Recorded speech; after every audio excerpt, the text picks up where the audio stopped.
start. LGD definitely trying to keep Newbee on their toes, whereas Newbee, they went Tiny IO right away. So they basically threw their cards on the table and said, we have a strategy that beats your Enchantress first pick, and we're going to unveil it right now. It's like they have quite decent heroes against the egg as well. Like Juggernaut is really good at killing the egg. Enchantress, you can obviously attack from a distance if you have Dragonlance, early. If you have a good early game as an offlane Enchantress, you should probably have it quite early, like before minute 20.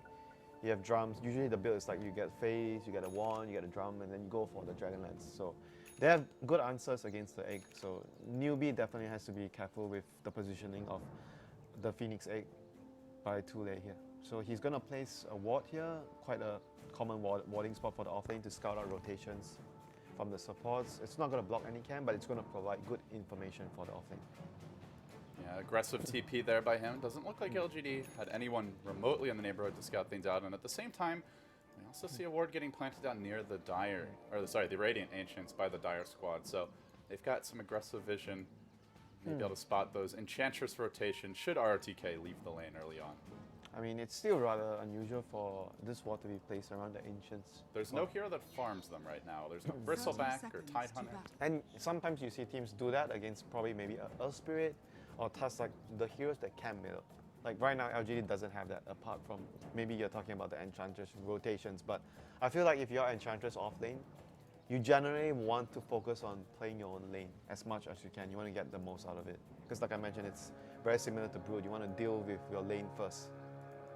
The rune's about to spawn now. LGD sending 4 to the bottom. They'll get that one for free. And RTK looks to sneak in and grab the top, or at least deny it. But Moo's there. He will be the one to get it, not the IO. So it's going to be a safe lane queen, like we predicted. And IO played by Hao, and it's going to be with Tiny, the Tiny by Moo in the mid lane. Bit unusual that they don't give the rune to the IO, but he's going to be the one blocking the mid lane. Yeah, he's blocking the creep, so just whatever. Delays the bottle a bit. Yeah, whatever works. I mean, obviously it's better. You can say that it's always better to give it to the Wiz so you can get the faster bottle. But I mean, for the Tiny, getting a quicker level 2 might, because he goes for the 2 branch build, so it means that he has enough mana to actually have 2 spells at level 2. So actually, you don't have. I think you don't need. Yeah, because you got buffs. That was something also. That was my bad. But you have faster. You have a faster time getting to level 2, so you might have a better chance of killing the Juggernaut, because the spin at low levels is a really long cooldown. So if he is forced to use the spin early, you can actually have a good chance of killing him. The only reason why he's going to have the mana is because he has the 2 branches. If you don't have the 2 branches, you won't. They didn't change it's still 240. No, I thought that they changed his intelligence. He has more intelligence, I remember. Like 1 Does or 2. he have enough with no branches? Are you sure? Yeah, this was like, I remember the old one, you must have 2 branches or something. I don't know. Yeah, I know you used to. Yeah. And it's still the same mana cost, so yeah, it must be the end game then. So right now, we'll see how our TK plays his lane out. It seems like Queen of Pain is alone here. He plays a sentry to check if there's ward, but Hao is going to block off this camp, which is really important if you're against Enchantress or Doom off lanes. You want to make sure the camp is blocked all the time, and they use a sentry to block the camp behind, and Hao is body blocking the one at top. So no camps for Enchantress, so it means that he might have to go all the way back to his own jungle to secure a creep, because without a creep, the laning phase might be too difficult for him. Yeah, we did see this happen to, I think it was Complexity. Yeah, it was at Complexity. MDL, and they struggled to recover.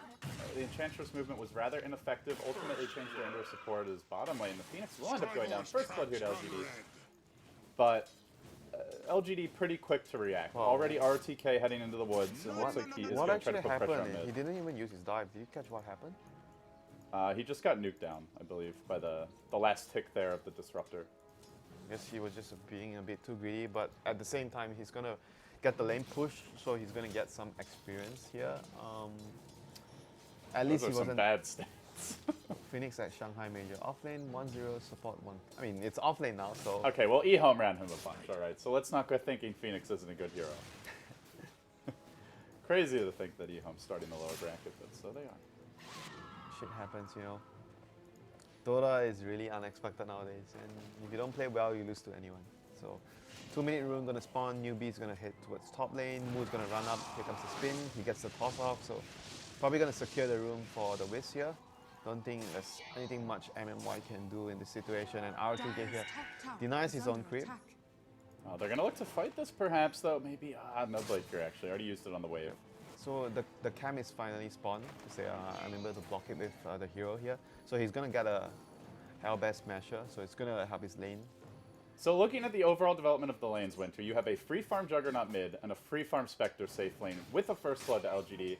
They have not shut down the Enchantress. RTK is getting experience now. Doesn't feel like Newbee's getting enough.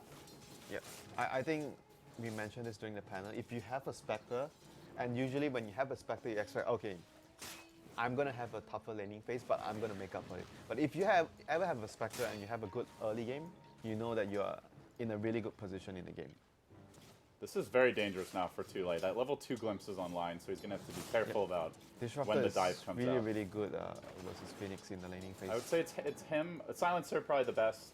Him, Silencer, and Skyra. Skyra is very These good. three are the best supports against Phoenix.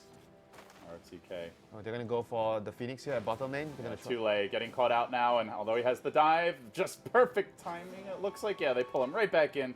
And Spectre even going to get the last hit. Ooh, the very far. RTK as well, he's in trouble at top. Both the offlaners, he's going to get chased down the tether. How's going to finish him off with the Scream. And both the offlaners going down at the same time here. Of course, Enchantress is the hero that can go to the jungle to catch up more easily, but still an offlaner for an offlaner. Yeah, but if you think about, if you compare these two offlaners, if both are having a bad time, I would think that if I'm the Phoenix, at least I'll be able to do something in team fights. But if Enchantress falls behind, you're basically screwed after. Something we haven't discussed is LGD. How good are they at killing the Phoenix Egg? They've got Juggernaut, generally one of the better heroes because he's got they have Enchantress, like I mentioned, long range. So it's pretty decent. So they have if you have two heroes hitting the egg at early levels, usually it's more than enough to get the egg killed. Bottom rune, they are going to catch up with Disruptor. DDC, he'll at least snag a bounty rune here on his way down. The Spirit's crashing through, a little more damage. They get the next Spirit on him. Good placement by Too Light and should burn down in the end. Newbee grabbing that kill as well. So 2-2 to score. And we'll see an aggressive movement here from MMY. He grabbed an Invis rune. Time to place a ward. Free Free smoke. Top lane. This is going to allow some more confidence from RTK in his movement. Oh, there's not much stacks here, Gorman here. Usually they are stacking a lot, but right now with the Wiz and Tiny, you want to have a lot of stacks so you can actually boost your economy ahead. But even MMO is expecting to find stacks there. You place a ward, hoping to find stacks. So maybe the Juggernaut at some point can go in and steal it, or the Enchantress. Oh, they're hunting Too Late bottom. The Glimpse is ready now, and as he tries to dive away, couldn't quite cast it. DDC not able to wrangle that Phoenix. It's like you have to anticipate it. It's not that easy, and sometimes the Phoenix players dive a bit late. So he probably didn't expect the early dive there. Mid lane, you see the spin coming out on move. Those cast bounces, brilliant stuff, but not enough damage to follow it up. It's gonna get harder soon though. Juggernaut's level 6. The Juggernaut is actually wrecking the lane in terms of CS. He has 32 CS. It's similar to both the safe laners from both teams. I think a lot of this is really the Witch Doctor factor. It's so hard to be aggressive when you're tiny IO against that cask. My blade is swifter. Yeah, the Witch Doctor obviously sitting mid has paid off for LGD, stabilizing the mid lane and causing a lot of trouble for Tiny. Can't really farm as well as the Juggernaut. Not to mention that because he has very low base armor, he's taking a lot of damage from the Witch Doctor harass as well. So I think overall, if you look at the laning phase, Enchantress, yes, it's not having a good time, but the other two lanes, the mid and the safe lane, is going really well for LGD. Dealing with this creep wave top for now. We are seeing the Enchantress begin to catch up. Hits level 4. Meanwhile, the Phoenix, bottom lane, again in the river. Too Late in trouble. The cast coming through, going to catch him out. They've got a glimpse ready. The dive also available. He's going to make it uphill. And with that, will escape. And while that was happening, maybe cracked level 6, got off the Omni Slash, and he kills off the Tiny, unable to save him. Things going from bad to worse here for Newbee. Their super carry is not getting it done, and thus, Winter, it begins to feel like it's going to be all on how to salvage this laning stage for Team Newbee. Well, he's going to worry about the Horn now, because Syla is level 6. So if he blinks in, he commits for a kill, there's a very good chance he'll die, because Spectre just haunts in and kills you as the Queen of Pain. So he has to be extremely careful about that as well. Like, obviously, when you hit level 6 as Queen, you want to be active on the map. You want to have the TP, you want to get ready to move. But, you know, against the Spectre, you have to be careful. Oh, that ward is really paying off now. They see both Newbee supports in the jungle, so maybe can play more aggressively here. Maybe he's going to go in with the Blade Fury. Ooh, a little low to tower dive that. Will end up backing out. He Mu was wants- definitely thinking about it.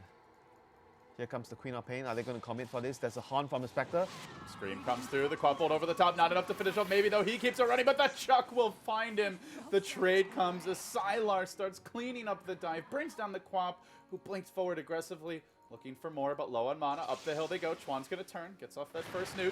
Avalanche is there. They've got the toss available as well. But Sylar's a bit tanky. He's got the point of dispersion to keep him alive longer. He does spend all his gold grabbing the urn, but will end up falling. That was really risky for him. Like, they were already... They're not done yet. DDC hunting Chuan.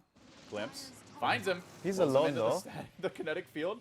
But can he even auto-attack him down in time? Chuan's going to try to walk out of here. Only has the 330 move speed. DDC has the high ground ward. He's got the better move speed. 2 more auto-attacks will finish him, and it's not enough. Doesn't even miss uphill. But they noticed there's a ward there because he hit him from the low ground. They had vision there. But Yeah, LGD Blade was could be already dewarding. LGD was already on the upper hand when they got the return kill with the horn. But then Sylar decided that he wanted to chase up the high ground and didn't expect the Shaman played by Chuan to be on the high ground with the Tiny. So got a bit greedy and paid the price for it. So in the end of the day, it didn't go too bad for Newbee despite losing the Queen and using a Sonic Wave because they got the Spectre. So it was pretty even. So right now, Spectre back towards the bottom lane to farm. Has a Bracer, has an urn, so going for that early Jumping on mid, Omni Sledge from Maybe, forcing Mu back towards him, but he chucks him away, and he is going to end up living. Now how's there to turn this? Maybe's going to get punished, dropped low, and MY finished off. Looks like they can't quite kill him. The Chuck! Ooh, they do it! The Chuck on Hal! Who needs team Blink when play. you've got friends? The team play how and Mo. Newbie punish. Huge swing of momentum there. 1,200 gold and a ton of momentum. Oh Pop dear. bombs. Now I've really seen it all. It's more the team play, you know, from Hao and Mu. Like, you know, we see this a lot from all the teams that played together, Tongfu, wherever they go. They always have this amazing chemistry between the two players. So they got a lot from that trade-off. Next horn will be up, so we'll see whether LGD can get something done with the next horn here. Disruptor is still level 5. Both the supports doesn't have access to their level 6, so they have to find a way to get those up online for their supports. And they really need these kills because they are getting massively out. They're gonna steal the stack though, so that's something at the very least. Oh, Mu. He's walking up the cliff. RTK is going to be there to meet him, and MMY's in position. Enchantress creeps, scouting out Newbie, threatening them. So, big economic damage there. Probably about a 500, 600 gold swing off of that. Money denied to Newbie and given to LGD. And Sylar, like you said, does have the Haunt ready. Up to 1,000 gold. Generally, we'll see just the one early tank item like the Urn, and then into the Relic if you have the good start. But perhaps with the burst damage, he'll even consider completing drums as well. Time will tell. For now, is saving up the gold. Let's see. They have to probably free lanes right now for LGD to get supports to level 6. This is I think their next immediate objective. They need to get the level 6 on both their supports before they try and do something. Obviously, wait for Omni Slash to go off cooldown. So those are the things that they need to get done for LGD. Smoke coming from Newbie. Yeah, as for Newbie, they are ready to fight. They have Sonic Wave, they have the Serpent Wasp from Chuan, so everything is online for Newbie. Newbie is looking to make a crack here. They have the egg as well on Tule. So everything is online for Newbie. This is like their peak of their power point right now with their ultimates online faster than LGD. Including the Icarus dive, but that just went the wrong direction. They're still gonna die. Pop ball gets dropped. Sylar alive behind the tower. That Urn and Bracer making the difference. He burns low. He will end up falling. The egg gets committed and maybe looks to turn this one around as he dives in. Dropped the Omni Slash, got the quad, but now gets Chuan as well with one last chop of that Samurai Sword. Turning back towards Tule, who's got a fresh dive available, so should be able to get out of this. But in the end, a 2 for 1. That was like a costly mistake by the Phoenix. Yeah. Do you think they still should have gone for it after he dove the wrong way, or was that I'm not sure. error? DDC, the chuck in from Mu, cleaning up and trying to salvage the game here for Newbie. Maybe trapped behind the tower. No Blade Fury for some time. They're going to move forward. Toss is available. Sunray, though, keeping them in fighting shape as they dive deeper and deeper. MMY will be hacked down, and Mu's not done yet. He's going to have a combo in 4 seconds' time. He might be able to turn on some of these LGD heroes. Will he get it off? Avalanche chucks back the Juggernaut, keeps on running. Phoenix not able to save him, and Chuan rejoins the fight. Hal goes right back into it, working their way onto maybe, trying to finish off this Juggernaut. The Fire Spirit's really limiting LGD's damage output, but they're going to wear off here soon. And Tron gets around it. Sylar barely surviving. They try to burn him down. Too late. Trying to trap him in the trees. He Quellings his way out. Sylar surviving. Keeps on running. DDC's going to glimpse. Can help finish the job. The blink in 1 second. No, he's sent packing. He turns back on the jug. He has to use the blink to escape. Insanity erupting in the bottom lane and a 10-10 score. But LGD overall slightly on top of the numbers at the end of all that. Yep, and they'll be happy that the Spectre didn't go down there. It was really good juke from Sylar there, managing to get out of that situation. That would have been really bad for them if they lost the Spectre there. So overall, I mean, Spectre and Juggernaut right now, top of the net worth. But if you look at the team fight right now, Newbee might have a better team fight because they have offlaner that is more focused on getting the team to win the team fights, which is the Phoenix, whereas LGD's offlaner right now doesn't provide, which is the Enchantress, doesn't provide too much in terms of the team fight. So I think if Newbee executed their moves much better, they should be able to win team fights much more cleaner. Because in the last fight, obviously we saw the Phoenix missing the dive for some reason, but Newbee still went for it. Well, he was facing the wrong way, so Yeah. I guess he just screwed Screwed up. up. He just messed up. So I think if they did everything correctly, they should have been able to take the fight really cleanly. Like if he hit the dive, he slowed the Spectre. So right now, Newbee with their next cooldown of wards are choosing to secure another tower here. That's the power of their lineup. They are able to take objectives easily with the wards and and their cooldowns, the Sonic Wave, the Egg. It's not easy for LG to fight into this. Well, they have Omni Slash and Invisor. They and want a to try level to 2 defend Omni though. at that. This can easily kill 2 heroes if maybe finds a good opening. Oh, the tower is actually not going to go down. They actually successfully defended the tower, And but they farm the wards up. they're going to try and get Sylar here, but there is a ward there that sees the rotation. So LGD knows what's up, so they might just try to move top lane. Yep, they're going to go into top lane, try to find a pick off and use the horn from the Spectre. Since Spectre cannot farm in bottom now, they want to get him involved in another way. What's your tiny build this game if you're Moo? Are you still going Blink as late as it is?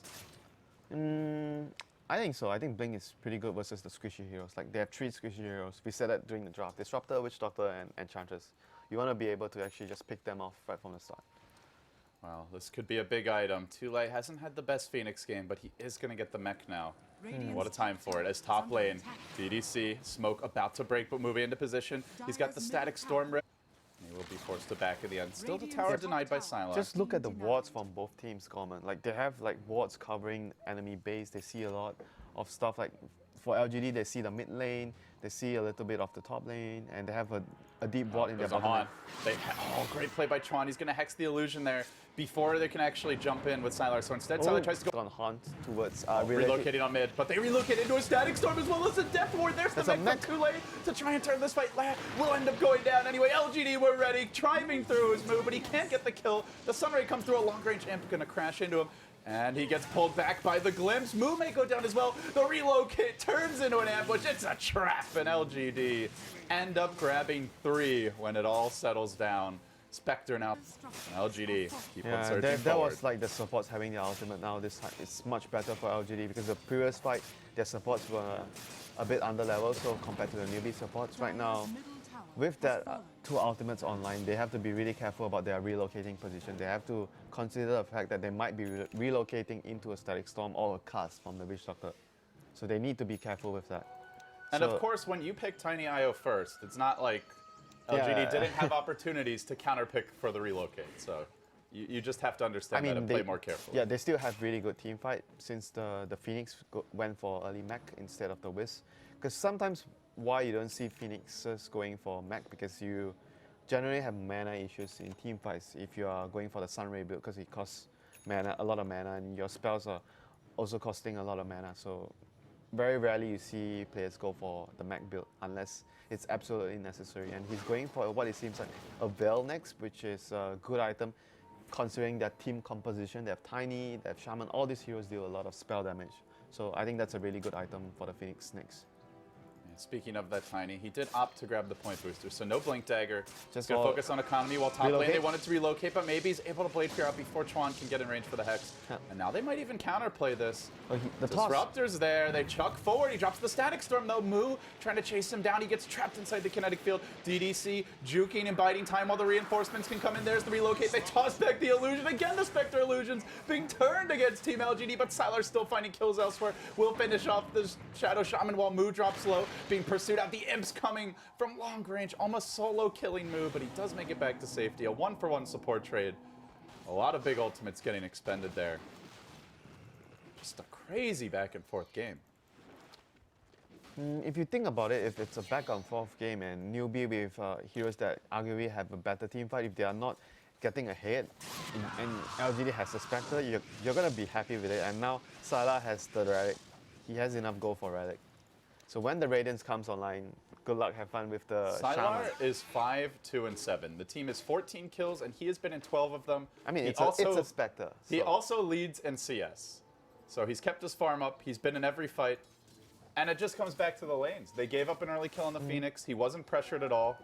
You give a Spectre a free lane, and Yeah, especially in Sylar's hands, he's going to punish It you. was actually indeed a really good Spectre play because they understood that Newbee are playing greedy with the Shaman and Wisp. They are not going to be able to pressure you. So they picked a really greedy core, like Spectre, and they moved the Juggernaut into the mid lane. So And the Jug's also great because he's not going to die to Tiny IO because he always has the Blade like, Fury. it doesn't matter who he lanes, like either the Queen or the Tiny goes mid, Juggernaut will be fine in that lane. So that was a really good adjustment in terms of draft-wise for LGD.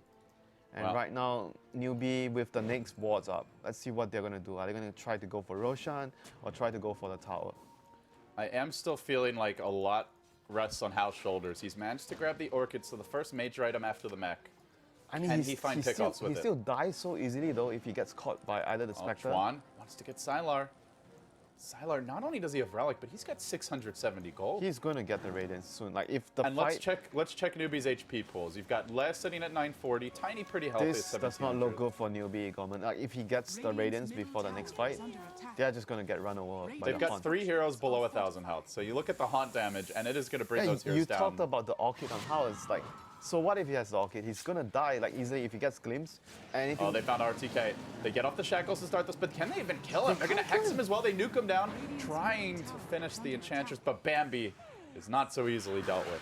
And now the Haunt comes, looking for the turn. Sylar straight onto Chuan here, who does Oh, have a the teleport silence! scroll. The dagger's there. Chuan going to be muscled down by Sylar. Elsewhere, Static Storm Oh does my come God, through, 3 prevents out- the Queen of Pain 3 escape. ultimates for the Queen of And Pain. the Omni Slash finishes the job. So 2 kills and no returns by Newbee. And wards now into maybe, so almost 3 when it comes to gold. And right now, the game is really tipping into LGD's favor because their heroes are coming online and Spectre, that was without the Radiance. So the next fight obviously is going to be harder. I think it's important for Newbee that they get the initiation, but because Tiny went for the Ags, it's difficult for them to get the first move. And because Shaman doesn't have, he's not going for Blink either, he's going for Aetherland. So it's not going to be easy, and if you don't get the first move, if LGD makes the glimpse into Static Storm, they start the fight, they're just going to kill. Chuan, he's out far here. Looks like he's going to be punished. There's a relocate ready, but maybe he's got a double damager, and it's only going to take a few, and not actually going to use the Blade Fury here. He wanted to place the wall Chuan there. down. Newbee rotating. They're going to blink in with Hal. They're really committing for this. They get Oh, up the the glimpse. avalanche, the toss as well. Can they finish? Maybe, though. He's got a DD rune. Drum got the charge is being glimpse. popped. Can they drop it? One more club. Moo does manage to get the kill. RTK with the double.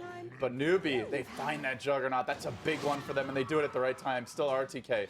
Not so easy. He buys up the Dragon Lance. He's getting body blocked now. DDC getting silenced as he manages to drop the kinetic field, but he also gets tick down to the Soul Bird. Hal rushing in, but it's right into Sylar's waiting arms, and Sylar's ready to rock and roll. Moo being held up, but Sylar's healthy. Can keep on charging, and the Radiance is now complete. The damage is immense with the Imps crashing as well. A Death Ward committed. That's 3 down. Newbee firmly spanked and sent packing. They get the Jug, the Disruptor, but they give up their 2 biggest cores in the Tiny and the Queen of Pain. And once again, Sylar has another 700 gold. Yeah, that was just Chuan trying to place a ward like in the enemy jungle, and he got caught because there was a late. Oh, this was just freshly planted, so it was just LGD being there in the neighborhood in a bad timing for Chuan. So right now, Newbee is gonna have a lot of trouble taking team fights. Radiance is online, like you mentioned, and as long as they get a glimpse, Static Storm to start the fight. Whoever gets caught will be dead, unless the Wisp is able to relocate that person out. But they have a lot of ways of killing the Wisp really quickly with the Radiance on Spectre. Once the Radiance ultimate comes on, anyone hits the Wisp a few times, he's just gonna die. So it's not even gonna be reliable that he gets the relocate out of the teammate that's getting focused down. So it's gonna be hard for them. Look at this Winter. Maybe is going back into a Diffusal Blade here. So Good for the Orchid. the Orchid, there's the Hex, and I guess the Fire Spirits would be the three main. Plus, it just is a decent Gives you item. damage. It's a good damage Yeah, item. it gives you a really good amount of damage, and obviously it works with the Orchid. Good move here by Chuan, though. He's invis. He manages to break an LGD smoke. Looks like they were going for a pick straight into the Roche pit. And they're even thinking about going straight in they anyway. can still go in. I think they have a DD on Juggernaut. It's a Phoenix with a fresh Veil completed. Quap ult's down for 25, though, and LGD know that. They're thinking about it. It's kind of playing it. they're If they worried. get a pick there, they definitely They actually could have done it because look at Newbee. They're actually not in position at all, but they're worried. Because right now, ROTK is going to run into the lane. Hunt. Gonna find How. The illusion keeps on hunting him. DDC has the glimpse available, and How again finds himself trapped, surrounded, and beaten into a Wow, pulp. I thought he was actually going to be able to get out. He got the silence actually on the Disruptor before Disruptor done anything. But I guess still too much damage coming out from the other Too heroes. squishy. Yep. Like you brought up early with the Orchid build. It is the downside, and maybe moving on to Moo here. He's going to Blade Fury to dodge away from an avalanche, and then they will glimpse back Moo into the Static Storm. The cast comes, but a very well-timed relocate brings him back to safety. Le gonna have to take one for the team, as there's no one in sight to try and turn this one around. Rip. Goodbye, Io. I hardly knew you. You know, that's the life of the Wisp. You know, when your team is like losing as a Wisp, that's mostly what you're gonna be doing in a lot of the games. The good news is he has plenty of time to go get a cool, refreshing beverage. I don't think that's what he wants here, but all right. Well, it's what he has available to him, so get a drink. Right now, the situation of the game looks really, really bad for Newbee because LGD's strength of their lineup is starting to show right now with the Radiance on the Spectre, and not only that, every one of their heroes are actually dealing a good amount of damage in team fights. Even the Disruptor, Witch Doctor Ultimate, and there's of course ROTK with the Impetus right now. He has his Dragon Lance completed, fairly tanky as well with his build, Power Treads, Drums. So it's not like there's only this one hero dealing damage in team fight and you focus him down as Newbee and you actually win the team fight. That's not the case. There's 3 carries that all deal damage and 2 supports that also deal a lot of damage. Yeah, they have to be able, that's why I said initiation is really important for Newbee, and they do not have Blink on any of their heroes. They are going to find MMY, though. Can they at least get one clean Orchid pick this game? Well, they get the kill, but the Imp is going to follow too late. Might be enough to kill him. No, not quite. So it does bring him low, and then the glimpse comes through. They'll pull him right back. It's going to be roasted Phoenix for dinner. LGD will snack on him, and even that is not a clean kill. The Disruptor has just been preventing freebies for Newbee. Haven't seen many this game. I still think that for Newbee to be able to come back, They're making their move here. They found out Sylar. Can they finish him off, though? The Quapple committed. There's the Soul Burn. Perfectly executed. And this time, thanks no to the trades. wards, LGD is going to know that there's Vision there. So, but the Vision already paid its price. They get a big kill. But right now, I mean, Spectre has enough gold to maybe transition into his next item. I'm thinking probably either getting a Manta, since they already have a Diffusal. So probably Manta is the best item next for him. He can remove the silence as well, farm faster, just general Spectre items, Radiance, Manta, and Diffusal. Game is still looking really good for LGD despite the Spectre going down there. If it just proceeds evenly to late game, do you straight up favor LGD there? Yeah, of course, because they have the Spectre. And they have the Juggernaut as well. Like, I know Tiny is really strong in late game, but the enemy arguably has 2 position 1 heroes and you're alone Tiny. An Enchantress who can be at least like a good position 2 or 3. Yeah, despite the trouble he had in the early game, RTK has caught up really, really well. He's really farm at this stage of the game considering his start, so I mean he's going to be a force to be reckoned with in the late game as well. He has 3k gold, so basically the Aghanim, if he wants it, it's almost done. So what's the plan for Newbee? Do you just split push now? Do you try to play the rat game? The rat game is not even going to be easy because it's Spectre and Disruptor. They have tools to catch you, but Obviously, if you can't fight head on, that's the best next route that you do. You try to rat and you try to use your wards to take other towers straight off. They're prepping for this. They've got the relocate online. They dropped the Veil in the pit. Spirit's coming in to slow down this LGD Roshan. Maybe. Not purging those off. Just going to hang on to the charges. They'll keep on working on the big rock, and Moo shows no signs of rotating yet. It seems Newbee don't have the confidence to go into the pit. Yeah, it's still really hard despite having Phoenix there. This LGD's team fight is still extremely strong. Like, the Horn gives away your positioning. It makes it really hard for Phoenix to actually land a really good egg if they take the fight. So they're still just going to try to get as much as you can, because when you're losing, you just try to split push and try to catch up. And that's their best move right now, because they somehow have to try to get LGD to commit to a fight, use their Horn, and when Horn is down, try to go for buildings with the Wiz Tiny. I think that's their best play right now. Maybe he's prepping for a kill, but there's nobody for him to roast yet. He's going to sneak up the cliff, hiding invis. And Newbee, no detection in the neighborhood, but fortunately for them, no heroes either. LGD just going to bait ROTK. Doesn't seem like this will amount to a whole lot. And while that's happening, Hal does complete construction on a fresh item. The BKB now purchased, so has a solution for the Disruptor. Still a lot of damage that can pierce this. The Omni Slash, the right clicks, and The death of course ward, that impetus. Yeah, death ward impetus. It's not like it's guaranteed that he's gonna live. It's just like it's gonna. But he deal, still needs it. Yeah, That's the beauty of Disruptor. It's gonna deal with Disruptor and it's gonna deal with the Radiance damage and then Dispersion, Desolate, of course. But AC is done, and Moo wants to use it. He's gonna rumble down the top lane. they have to send someone back to defend. As soon as they see that hero, perhaps we see Newbee try to make a move on mid. For now, it's just the Spectre, and, well, I guess not. If Spectre's there, then 5 are there mid. He's way too tanky for them to kill right now, and he has the Aegis, so it's gonna be risky for them to go on him. And that's the other thing, is not only can Spectre hunt them when they're ratting, but he can just go home, defend, and be ready to join the push yeah, mid. and So he's a solution in that regard He's as also well. really tanky. Like, it's not like he's vulnerable to. It's not like the maybe combo, an Ember yeah. Spirit who's on Yeah, the if squishier you get side. caught by the combo, you die. Yeah. He's not that hero, so he's an ideal carry for this situation for LGD. And right now, looking at items, ROTK has his Aghanims, I believe. Aghanims is coming, So that is like the biggest with pickup. the Dragonlance done. So, how about the supports? The supports have Aether Lance on Witch Doctor. Disruptor probably gonna finish up a Glimmer Cape. Juggernaut's gonna move on to his next item after the SMY. So, I mean, all the items We'll coming see. online. Basher is a possibility. I mean, even going for more like MKB, I think even Butterfly. going for more stats is also fine. Like, he just needs to make sure they survive the fight, they don't die. Because if you think about it, because every single one of their hero is able to output damage. So basically, you just need to survive. It's not like a game where Juggernaut needs to be the sole damage output of the team. Everyone else does damage. So I think like going for stats, being tanky is also a good build for the Juggernaut this game. Maybe a Skadi next, something to just increase his survivability. Here comes LGD. Arcane Rim gets popped here. See your Omni Slash cooldown gonna be quite low. Quite. 77 seconds. He's got a mini Aghanim Scepter to work with. I'll move in on the bottom lane. Maybe also with Frost Armor, keeping him even more durable through this siege.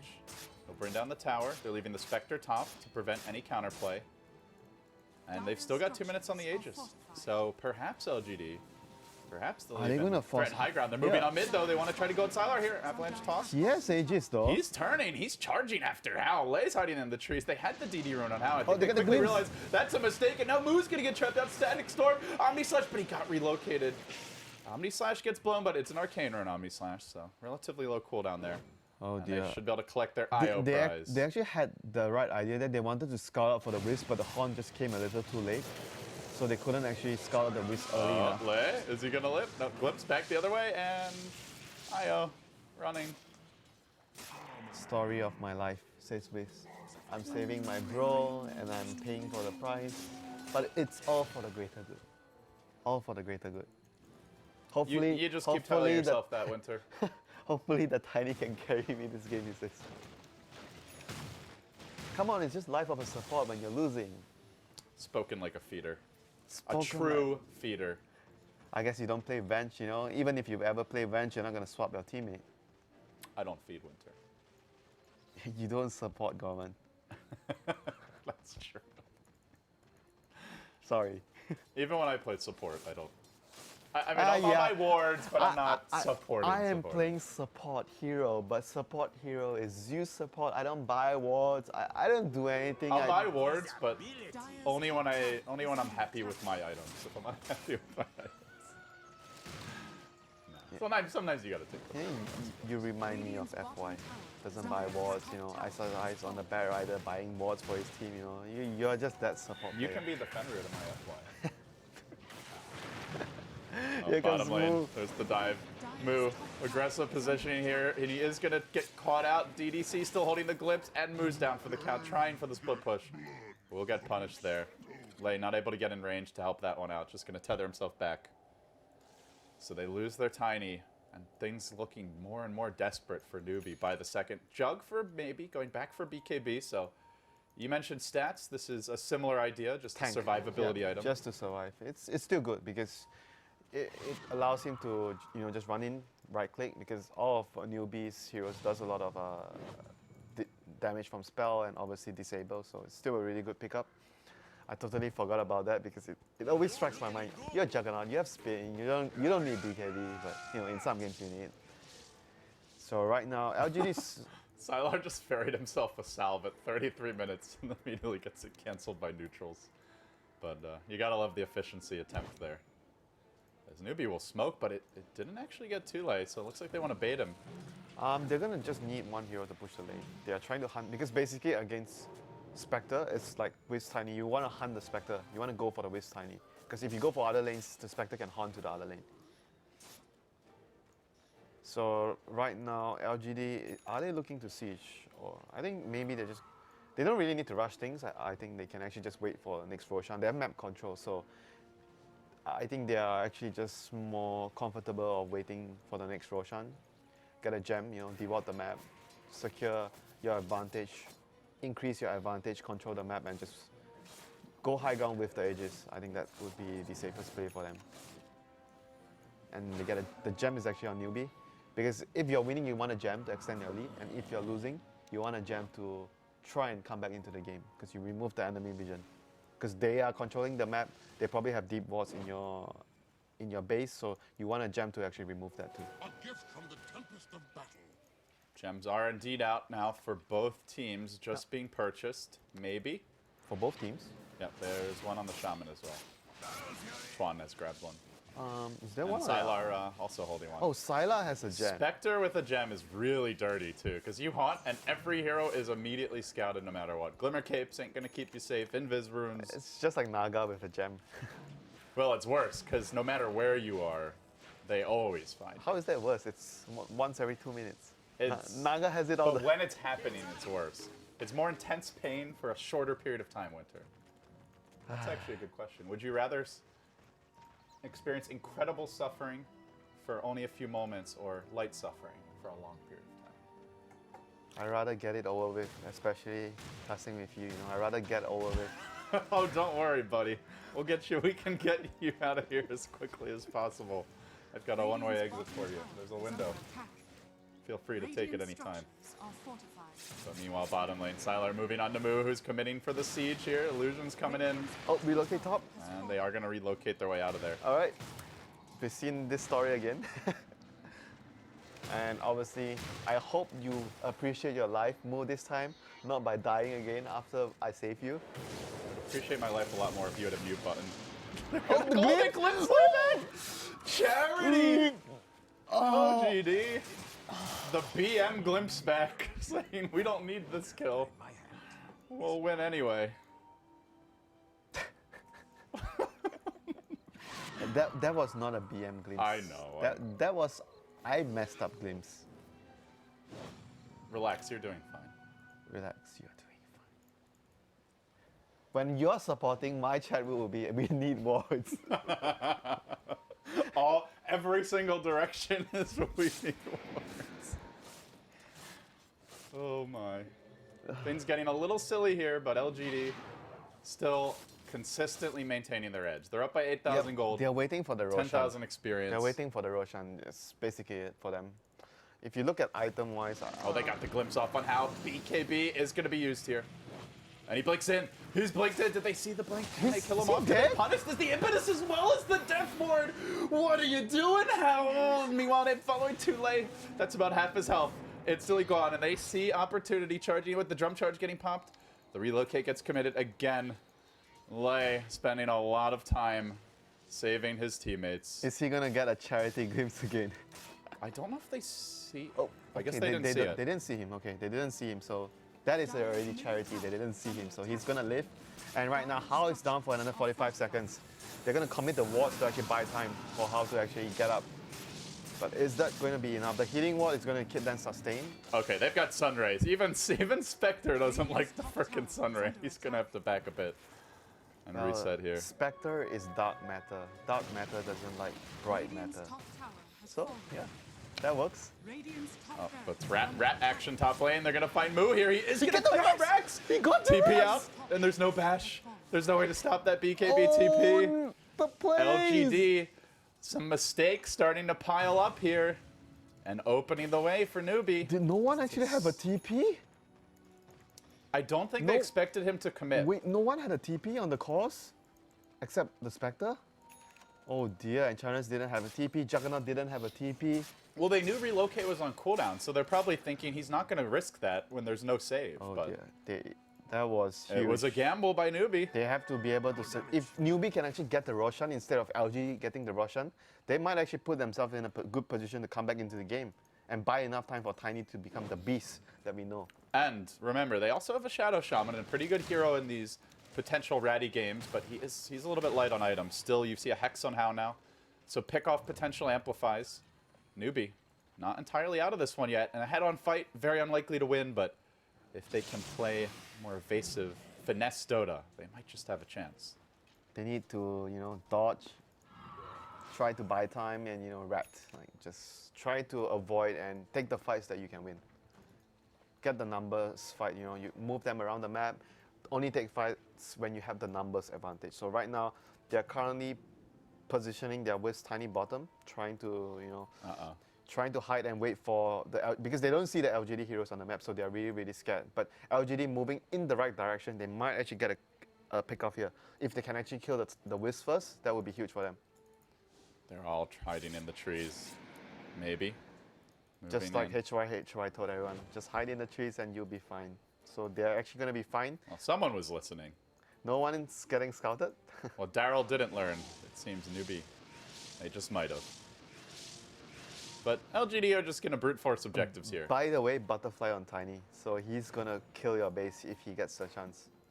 Butterfly AC. Oh, Sylar. Text there from Hao. That's not the hero you want to be trying to focus down. And he knows it too. He will blink back, but maybe moves in. They're going to use the haunt. Hao, blink on cooldown for 1 second time. The Omni Slash coming through. He blinks out at the final moment. 10 HP. But in the trees, Sylar hunts him down anyway. And they will get the pick there. Moo with the toss back, trying to retreat his way out. The Imps come slashing through, and Moo will drop as well. That's 2 huge cores down, neither with buyback. And Lei might also drop here. LGD walks right into it. Bashed. Gorman, he got bashed. He didn't realize that he probably would have just used his flutter to actually run away. I think he didn't know about the basher on the Juggernaut. That was the debut. That was the first time it's been used. Because right when he bought it, they smoked. No buybacks. 60 seconds.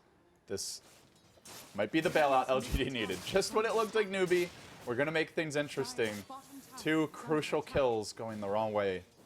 And although they push in mid, they are going to drop going the right way in. if you're LGD. Yeah, the wrong way for Newbee. This is bad. They're going to probably lose 2 lanes of Rex at this rate. Maybe more. Haunt is on cooldown, but LGD have buybacks to give here. They have to try and buy time for the last Rex. They've got 5 buybacks. They can stick around if they'd like. Top lane is pushing in. If LGD goes for the top lane, they have to hold a defense. There's no choice. Let's see if they want to risk it. LGD are content. They'll TP away. They'll get these lanes out. And now, next round of items likely to come out here. How often do you see our TK this rich? Holy shit. This is actually even richer than the enemy safe lane. So that's going to be the Abyssal Blade done, or maybe even more reliable lockdown this time. Good luck BKB TPing out in front of that guy. And he can main fight the Tiny as well pretty well at this point. Has the BKB, so no Craggy procs. He doesn't have an MKB, so I think if the Tiny can actually catch him before he BKBs, the Tiny might still be able to win. But Yes, if he catches him. They do have 2 hexes. Bear in mind. So Newbee has to make this smoke move. They took so much damage in their base. Oh dear, the scout. The scout. That invis were a Newbie trying for shenanigans, Oh, and they're dear. going to take out their rage on the Wildkin. Tiny angry. Mr. RTK on point again with that enchanted creep. Knows what's up, because he knows that Newbee just lost a team fight. No one's showing on the map. Either smoke to kill you or smoke to rush. Well, now time for LGD to grab that Roshan. Question is, do Newbee consider contesting? I think they have to though. I think if they give away this rush, it's like they're gonna lose the next fight for sure. There's no way you can beat an Aegis, Yeah. a Cheese, They and have to fight.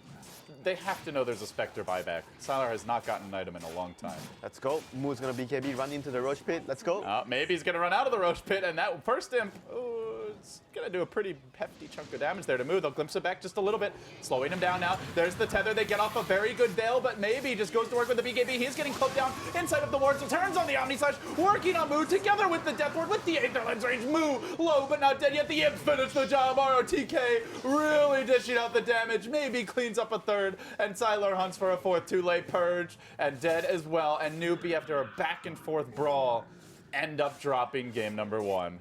34-16 the score. LGD, probably the favorites coming into the event so far, looking good. And they showed that they are more willing to try new stuff. Like before this, like when we always talk about LGD are a team that they are always sticking to the old picks. They're really traditional. They're not willing to try new heroes, the meta heroes. They're always sticking to their guns. ROTK is always on a hero that doesn't want to farm a lot. And this game, he's on a hero that wants to win his lane, wants to farm, deal damage in team fights, and they adjusted their pick when they realized the enemy doesn't have It heroes that can seems punish like them. LGD had a come to Jesus meeting, and they said, we have to be willing to shake things up. Yeah, I think that after the past few game events that, they did fairly all right, but they didn't really do super well. They realized that something must be done to change. I mean, what they were doing, maybe it's even good enough for top 5 at the major. But to win, you need to have some pocket strats, you need to have some unexpected picks, you need to have a little more diversity. Yeah, I think you have to be, the word is diverse. Like even everyone's talking about, Alliance, this is their patch, they're always good with those heroes, but are they actually only playing those heroes? They're actually very diverse as well. They play a lot of different strategies. They can rat, they can push early, finish the game early, they can 5-man, they can gank you. They play almost everything that's good in this patch, so you have to be versatile in this patch to be good. How about Newbee? They first picked Tiny IO. Is that a problem to you? Was it the follow-up, or was it just the execution? I think it was both as well. Like they picked way too greedy, so allowed LGD to go a Spectre Juggernaut lineup, which went unpunished. Like maybe you don't go for a Shadow Shaman there, but you get a stronger laning Yeah, support. so in case that the enemy thinks that they can get away with that, maybe you can do like aggressive lane with the Tiny. So next game, most likely, No waste for them. Newbee will have first pick. Do you think they want to first pick a jungler for Chuan? Or do you think there are other heroes I he can think be so. effective I on? think Chuan is... Because to me, like when he's not on Enchantress or Chen right now, he's just not as effective. Yeah, I think with, I mean, it's also the composition of their team. Like Right. when you run, because Shaman needs a lot of farm, like, and Whis as well.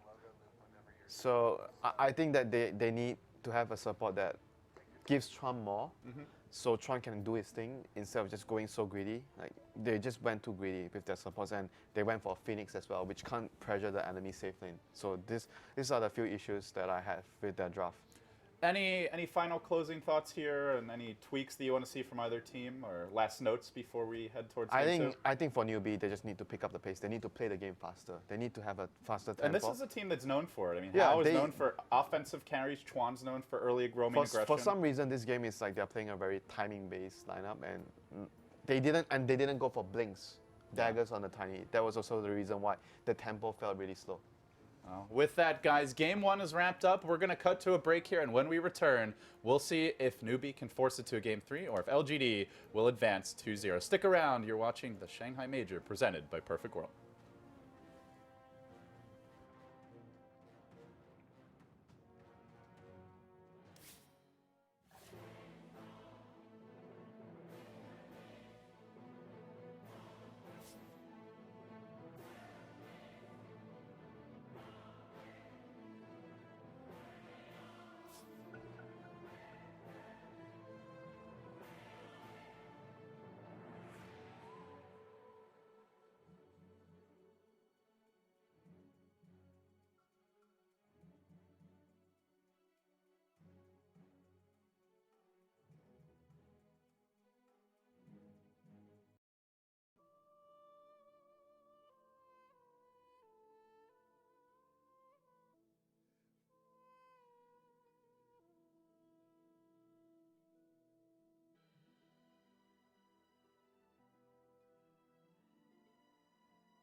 Ladies and gentlemen, welcome. We are live here with LGD versus Newbee, game number 2 of day number 3 of the group stage of the Shanghai Major presented by Perfect World. Newbee trailing 0-1 in the best of 3 loss here.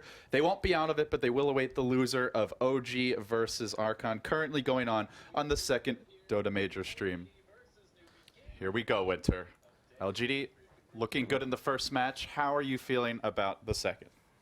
Well, Newbee copied LGD's opening from the last game. They opened with Enchantress here. So I think the first game it was mostly, even though there were mistakes from Newbee, like a couple of mistakes, but it was overall the strategy that they chose. They chose for greedy strategy, but their greed was out-greeded by LGD with a better way because they can't get punished because Newbee had no way of punishing the greed that LGD had. So I think overall everything just came down to the selection of the draft at the end, how our TK switched up the last pick, so the Juggernaut went mid. So a lot of it had to do with the picks of the heroes. So let's see what Newbee does this game with their Enchantress and how they actually play it. And we were talking about maybe Chuan being on a jungling hero, so maybe we could see a position for Enchantress instead of offlane one. So. And right now, LGD has a pretty solid opening as well. Prophet, one of the heroes that we see a lot of success from Team Spirit, MVP, and I talk about this hero a lot. I think this hero is really, really strong right now, and maybe a little bit underpicked. And they're going to pair it with Witch Doctor, which is also a support that's really good in the lane. Yeah, just a safe, stable support, and the Prophet pick obviously leaving things nice and open. So, I mean, this was something that I brought up at the end of the last game that we discussed was, will Newbee, now that they have first pick, try to get a jungler? And that was indeed the case. LGD did not want to give away an Earth Spirit, so instead they banned the Earth Spirit, they banned the Chen, but that does leave Enchantress in the pool. And this should allow Chuan to be much more effective this game, something a Shadow Shaman can do. Yep, and this is quite a peculiar opening from Newbee as well, following up the Enchantress with Beastmaster, because usually you don't want to do that unless you have plans to run a mid Beastmaster, because it immediately tells the opponent this Enchantress is a support. It's not an offlane unless you're going to run your Beastmaster mid. So it's rather strange, but we'll see what they do with the Beastmaster. Are they going to just run potentially dual lanes? You have the ball, you have the Enchantress creep in the offlane, so you can pressure the enemy safe lane heavily. And for LGD, they do have decent heroes to deal with that because the cast is really good against the creeps. That's number one. Really good versus the Beastmaster ball as well. And if the lane gets under too much pressure, the offlane Prophet can actually come in to help the lane. So they do have tools to deal with the potential pressure that Newbee will bring to the LGD safe lane. Yeah, I'm wondering what the overall strategy will end up being here for Newbee. I think it's a very high chance it's gonna be a support Enchantress, and Beastmaster is gonna be offlane. Because they removed. That's for sure. Yeah, because they removed the CM as well. It's quite a big tell. Then the question becomes, what do they look for cores? Do they try to pick a pushing core, maybe something like a Death Prophet? Moose played a decent amount of that in this patch. Pushing core goes really well with Enchantress because the number one thing I realized about the hero is he's fast-paced. So after the laning phase, sometimes it feels like it's like a brute mother. After the laning phase, it feels like there's nothing for you to do. So if you have a push lineup, you dominate your lane, you move to the other lanes, you assist your teammates to push, and you get objectives. Objectives is the keyword here for Enchantress. I think you need to be able to use the hero to get objectives after winning your lane. So that Prophet would be nice for their lineup with the Enchantress. And for LGD, it really depends on how they want to approach the game, if they want to win their lanes, because I think against Enchantress specifically, you want to dominate the Enchantress in the lane. You don't want to let her ball out of control. So picking good lanes is extremely important, and picking burst damage. These are the two important factors against Enchantress. Yeah, right now LGD very light on the burst damage, and I mean, at least until Prophet gets 6. You have good supports in the lane like Witch Doctor, but Witch Doctor doesn't offer burst damage, so they need to somehow make it up with another pick. The other support, or you have a mid hero that has a lot of burst. Zeus, Skyraf, all these heroes are really good versus Enchantress. Yeah, Lena's an excellent choice as well, something that maybe has played quite a bit of. And I guess that's what LGD will have to decide, is what kind of cores do they want. In the past, we've seen the Sylar, we mentioned Morphling, Terrorblade. Morphling not banned this game, though. So if they want to grab it, could pair well with the Nature's Prophet if they want to play a more spread offense style. Do you like the global presence if they go for Zeus and then go for Spectre again? Do you like For that? LGD? Yeah, do you like that on LGD? No, I think too greedy. Spectre or Zeus can just get punished by the Enchantress too hard, I would say. Yeah, if it's a support Enchantress, yes. And then if the Witch Doctor camps mid, you just punish the Didn't we safe lane. see one game yesterday that the Zeus got wrecked really hard by support Enchantress? It was It was the our Spirit, I think. No, it was the Fanatic Spirit. Oh, and you're Spirit right, had right. the mid Zeus, and he got wrecked by. You want a mid hero like Puck or something that can escape. It's harder for them to gank you. So that is like extremely crucial if the Enchantress is played on the 4 position. You want a mid hero that can actually run away.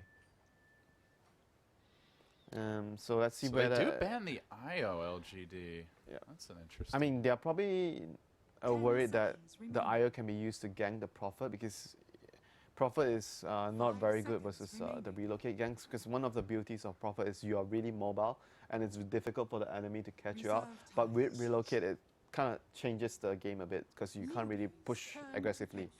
So LGD is going for more, I would say, objective-based and team fight support. Visage does this too really well. He's okay in the laning phase, not the best, but he's really good at pushing towers, which fits the Prophet, and really good at utilizing the Roche because they're on dire. So. Visage. Now, a lot of teams would consider a Drow here. LGD also love their Lycan for Sylar if they want to go for more push.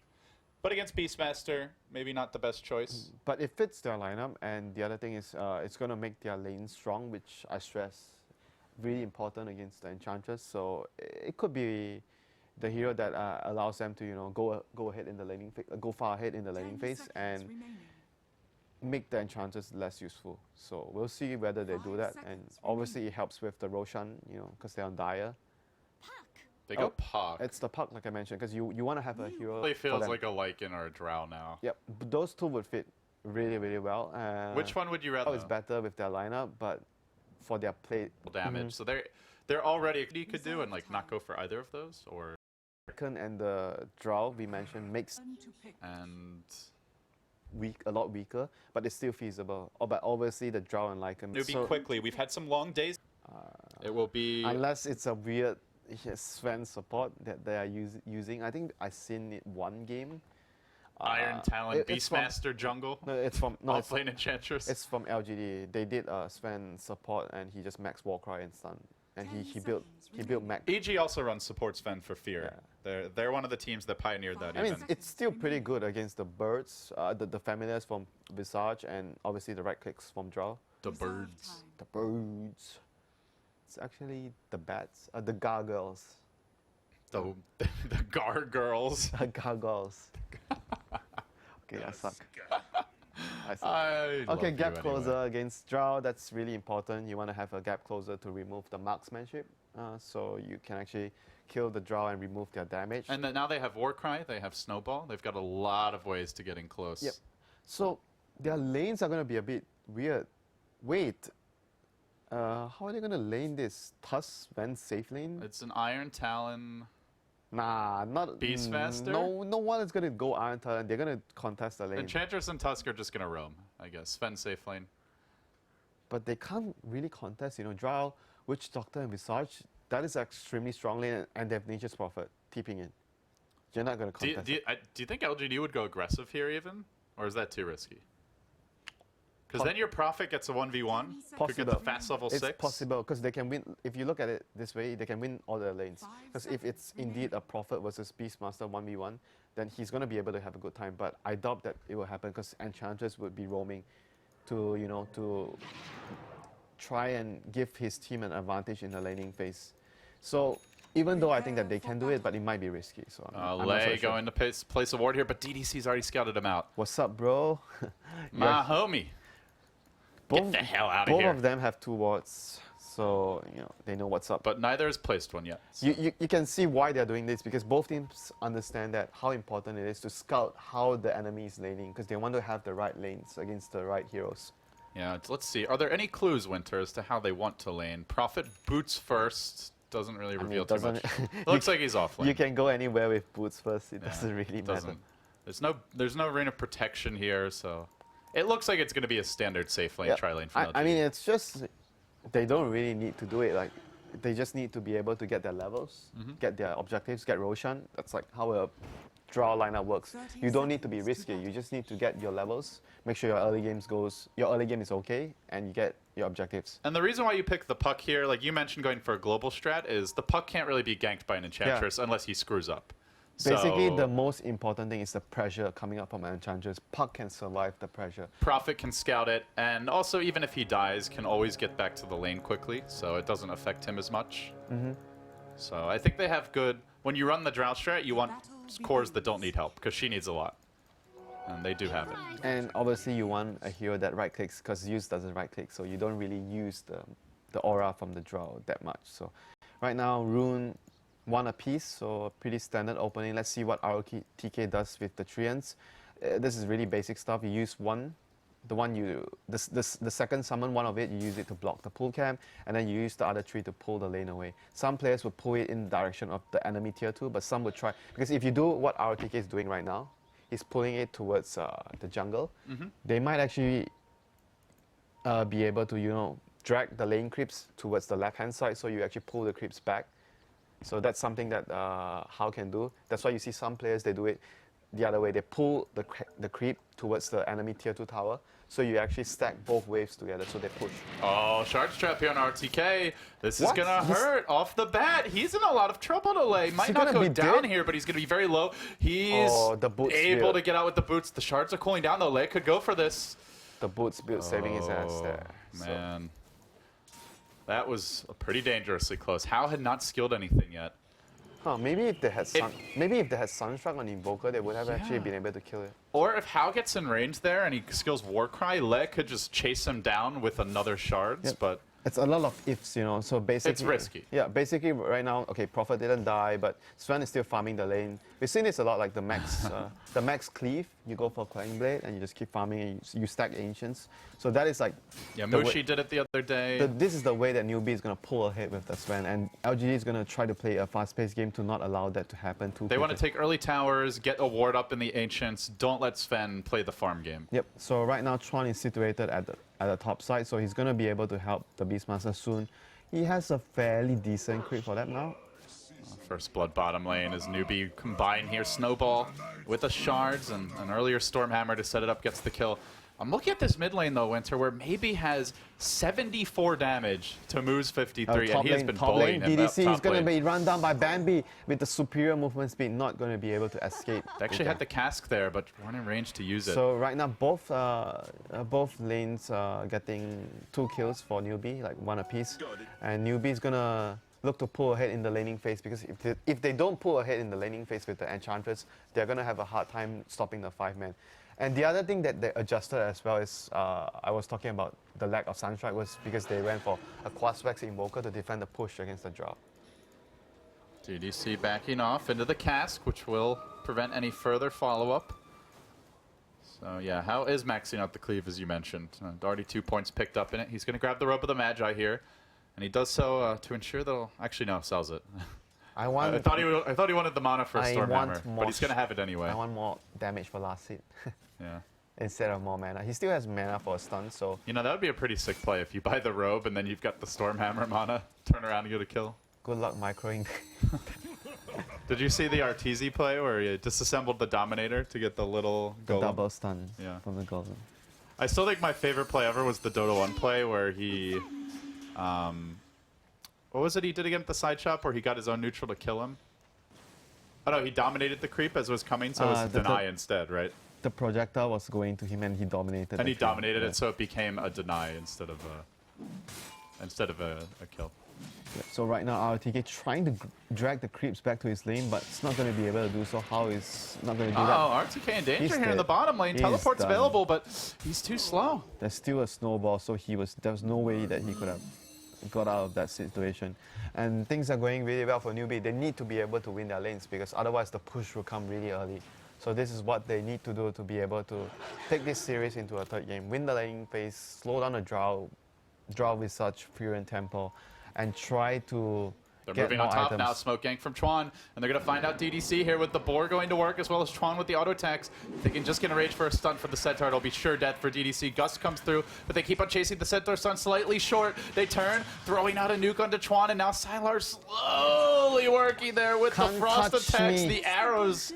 do touch him just enough in all the wrong places, and Tron will go down. So they get the counter kill.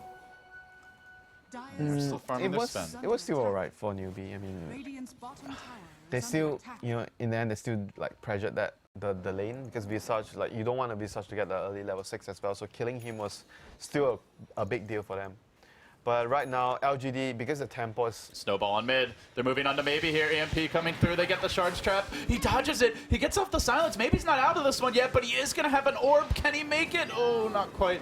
He even had the regen rune. If he had popped that maybe during the phase shift, might have had enough HP to survive, but Moo going to back off. Yep. Managed to get himself out with the Ghost Walk there. But like I was... Smoke from Newbee. Instant additional aggression, but I think this one was scouted. There's an observer ward there. Didn't they? They weren't up the hill. Oh, they weren't. They're on the lower hill. But I don't. LGD weren't. Kill. They still catch him. Snowball forward. Centaur's there to find MMY. Well, do they kill him? Shards, and yes, they will. So MMY down 6-1 the score. I'm not sure if they saw that, Gorman. It looked like they did. They were not on the high ramp, and they have vision of it. But well, Newbee now getting turned on. Maybe Tron goes down here. One more Frost Arrow. Not enough. It's still a lot of space for Hao. Like he's just free farming away, you know, pushing lane. He got the tower, so the Prophet rotations was nice. They got counter kills, but it came at a price. They lost their lane, the tier 1 bottom tower at bottom lane. So it's still something for Newbee, despite losing heroes there. And right now they're gonna try and pressure the Drow with the Tusk coming in. They got a Stomp from the Centaur here. And they are going to follow it up. Cass comes through and nicely plays Gustbite to keep Sylar alive, but he is being dove. Currently Snowball rolling in deep onto the Drow. They're going to isolate him, bring him down with one more auto attack. The Maledict working on Lei. He drops a ward on the retreat out. Don't think LGD scouted that as they're busy trying to get the kill. Last Maledict tick will do it, but Tule goes to work now with the Boar's help and the auto attack damage that a Beastmaster brings to the table. MMY's going to drop as well. Chuan's still in this one, and DDC's going to go down. They've wiped out the tri-lane. 3 have fallen. While that was all going on, the Invoker did get picked off in the mid lane. Looks like Coil got dropped by Maybe. Oh, was it a solo kill? I think it was. I guess he had the Drow Aura for some of that. Wow. All right. Action everywhere. Man, they needed that from Maybe. In fact, they might even catch Tule retreating here. The Frost Arrow's coming through. Silence is there. The Gust just to slow him down for a moment. Tule backing off. The Orb's going to be ready soon. Chuan trying to turn this, though. EMP Tornado. Oh, it's such a short phase shift that it actually still catches him out, and Maybe it's going to drop it. Now Sylar's in danger. Right back the other way. We keep on going. There's 2 heroes bottom. Witch Doctor's not in position to help out his Drow Ranger. The Gust is there, but Newbee keep on plowing into this Drow, and Tule is dominating. 4-0 and 3. This top lane with the Enchantress at 3-1 and 5 is combined for 8 kills. A massacre. LGD on the wrong side of it. Man, this is way better from Newbee. They picked much aggressive supports. The Tusk and the Enchantress are the big difference maker for their team right now. Roaming around. This is like the weakness of the Drow. When you get ganked early and your tempo gets slowed down, this is what is going to happen. You have to reach to that point where you get enough levels and farm to go for the objective play. So and we haven't seen the profit factor yet. RTK is level 6, but I think it's mainly right now the puck has to move, like because everyone else would be just farming and trying to get levels and items. The puck has to be the one that moves. Well, he did. He moved top. Yeah, he has to. He is the only one that can actually make space for, like, especially the Visage and mix of Ball the bottom. supports. Rolling onto ROTK. He does have the ultimate. He's going to let it go down. Sylar's ready to countergate this. The roaming Drow Ranger. Can it turn it around? Lei gets caught by the Gust on the round, so they'll at least get the Tusk kill. No, or do they? Maybe they don't get the Tusk kill. He's able to walk away. The Sigil slowed them down enough for him to escape. Sylar just couldn't keep up with the Frost Arrows. They're moving on top now as well. Diving onto DDC. Man, this Enchantress is just everywhere, putting up so much pressure. Oh, it's what we talked about, is the difference when Chuan's on a jungler versus when he's not. Night and day. So, tip of the day, Chuan, jungling hero, check. Put him on a jungling hero. They have Roar and Tule. Does he want to go for DDC? Man, they're just under so much pressure. They can't really get levels like in the lanes. They can't stay in their lanes. That's the problem for LGD right now. They need the puck to break things apart. Oh, so they're going to Roar DDC under the shadow of his tier 3 tower. Prophet will TP into this one, but they're going to need more backup. In comes the puck. They were baiting now. Too late. Going to get caught. It's a trap, but this time it's Newbee, the one's caught within it. 2 down. They only lose a Visage. That was Newbee just trying to do too much, and obviously LGD with good movement, good anticipation that the gang was going to happen, because Tron was playing so aggressive and punishing Newbee for that. So that's going to put LGD at least closer to their level 6, especially on their supports. I think that is once again really crucial for them this game. It is worth reminding everyone, there is still a Sven in this game. I haven't seen a whole lot of him, but he's going full economy build. Dominator first, max cleave, already has it, is stacking Ancients. There's currently a triple stack up at the Radiant side, and crucially LGD Winter, they've not taken towers, so they don't have the ability to contest these Ancients easily, and this Sven could get out of control very quickly. This Sven looks like he could even be much more farmed than the game yesterday when Mushi was on the Sven. I think if I'm not mistaken, he broke a record with the Sven, which is farm. He had like 9k net worth at 40 minutes. This game, you know, it's still quite possible for Hao if he gets ancient stacking going on every time he can. So we'll see how farm he can actually get. And right now, the puck is still... Unfortunately for him, the creeps are not cooperating. They managed to block each other in, and those Triceratops, slow to walk out, will prevent a fourth That stack. is minus 300 gold. Just punch your keyboard once for every gold that you miss. It's like missing a hero kill, so not a big deal. Puck is still really far away from his That blink. tilts you if you're a carry player. Just a little bit. That tilts RTZ for sure. I don't know if it tilts how, but they're Time gonna... to abandon. Oh, but can't do that here. MMY gonna get caught up. Then they roll into maybe. Cold Snap came through. He phase shifts to try and dodge it. Already committed the silence, drops the coil, but they're on the offensive. Newbee looking to finish up this puck. Sylar arrives in good position for a gust. They're gonna orb forward on Naboo, trying to turn it around. LGD desperately looking to take this fight. Maybe he's in deep. The soul assumption is enough. Secures the kill on a fleeing Invoker. So a 2-for-1 thus far. Trying to get Chuan as well. And it looks like they just might be able to do it slow from the Grave Chill. RTK has the Sprout ready. Can he get in position? Maybe with the orb forward, but he's trying to go for that extra kill into too late. No, they get turned on. They will have to back out. Sylar, level 1 Frost Arrows, but now how? They saw him running down the river, and they don't want a piece of that Sven. That fight was all our TK. He had a mech, first item, that early. It caught Newbee by surprise. That's why they weren't able to finish the Puck off, and Puck was able to get his spells, bottle up, even salve up for that fight. So that mech from RTK was definitely a big difference maker in that fight. So even then, you do have to remember that's a 4v5. If later on in the game, Hao's there, not going to be so easy for LGD, but a very important fight nonetheless. yeah, it's still important because LGD were able to get experience. I mentioned their supports. They need to get their level 6. So DDC's level 6 is online. He has his birds. If you look at Witch Doctor, he's halfway to his level 6. So they caught up, and things are suddenly looking all right again for LGD. They just need to make sure they are able to secure the Rosh. I think that is their next really most important objective. If they can secure the Roshan for Drow, that would put them in a fairly good spot. And get that blink on the puck. Without him, they're lacking reliable initiation.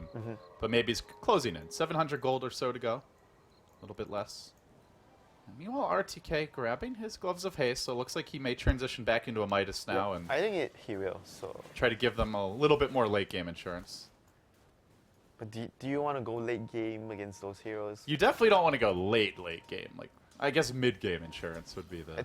Yeah, I guess he just wants to, like you mentioned, get some farm back, like catch up. Maybe they could rat late game, but they're definitely not going to He's head on not fight. going to rat now because he's going to be dead. Well, the rat, he found the trap. I was going to quickly finish him off here. He found the cheese in the lane. Oh he found no, those that's creeps. the treats! Run, my babies! Babies will pretty much all die. So, state of the game, obviously still in Newbee's favor. Sven has a huge amount of network lead against the enemy. Beastmaster is also second He's in got a network. Necro 3 soon. Yeah, this Beastmaster is actually so rich because of all the kills he's gotten in the lane, and obviously no thanks to his support buddy Enchantress that actually set up so much, and not to forget the Tusk as well that roam top. So things are still looking good for Newbee, and it seems like they're going to get a Midas on Mu as well to secure even more late game, as if they don't have enough with the Sven. So if they can actually stop LGD from getting the Roshan, that would be really crucial for them, because the Roshan will be the next important thing. LGD wants to get it if the Drow to come back into the game, and as long as Newbee doesn't allow that to happen, they would be in a really good spot. They're going to move on to this tower. Hao does get scouted out, but he is He doesn't care, he's quelling one blade. beefy bugger. He has quelling blade, so you can't trap him with the Sprout. Hey, you can frost arrow him. He has Warcry, so They have drums.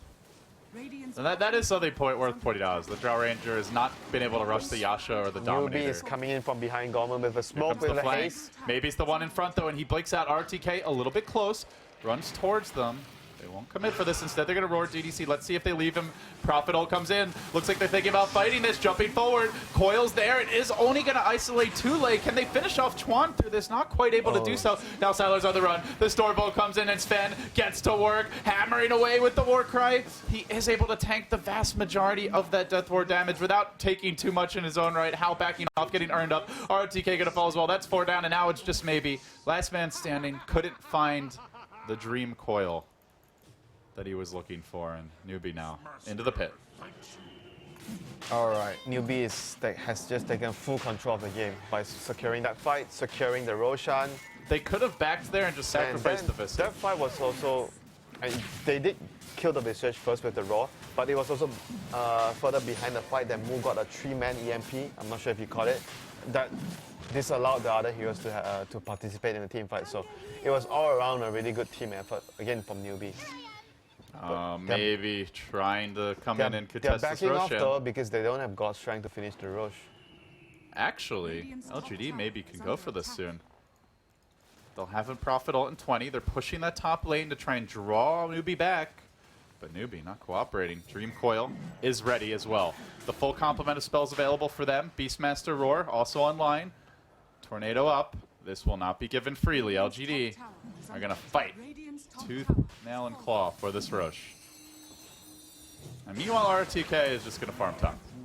He did not even go for the Midas. He goes back into Tread, so everything focused on right now for LGD. Here we go. Orb into the pit. The Rosh extremely low. Punk jumps in, gets up the silence, killed by the Radiant. Somebody grab the damn Aegis. Oh, it's the Sven who gets it. Who cleave through, finishing off the Punk. Now the Drow Ranger dead as well. A perfect high ground Death Ward, but not enough to even kill off Hal once, let alone a second time. Stunning RTK, trapping him up on a cliff. He pops the mech, gets pushed down by the ice shards, and right into the waiting arms of Hal, who will finish him up together with Lei. That's 4 dead.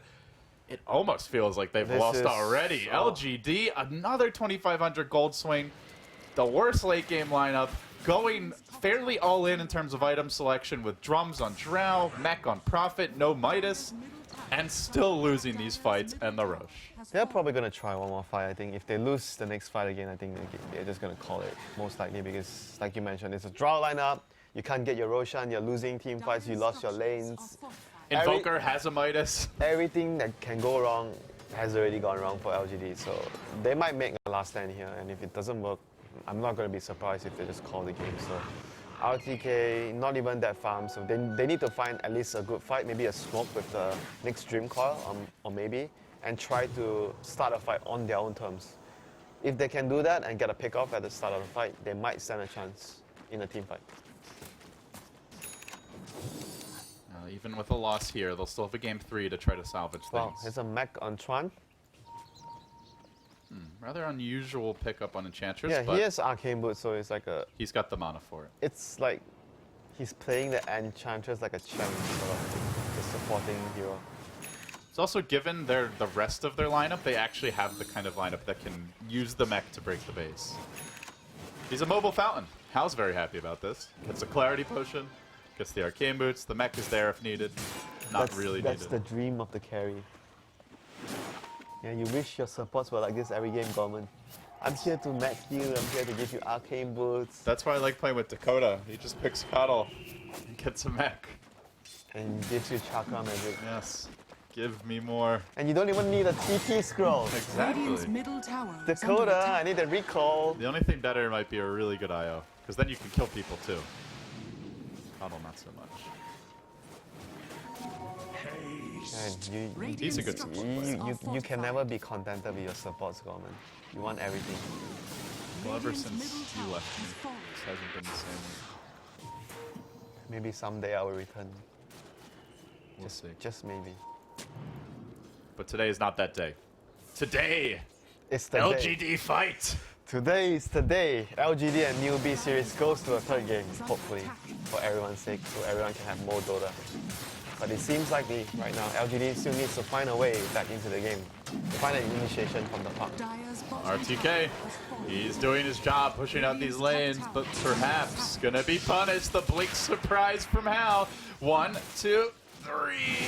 Oh, he gets off the back, so it's going to be a couple of extra attacks. But Yeah. RTK ain't running for this one. And Hao will collect his bounty. Radiant's top tower has fallen. Barely able to TP out there on DDC. You have just too many tools of catching. Like they have Quad Specs Invoker, they have Beastmaster Hawk, they have Snowball. So it looks like Lei is also building a mech, or do you think he's just going to go into a Crimson Guard here to deal with that Visage?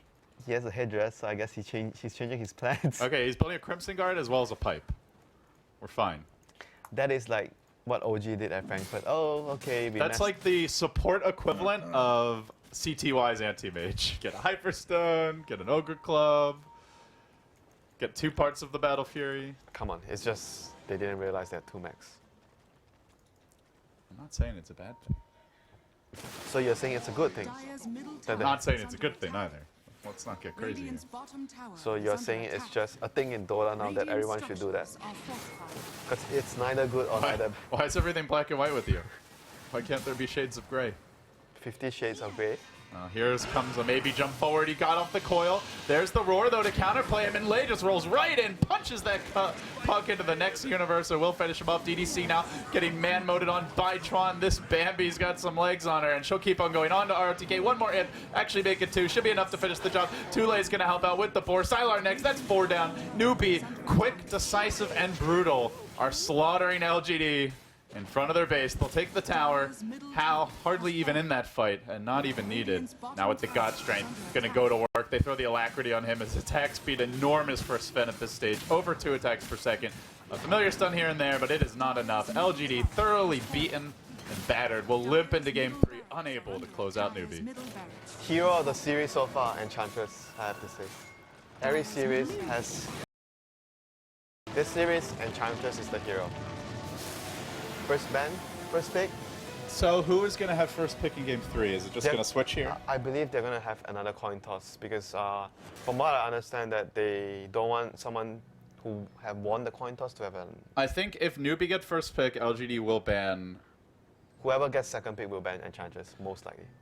You know, do LGD need to, though? Because they could have picked, like, something less risky. Like, they give away the Enchantress, sure, but let's say you pick, like, a Morphling or, you know, something that's a little bit more stable Dude, in the laning Morphling stage. got banned, dude. That was stage 2, right? Yeah. No, that was the 5th ban. They Yeah, banned it when the fifth ban. Rubik got banned. Yeah, so they fifth could ban. have picked something else. They for could a have character. not gone so all in, basically.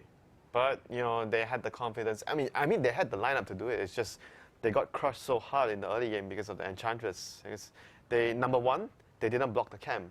Remember how Newbee dealt with our Tiki's Enchantress? They body blocked the camp nearest to the Enchantress, and they used a sentry to block the camp near the Ancients. So that was what LG did not do this game, which I believe was really important when you're playing up against either an offlane Enchantress or a support Enchantress. You have to block the camps. So I think they have to really consider if they are going to give away the Enchantress, they need to at Better least, game plan to deal yeah, with it. they need to at least have a better plan to deal with it. All right. Any other things that you see here that need to be changed, or do you pretty much just chalk this up to the Enchantress No, show? I think the Enchantress show. Enchantress just had too much food in the early game, so he just made everyone so happy that all the lanes won. Well, we'll see if Chuan is satisfied with his first meal of the day. But for now, the Enchantress, an enchanting showing here from Newbies. They will take game 2. They're going to force it to game 3. Winner will move on to face OG, who already got done dismantling Archon to probably not the surprise of many, 2-0. So stick around, the final match of our first round of games here for Group C action, and then we will be back. The Shanghai Major by Perfect World continues after this.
Ladies and gentlemen, welcome back to our deciding game number 3 of opening winners bracket Group C action here at the Shanghai Major presented by Perfect World. It's LGD Gaming taking on Newbee, and in this deciding game 3, the winner will be facing OG, who awaits after a 2-0 hard-fought victory over Archon in the second match that was happening concurrently. So with that, Winter, we're going to see how the draft develops here. It's LGD with first pick, and it is worth mentioning that Newbee had a choice of side, and they actually chose Radiant, not Dire, which apparently nearly all the teams have been going for Dire when they have the option. Didn't it happen once yesterday? Happened with Vici once, apparently.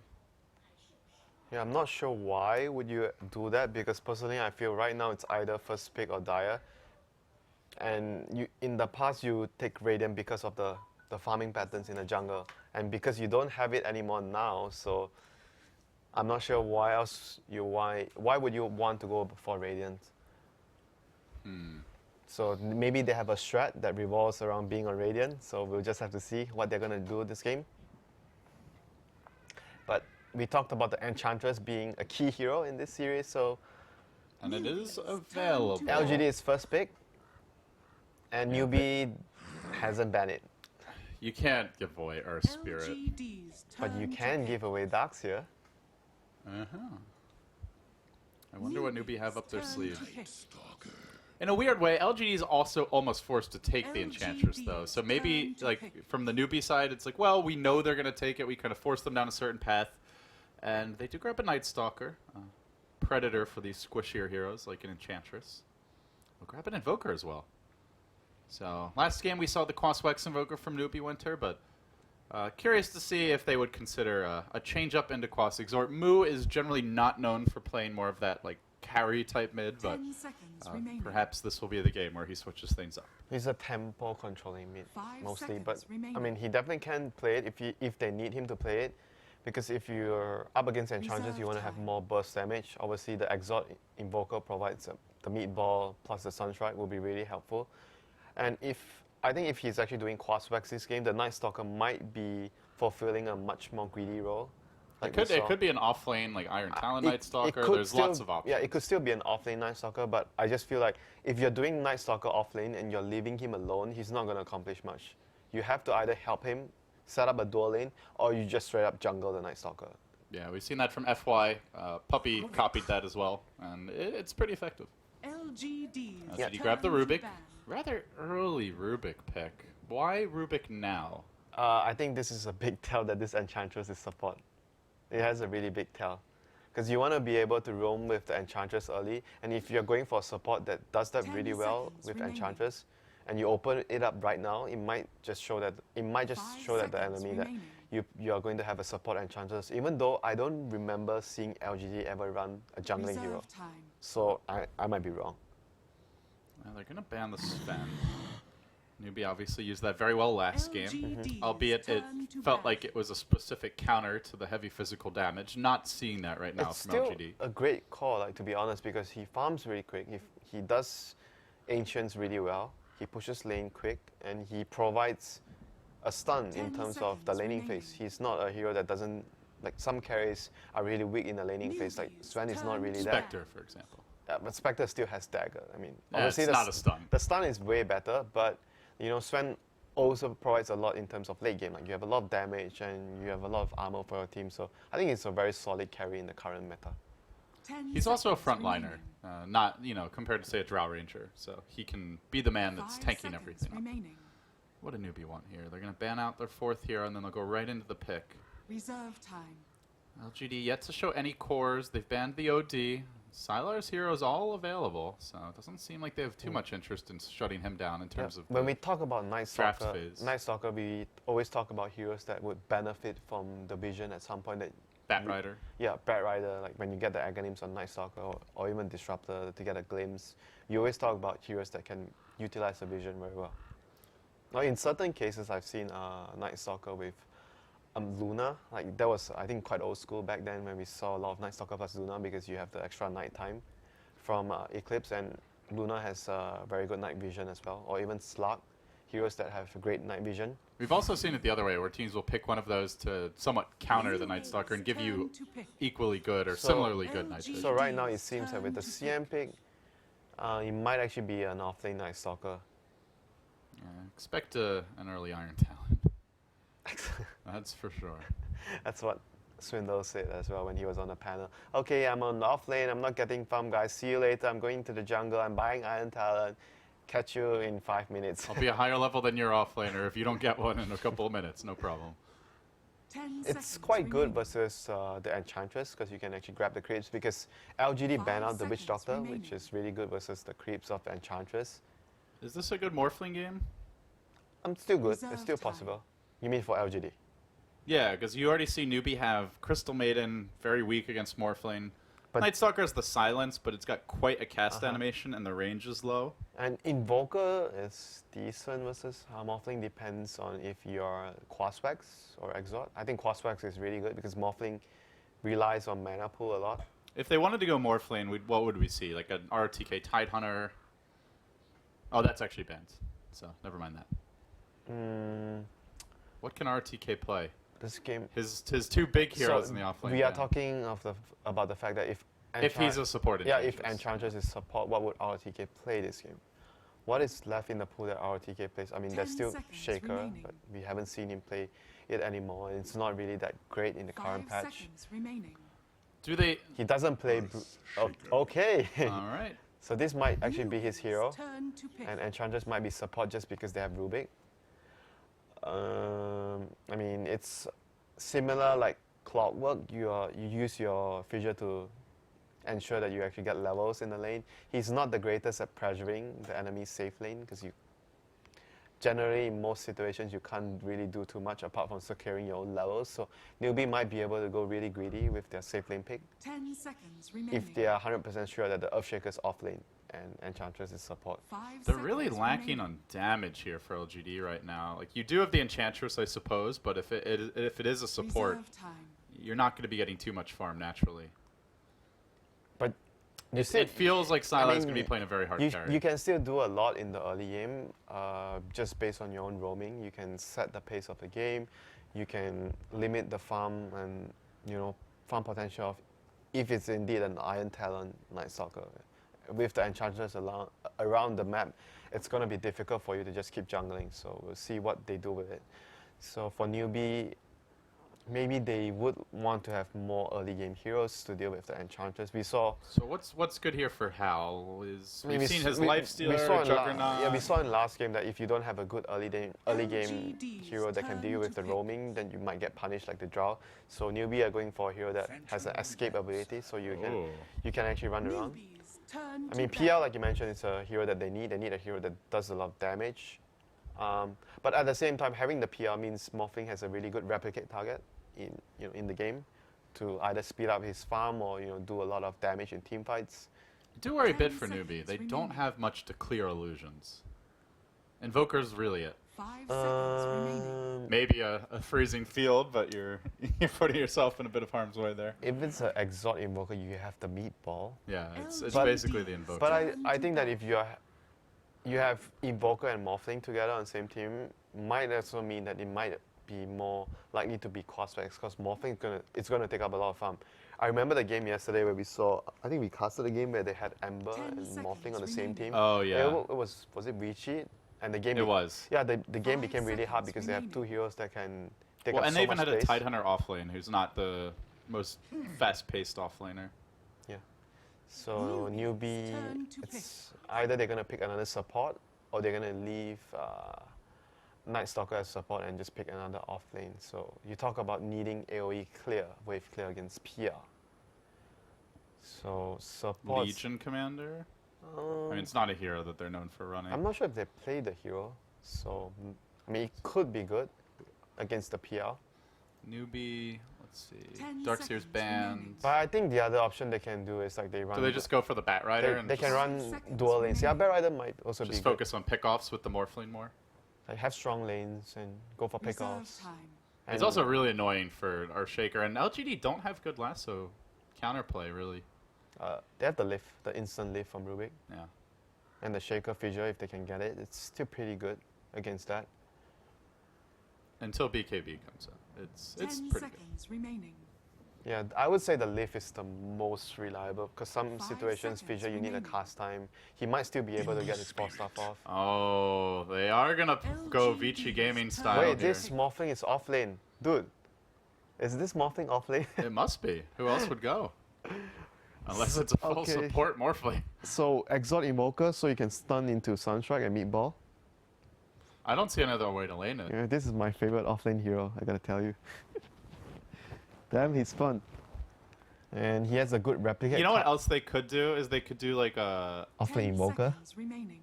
No. they could do if they expect a 1v1 for the Invoker, they could put 5 him like seconds remaining. maybe Morphling solo versus the Earthshaker, Invoker Wow, mid they- and a tri-lane Ember. The greed is getting real. Everyone is Let's just see who's picking what. everyone is just getting greedier. But I think that it's gonna be offlane. They banned Lycan. They expected another carry. I think it's gonna be offlane morphling though because it seems the most likely. it seems most likely that's number one. And I think that because they need setup right now. If you look at their heroes, they need someone to set up kills for their team. So if you do it, Good for which would mean an Exhort Invoker. and Yeah, it is too late playing it. if you do Exalt Invoker with the offlane morphing, it might work for them because then CM and Night Stalker they don't really need much farm, so they might be able to get away with it. It all comes down to this here. Newbee and LGD going the distance into the game 3. Whose draft, Winter, do you 10 like better? seconds Or remaining. do you think they're even? I'm biased. I like morphling offlane. 5 seconds remaining. But All right, try to do your job and be professional here. I do think that because LGD have the Enchantress, it's easier for them to take control of the game. And I think that if they can actually take control of the game, they make space for PR and Juggernaut to, get their items. Prepare And for battle. they are pretty fast-paced heroes. So I would say that Morphing and Ember are a bit slower, especially the Morphing is a bit slower compared to the PR and the Juggernaut. So I think that LGD has a really good chance of taking control of the game with the Enchantress, roaming around, making a lot of plays happen. And they have the Juggernaut healing ward to take the Roshan, so they can definitely snowball out of control in this game. So Enchantress is going to be the key hero, again, in this series. So offlane, morphling nowadays at Yeah, the same build. Tranquil Boots, Soul Rain, Blink Same Dagger. You might want position of the hero. Would you ever consider like working an Aether Lens Nah, into the mix? I travel time so you can actually dodge it. so if you- you're right in front of them, they can't really react. Yeah, they can't really react, so you want to have the Blink. I think Blink is definitely call on the hero. But you either, some games you get a Midas, or you just don't get a Midas. RTK will be starting in the offlane as the Earthshaker. Worth mentioning that there was a very aggressive ward planted down by Chuan. He TP'd towards bottom, and he placed one up near the Roshan pit, so they'll have some great vision of the I think this area was surrounding. number one. What it does is it scouts the Enchantress. Even though they didn't block the camp, like I mentioned before in the first game, Newbee blocked the camp, but in the second game, LGD didn't block the camp. And I stress how important it is to block off the Enchantress camp. But sometimes having vision as well is really good. And this game, Oftentimes when an Enchantress like ganks that bottom lane, she'll smoke like in this area, and yeah, she'll be scouted. I mean that too, but if you look at LGD's heroes, they're very strong level 1 heroes. So probably Newbie felt like they're not confident that they can actually get a level 1 block off, so they didn't want to contest it. So they just place a ward far away, so it doesn't put them in harm's way when they're trying to place the ward. So it is the full Iron Talon Night Stalker for Yeah, why not? They're just This and farm's- both teams are playing greedy, but LGD has a jungler that can do more. I mean, the Night Stalker can actually keep up with the Enchantress unless she gets a Yeah. Wildkin and a big And stack. not to mention, because it's a PL mid, we saw how MVP run it. It's easier for them to it's easier for the Enchantress to gank because there's a setup. Radiant's bottom tower is under And attack. if you look at the other lanes, this lane is actually really, really good for Morphling, honestly, because number one, he can wave farm away. Pressure comes on mid. Maybe he's already diving, trying to find How here for the first Blood Centaur. Already used the Stomp. Just a bit short on the Lance mana and does not have the Mango that Yeah. we sometimes see on the carry But PLs. the creep is, from the Enchantress, definitely putting a lot of pressure on the Ember. But I was talking about how They're this going to have lane, another Stomp soon. CM is here to save the day. Yeah, 10 mana short on maybe. But Morphling is going to have a lot of experience gained from this lane because it's very hard for them to kill him because they have the waveform, and Rubik is not very good at zoning by himself. So I expect this Morphling to get a lot of levels, which is what you need. You don't need too much farm. You just need the level so you're effective. And the CM aura to help him with his mana pool issue. So things are going to look really good for the Morphling this game, and it's going to be up to Enchantress to set the pace of the game right now. He's already doing it by winning the middle lane for maybe. So we're seeing RTK do a bit of side pulling bottom. He strikes, creeps Oh, over this to was his what big camp. I think Complexity did this first. I remember seeing them do it not too long ago. It's really, really effective on the off lane. So I believe you can only do this on Dire because on Radiant it's much more difficult. I'm not sure because I never tried it. Quan wants to make a move on mid here, maybe. Does have the point in Doppelganger. But Can't really Not kill, gonna they threaten. can't really gank the PL that easily. the harassment not very effective. Yeah, I think he's just going to be there if there's a creep from the Enchantress. That's about it. That's all he can do in this scenario right here. And it is going to be most likely an Exalt Invoker because It is, at least for now, one. Yeah. He hasn't taken his third skill point yet, though. Oh, no, sorry. Yeah. he has, yeah, he just got it like on Wax. So it might actually still be a cross Wax, so who knows. RTK going to get Cold Snap, but Chuan can't really get in range for that Frostbite there to set up the Sunstrike.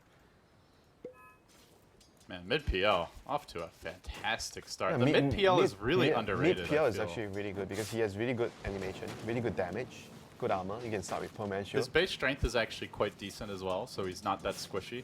It's more of the pressure. Like if you have the right lineup, what MVP did was they always had a Tusk or a Spirit, something, or even a Bounty Hunter. He's to going gank. in. He knows the Flame Guard's on cooldown. This is going to prompt a TP reaction. Oh, from the, LE. the Night Stalker jungler has come online. It's almost that first nighttime, and he has the smoke. So this is a carbon copy of the way FY was doing it when he used it earlier in the patch. Yep, but he did it when the enemy had very fast-paced heroes. This game maybe because LGD is also greedy with their heroes, so maybe Newbee might be able to have a better chance of getting away with it. We'll see. Nighttime looms. And LGD also want to smoke. It looks like they've got a small little Enchantress army here. And LE moves towards bottom. Let's see if Enchantress is He, going he to... doesn't have the silence yet though, so his gank against the PL might be difficult, honestly. I think they want to gank the Nightstalker, or the Earthshaker. Yeah. They're headed towards RTK. At the same time, LGD wrapping around on the top lane, but that's a Morph lane they're trying to kill off, and he has mana. So maybe they'll just have to settle for the tower. RTK, they're going to get caught out there, slowed down by Chuan. Ellie swinging around from the side, just smacking him with those Vampire Claws. One more Void will get the kill, and with the Hill Ward, RTK, no fog in sight. No chance of a juke. Meanwhile, LGD, though, having a much tougher time corralling too late. Morphling. Can you actually waveform away from this? They have to force the wave like before they actually come in from behind, it seems. Let's see who has the TP score. No one has a TP score. They can't kill him. Really? Are they going to try for it? There's no They Omni Slash yet. can Maybe kill with it. the Blade Fury. They can kill him. It's a long dive. They do get the kill. Yeah, they got the lift after the waveform. That was crucial for them to be able to get the kill. So they were able to force out the waveform. Rubik was in a good position to actually lift him back into the waiting arms of Sylar, which is on the Juggernaut. So even without the Omni Slash, the Blade Fury was just enough to secure the kill for them. So one kill apiece on both of the You know offlaners. why as well? Because he only has the level 1 morph. Because I mean, that's he's the way- going for the adaptive Yeah, build. that's the so way it's you- a much easier kill. That's the way you build the offlane morph. I don't think there's any other way you play this. Like, Oh yeah, it's just it's a byproduct of the fact that the it's way an you offlane. are playing the morphling, yeah. So that you just have to deal with it. So he has his Tranquil Boots up, so needs to get his Soul Ring next. Those are the two most important items you want to have. Looking at how mid lane, taking a beating from maybe. I'll be okay for now. Wow, he's actually leading so much. I guess thanks to the Enchantress creep earlier, so he's able to pull ahead a significant amount of distance. They want maybe though. They're tracking him at night. Wards from both teams here. Their Oh, they're Sunstrike silenced. comes in. They're silenced. Silence. The Void comes through. Hal does not have access to a Fire Remnant yet, but they are going to nuke him with Chuan. He jumps up the cliff. He really doesn't want to give up that DD rune. Has no choice. It will be bottled up. So by it's an Mr. Exalt Hal. Invoker. It's 3 points in Exalt. So if they landed the Sunstrike, maybe they would have a good chance of killing him, but didn't land. He didn't wait for the Disable to land, so he just went in. Because he didn't expect the Night Stalker to get the silence off. And he was anticipating that PR would actually run towards the top rune. So LGD grouping up their two supports here might be wanting to smoke. They have wards too, so they're going to smoke, place wards in enemy jungle, try to get a kill. Pops the smoke now. And maybe he's in bottom lane now, so he feels like he doesn't want to be in mid lane now under too much pressure because Ember has level 6. He can kill me. They're going to 4-man on bottom. Smoke coming from LGD as Top well. lane as And they're well. wrapping around on Sylar. They get the adaptive off to start this one. They need that silence to come through before he can Blade Fury TP, and they do manage to pull it off. Sylar goes splat. And Newbee collect their kill, but now Moo could be next. So it looks like they're going to be trading Invoker here, potentially. LGD trying to cinch the noose on him, but he gets off the Ghost Walk. Is there detection? Yes, They there have is. one They have sentry on sentry. DDC. But Moo, they don't know exactly where he is. The pings are coming out to the right of the tower. Seems Moo may actually get away. Oh, they're going in. They saw the ghost They walk. saw the ghost walk. But they see it to the left of the tower. Oh, no. Oh, MMY. They're starting to really get close to him. TP comes through, though. Ellie's here. He's already level 5. That Void's going to really hurt. Moo's got a Sunstrike ready. Do they even try to drop the sentry? Radiant's top Essentially, they tower do, has but been denied. will be dealt with. Yeah, both teams making mirror movements. You see how they are making the movements. Both trying to kill the safe lane, but... LGD do have the Enchantress, though, so they're the ones that are getting the tower. Newbee is also dealing... Yeah, I guess Newbee can deal a lot of damage, but they can't really get the tower. But Lair is going to get caught here on the Night Stalker. Radiant's bottom tower Fissure going to just make sure that he can't really escape. Moo's still down here, and I think Sylar might realize that Ghost Walking again. Not only is he caught out here, but he's not spending time farming. His How moves into the bottom lane, has the double damage rune picked up, but he's very squishy. Only 5 armor and low What? HP, just gets gunned down by Sylar's auto attacks. What just happened? A free offering Dyer's on the top altar of tower is LGD. under attack. Oh no, Sylar has dust! Sylar has dust! After all that, Moo is still... It's a 2,000 gold. Come on, Gorman, learn something from this. Ad. Structures are Oh, fortified. good stun there on Maybe, but MMY just a bit out of range with the telekinesis. Yeah, because you make me buy everything. Dyer's middle tower I buy is dust under on attack. carries, but because it gets me kills. There's a direct reward. You see, I'm motivated by those ones. They're immediate gratification. I'm an American after all. So you only look for the short-term stuff, you don't look for long-term stuff, you know? Short-term stuff leads to long-term stuff. Everything begins short-term, once upon a time. Oh yeah, sure.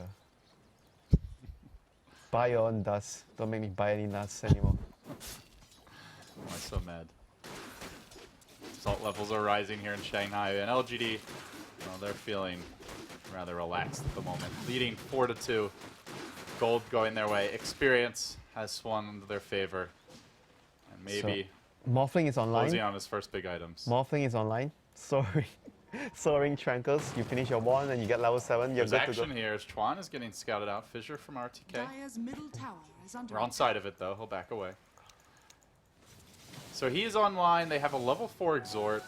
They can kill some of the squishier heroes with this.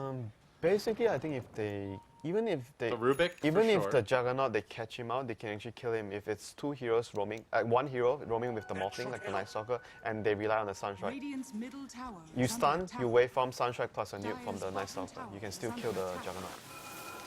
Creep wars in the mid lane. Tornado zoning back the wave as Moo is going to deal with that Enchantress creep. And here comes Newbee. It is daytime, but they've got access to darkness He now. has 2 points in on Enchant. That's not something you see too much on Enchantress. Even it's the support Enchantress. Look for the darkness here. They've got the level 4 adaptive just clipped level 7. Could you even try and go for maybe perhaps? Oh, he got him! He stuns off RTK. Sunstrike's going to come through. RTK takes a beating. Will end up going down. MMY though looking to turn this one. Chuan Poppy's Fairy Fire. That ain't going to save him. The Rubik finishes the job, but now Ellie pops the ultimate. And it is nighttime going to work. Sylar with the Omni Slash. It's a bit underwhelming, but the spin follow-up sufficient. They kill off Ellie.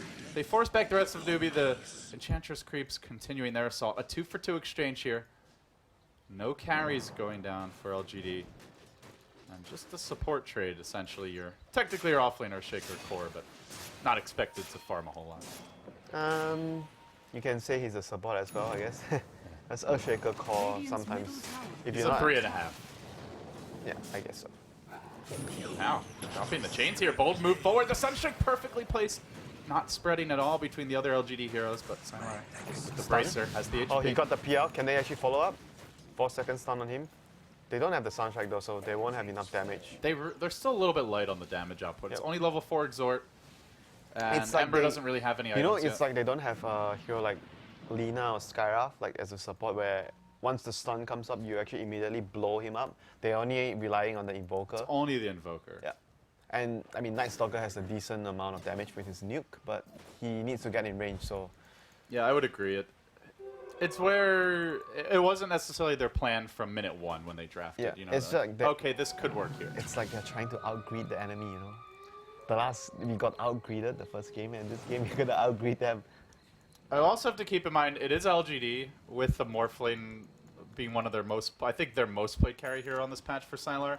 And last game, Newbee banned it in that stage, so perhaps LGD partially wanted to block, or Newbee partially wanted to block pick LGD, and then had to figure out a way to fit the morph. Meanwhile, LGD is going to smoke in. They're going to catch out Tron here. He drops the sentry. Back. Here comes the BOTP. Oh, no. Not going to make it in time, it looks like. But Earthshaker comes in from behind. Is going to catch out House. Surprise! Doesn't have Remnant. Kill him off. Oh, he can't really go to his Remnant. Oh, no. That was a big kill for LGD. RTK securing that kill for his team with the Echo Slam. He's a ninja on the Shaker. Just corrupt right in. And this Morphling is also a ninja, taking last hits with Adaptive Strike. Sylar does TP top, and he gets there in time to deny the tower. More frustration for Can they get the silence on him? Silence into a void might be enough for the kill here. Moo. Currently, he's got the Forge Spirits as well as the Ice Wall. Not the best spells for killing off a Juggernaut, who's just going to spin his way back, dropping the healing ward on the retreat. They needed to land the Soundtrack plus the wall. Because even if you spin after, you're still slow. So they needed those two spells to connect in order to get the kill mid lane. There's a Remnant forward from How. He will find MMY, but the Fissure's in a good position by RTK to try to keep him alive. Waving over it, though, too late. We'll secure it. This off-lane Morphling starting to turn into perhaps more of a carry as he continues to rack up the kills and assists this game. He is like a Beastmaster. You can say that. I don't think you can call him a carry, but I mean, Rubik can also be the off-lane morphing for his team if he gets the steal. Yeah. It's First steal the strength morph. It's a mistake on the morphing if Rubik gets the stun because you can always just morph after the stun. It's very difficult for Rubik. You can give away the morph, but it's just important not to give away the stun, the Adaptive Strike. Yeah. Speaking of stealing, MMY is not ready to do that yet. He's still only level 5. He's still an amateur. 14 minutes. This is actually one of the worst starts I've ever seen from MMY. Yeah, because you have Enchantress, and Enchantress is the one taking the space. So Rubik is going to be... Someone has to be sacrificed. So Rubik is... I vote for RTK. What? Do I get a vote in this? But yeah, they definitely need that Rubik level 6. You're not getting the vote because you're not the captain of this team, so no. You're not going to hear from me, I'm sorry. Well, I give my vote to Xiaowei, and I'm pretty sure he would pick RTK. Mostly so he can replace it. TDC will take the tower mid. So finally objectives coming out for LGD. And you're just mean to RTK. I love him. No, you don't. I'm only mean to him because I love him. That's how I show my affection, Winter. It's a sleight of fist through right as the fissure comes. They're going to blast back Sylar. Lay. Ali going to TP out. Looks like How still a long ways off his items here. That mid lane was just a total stomp in favor of LGD. A 2,700 gold differential at only 15 minutes in between the two solo mids. That's Enchantress DOTA, my friend. If you pick Enchantress and you don't win your lane, then something is wrong. So Try for the Roche. Roshan is next on the menu for RTK's team. I think they saw some of these heroes running into the river. They do have a ward. But they do have better like teamfight control with the fissure right now, so it's still hard for... I don't even think Newbee knows about it, so they are not even moving. They finally scout with Sunstrike, so it's going to be too late. 5 heroes rushing. The PL is also just very strong right now. I mean, they have decent amount of AoE still to deal with the PL. They have the waveform, they have the the flame guard, which is the main thing. I'm just looking at some of these health pools. Like one lance is a third, a fourth of their health, and it does not have a long Are you cooldown. talking about Crystal Maiden? Yeah, one lance is half her health before reduction, practically. I mean, Crystal Maiden is just basically not a hero meant to tank the lance. Just not a hero. You can stop there. Just She's food. a creep. Well, Tron had his snack last game, but he might be a snack this time around. Diffusal Blades on its way for maybe. Already has the components, just going to need the recipe. At which point, things get very dicey for some of these heroes. PL is becoming a better and better replicate target for Morphling. He's going to be happy about that. And he gets a stun on Sylar here, but no follow-up. Just too tanky there. Just to annoy the carry when the carry is running around the map. You stun him, you slow his tempo down by 4 seconds. You get him angry, get him tilted. Angry's like you carries like you get angry so easily. Winter, we're trying to cast the Shanghai Major here, not hear your life story about how much I get under your skin and I'm better than you in every way. So let's try to keep the focus on the game. Alright, let's get back into the game where... You're getting too big for your britches, man. And Morphling is It's trying. still close. Morphling is trying to get his Midas, I guess. Morphling's working towards the Midas. I'm not sure. I'm not Ellie su- working towards I'm his not Aghanim sure Scepter. whether he will definitely get the Midas, but as I know that the Chinese Morphlings mostly will get Midas after their basic items. Because it just fits the hero. You want to get... Mid lane, Frostbite and Sylar. They're going to make a move in here on them. Can they force anything? Sunstrike? Blade Fury's on cooldown. Sunstrike? He's going to pop a drum charge just to be safe. Meanwhile, RTK is getting The jumped stun. out. There's the long range stun on the bottom lane. Sunstrike coming through. That's where they were holding it. How jumps in. The Echo Slam getting dodged, it looks like, by the sleight of fist there. But the long The range Impetus! Okay, is going to really leave a mark on How. that's a... I think there's a limit on They that. might have... Yeah, there is a cap. That's on why you don't die, right? There used to be no cap, so you could like throw one, and I think I even saw like a Dota 1 clip where someone TP'd the fountain and insane damage you killed it. But that got patched very quickly after the hero came out. Dire's structures are fortified. So right now with the Aegis in hand, LGD is still in control of the game. They have not many deep wards down the enemy base yet. The deepest ward is this one in the jungle. So they still don't have any coverage of the Ancients or anywhere near the mid-tier 2 towers for Newbee. So that would be something that they probably look to get done next with the ward on MMY. I think ideally you want to have some vision in the deep parts of the jungle in the middle lane. So you can actually gank. Good time for LGD to be aggressive here. It's daytime. PL going to debut his Diffusal Blade, lobbing out a long range lance there onto the Morphling, and they get to work on the tower. They'll cut out the wave, they'll clear it up. Not seeing Newbee trading for objectives or pressure on other lanes. They're very slow to push these Their out. heroes are not exactly the best heroes at sieging. They're apart- going to move a mid though. They get the stun off on Sylar. Waveform over the top. Sunstrike. Silence is there. Sunstrike coming through. And Sylar will end up going down. RTK just a split second late with the fissure. Oh, he- Almost has the blink dagger, but it wasn't quite ready. Maybe joins this one. Ellie able to get out. Too late. Also escaping. LGD brought the whole gang. The plays. They were just late. Is under The attack. plays. And I didn't expect Juggernaut not to be able to react there because like you have a decent amount of time to Radiant's react to the bottom adaptive tower strike. has fallen. But guess he wasn't looking. Got stunned, just got blown up. When did they pop darkness before that? Maybe he Oh, didn't. He had I'm less not time to sure. see it Yeah, coming. maybe that's That why. might have been it as well. Yeah, maybe that's why. Yeah, I'm not sure. I didn't notice, but it was a big kill onto the carry, nevertheless. So like PL is still the leader in terms of net worth, and Shaker has Blink now. So that's Dire's all the top latest tower is update under for attack. LGD. Maybe they're How's gonna. the weather looking? The weather is looking nice here. There's no snow compared to Minsk, so I'm liking it. I don't like the snow. Funny story, we arrive in Belarus for Starladder, and Winter goes out into negative 10 degrees Celsius weather wearing nothing but flip-flops on the ice-covered tarmac. That's one way to enter the country. And RTK, is he gonna enter with a big Echo Slam here? He's gonna stun and Oh just man, he beat the crap out of that maiden. He's not even done yet. Moving forward.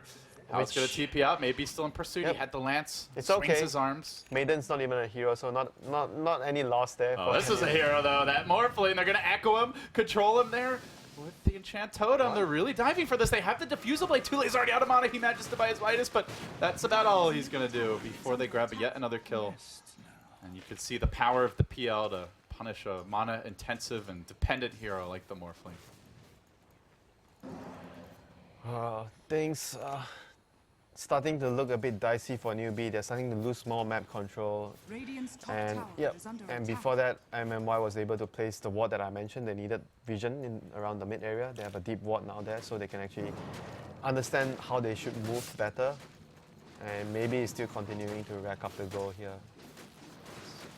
They have an Ember, but with how far behind he is, do you see him being able to deal with PL later on? I think if PL is ahead, PL can also deal with Ember. So Ember needs, I think for Ember to be able to deal with PL, you have to be at least on par or ahead. You cannot be behind. Because PL can just get the Blink build, the Blink Abyssal build, and you just find the Ember and you blink on top of him and you kill him And you first. just instantly kill him. Yeah. So the ward now paying off. They scout out a lot of Newbee's movement here. They saw RTK. Did they see They saw him run in. They've got the ward that saw him walk right into that nook. He didn't come out the other side. Oh, they know there's a ward because he blinked right away. So in the great farm wars of Logically, I would. falls off really hard later Yeah, on. and you look at overall LGD's late game, 5 of their heroes. Yep, and CM falls off. So I think that LGD has a better late game compared to Newbee. Radiant's What do you bottom make of the tower is Invoker under build while attack. we've got a lull as we'll see the Rubik of MMY getting sniped out in the river. Actually escape. Tule also in a bit of danger. How jumping back in. So he'll TP out. Does make it. You mean instead of the Yules? The Yule. No, I think you only do that, or even I think Miracle did the mech build because because Invoker is mostly used as a hero that Radiant's top focuses tower on is his under spells. attack. So playing around his spells is, I think, the most common way of building the hero. It makes you much more tankier, and you know the cooldown is really good. And not to mention the fact that you get to that Ravage point faster with Aghanims. That's true. Nope, the lift, MMY catches our poor Tron, which is, according to Gorman, not a hero. So, not a They big lost loss. a very expensive creep. No big deal. Radiant's top tower is under Maybe it's a big deal attack. for Chuan, though. And we are seeing that it feels like a total 180. When he's on the mid lane, DDC fight it out with How a bit now. That Untouchable making it hard to get the kill. And in fact, with the Dragonlance, the Imps crashing in, one super long range Imp is going to Sylar's gonna get caught here by the tornado. He's gonna go down. They managed to get a big kill here with the Night Stalker rotating in, helping move. How dropping a Remnant in the base because that Imp was crushing at him and did a lot of damage. But yeah, well, Night Stalker will TP away. So they dodged that bullet at least.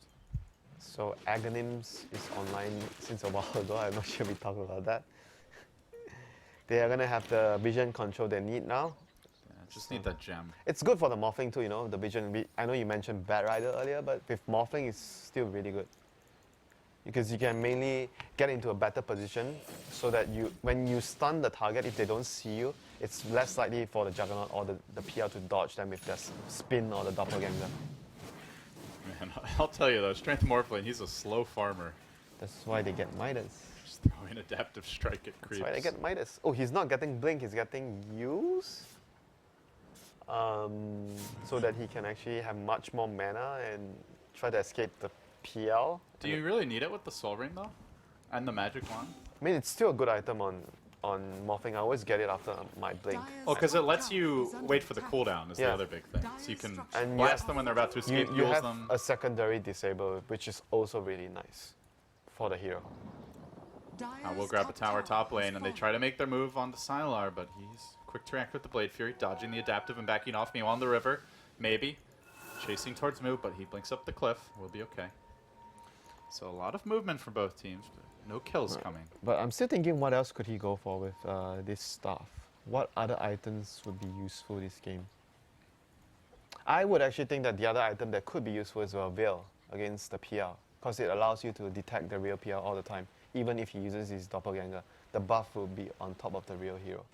And With you the Staff of Wizardry? yeah, but not with the staff, obviously. But I'm thinking You're what just thinking of items that would be items that useful. might be Yeah. useful on him. But with the staff, I can only think of use. Uh, I know sometimes I build Dagon, but I don't feel this is the game to get a Dagon. There's Atos, Force Staff. do we want to be ridiculous and talk about an Aghanim Scepter? Are you feeling crazy today, Winter? But they don't have good targets for that. That's the Yeah. thing. I've just never gotten to see it. Force Staff game. could be useful because it's really good with the fissure block and the lift from Rubik, because you instantly remove the disable if he lifts the target and you Force Staff. So I could see that happening. But I would still prefer Blink. I think Blink is really, really good. Like, it's like a core item on offlane morphing. Yeah, Force Staffs, I mean, you can never really argue with it as a bad item, but it's not like Yeah, but what else can it's you... not especially essential. What to else see. would you go with the staff here? Like either Yules, Force Staff, or the Atos. That's the three Right, items those are the three. that you would build. Ali, he has his gem now. He's going to TP out, and it is nighttime, so he scouts the whole rotation here. And I everybody. think to catch up with the Ember too. So if they were to be able from the Earthshaker as well, morphing is getting a 4 staff. Okay, he has the recipe now. I mean, I think it's just primarily for the lift and the fissure. They need to get away from it, and obviously the PL too. And just being able to save someone like Ember, who's very mobile but also squishy, sometimes that slight movement can make all the difference. But you see, in terms of the net worth graph, Juggernaut has fallen behind significantly because they Something. scouted with the Sunstrike. Yeah, they did. They're not going for the Roche. They know it's happening. I'm more curious if they know. Ellie gonna retreat, but they lift Chuan. Can they also catch out Ellie? No, they'll just deal with. Stalker here. He's just trying his best to, be useful, but I think it's very hard because like every hero can kill him easily. Like she's just really weak at this point. I imagine this is really frustrating for Chuan that he's on such a low impact hero in such a crucial game. CM is like really, either you do a lot in early game or in the you mid. do nothing all game. No, or you reach the mid game where you get items, you have BKB, and you can use your freezing field. Those are the 2 points where CM would be really good. But right now, because he has had a terrible game, he would be really, really useful. Not so useful for his team anymore, apart from giving the aura. Like, unless somehow he manages to hide in the tree and go undetected in team fights and get his ultimate off. With all the AoE and Earthshaker brings to the table, it's really hard to get off. It's going to be very hard. But they'll try. He's going to have to try his best. Here comes the siege. No, LGD. Oh, Ember, Second thoughts. Ember has his Daedalus completed, so that might be enough for them to deter LGD from going up the high Ellie's ground. stalking them. He's keeping tabs on the area. They see DDC wandering away from the herd. Can they call him? That should help. Can they catch the lone one? LGD do end up regrouping. But it really feels like the momentum is slipping away from them now. Mu is the leader in net worth. He's got 4,200 gold banked. 2 lay, 4 staff complete. Chuan still as poor as ever, but as you mentioned, the Ember Spirit doing very well. He's going to be poor the whole game. I don't think things will change too much for him. But at the same time, he still might play a crucial role in teamfight if he's able to get his full duration ultimate off. Lar popping gem. his drums, he's moving in, he sees Ellie, he wants a piece of that gem. Can he stay in range? Gets off the Omni Slash, and it's gonna bring him low. Will it finish him? Ellie, the illusion coming in, that last auto attack gets the kill. No. Gem on the ground, ROTK trying to grab it. And Man, he tried to use the illusion to tank the Omni Slash. Yeah. That was a nice attempt there. If the Night Stalker was running towards it, it might have worked, but he kept on running away. I mean, Air was a big loss, but still a nice attempt by Morphling to try and too late to try and save his teammate. And it's going to be 4 minutes until they can buy another. The good news is they did sweep the map with it, so it's dewarded for Newbee. The bad news is LGD can outdo their own dewarding. At least they don't have the vision of Night Stalker to do that. They've still got 2 minutes here on the Aegis. Good time to siege. Slowly work on the tower. They blink with them. I'm like, oh, but the team wasn't ready for it. They're not able to follow that one up. They get the Chuan kill, but the Echo Slam does nothing. The Fort Spirits canceled the blink from the Rubik, so he had to walk in. And Sylar, unfortunately, That would didn't have an been Omni Slash there. a big kill on Ember. Radiant structures are fortified. Again, They Mu, might be able to break this How base and Mu, anyway. taking care of each other. A team play. Better love story than Twilight. Better love story than our love story. You don't ever save me from anything. Sylar is saving LGD from a loss here, though, as he brings down the tower. It maybe works on the melee ranks. Can they finish the job? The tornado comes through. Ember Spirit with a sleight of fist. Not the best placement, though, maybe. Dodging away from that EMP. Keeps on going. They're going to have a healing ward in 10 seconds. They've got an Omni Slash now. The Age is still online. LGD, they keep the siege going.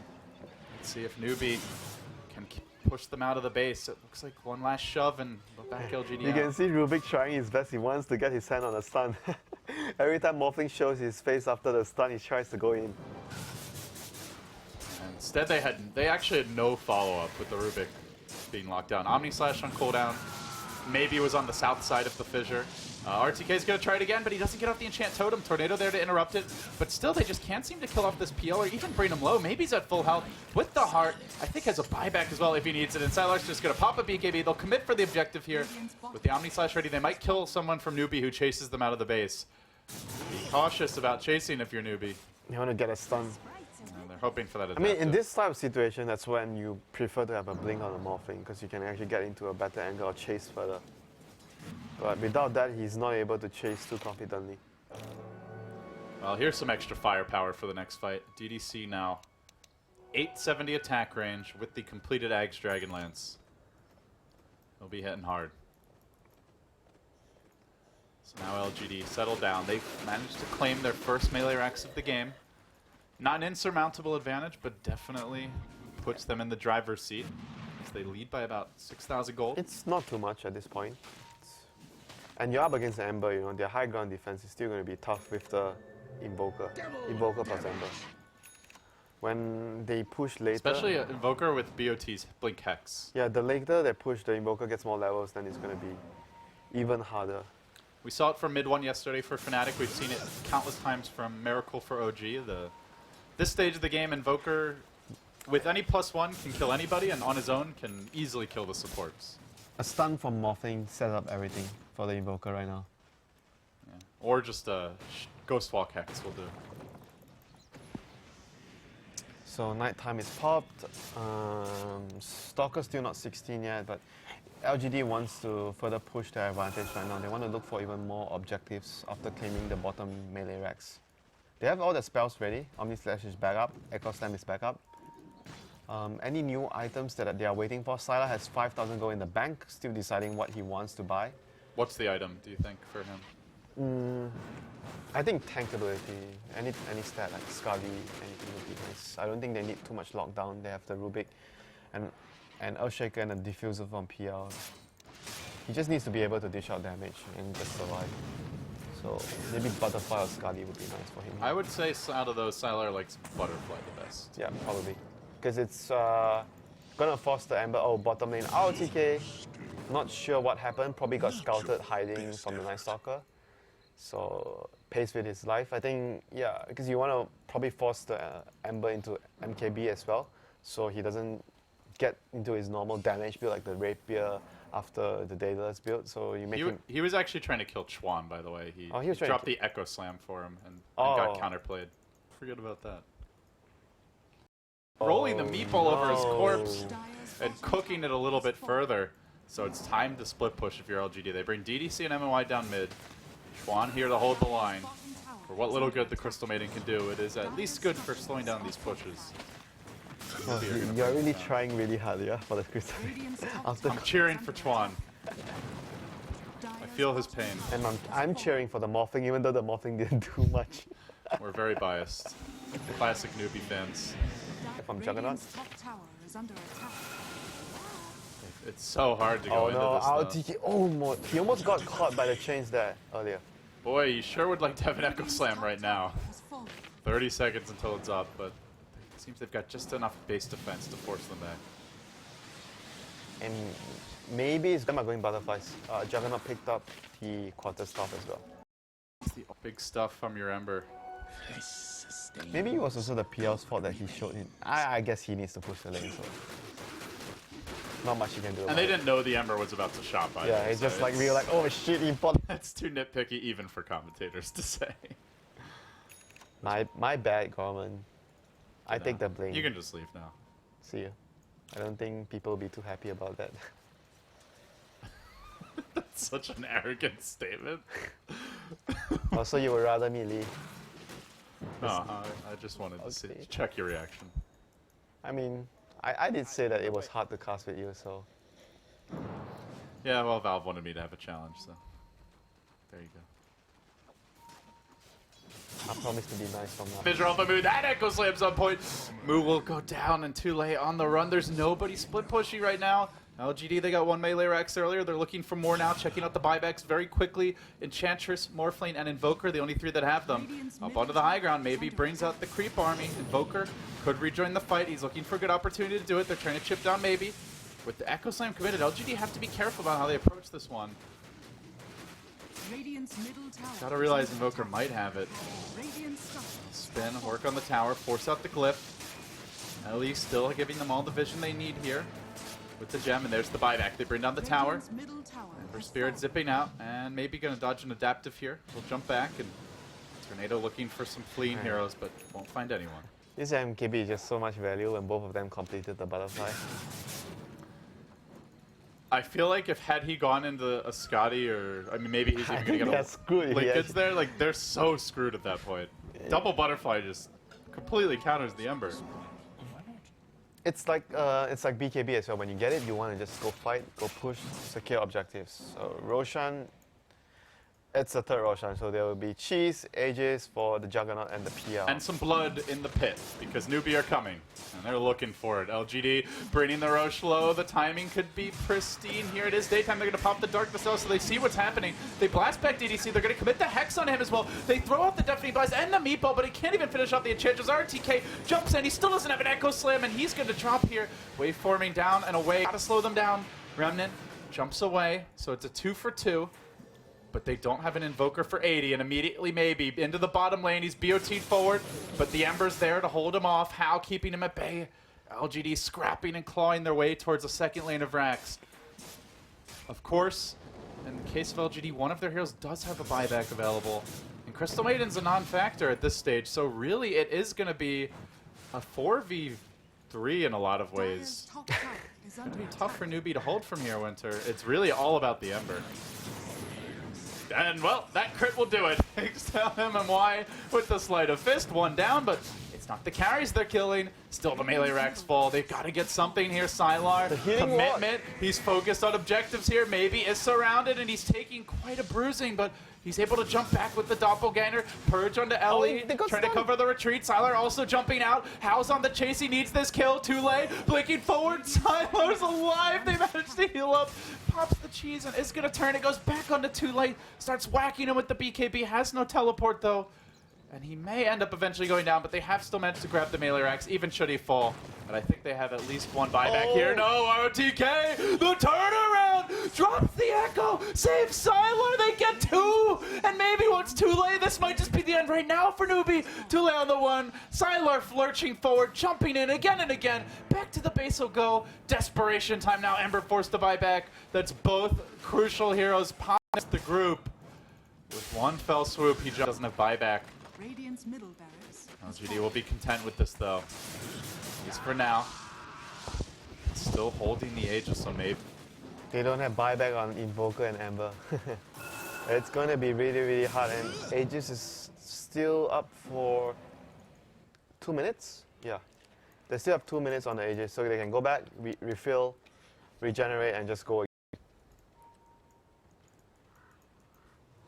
I think for new, You look at their draft, though, and they don't really have that Earthshaker. a But that lot puts less useful than the Earthshake. All thing can do right now is just to replicate the PL illusion, the PL, and just hope you do a lot of build damage. your army. Yeah, just build, like Invoker can start the fight because there's no way that you can reliably stun the PL, the Juggernaut, because they can either Doppelganger dodge or spin to dodge away. So I think Earthshaker would be the best target that he can disable and hope the Invoker hacks, start the fight on the Juggernaut and the PL, and they kill the target in front and he disable the Earthshaker. It's a lot of Ifs. maybes and Yeah. ifs, but it's what Newbee have to work with right now. And now Hao is building towards his next big item, so he's obviously not going to try to save for buyback given how long away it is. He has the Demon Edge. I imagine a Rapier's next. I mean, they are kind of desperate, right? Two sides of Rex start. It doesn't even feel like a Rapier is an auto win by any stretch.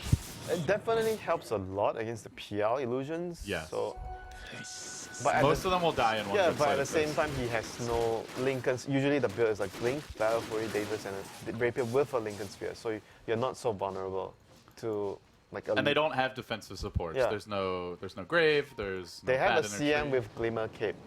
Is that enough? no Oracle. It's better than nothing. Chuan's a hero now. Because of so Glimmer Cape is a hero. I would say Glimmer Cape is more useful than any of Crystal Maiden's abilities at this stage of the game. Kind of hard to argue against that. So I would say it turns him into a hero. I mean, it's just the hero having a lot of limitations right now. In this stage. It's not like he's playing. Of really course, bad. it's not like Chuan's playing bad. It's Crystal Maiden. She needs a lot of farm to be relevant at this point. Maybe what she can do is just Glimmer Cape herself for the freezing field. They have 2 gems. Oh, okay. Screw it. They lost the Night Stalker gem in the last fight. Had to buy another. Forget it then. The glass is definitely half empty for Chuan Winter. Just accept it. But it's not a time to give up, you know, if you're Chuan. There's No. still hope. It still can make a difference for your teammates for sure. You might be able to just clear the important illusions from PL from killing your teammate because you have the freezing field up, so Let's not lose hope here. Crazier things have happened, but now they find themselves down 2 lanes. LGD looking for that final blow. And you can see Newbee creeping through the trees up top. Maybe hoping for some openings, but there's none forthcoming. Howl's going to have to take some risks here to keep these lanes out. Else LGD can just work onto the top lane very safely. 2 minutes till buyback, but also 500 gold till Rapier. He's going to get the Rapier if the push comes. It definitely feels like it's you can't afford to just save for buyback. When you don't have the buyback. It's way too long if they push now, so maybe he will have time though. It seems like LGD are going to... But I feel like wouldn't you still rather have the Rapier even then? Yeah. Because Then the buyback. Because if you think about it, if you have to use your buyback to defend the base, then how are you going to win after that? Because regroup and Your teammates are also going to be dead if you die, so... Invisibility. It's all or nothing.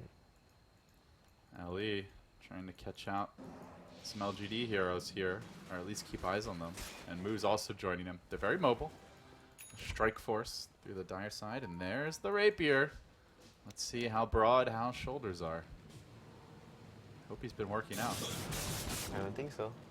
He's been busy playing Dota. Hey, Fly work. Fly plays Dota. Hani plays Dota. I was wrong. Hunter was left. Gorman was right. And LGD are close. They They smell move through the center, and they head towards the top. Oh dear. They might actually spot out more here. Who has the gem again? Is it on Rubik and Enchantress? No. There's only one gem now. I thought they had 2. Oh, They it's had 2. Yeah, it's in the base. One will do the trick for now, LGD, leaving one in reserve. An aggressive foray by LE. Buyback status for both teams here. 5 on the Dire, 1 on the Radiant. Close to the Invoker's money for it. Ember has it in 20 seconds, but he needs 900 gold. No, he doesn't like to buy rapiers on Ember Spirit, or he doesn't need to buy rapiers because they win all the games early. Or option 3, they lose all the games, so he never has the gold to buy Dire's rapiers. top tower is under attack. It's one of those 3, or Yep. some combination. We can only speculate. Where are you here. So going? Roshan spawns at a nice timing for LGD, not too long. So they're going to be able to secure it and just push and try to finish the game. With this, it'll be a safe siege. 6k up on maybe now. He can buy a fresh item. Looking at our Juggernaut as well. Sylar has his Abyssal Blade. I think for maybe he might also want an Abyssal Blade though. What that item is just really good versus It definitely Ember. feels like it's part of your end game build for PL. PL, at least in most matchups. Yeah, I know we mentioned about the Blink Abyssal. Like, obviously he doesn't have the slot for it now. Butterfly still and Mantle Moonshot. gives you a lot I of think you things. just get the Moonshot now for the slot. Structures Yeah. are fortified. Maybe we'll duke it out a bit with that Ember. 1600 damage crit. Very nice stuff. But he's tanky enough to deal with it. 27 armor. And LGD will get to work pushing out the lanes. Bottom lane already shoved in. Mid lane at the river and pushing. And now the team rotating on top with RTK. He's the scouting party, the advanced squad, looking for a pick to set up this push. Won't find it just yet, but Newbee are lurking in the trees. They know they have to cut waves, they have to take risks. They gotta buy time and space. Well, so far they've bought enough time for the buyback to come off cooldown for Ember. He just needs to farm the gold for it. Oh, and you said you wanted them to get a pick, Winter. They're gonna try for it here too late with the stun, but MMY blinks away. Moo's going in, Hexes out Sylar. That's the Juggernaut BOT level 2s though, and he's able to BKB. The Deafening Blast not actually locking him down any longer, so he turns this one. The Omni Slash follows it up. They're gonna find a kill. Sylar. Oh, actually no, that was just the Abyssal Blade. Didn't even use the Omni Slash yet. Still has it available, and they're pushing in. And healing what gonna keep everyone healthy. They have what they need to break this base now. No Night Stalker buyback, no Crystal Maiden buyback. Newbee up against it here in the deciding game number 3. There's the Hexo maybe, but good luck killing the man once, let alone twice. Bailed out his brother Sylar. And at full health for the final siege. Hal, sleight of fisting, killing off the backlighters, but can he deal with the big guns? Sylar maybe still very healthy here. They're working on the melee racks, full HP on both. He crits them down to about half. Earthshaker going to buy his own BOTs and try to rejoin this one too. He's bought back. He actually couldn't TP his way in, so he's going to Shadow Blade down mid. But maybe he's able to deal with these heroes. He brings down the Ember Spirit, dead forever. GG gets called, and Newbee get knocked down to the lower bracket in a nail biter 52 minutes in. They just had too much firepower down the stretch. Yeah, I think it's just mostly the Enchantress factor, like I mentioned. Every series has their hero, and this series, Enchantress was like the crucial hero for both of these teams, and the team that is able to secure the hero more or less be likely to secure the game. So I think MVP goes to Enchantress for securing his team, the early game especially, and giving them the space. The series, really. Yeah. Enchantress 3-0, right? And RTK had a really good showing as well this game, and this game plus, except the Prophet game and the other game. So both games he had the Enchantress game. So one game he played Enchantress, one game he's back on his comfort hero, which is the Shaker. But I think overall RTK seems to show a lot more diversity, despite a small sample size we have. But at least he's starting to move on to other heroes. Well, Winter, we didn't get to have an analyst panel for this game, but I can quickly reenact what would have happened, because we had one on the bus. Blitz said, LGD looks terrible right now. They've been losing all their scrims. They're going to get destroyed. God said, you're crazy in the world. So the Blitz couch, they lose a point. The God's couch, they get a point. So we're going to start the day with God's up 1-0. Why not? There's our analyst panel. Any closing thoughts on the series? Do you think LGD has what it takes to beat down OG? That was a really good effort, even though I said I was going to be nice to you, so I'm going to start commending you. That was a good effort. That was a good analyst panel by Mr. Gorman. Closing thoughts, I just think that so far, I expected Newbee to lose to LGD, but they still showed that they had signs of life in the games. And in this game, it's just that I felt like their draft was like a little bit too greedy, because they tried to outgreed. I mean, LGD did go really greedy too, but they had the Enchantress to sort of balance things out, and they had the Earthshaker offlane, which doesn't need too much, and Newbee had a Morphling offlane. As much as I like Morphling offlane, but the hero doesn't really do so much. It's greedy. It takes a lot for the hero to do a lot. It seems like junglers are going to be increasingly important as this tournament moves along. Depending on what kind of junglers, not the Night Stalker kind of junglers, you know. No, the ones that can pressure. Enchantress, Chen, Enigma. Yeah. Maybe, and really only... Maybe there's one more? It's really only EG and Secret that run the Enigma right now. Am I forgetting anything else? Yeah, I guess that's all. Because even Fury and jungle sometimes can't really pressure that much. Yeah. Or Doom jungle. And, like Crystal Maiden is just very passive and slow generally early on. So, all right, guys. Well, that is going to wrap up our first round of matches here on the day. But we haven't actually seen anyone go into the winners bracket yet. LGD will be facing OG, but before we get to that, we will have the lower bracket match, I believe. So stick around. You're going to be seeing Archon take on Newbee. Loser will be in the lower bracket. Winner will have one last shot at redemption. You're watching the Shanghai Major, presented by Perfect World. We'll be back.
Game. Do you hear me? Testing 1, 2, 3.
123，123，可以吗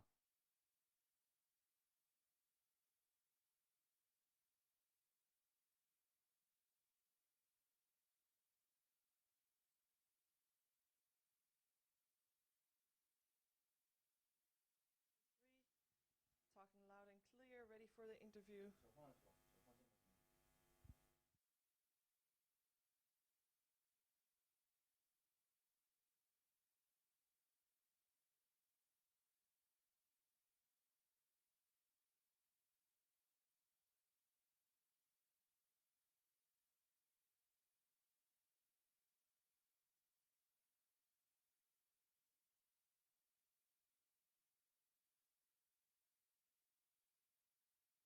I'm standing here with ROTK from LGD. First of all, congratulations on winning your series against Team Newbee. Now, you did have a bit of a rough game in Game 2, and I was curious, what do you think was the key to you losing your lanes as hard as you did in that game? 首先就是祝贺你们拿下这场比赛，对阵Newbee。然后首先就是想问第2盘你们为什么前期线上那么烈？第2盘就是对线的时候没有处理好。首先是我在下路，被那个海明死魂击杀了2次，就是当时应该打小心一点，其实应该第一波割完兵回来，然后后面等海明到了之后我可以钻野。然后就是优势路是因为小路招了宝宝上来，然后我 WD 没有第一时间弹那个宝宝，直接把宝宝杀掉，所以2个酱油被1个宝宝打走了，会导致兽王在内输站住了，然后我们2条路都很烈。So in that game, on the lanes, we didn't really execute that well. First of all, on the off lane, I got killed twice by the Tusk and Sven. That probably shouldn't have happened. I should have just went and pulled the creeps on the first wave and then just farm creeps that way. On our other lane, our 2 supports got like beaten away by Enchantress's summons, and so we lost that lane as well, with Beastmaster getting an advantage from that. Okay, thank you. And in Game 3, you had a good game. I mean, you ended up winning. You did have to deal with the Rapier on the Ember Spirit, though, and that's always a tough thing to do. How did your team go about dealing with that Ember Spirit with this Rapier? 然后第3盘你们最后是取得胜利，但是需要处理一个火毛的圣剑，然后这个处理是怎么做到的？就是其实因为火毛这个英雄，他劣势局出圣剑的话，翻盘的概率不是很高的，因为他装备需求会很多，要不就需要出林肯，要不就需要出 BKB， 他身上一件都没有，所以其实不好存活的。虽然他有圣剑跳刀，但是他只要吃1个控制，他就会死。So actually, Ember Spirit in disadvantaged games like that, if he builds Divine Rapier, it's actually not this BKB and Lincolns. Without those, he just dies. You are the only player, I believe, that has played Darkseer this patch as many times as you have. 16 games, I think 88% win rate, really well, really good. What does Darkseer do for you that makes it such a strong hero for you and your team and makes it actually first banned in every single game today so far? 就是想说一下你的黑弦嘛，这好像这个大版本里面，你的黑弦是88%的胜率，非常高的胜率。然后别的队伍打你们都是你玩的黑弦这么厉害。因为可能人比较菜吧，然后只会玩这么一个英雄，所以只能就是盘选，然后打得多了别人就办嘛，应该是这样吧。Maybe it's because I'm pretty noob, so this is the only hero I'm good at, and I just play him all the time, and then they just have to ban it. Well, I don't think that the new part is true at all. So, but you won the series. Congratulations. Your next opponent will be Team OG. And I'm curious to hear from you. Coming into this major, what was the strongest Western team for you? 那么主持人其实觉得你的黑弦还有你也不太菜，然后就是接下来请问你们要打 OG 嘛？然后就是请问你在赛前觉得哪支西方队伍是最强的？就是听中国队的训练情况说 OG 很强，然后还有的队就是那个Alliance，还有EG 吧，这3支队应该是西方队伍中最强的吧。So according to what I've heard from other Chinese teams and scrims and whatnot, it was OG extremely strong, and then after that it's Alliance and also EG, all very strong teams. Okay, well then I wish you good luck to face Team OG later today. Thank you for taking the time for this interview. Thank you.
dispersal.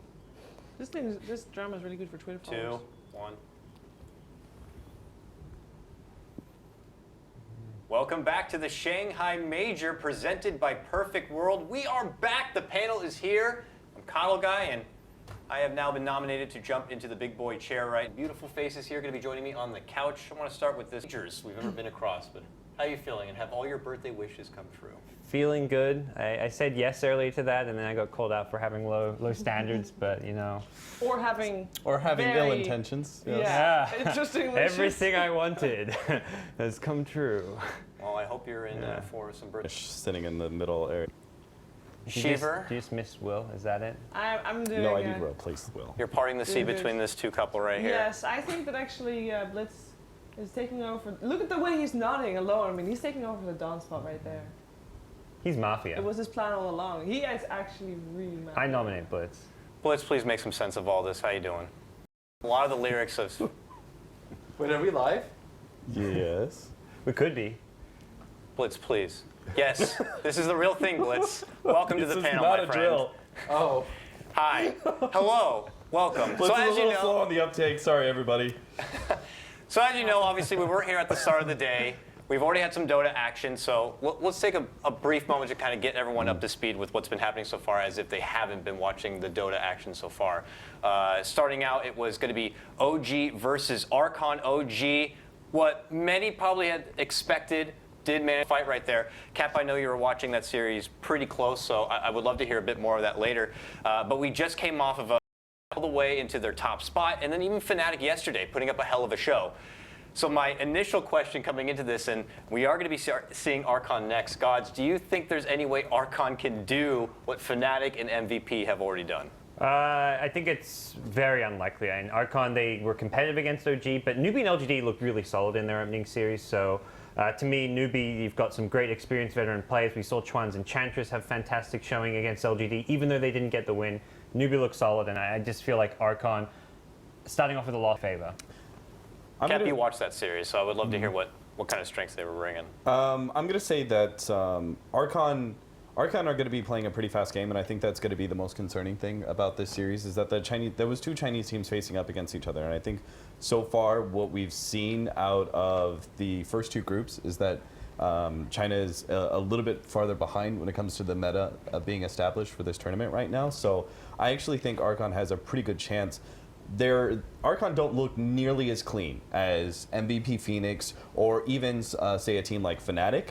I think their plays have been a bit sloppy, but I still think they have what it potentially takes. Honestly, they were facing up against a really tough team in OG who knows aggression really well. So OG were able to dismantle that kind of aggression pretty quickly, and I think that Archon have a better chance against LGD or Newbee. I feel like Newbee, though, like to me, what sums up their play is the early game laning stage. That's where they, as far as like the Chinese squads go, they are the one that will just win the game in the first 10 minutes through laning, through aggression. Chuan, that he really brings that to the table, and I think more so than Chuan, Tule as well as Lei, the support and offlaner, they're kind of the playmakers for this team, and they're the ones who kind of create this fast tempo. If Newbee win the lanes, they will do similar to OG, and they may just walk all over you. I mean, we even heard it from some of the Chinese players themselves, but we've seen perhaps it was the Chinese New Year involved or something. They just don't seem to be fast enough, don't seem to be clean enough just yet. And while I would agree with you that I think Newbee is potentially one of the better Chinese teams to be able to adapt to this, I also thought that eHome would be one of the better teams that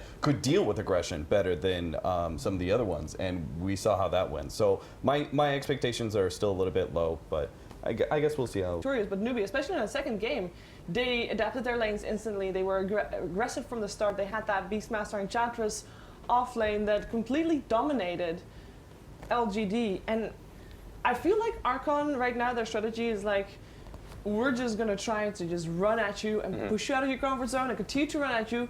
No breaks, which sometimes kind of stops them because they also don't really take a break to farm and to maybe catch up on some of their core items. But I think that Newbee can actually underestimate a team like Archon. There's not a lot of data out there. I mean, even when I was trying to do a bit of research, and I know I'd firsthand been, Archon can take advantage of that and pull off a bit of an upset here?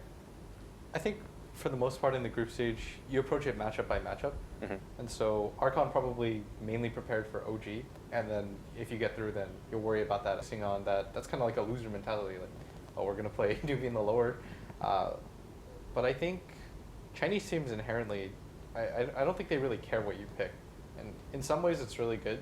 And that's what I thought eHome was going to be able to do. They'd be like, I don't really care what you're going to pick. We'll execute our strategy at a high level and it'll go well. But sometimes you can see it go badly, where MVP, in both games, they played blistering pace. So. Well, we'll get more about picks here in a moment. Looks like we do have a draft, so let's go ahead and not delay things much further and actually get in. One of the big picks that was standing out, and I was even hanging out in the complexity room briefly, they were anticipating that Team Archon was going to be all in on trying to secure that early Batrider. It's something we could be seeing here. Newbee, I think, are not someone who's going to recognize that, and from what I've heard, it's Monkey's best hero. Cap, would you agree with that? Oh, by far. Monkeys is a bit limited in hero pool, in complete honesty. Like, he's a good friend of mine, but he has a limited hero pool, but Batrider is definitely one of those heroes. He can actually shine. So I think that you're absolutely right. Batrider is going to be one of those high priority picks for Team Archon. We saw in the series against OG, what OG was doing was first picking Batrider in order to keep it out of the hands of Archon. If you're doing something like that, that goes to show like the kind of powerhouse Archon could have if they had the kind of Batrider that Monkeys Forever is able to display. The other big pick, I think, for both these teams is going to be Enchantress. That's becoming one of the key meta heroes of this tournament, and both these teams, even before it was a big popular hero, have played a lot of it. Chuan on the Enchantress in a support role. For Archon, they run it a bit more. Archon, maybe they could be considering the Batrider, but then again, it leaves easy counter for Newbee. So do they go for something like a Vengeful Spirit, let's say, to kind of secure that for their own side? What are you thinking here? Couch 2, if you will, as far as where their priority should be. They're obviously thinking pretty hard about it. I feel like priorities goes for laning. I mean, that goes without for Zartule because he was able to apply so much pressure just by himself. It's bad out. Oh, yeah, there we go. Could see it this series. I really hope that we're going to see that later on because it had such a big impact. But yeah, that's why it got banned because it did have such a big impact there. Do you think Beastmaster probably not high enough in priority to ever be first pick? Because Team Archon are really good with the Beastmaster as well, right? So despite the fact that they did have first pick, they chose to ban away the Beastmaster in order to keep it out of Newbee's hands on it right away. This is something special. Archon might be looking to take advantage of now. I don't think Sven's a hero that you can instantly say, oh, there's such and such hero, we're going to insta-camp. Yeah, Batrider is good, you can lasso pull him into you, but Sven's always going to farm well. He's good in the laning stage. His farming efficiency is almost unparalleled at this point with the way we're seeing most of the Svens go for just the 1 point in Stormbolt, maxing the cleave, and farming ancient stacks. You can even have your offlaner or one of your supports stack those ancients before you get your Helm of the Dominator. So to me, it's just a very safe, secure pick for Newbee. And while it is a farming hero, it's not too greedy because the hero can come online very early on because of how fast he farms. I mean, I still think I personally still feel like the hero is so dependent on ancient stacking, and that's becoming like more of a consistent factor that teams are identifying how important the ancients is to deal with the Sven, so you counter it out early, and then you also have just like naturally aggressive heroes. You have somewhat of a push coming out with the Enchantress, but you also have the Batrider, concerned that Sven's not going to be able to progress too far past that Helmet Dominator into the Blink Dagger and BKB and whatever build he goes from there. In the previous series that we saw from Team Newbee, they were the team to ban out the Darkseer in all the games because you don't want RTK to get that hero, of course.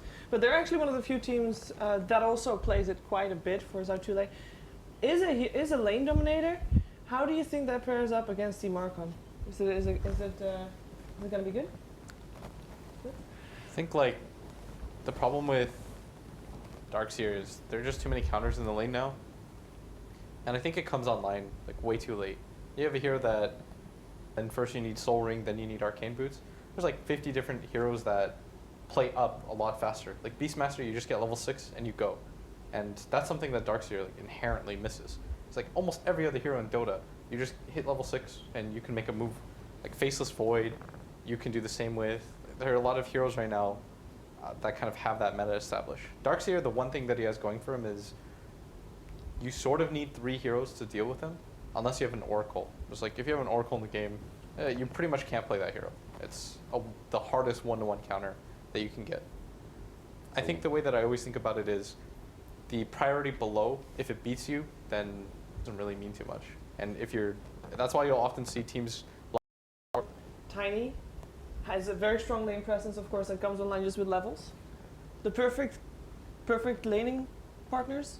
Yep. Perfect pick in a early game pressure game like this is. And this is something I was talking a bit about with Scamp, where a lot of the teams are running these kind of 2 carry lineups where they have a safe lane carry as well as a mid carry, and neither of them's too greedy. I mean, the Sven a bit more farm intensive with the Ancient stack, but they're both ready to fight like 10-15 minutes in if they need to. Tiny, his combo, one of the best ways to just kind of sustain yourself. So this is something we're seeing that became a bit more of a trend. We've seen the PLs go mid, the Juggernauts, like these 2 fighting carry type lineups, and they've been very successful.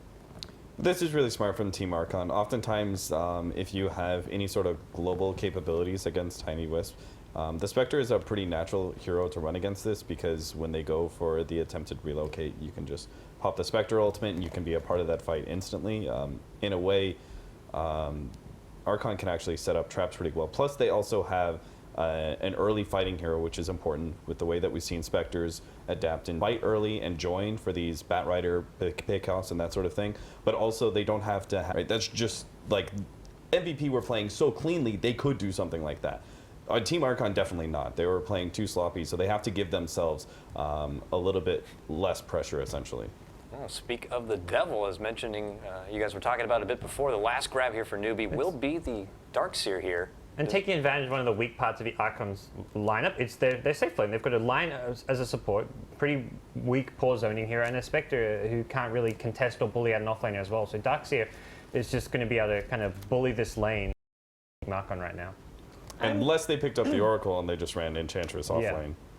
Definitely possible. They can, but then you're forced to tri-lane versus a Darkseer, which means your other 2 lanes could really struggle, because you're forced to commit 3 heroes just to that safe lane. And you've got an Io Tiny who then can win mid. You've got a Sven Witch Doctor who should be able to deal okay with the Enchantress. Ooh, Undying Enchantress. Does this kind of raise a flag that Archon could be considering making things a bit more aggressive as far as the laning stage? Yeah, I think it's an Undying Enchantress dual offlane, right? And then Lion is bottom babysitting the Spectre. It's almost in a way like you're going to challenge us, we'll challenge you at the same time. You can slow down that Helmet Dominator timing potentially, keep the support up at the top lane. And Undying is also a potential, like, he's just a really strong hero against Tiny Wisp in general. Like, A bit more stronger game plan than Archon has. I would favor Newbee in this specific game. What about you, Blitz? I think it depends on whether or not you can control the Ancient stack. Like, part of the issue is this, okay, so you have a Sven, you know what he's going to do. It's like the most obvious thing in the world. Every team knows about it. If you can block the Ancients, you're great. If you can't, you're going to have a hard time. And it's hard when you have to go through Wisp Tiny. All right, so real fast, so we can keep tradition alive, is before we throw it to the casters. Couch number 1, what are you thinking? Archon, Newbee? Newbee, but it's hard. Newbie. Couch 2 is Newbie. Couch 2 is Newbee, couch 1? I have to agree. I think Newbee's got the better overall, well-rounded draft. So Newbee all around? I'll hang with Archon. Hang with Archon, coming out from Cap. Sounds great. So let's go ahead and send it on over. It's going to be Toby Wan and Cinderic bringing you the coverage. Gentlemen, take it away. Thank you very much, Dakota. Yes, it's great to be here. Archon going up against Newbee, and we're already going to start it off with a fight. A full 5-minute smoke down. Jo, welcome to the game. And Cap, you're rolling with these boys, but you're rolling with 1 foot in the grave from the start. Hi, Cinderic. Hi. Yeah, that was not the start they were hoping for with the Spectre. Of course, Jo, more than likely just moving down there, trying to gather information about the enemy team moving in and getting in position to maybe try to... And obviously a good start for them. This game doesn't work out very well. They're going toward a mid-game where Newbee's team fight and just overall pressure is incredibly powerful. When you pick both an Enchantress and an Undying like this, they really need to get the job done early and win a lane. So for me, that's definitely the lane to keep an eye on. This is also the like Archon style. It's a higher risk kind of play. Absolutely. So if it does pay off, brilliant. Yeah, you lost the Spectre.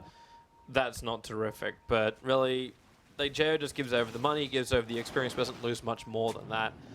Looks like they're actually starting to do a counter, as well as Lee just battling against Moo to make sure he can't have an easy camp and an easy creep grab. Now, Newbee also don't see the Radiant Sentry Ward, so there's still the potential to de-ward that out and get the camp back again. That Sentry Ward blocking the camp is just so difficult to access. Like you really need to. I'm not sure how many tangos you need to use for this. Maybe 2 to get there. You can't get either of them too. Like Newbee came up with a second Sentry Ward and they blocked up the other camp too. So Moo currently only has access to potentially a Harpy. And he has to move over to the pull camp of Newbee to actually grab that. And the problem about this is that as I mentioned earlier, they're trying to put a lot of pressure up here. It's very good for him that he gets for, okay, half a second. But that creep could have actually been really, really good since it's probably the best creep he can get in the small camp, so got a little lucky there, but good counterplay from Newbee to shut it down. And this lane from Archon is not going to be very powerful without the Enchantress creeps. I mean, they're actually doing a decent job right now, but they're sacrificing farm. They're keeping the supports away, but House just fine. Already like directly onto this Ven, and Ven just does not care. Yes, like the Wisp and the Witch Doctor could be just around the corner to help him out, but with this early stage, you've still got the Wisp at bottle. So 2 minutes in, the Wisp has managed to pick up that bottle, and we can switch the lanes up, because while he's been off on a bit of a run, just controlling up that top rune area with the help of Chuan, Moo's getting solo experience in the mid, so you're actually going to get a really quick level combo on this Tiny, which is a nice thing for him. Yeah, I was confused for a second. It's actually Moo playing different teams. But yeah, Moo and the Tiny will be getting a good start here, and they have two good partners for the Wisp too. It's not just the Sven that it's laning with, but they can obviously just rotate it into. Well, add a S, so that's not terrific. But I'm looking to this bottom lane Spectre, who they've been having a pretty damn good time up against this Darkseer with a good stun from Fluff. Fluff's just been doing a simple combo. Stun and mana drain. Make sure this Darkseer's got nothing to play with before he reaches his soul ring. He's got it now, though. Okay, so... Well, okay, maybe he hasn't done enough then, but these days, you often see Darkseers get shut down more than this. He's actually level 4 minute 330, but you can't blame Archon for that. I don't think their lane can do much better. Like, they're doing an okay job. I think they could have maybe limited his CS a bit more. He's got 14 CS. Actually, right now, he's under quite a bit of pressure. He's still going to be fine. It's just the nature of the Darkseer versus Spectre matchup. It's awful for Spectre. The one thing you have is a slow, and you can just surge away from that. And Lion as a support in the beginning, pretty weak. So Tule is taking a lot of advantage of this. And overall, gotta say the early game is looking the way Newbee was hoping for. If you're even, I mean, we're 4 minutes in. It's very early, but just them being even right now means that the dominance that Archon was aiming for hasn't really paid off just yet. Monkey's actually, he's currently playing like a 1v3 battle on that top rune area. Radiant's middle tower. It's a risky kind of thing to do. Like last time, in the major at least that I got to cast the Wisp, Tiny was in the Alliance game, and that's when we saw a Jara copy getting cliffed on the Roshan pit side actually. So I'm always worried about that toss back that could be coming out of the Bat Rider. But instead they rotate over. Fluff and stuff, he tries to make his way into the mid lane. He's got the Arcane Rune up and running. The downside for him is there's an Observer Ward that saw his movement in. Now he's sitting just on the side of the range of it at the moment, and he's feeling like vision superiority is his, because they've got the Observer Ward sitting on the bottom part of that river area. But it's not to be the case, and he won't find an opening. Tiny just bags up and plays a little bit more defensive for now. Gonna go and stack a camp here, preparing Bat Rider to accelerate his Blink Dagger pickup. Hopefully for Archon, Monkeys can play a big role here in the 10-minute stage of the game, I guess you could say. He needs to start big doing trouble work up the for top team. lane. Moo being initiated on with that Storm Bolt, but Untouchable makes life very, very difficult, not to mention the Tombstone that's down. As Whitebeard tries to get more aggressive. Lee not with a lot of life, and they keep trying to go for these big decay hits. The rotations come in from Fluff. The stun is not enough control against How. He's already used the War Cry, and with Lee coming over, they just tether up, bottle each other in. And the regeneration's there, but it's the middle lane where Monkeys Forever dives underneath the tier 1 tower to get a solo kill over on the Tiny. That was without even using Lasso too, and now Undying finds Io. This is some good stuff here from Archon, who didn't really accomplish as much as they were hoping early, but might be making up for it now. They've also got Haunt available, by the way. Jair level 6 could get involved if he wants to. Is that an Urn flying out for him? It is not. It's an Aquila. I think this is a pretty rare build nowadays on Spectre. Most players seem to be favoring the phase into drum, or phase Urn drum build, rather. It's kind of the standard way to go right now. Does this maybe, like, is this a message saying maybe he's looking more at like a Radiance kind of build, like you just go directly into that and not this early game fighting? Play for the late game as opposed to this early involvement? I mean, it could be. I'm just not sure how good this item is when you're laning against a Darkseer. He doesn't have any regen. You could say the same for Urn, but if you get involved and get some Urn charges, at least you can sustain with that and get involved around the map. But this item build he has right now is not very good for haunting either. Jay That's needs what help. the Jay needs a lot of help. Actually, no, he doesn't. He's going to dagger through the tree line. Just kidding. Newbee can't chase. And Jo, he's actually going to TP himself all the way back to base. Oh, Haunt available, could come back. But his team is not in any sort of position to defend this tower. But even then, do they want to? Like, they're not really in the point where they want to fight. Monkeys Forever is getting very close to that Blink Dagger. He's just hit the 2K mark. So he doesn't want to do it. So maybe Newbee, like, they've hit the perfect time. They understand that Archon don't really want to get involved in an engagement yet. They want to be the ones being the initiators in 100 gold for the Blink Dagger on the Batrider.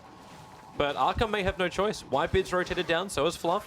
That tower's going to get tossed down, but here comes that Spectral Horn. He's chasing after Lee. Can he get close enough? The Tombstone's down, but the Darkseer wall, nah, the damage is way too much coming out there from Jo. They're able to find one. Now moving over towards that Darkseer. He's drained out of mana, but okay, there's not enough return damage from Newbee to find anything until Monkeys comes in, gets the lasso off. The Flame Break perfectly set up for it. Moo will die in the bottom lane. So Newbee, you take the tier 1 tower in the bottom lane, but really, at what cost?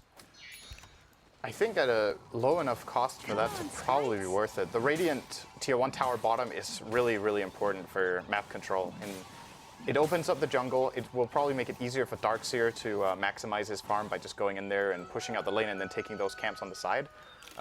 So trading 1 or 2 kills is okay. The thing I'm more concerned about for Newbee is that their supports are really not getting that many levels. They're level 3 and 4. On Archon, they're 4 and 5, and Undying is actually already closing in on that level 6. So these extra kills give them the edge on experience as far as that goes, and I think relocate in this game is actually going to be really, really important. Oh, there's the urn for Spectre. So he just went Aquila. He just went Aquila first. Okay.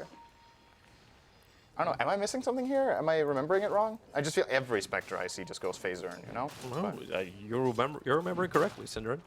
All right, well. Also, interesting little pop-up is you're talking about the support for this Witch Doctor. Really wants to get involved. Moo again, like, okay, you rotate down the bottom lane. That one didn't go too well for you. Now you try and battle into the Enchantress. You use your magical burst damage to find the kill. Yep. Only just, though. Tiny is such a good hero against Enchantress. Like, it's got to be up there as one of the absolute best picks if you have a good game. Like, what makes Enchantress good in the early portions of the game is, of course, the creep control is number 1. But apart from that, Untouchable makes it very hard to kill you. Tiny combos you. The hero has, like, no health. You see Moo is getting treads and a bracer because he's anticipating that he will vanish. We've got Fluff and Monkeys going for a bit of a fight. They've got an Observer Ward up where it doesn't see far enough over. So Hao is very much aware that Archon is moving a lot of resources up to this northern lane.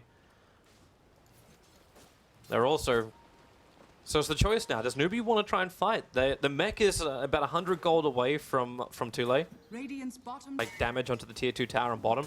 Or you can just let Hao trigger his God Strength and attack into the tier 1 in mid. Both teams have fortifications, so they'll both slow each other up just as much. Yeah, I think the ideal thing for Newbee right now is to gank Spectre. If they get an opportunity to do that and then pressure the tower, they know that they're not outnumbered. If they try to defend top, Haunt is obviously available. Batrider can TP up there with a Blink Dagger reinforcing really early. So I agree with Newbee just not giving this tower away. And the thing for Archon is this is taking really long. Like, you're gathering so much information as Newbee about this. Sure, you're losing a tower, but you get essentially 1.5 minutes of free farm, and you can start planning your next move because you know the positioning of 3 Archon heroes. You also took the stack inside the Archon jungle. This pushed Chorn up to level 6 now. So Newbee actually have Death Ward available on their Witch Doctor. Starks is so fun. Yeah. Holy crap. But like, how are they ever really going to stop that? It's a Spectre. He's got no influence of this. Yeah, it was a nice last pick, identifying that it was a good Darkseer game. It's a hero that I think is sometimes a little bit forgotten. There are just some heroes that, or at least one support that just breaks this hero in lane, which is Oracle, but it's not very favored right now. You can ban it, or you just pick Darkseer so late in your draft that the enemy team can't really go for, you know, a third support essentially. I do think they last picked Undying though, so I'm not sure if Oracle was indeed banned by Newbee at some point in the draft. Else it could have been a choice, perhaps. That would have definitely secured their Spectre, but obviously it has implications on other lanes. I kind of actually want to look a little bit more towards Hal right now, towards this Sven. So he gets the treads, he's got the Helm of the Dominator. It's all looking like it's on like decent timing for this Sven. So you haven't delayed his progression, which was like one of the primary problems like appearing with this Sven as this safe laner. Like, you'll definitely reach his target eventually, but how much damage you take in the meantime. What kind of build do we want to see transitioning here for Hao? Do you go for the early Blink Dagger? Do you try and get involved in these fights and allow him to be the initiator? Or is this one of those BKB style games? I think just the standard farming build into Sanjin Yasha now is pretty good, and then you let Tiny get the Blink. So he's the initiator. He is the better initiator of the two, in the sense that if you look at the Radiant heroes, they're all so fragile that Mu can almost kill them on his own, and then Sven follows through afterwards together with Wisp. That's probably what I would do. Archon's going to fight top. They're waiting for the TPs to come. How's God's Strength still got a little bit longer left on it? It's Fluffman stuff. He's going to get the Hex over on the Tiny. Now Spectral Haunt kicks in, and which is their primary target? They're going after Mu. He's the closest target of them all, and there is no real way he can survive this. Do as much damage as he can in the meantime. But this stopped Archon from taking that tier 1 tower in mid. It already looked a little rough of them attempting that.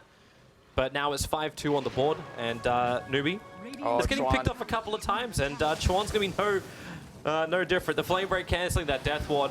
Even with the Malediction, he doesn't really have much of a chance. The Meg charge as well as the Surge, but Muro, he's in danger. He's looking for the stun over on How. He doesn't have Hex, he doesn't actually have the stun. All he's got is his mana drain. But what he does have is friends. The rest of Archon's rotating very aggressively into that dire jungle. Nice fog play there from Fluff. He kited the Sven for a good 5 to 10 seconds there around the tree line, and then Sven has to give up because the rest of his team is rotating over.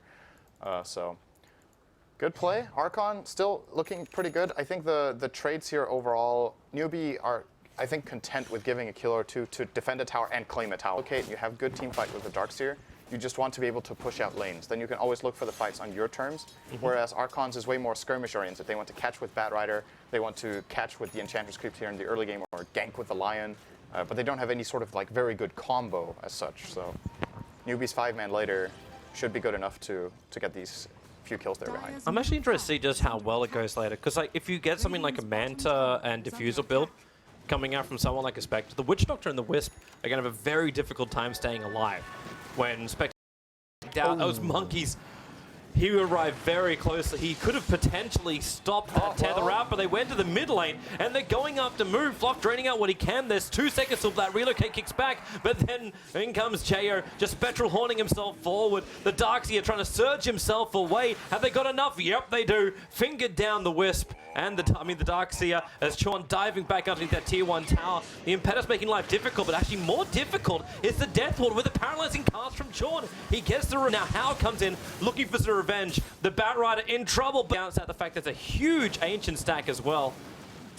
So he's going to stay close on this one so he can at least leech the experience. He can blink down in 2 seconds time, just staying out of range of the Wisp balls.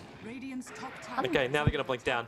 I'm not sure what's going on with Newbee right now. That Sven TP was so late. Like, he showed up a good 10 seconds late, so he probably didn't have one. Are they going to contest? And Sven doesn't have a TP there. It's just too difficult for them to fight. Oh, paralyzing cast again with this Malediction. Sean's doing so much work. Fluffman stuff's dead. Deride's wide beat as well. Put inside that Darkseer wall, backed back into it for a bit. And he's going Urn charge down and then tossed up. The Tombstone's gone, and this is Archon attempting almost a half attempt to stop Newbee from taking out the Ancient stack, and yeah, now they relocate after Mu, chasing in towards that mid lane. You've got the Spectre nearby, but what's he really going to do? Slow down Mu with a Spectral Dagger? Yeah, he doesn't care about that. In fact, they come in range to allow the Paralyzing Cask to bounce once again. Thanks, Jo.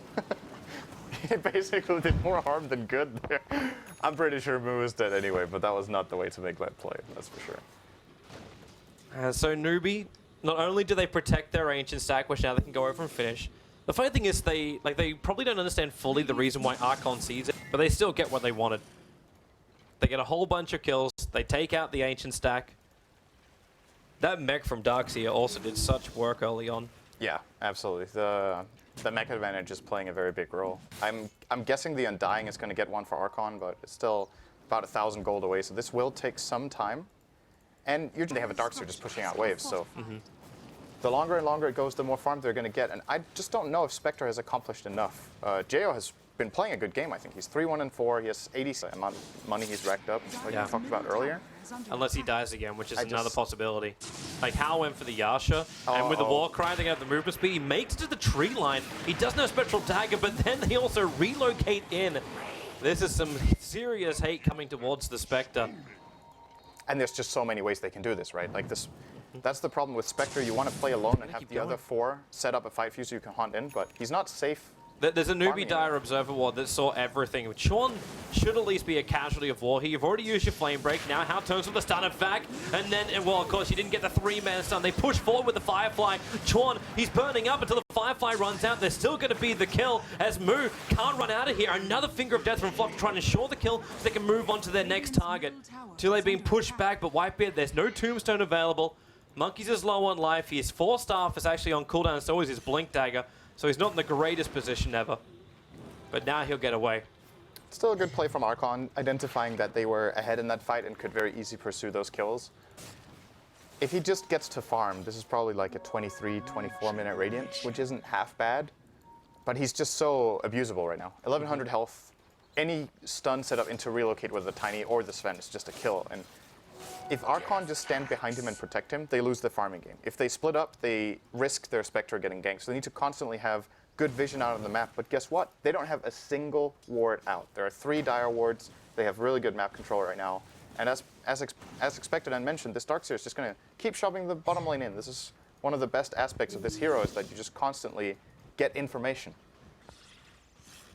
It's like, how does Archon even stop this? You want to send a Chen army forward, they just melt underneath the Iron Shells. Or like Darkseer then, like, helps it out with a little bit of a vac. Yeah, very easy push.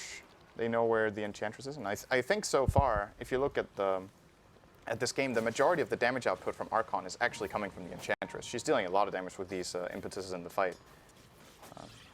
I'm guessing this Ogre Club, there are 2 ways of to go here for Mu. The most common one right now would be going into the Dragonlance, just getting that attack range, which I think he will. But a case could be made for getting a BKB so they can at least guarantee his damage. And I think regardless, he will get that over and Ags this game after the Lance. Yeah. He needs to be safe. Lance just seems to be so much more efficient as well. Yeah, it's a great purchase on this hero. It's like the best hero in the game to get the item on. I remember when the patch came out, my first pub game, I was like, okay, this is cool. All the creeps are buffed, Dragonlance gives range, I'm gonna play Enchantress. And nobody had an idea what they were doing in the new patch, right? I had so much fun that game. I was laughing my ass off the whole game, just doing stuff, and I was like, wow, this is imbalanced. Wow, this is imbalanced. This is imbalanced. It's a pretty good hero. And, well, looks like that intuition is still holding true. It's been a really top pick in this. We were actually looking through the compendium predictions, and Enchantress, I believe, is actually in the top 3 picks of the competition so far. Next to the Lion, who actually had like the highest win rate, also according to that. Oh, Fluff, that was not going to last very, very long. But if they get the kill on Mu, it may not even matter. Monkey's going to have to wait for someone to reveal themselves as Mu is moving a little bit further forward. They use Jo as a little bit of bait, but they don't see up high enough. So Mu hasn't revealed himself, and again, this IO is being put into a position where it's the relocate save out. So even if Archon do initiate, it's the classic counter to a Batrider. You just relocate save out. It doesn't have to be too far, just a small little jump, but it's enough to sever the lasso. Yeah, and there is pretty much no way for Archon to prevent. Well, this is actually a very smart way of doing it when you think about it. Oh, until he TP's out. Yeah, now Mu is going to toss him, and no, Jaya's got no way out. It was smart until that good happened. Bad news. I actually thought Jo was setting up to flank on the Wisp together with his team moving in, but he ends up just trying to TP out and getting killed, and he can't afford to buy back. Like, even if they get a good fight for it, it's just they just need to sack this tower if it's what it takes. Spectre buying back and getting 1 or 2 assists doesn't pay for the buyback. And Newbee's just looking so good. Chuan's going to get picked up. The Observer Ward, which is up on the hillside, allowed them to see Chuan coming in. And now he's stuck. He's in the Firefly and being basically beaten down by the undead minions. So Newbee's push, like, they've got so much money behind them that you got to feel like you can go for a lot of this. They're sticking around because... that's going to hurt. Although in the Avalanche, Newbee kept alive thanks to that big soul rip that kicked in. And with a Spectral Haunt, they come back to front lines. Whitebeard losing too much life. He couldn't get his secondary soul rip off. As Monkeys, he actually missed the flame break. Hao's able to TP out, but they back off cooldown. He just sticky napalm him up and slow Mu up as much as they possibly can. Jayo's going to go over the cliffs. For me, it's just very, very good. You have Surge against the Hex of Lion to create space and get away. It's against the Napalm of the Batrider. And all of the other things we've mentioned so far, he's been doing a very good job here, Tule, on the DS. Curious what his next item is going to be. He went for the Blink Dagger, didn't rush the Greaves. I think this is the most common build. You get Arcanes after Mech, and then you get Blink, and then most of the times you get Arcanes or a Pipe for the team, sometimes Shiva's Guard. This game, I think Pipe is actually pretty decent for their team, but on the other hand, they have two cores that naturally want to get BKBs at some point, and then they have immunity anyway. So, Oh, on the back of Venegas, the Immortal as well. They're ready to go. Just fight it up. And Archon's gonna be ready for this. Like, the Spectre still doesn't have the Radiance. Like, you've just picked up the Relic over on JO. So he needs the money to actually pick up the recipe, pick up the Radiance, at least stops Mu from just, like, blinking himself into any engagement that he wants to, as well as controlling how. Obviously, it's the same kind of thing. Initiators be caught off the back of that, then Newbee may not be feeling like they're in the greatest position to take a fight. But then you've also got Paralyzing Cask, Wisp Relocate, Darkseer Surge. All these things are just working so well for Newbee. So even if they do get that jump and disable the Blink Daggers, it may not have any effect. what's he going on the IO? He is getting the pipe for them on the IO, actually. For a moment, I was worried he was getting a second mech that they've already had for ages on the DS, but not the case. Whitebeard. Whitebeard's in a pretty awkward position. Yeah.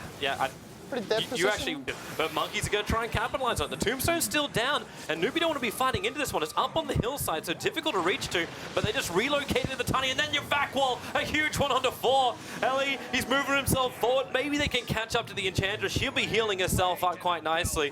So it's the Batrider buyback trying to come back into this engagement. The Tombstone's managed to be mopped up, but it's this run from Mu. It's impossible to hit because the 4 points off untouchable, but Mu, he's able to finish the job onto Mu by actually just attacking him with his 4-4 combo.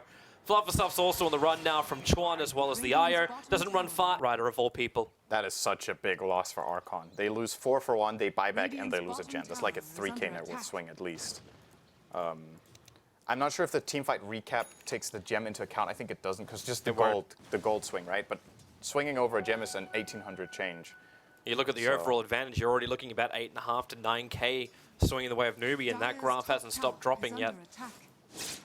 Newbee's in such a commanding position, even though the kill count is 15 to 13 in favor of Team Archon.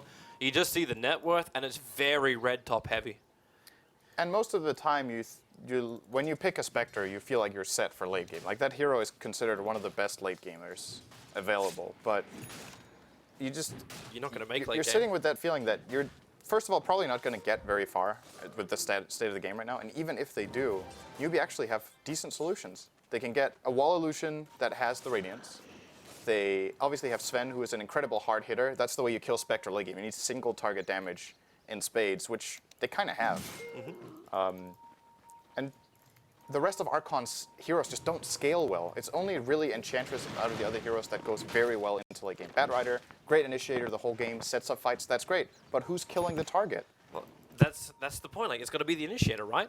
So if it's not the Batrider, you need that Blink Dagger to come up on the line. Flufferstuff needs another like 1,000 gold for that one. And looks like Whitebeard is just preparing for the full high ground defense. You build the Aghanim Scepter over on the Undying and just start ripping the life out of Newbie's souls. I actually like that choice a lot, that he chose to go for that over the mech, to be honest, because they need that damage. And he's playing against a lineup with 3 strength heroes that he can steal strength from, so they obviously lose some damage on their Sven from that and on the Tiny, and everything adds up over the course of a long team fight. I think if Archon end up turning this game, it's because of an incredible team fight from the Undying when he has Axe. There's like no other really... It's like very difficult to see how else it would happen right now. Newbee only have like a minute and 10 seconds left on this Aegis, the Immortal. So they really want to try and achieve something with it. Forcing a fight into the tier 1 tower makes the most amount of sense, especially when the tower's only on 201 life. Like, that's a very quick and easy tower for Newbee to mop up. There is fortification from Archon, so they can slow the attack, but wow, Mu, that's very, very deep. But they'll be followed by the Darkseer. The Sun's going to be there. Even if you got his combo off, you've just got Mu on this high ground. No, the mech, they have enough life. Actually tossing Whitebeard back over. The gem has been dropped down, and maybe Newbee just went a little bit too deep. Chuan as well can't get back past the tower. The gems will be returned, even if the Batrider is tossed like a salad. They just try and keep going further. How slowed down so much that Radiance burn. They just chase up after him. The Spectral Dagger will actually miss onto Hal as the relocate from Wisp.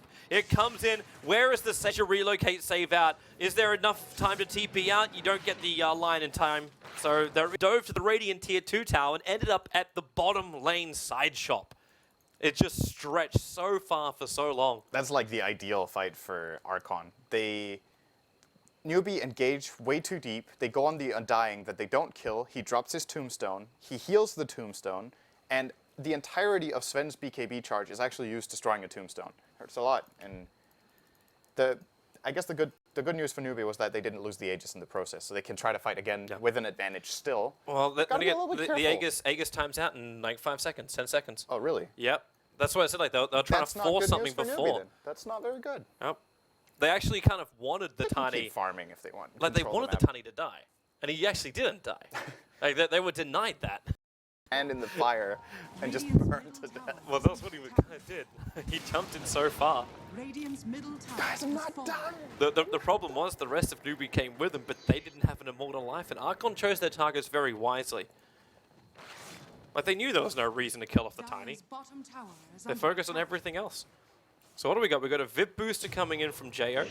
So it looks like he's going to go, like, is this just going to be a casual VIP booster, or is it worthwhile building the heart? Dyer's bottom tower is under attack. Because I'm not sure if that was me. I can't remember the game, but regardless, I think you either go Heart or you keep this as a casual Vid booster and then you go Manta Diffusal. Diffusal is really good against Darkseer. Yeah. It obviously counters out the Surge so that you can lock the targets down and set the fight that way.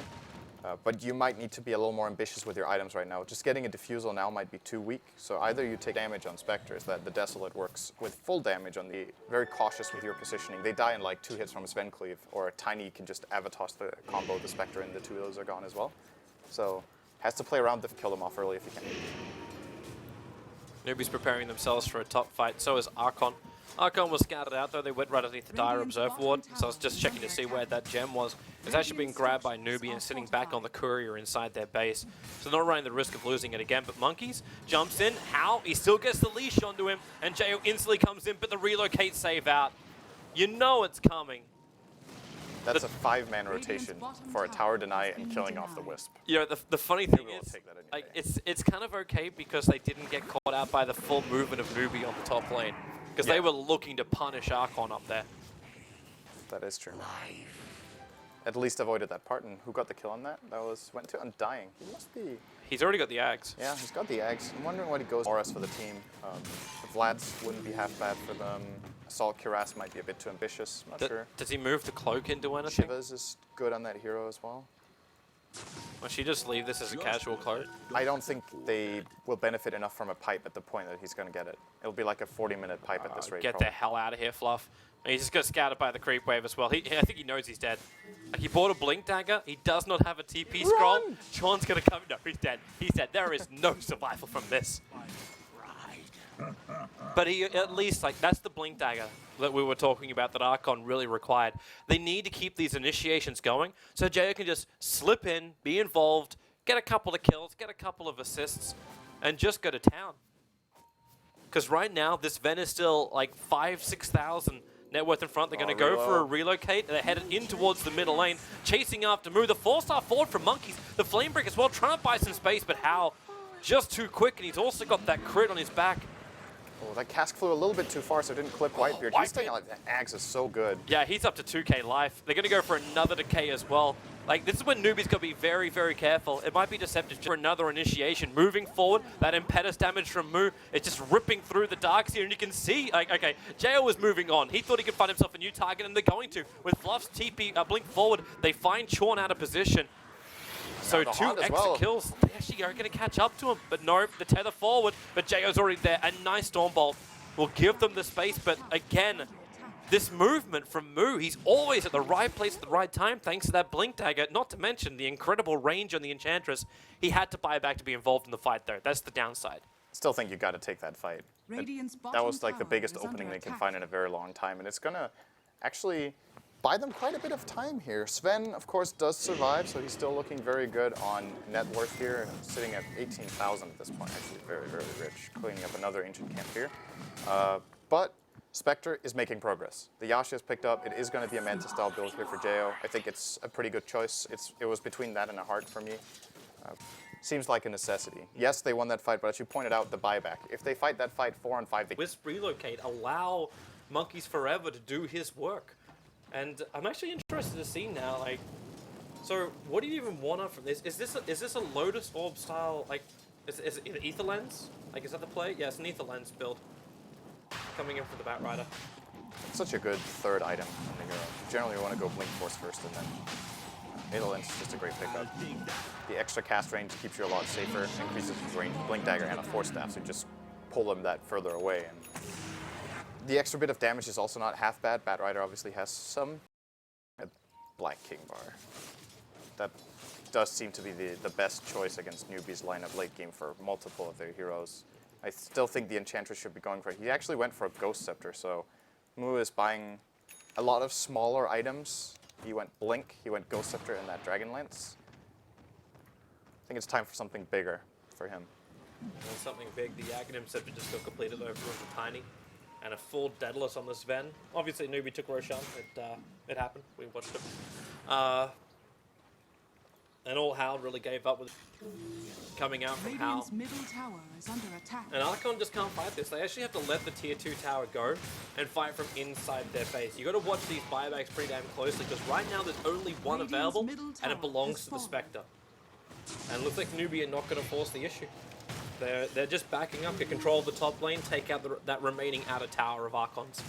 I'm curious to see when it comes to breaking the base how Newbee are going to approach it. If they want to send the Sven as the siege vehicle, I'm guessing they do because he has the Aegis. But they obviously are reaching attack speed right now. Looks like he is building a Manta style, so he is helping his attack speed quite a bit with that Yasha. I'd be a little concerned. Like, obviously you're going to have Tether relocate out to help you with this kind of situation. But, like, if Hal becomes that tank, you just, like, blink, lasso, and then force stuff. Like, and drag back that Sven almost to the tier 4 towers. Relocate has or Tether has a really long cast range, though. Yeah, like, you'd almost need to have, like, double force staffs to get him in that deep, but you do. There's another one coming up on Undying. Yeah, true. That might actually be the reasoning. It's always a good item. I think Chuan, it's very running the haste-ruined Witch Doctor. And they're already attacking the top lane, so move starts. There's your relocate. Okay, yep. They just try to add enough pressure onto that top lane, but that Wisp is coming back. And you can see the Darkseer trying to help him out. He can't do it. Pretty dead. Oh, wait, actually bring back the Sven! Oh my! Fluff got destroyed with the Vac Wall. They caught out 3 heroes. It's going to be a 1-for-1 trade-off as Whitebeard. He gets brought down by Hal. You can start that Death Ward now, but the Flame Break going to cancel it pretty quickly, but not quick enough. Monkeys Forever also having his life forfeit. The Aegis Immortal is still intact. And they're coming in. I really don't think Archon were expecting that Sven to come back. It didn't look like that was their read on the situation at all. They thought, oh, we're getting a free kill on the Wisp. So they started placing themselves in a way that actually allowed Newbee to just bring the Sven back and take them by surprise. Very good play. That's definitely going to result in 1 lane, if not 2 lanes of racks here. And game seems to be unfolding as it was pretty much set up to be after the first 15 minutes. So you got to be careful. They do have a lot of regeneration, but he's basically out of mana. But they're TPing out anyway. They'll give a little bit more respect to Archon and not fight it. Not with Archon being like fully up in 11 seconds now. Witch Doctor almost has eggs. Sven has 5k gold in the bank. Probably looking at either an Assault Cuirass or maybe a Satanic with his Helm of the Dawn. There's the Manta for Spectre. That's at least something for Archon, but it just seems like it's too little too late. And it makes you wonder if this Radiance Rush was actually the choice, because I feel like there's a disconnect in their strategy. They play this like early pressure, they draft a lineup that is supposed to really just dominate early game. Enchantress, Undying, and Batrider are ours. And then it's great to secure your late game, but you need to be able to bring in your carry and do more. Yep. And I don't think Urn is enough for that. It's probably either the Urn Drum that we often see or Urn Yasha into straight Manta, so they could have fought earlier. Because yeah, cool, now you've got a Manta Radiance, but it's just very late. They have the Observe Ward there. In comes your relocate, the stun. Instantly just locking up the IO, but it doesn't stop this Sven. He just blinks himself forward. Almost 3 hits down the Enchantress. Thanks to Ghost Scepter, he'll be protected. But Mu being through Monkeys, 2 heroes being picked off. Your Spectral Haunt will kick in. And well, who do you really go on right now? The Spectre? Actually, nice. Manta dodges the Storm Bolt. With a double stun coming in from Fluff, you thought they could get the advantage, but then all of a sudden the Darkseer kicks back into play. With a wonderful Vac, they're going to surge forward this Sven, but the Wisp Balls have already picked off the Lion. The Impetus damage hits into Hal, but it's hitting like kittens right now. Newbee, they can just force the issue straight through the mid. The Aegis Immortal has gone, and this may be enough that Newbee just wants to back out. they just claimed themselves another big victory right JO, there. are you trying to be bait? He's got a very long way. And how, like, he could have potentially turned him for a Stormbolt. Yeah, it's actually surprising they don't try. They're 4-on-2, and they should know at this point that Archon don't have buybacks, because then else they would have probably bought back in 4. Right there. But once again, playing it a bit safe here. Newbee don't want to throw the game away, understandably. It's a very important game for them. Keeping their chances at a winner bracket alive still. Dire's structures are fortified. But this lead is like insurmountable almost now. 25k. If And Newbee they end up have what losing it this takes one, to then, siege high ground. like, That's for if Archon have some way of bringing this game back and taking this away from Newbee, this is going to cripple them for the rest of this best of 3 series, mentally. But Archon, all they can do is just hold on. Believe in the power of Spectre is probably going to be their best play. And hope their initiations Their actually only pay off. play. This is It's the their only play. only play. Yeah. And the initiations have to buy the space. Like that's the Absolutely. only way that Archon get themselves back into this game. Well, given enough time. Oh, that's another piece of bad news. That's just even more fuel to the fire. They've another Aghanim Scepter now on Witch Doctor, who's, by the way, level 16. So even if you manage to catch those cores, like the Sven or Tiny now, if Witch Doctor's in a good position, he can kill off almost their entire team. The Witch Doctor ward, obviously, not affected by Untouchable. It's almost worthwhile for the Spectre to, well, even for most of Archon, to isolate out these support heroes first. Like, the Tiny and the Sven are at a point where they're completely unstoppable. Like, these guys are so damn big. There is no real way to fight up against those guys. All you can do is pick up the supports and then try and kite them. Like, that would be it. Yeah, good luck killing the Sven. Yeah. Now that he's basically got the Satanic. 22 This guy's armor, immortal. 22 armor, 3100 health. Satanic, a Wisp tethering him up. And Darkseer with Greaves. And he consumed a Moonshot as well. Yeah, he ate a Moonshot too, so very high attacks. Yeah, I don't know. It's like, you know, Archon have spread damage. Their only really heavy single target is the Enchantress, but you saw in the last fight how quickly she dies as Sven jumps her. Yep. Can actually just 3-hit her, and that was Sven alone. If there's a tiny combo, she's dead. If there's like an Ion Shell, maybe it could have even been enough. Interesting to note too that Mu actually sacrificed his buyback on that Enchantress to buy up the Staff of Wizardry, which he can't hold on to. He's short of buyback by 530 gold. Yeah, that's actually really strange. And he just keeps buying. Like, he needs another 900 gold to finish up the Aghanim Scepter. Or maybe he's just like, if I don't have my Ags, we don't win the game. I think if he does have the Axe, they also don't win the game. But you know, you It's gotta a very stay, high probability sentence. but you gotta stay positive and focus on the plus side, right? Just keep working towards that win condition you got in the back of your mind. Yeah. While Newbee, all you gotta do is just not screw up. Like, It really is that simple, actually. They have so many choices right now. They could just wait and farm, get the next Roche. They could try to siege right now. They can just spread the entire map and farm both jungles. You look at the position of Archon's heroes and you just know what state the game is in. They're completely cornered. The entire periphery of their base is covered in dire wards. Any single move they make will be spotted. The only way they get outside their base and find a pick is with a smoke. Or if they start picking up Shadow Blades or something like that on their Bat Rider. Pretty cornered. This is a bad situation to be in. it is. Newbee see everything. These 3 perfect wards. Top lane, mid lane, and bot lane. Anywhere Archon want to try and go out, they get spotted. And how? He's on the patrol. He won't be able to reach up to the Spectre, but just by intercepting the creep waves halfway up, you have to go all the way up through the lane. Keep the creep waves pressured in. Archon always have to reveal themselves, so there's no surprises coming to Newbee. They just keep farming up Ancients. They can do that easily with both of their heroes, both the Tiny as well as the Sven. And they've almost got enough money where they can have buybacks on all 5 of their heroes. The most important one is the Io, which is very far away. So we can actually relocate in a respawned hero. Because it's like, Io is the most likely kill for Archon at this point. It's also the highest value kill relative to how much damage they need to deal to kill it. If you try to kill the Sven first, it's very difficult. They could try for it, it's not possible actually. They could layer everything onto this Sven and he will not drop below 1/3 health with overcharge. This bottom lane maneuver from Monkeys just tells you the thought process right now of Archon. they saw the Observer Ward and he waited until he had support to come out to de-ward it. And that's an Observer Ward which is sitting on the low ground of that bottom lane. And then they smoke. This is good. Yeah. This is the only play they have. And if they fail this, they call GG. But at the same time, Newbee just 5-man smoked. They read this. The Observer Ward was taken. They're going to wrap around the back of Archon, who were expecting Newbee to be inside the pit. And there's just done Enchantress. 3 hits. The Ghost Scepter Darkseer's Iron Shell burns it out. And holy crap, that Lion had no chance to survive. And Whitebeard is just like trapped. He put the Tombstone down, expecting some kind of Roshan play. 4-staffed up. He's actually away from the Courier, which keeps looking at him, just taunting him up there. If Couriers could taunt, that's exactly what would be happening right now. And Newbee don't even care that he's up there. Sven actually cleaves him off Roshan to kill him on the high ground. The Tombstone's gone, and I think the hope of Archon's gone with it. This is an Aegis and a Cheese going the way of Newbee. Yeah.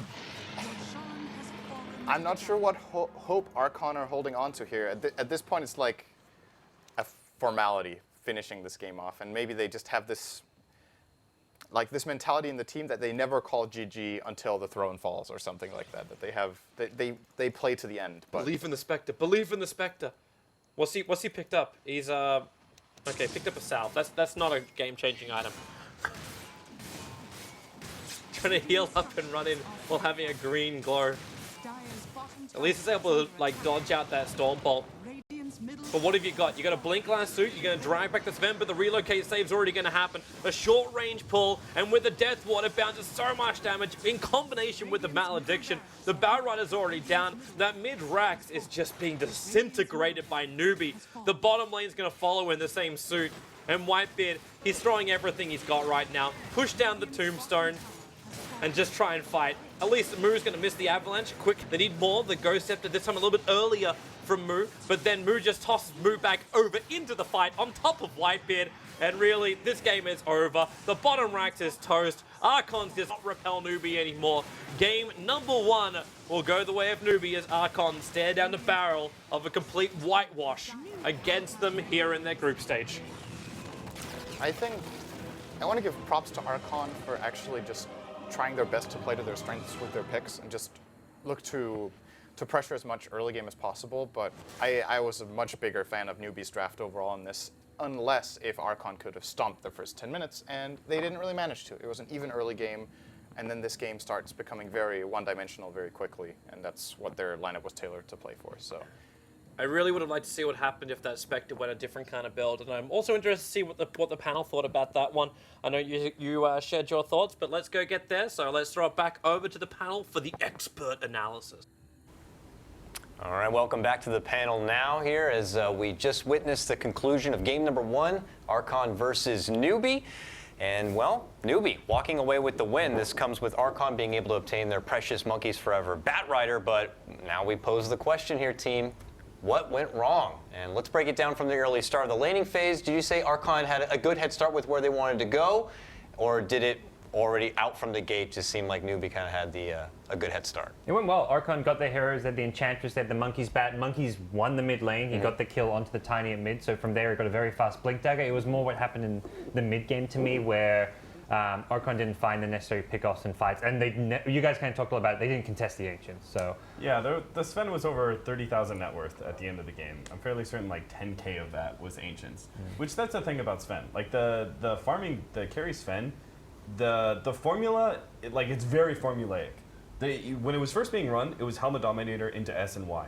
And that was determined to be like just exact formula. It's going to be all about ancient stacking, and this is something that Archon needed to be able to contest, and they had certain heroes to do it, but they failed to be able to utilize their aggression correctly in the early game to go into that. I mean, the tier 1 bottom tower was up the whole entire game.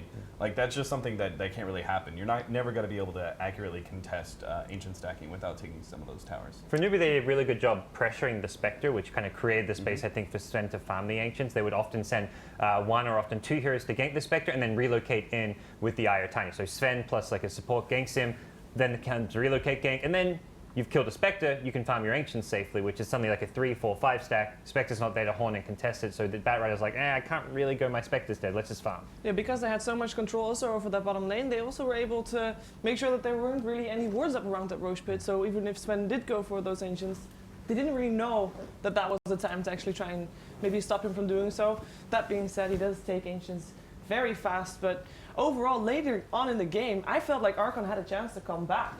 They actually stopped Newbee from getting too far ahead until a certain point wrong day. I think that lineup honestly isn't really meant to lose the early game. Like the laning phase, okay, whatever.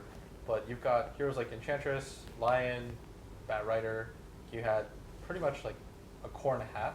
That usually means that you should have a team fight advantage. And Spectre is not the hero that it once used to be. Like before, you thought of Spectre as the hero that you can't fight before you get minions. But like drums, earn phase is enough usually to get active on the map and help out the rest of your team.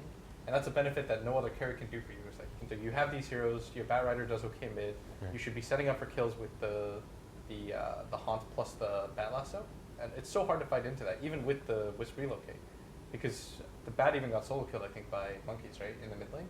So that game overall should have been a bit better, and they should have been controlling the pace, which is why I think they picked the spec. You mentioned the spec, do you think he should have gone? He only went phase earn before the Radiance. Do you think he should have gone for more like a drums or even thrown in? We've seen some players go like the Badman build, the Yasha, the Manta, the Diffusal. Do you think making that big jump to Radiance was rather than the cause? I think that he realized that by the time we had gotten. I do want to give a small shout out to Moo though. Which one? Which one? Which As one? a Moo, not Moo. Moo. Are you guys hearing a difference there? Because I'm really not. I am not. Moo, lay, too lay. Archon Moo. Okay. Okay. Yeah. I think he played really well.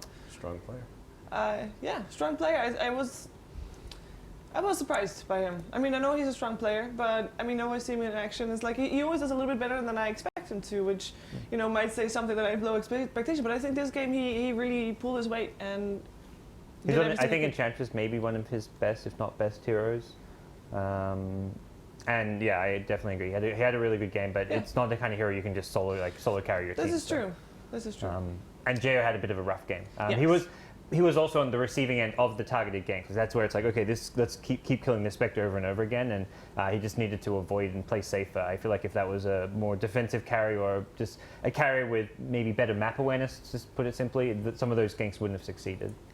I want to put a microscope under Mr. Beard here for a moment because he went with an early commitment to something like an Ags for the Undying. Do we feel like that was an appropriate choice of the team? Or do you think he should maybe consider stepping off and getting something more to sustain? As Scott was saying, during the game, getting like a mech or some way to kind of be able to really thrive and stay alive. What do you guys think about the Ags grab over something like that?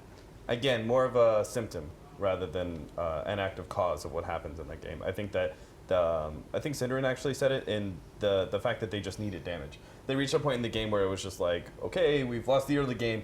We have to come back to them that you've established early on and making sure you don't give up those kills and you continue to win those team fights and dominate it by 30 minutes. But unfortunately, that wasn't the case, so they had to look towards those more later game options, which was the kind of like plan B, essentially, right? It's like, okay, our first plan didn't work, so now we got to fall back on something else. And on the topic of damage, wasn't just hero damage, it was also objective taking damage. They couldn't actually push towers with their lineup. You have a Spectre, Bat Rider, and Enchantress. How do you actually take buildings? You win a fight, and you've got an Undying draft. You're thinking, oh, you pop down Tombstone, you can take towers, but the carry, the mid, neither of them's hitting buildings. Look at like some of the more successful drafts. And you look at what Newbee have, Sven.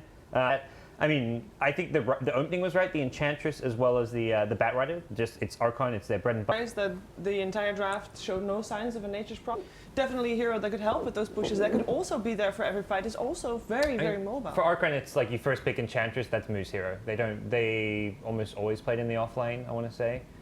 So I think for them, it's like, well, at that point, you can't fit in a nature's profit with it. You cannot move Enchantress to the jungle though.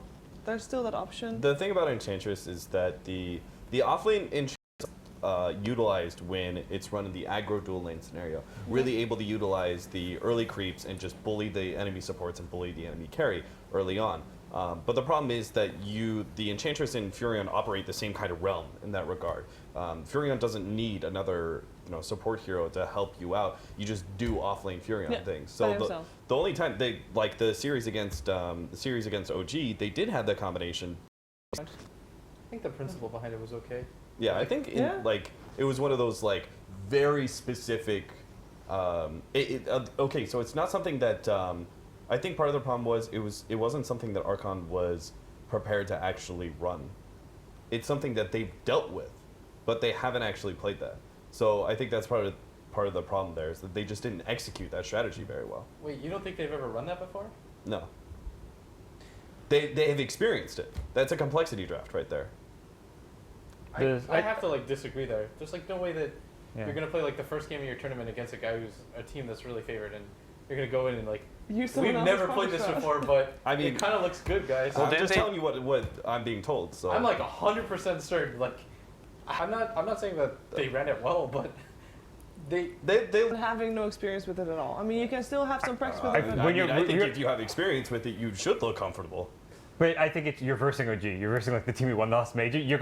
You're often going to look uncomfortable when you hear. If you put me against OG on my best hero, I'm going to look uncomfortable. Like I'm going to get shit on. I mean, I think they looked much more. You put Blitz comfortable on in Storm game against number two. OG, he's going to look Yeah, uncomfortable on Storm. I was like that you're somewhat comfortable on, and for that it's just like okay, maybe Monkey's in play the Jakiro ideally, but you have to realize he was contending with the Lone Druid, Crit Shaker Pressure, and nobody moves like Crit does. Like, nobody does. And he was there all the time. Yeah, exactly. And you're playing against a Miracle mid. There's not a lot of players that. I mean, like the only person I ever see him contest in lane is like Sumail and no one from Vega, and that's why sometimes like they have those clashes. But I was like, I don't want to call you out, but if I ask Fluff, like, have you guys read that strat at least once? I Will guarantee you can come say back? once. Will you come Like, back? I'm so blown away right now. I mean, I know firsthand I have not personally seen Archon play that Jakiro in the mid lane. I know it's been something that a lot of the teams have been whispering about during their scrims from some particular teams. And I'd have to side a bit with Cap that maybe it's something a bit inspired by, and maybe they felt like they had the game and they're trying to throw something out left field to kind of get, OG to be just off their game. I mean, it's a team that's very comfortable with their grind of things, and when we see other teams like EG at MDL kind of exploit them for that, I don't know. That Archon adapted to the Elite Wolves strategy, where they were running Mirana and OD. They basically took what Elite Wolves were doing to them, and they adapted it and tried it for themselves. There's a difference though. Like you're playing an online game against Elite Wolves versus playing at the major. First game. Yeah, it's like if for the first game, you're not just gonna like super adapt there. You're gonna pick something reliable. Like that looked like a pre-prepared strategy because they were so rigid with it. Like at some point the picks didn't even. I was just like, okay, they're picking this, but there's a Weaver and a Lone Druid. Like that wasn't even adapting to what OG had picked at all. It was just like we're gonna do this no matter what. All right, Blitz, coach of Liquid. You've just been fired from Liquid, and you've been hired by Archon now. Okay. And we're loading into the game, but what are your words for Archon? This is a team we know that can be pretty high on the emotional train, but you got to keep them cool and collected. I would have told them, in this scenario, is like, just have to relax. Because right now, emotions are really hot and tempers are flared because you've just lost 3 games in a row. It hurts so much. You kind of have to like tell them though, you can't take your frustrations out on each other. These are winnable games. Try to make like the small minor adjustments and don't focus on like the overwhelming issues. It's just these minor things. I truly believe that last game played it a little bit better. Jo had switched his item build. That could have gone completely differently, or they could have won that game even. And so you make those minor adjustments. Don't just like throw everything you've learned out of the bag or something like that. So the next draft has actually started. We'll go ahead and hop into that one right now so we can see what kind of adjustments Archon are looking to make against Newbee here. In game number 1, they felt pretty good about being proactive at the start of their draft. Coming out from the gate, obvious bans already. Got to get rid of the Earth Spirit, the Lone Druid on the side of Newbee. And this is where things could tend to get a bit interesting here. If you're Archon, Cap, do you go back for the Batrider again? We already acknowledged how Monkey's hero pool is a bit more shallow than others. Do you have to go again to his comfort zone, or do you try something else?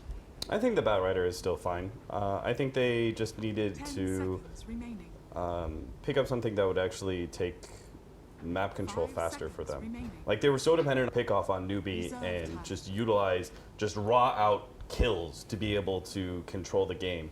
I think perhaps they need something that will actually be able to take some of those tier 1 towers a bit faster. And that's where they picked the line. If they had maybe a Shadow Shaman or something as support, they could have made those 3 cores work, but you had like the line Undying where, again, you don't have that much pushing power coming out from those heroes. So. Yeah. And the Batrider is really strong versus Enchantress. The So I think that's still fine. Enchantress, though, now coming out here is a Chuan specialty. Yeah. He had a great game early. The win against LGD, he was playing in the full position, but ended up being like one of the most farmed heroes in the game. His hero damage was like the 2nd highest of anyone in the game. He was just unstoppable on this hero. So. Yeah, they did went for the dual off lane in that scenario with the Beastmaster. Beastmaster is out though. So which one would you like to see start to lay on? I mean, the Nature's Prophet you're talking about is still out there right now. Invoker also still there if they want to put more priority in, securing their mid lane here. But they are going to be going back once again for the Bat Rider. Newbee will see this and, obviously anticipate this isn't your what may be considered more traditional off-lane Bat Rider. They already can see what they're going to be dealing with at this point. It's more on Archon's number 2 grab here and now. And do you grab up something like the Vengeful Spirit just to kind of make sure you secure it for your own team, or it's going to be the Wisp, actually? I thought this was the opening that they would have in the last game. They would go Bat Rider Wisp. Bat Rider is just really good as a one-to-one counter against Enchantress too. It's like one of the few cores that can deal with it just because you can keep sticking napalming and running in circles around her. So she can actually just completely spear you over and over again.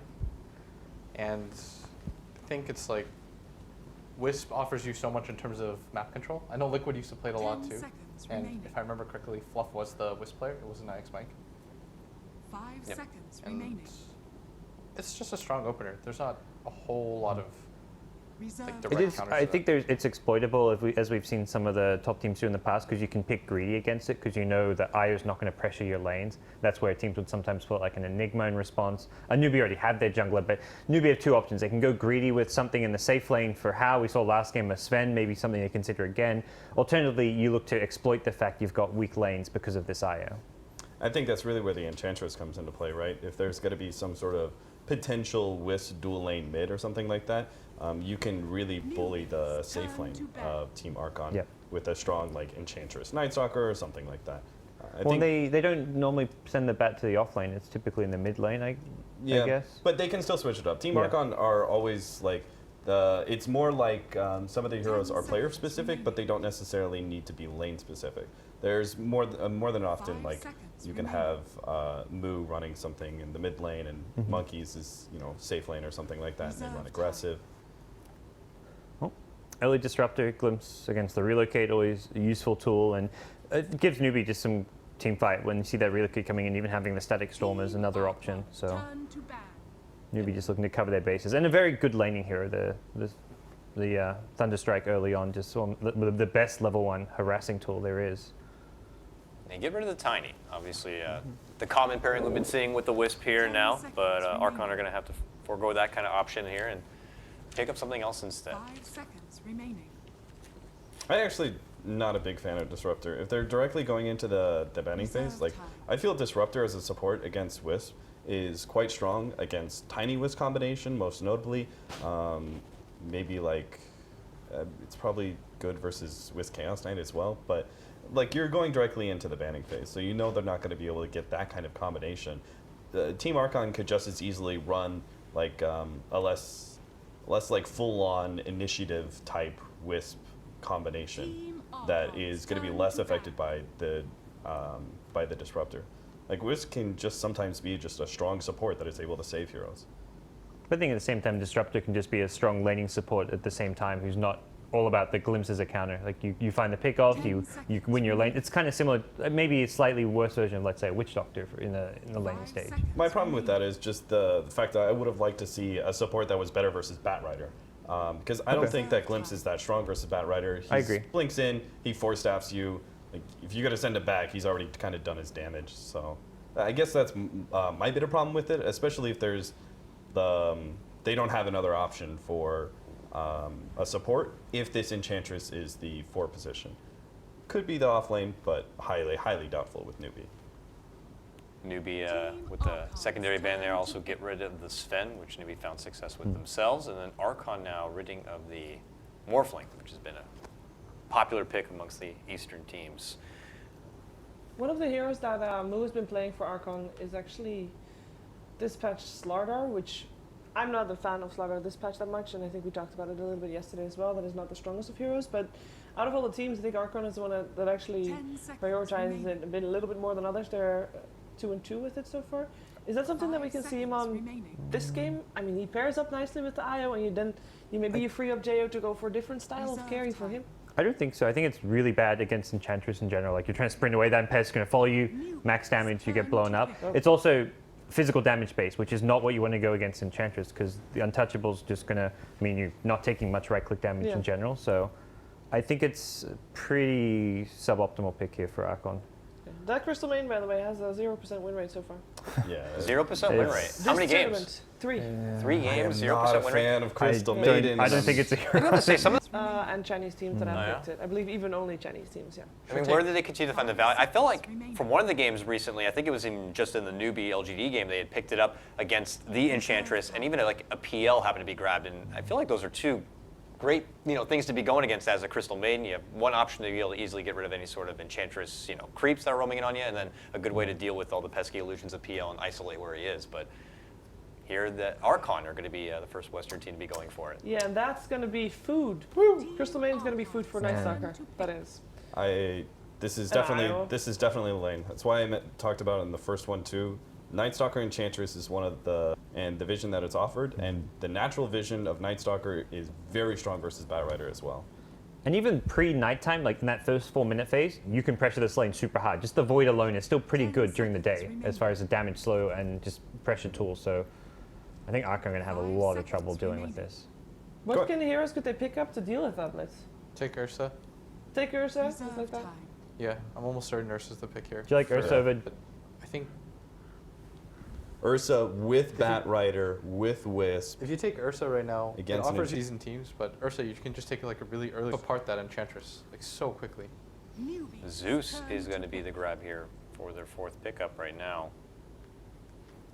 How do they typically like to run their Zeus, though? Is this possibly giving an option? I don't know personally. Is Monkeys one to run the Zeus himself? No, with all the silences already in there, is it even, like, I feel like it's not a super strong pick. It's good You kind of against sit way back too. Enchantress. It's Yeah. good against Enchantress. And it sets up Bat Rider. Yeah, it's good against Night Stalker too. Okay. You just play like they have a really good vision game right now because if you take Bat or vice versa, then you take Night Stalker, right? Because both of those heroes are just vision supreme, like one or the other. Oh. But Newbee takes Spectre. That's a huge problem pick for Archon, I feel. Look at all these squishy heroes. Yeah. Like, it's already hard enough because you're racing a Night Yummy. Stalker. You throw a Haunt. It's like, that's one of the big things. Zeus, you would go this new Aether Lens build, the hero became a lot more popular because you can stay really far back in safety, and well, Spectre is just going to completely go against that. You're just suddenly right on top of the Zeus, on top of the CM, and Io is often sometimes tricky to get to as well. This is a great Spectre game. Because of this build, you don't have an escape mechanism anymore. Like you would see, like some Zeuses go like Yule's Blink or maybe even a Force Staff or something. But if you want to be able to get the Ether Lens, Say, okay, let's pressure Spectre's farm. Well, you picked up an Io, so that's just not really feasible for the Archon draft. Like Zeus is generally Zeus Bat. You're not going to be able to end fast with the Gyrocopter. You haven't got the ability to like take towers fast enough or anything. So Even with the Ursa? again, Ursa's like you can't push Whatever. towers. Whatever Newbee picks up, Yo. can we say here that if Archon doesn't win the laning stage, they're looking pretty bad? I just think Archon's been heavily outdrafted. Enchantress herself is separated from her creeps, and sometimes she only has one. So, like for example, a hero like Witch Doctor is less effective against Enchantress. Crystal Maiden is like take away Frostbite. That's really nice, but I still think that Crystal Maiden Wisp just leaves you with too many squishy heroes that are going to be abused by, well, Night Stalker and Spectre in this game, and I'm sure whatever Newbee picks up now is also going to be able to take advantage of these heroes as well. And you guys talked about argued a bit about like Archon picking Enchantress. Their last grab is going to be the puck here. Puts a lot on, of course, the Spectre to be the one true core to carry it out, but now they have all that control to go with it. Does this make things even more difficult for Archon now that they kind of have that control? It does make things a lot more slippery if you're trying to get a quick escape with the Wisp, let's say, and Zeus, who already is going to be struggling a bit. I feel like they're just going to get swarmed at this point. Haunt comes in, a puck jumps. There's few options here for Archon to make it out from a hairy situation. I think early game control matters a lot. If Archon that puck. Well, with that said, it looks like the draft is over. The game's going to get underway. It's game number 2. Archon will need this win to take it to a game 3. Newbee just one step away to going into the next round and potentially being one of those teams to finally get a Chinese team into a top 2 of the group. So with that said, let's send it over to Toby and Sin. Thanks a lot, Dakota. It is time to get underway. Newbee versus Archon. As he said, game number 2 is what we're going into.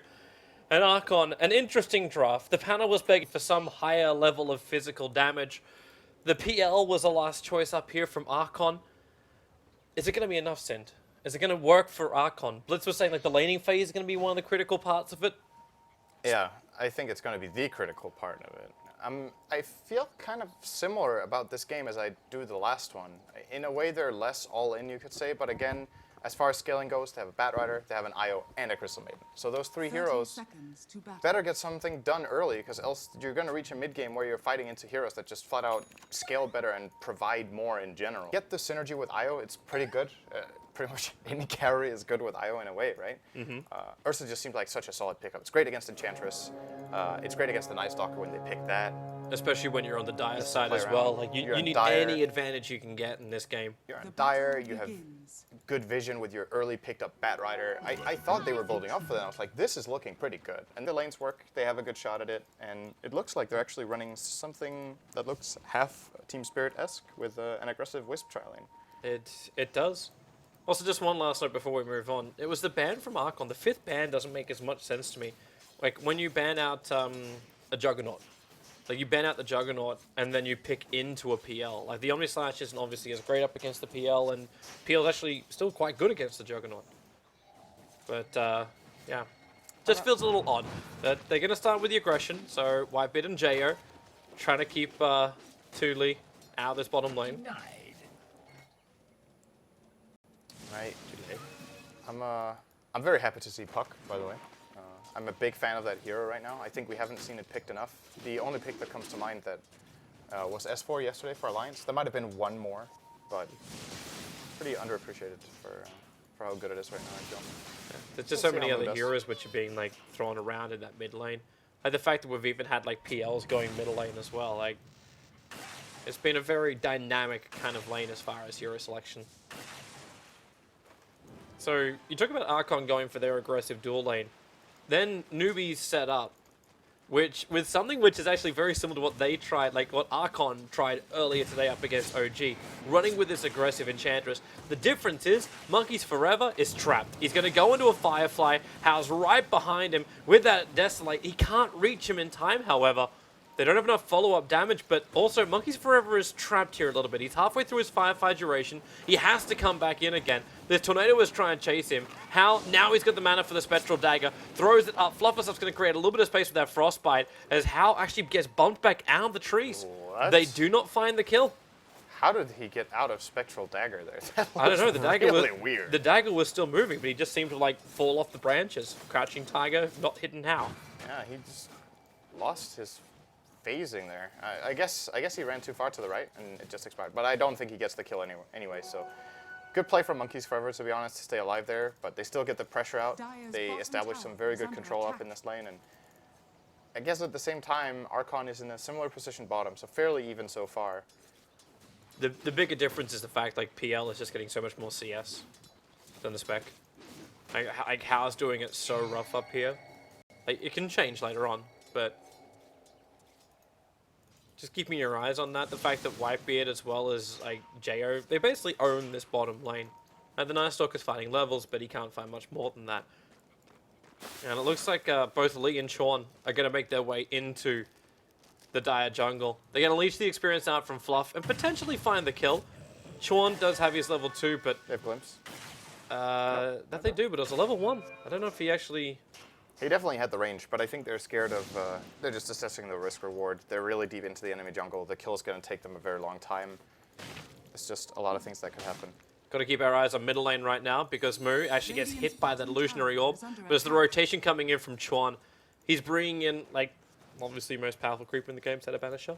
I hear very good at making soup. Oh, I like this play a lot from Newbee, actually.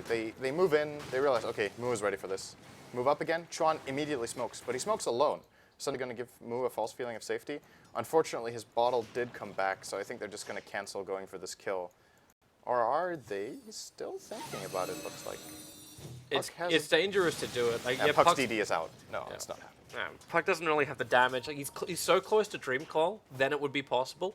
So if Chuan's got a little bit of patience, then he'll be fine. Like, he comes up and, unfortunately, he failed on his own stack there. So he wasn't able to find a creep. So all he's got is like these Saturn Mind Stealers as well as like dumb ogres. So he's not really finding himself like the creep he's really searching for. So he'll re-enchant the Satyr. You know, this is very once again, reminding me very much of game number 1. Archon needs to do something early. It's pretty even. They haven't done so much. And I'm saying that against the team that has Ench, but the difference is... Oh, here they come. Oh, yep. Dream Call's going to be triggered. This should be the first blood if they have enough damage, but Moo, like, there's no real follow-up. Fluffer stuff comes in, they get rid of the Santa Banisher.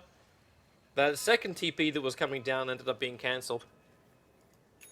They force a rotation, 2 TPs used, don't really pay too much for it. They pay the Dream Call cooldown only, but I still think that's worth it. You just need to keep Archon on their toes and keep them moving after you, because then they don't make the aggressive plays. Still want to see that farm coming in for the Spectre, but this is one way to Yeah. do it. Monkeys forever, he can't Firefly himself out. This one, Flame Break buys the space into the Firefly now, but how? It doesn't stop him. The Spectre will take the first blood. May not have had the greatest CS at the start of this game, but it's definitely getting a lot more in fluff and stuff. It's not as though the Crystal Maiden's got crap all movement speed, but now they're just going even closer with the enchant. Puck moves over, so you get not only like a kill, like obviously the Disruptor did go down the bottom lane while all that was going on, but... Oh, Moo. We're not done yet. Are they not? They're going underneath the tier 1. That's a little too deep for the Night Stalker. They forced a TP again. Outrider. Delaying the Blink Dagger movement, like timing of his as well. It's going to be really late this game because Monkeys Forever also went for a bottle on the way and a stick. So this Blink is not going to be sub 10. There is no way in hell. They don't have so much to hold on to and they have to start making some plays, but their initiation capabilities are pretty low. Like the only when you pick Crystal Maiden you want to like semi-jungle, but it wasn't accessible. So he has to play it strictly as a counter jungler, but he just got outnumbered up top. Speaking of up top, Monkeys Forever is about to be initiated on. The Dream Call's available. Meanwhile, now jump back up to top. So, 2 quick games from my... Radiant's bottom tower is under attack. And again, I'm thinking about the win condition here. Where does Archon go? What's the game plan? I think if they get this bottom tier 1 tower, that's a good start, because then they can start playing around that jungle with the Bat Rider and with the PL and just find extra farm and get some space on the map. This Night Stalker is very strong right now. Most of the he's level 6, minute 7. Darkness is available, so he can get a longer night. Fluff also just can't catch a break. The map is just so scary right now. Like, they're reinforcing top very hard because they're scared this Night Stalker's gonna make a play, but what if he doesn't? I don't know. If he doesn't make a play, then Jo just takes the tier 1 tower on bottom lane. Yeah. Moo continues to get more farm on the bottom, in the mid. TP finally. And he's also got his Thunder God's Wrath. So we have to keep that in mind. Like, the heavy nuke damage which can come out of this Zeus is still very... And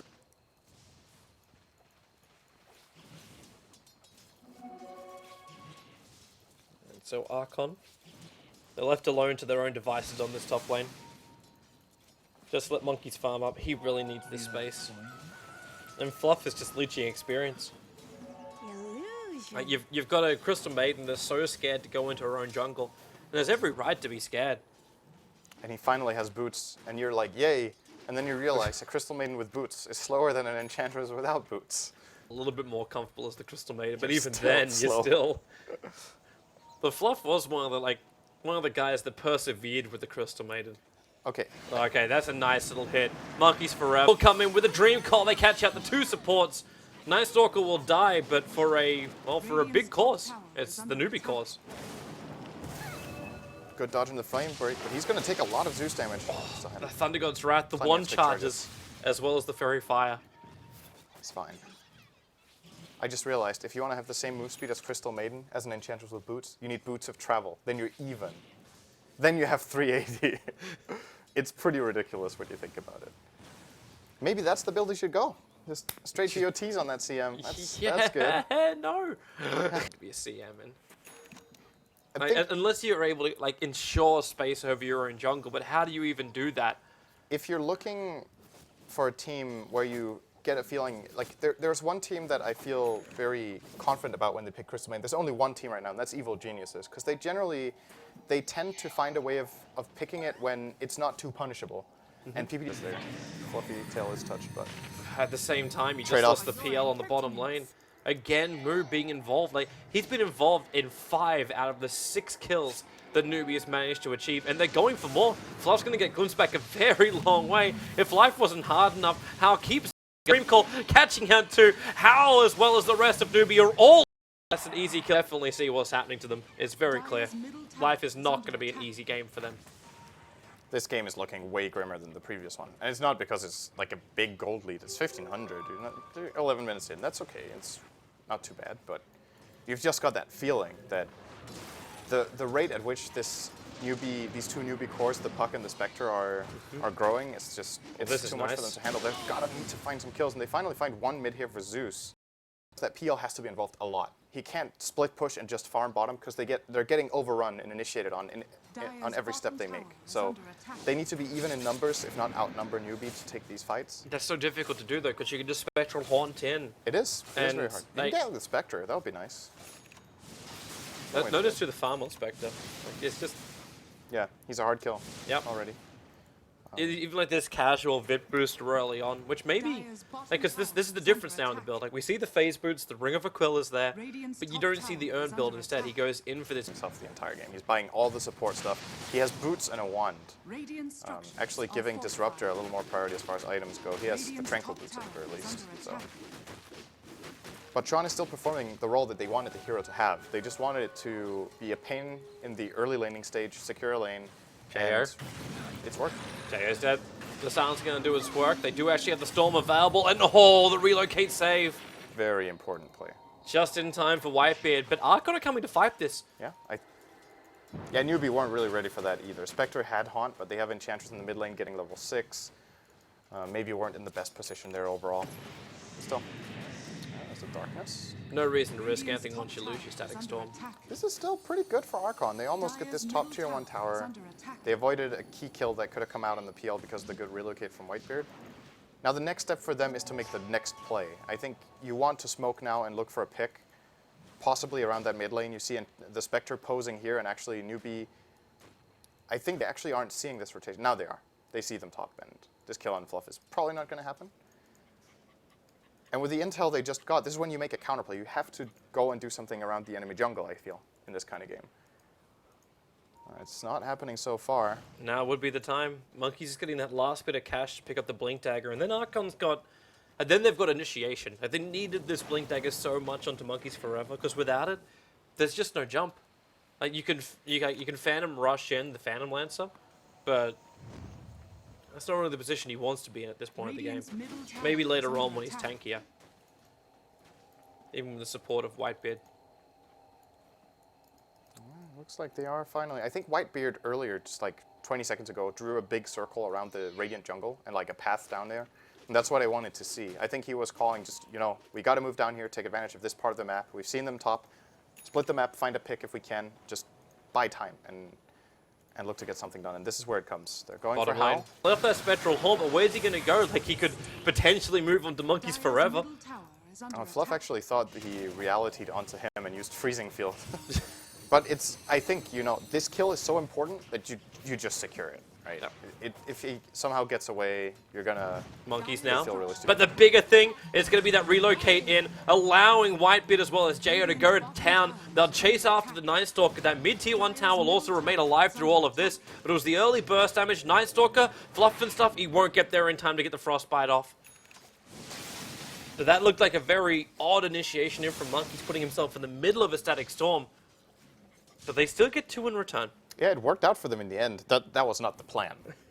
I don't think we should give him credit for just jumping in like that, dying. But the rest of the team with a good response. At the very least, it forced a reaction from Newbee.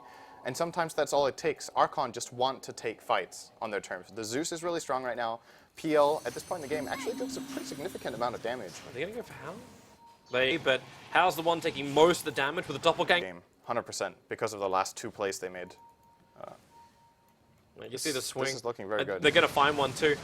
Like, Lee just walks directly into the middle of Archon. That's just free gold right there. What Archon are doing right now is that they're just taking full advantage of their momentum. They're even doing it at nighttime against the Night Stalker. They've shut down the Radiant jungle completely now. So Newbee have to start making some sort of rotations, either to get or gem, or they need to do the exact same on the opposite side of the map. And that's what they're looking for right now. The Haunt in on Jo. Yep. He's in trouble. Perfect Dream Coil. He can't doppelganger himself out of this one, or else he's just going to kill himself. And, well, he ends up just dying to the normal physical attacks. And this could be a tower for Newbee. Do you really but they're out of time. All Ring's the only thing keeping him up. Next to the 2 levels up in Arcane Aura. You almost want Fluff to be a little bit more like selfless as well in this. Just get that mana regeneration, because everyone on Archon loves to burn mana. Here they come. Looking for a play again. Looking for Hao. Time and time again, they're just looking to shut down Hao. It's about to break on Newbee, and they won't make it in time for Thunder God's Wrath. Yep, reveals that Hao's They might have position. him. Yep, they should have him. He can't TP, because the Flame Break's just going to cancel this one off, so Hao will die on this top lane. They're trying to keep their distance, however, just in case. It's one of those moments where you're like, okay, so the reason he's hiding in the trees is that he's scared of the gank. I mean, the tower, or the farm he can find is next to the enemy tier 2. He just wasn't as defensive as he needed to be. Yeah, it was very, very greedy. And a lot of the times you see players do this and it pays off. Like you hide and the gank doesn't find you, you go back and you farm, and then like, oh, he was still... So Archon keep advancing themselves. Still the top now. That Zeus with Hal, Spectral Haunt in. Welcome back to the fight, and with that disrupt the royalty, Archon completely controlled underneath their tier 1 town. They can go for more. The Glimpse will be dragging back in the Bat Rider, but Fluff and Stuff's the only one really getting caught out at the moment. Then again, no, this is nighttime. They just keep running, chasing up after Archon as a full team wipe. Newbee wiping Archon. Well, they were already expecting what Archon's counterplay was going to be. The moment we jump on the Zeus, they will probably relocate in. They Static Storm the Kinetic Field, they easily find the PL and the Wisp there, and the fight is just, the moment they relocate into the Static Storm, the fight is just unsalvageable. They don't have the kind of lineup that can break that up and buy enough time to either retreat or fight, and retreating against this Radiant lineup in general is pretty difficult. They've got Puck, Night Stalker, and Glimpse. So, yeah, not happening. And There is no that time huge to for retreat. Newbee. Like, look at Moo's burst damage. He's going in for a Dagon build over on this Puck. Hold. Because both are not getting enough money to survive. Like, the Wisp has probably got the most out of the two of them, obviously. It's still, yeah. The Whisper, the Cloak, and 1100 is actually fairly tanky. Did they see that? They didn't see that. No, but they drew a circle. Yeah, there was like a Chorn Oh. ping came out directly after it. Oh, How they was went there down, waiting, ooh. and they went on the wrong one. And now Moo can move forward. He's got that Dream Coil available. Whitebeard, is he going to do like relocate himself out? Giving up your life with the orb over. Moo's going to be picking himself up a double kill. Fluff will follow after. And again, Newbee with a superior fight. And Archon, well, they chose poorly for initiation. I think Puck is pretty good. I think it's doing a lot this game, Toby. I think you're right, really Syndrome. good. I believe. I like this hero. He's going to find another one.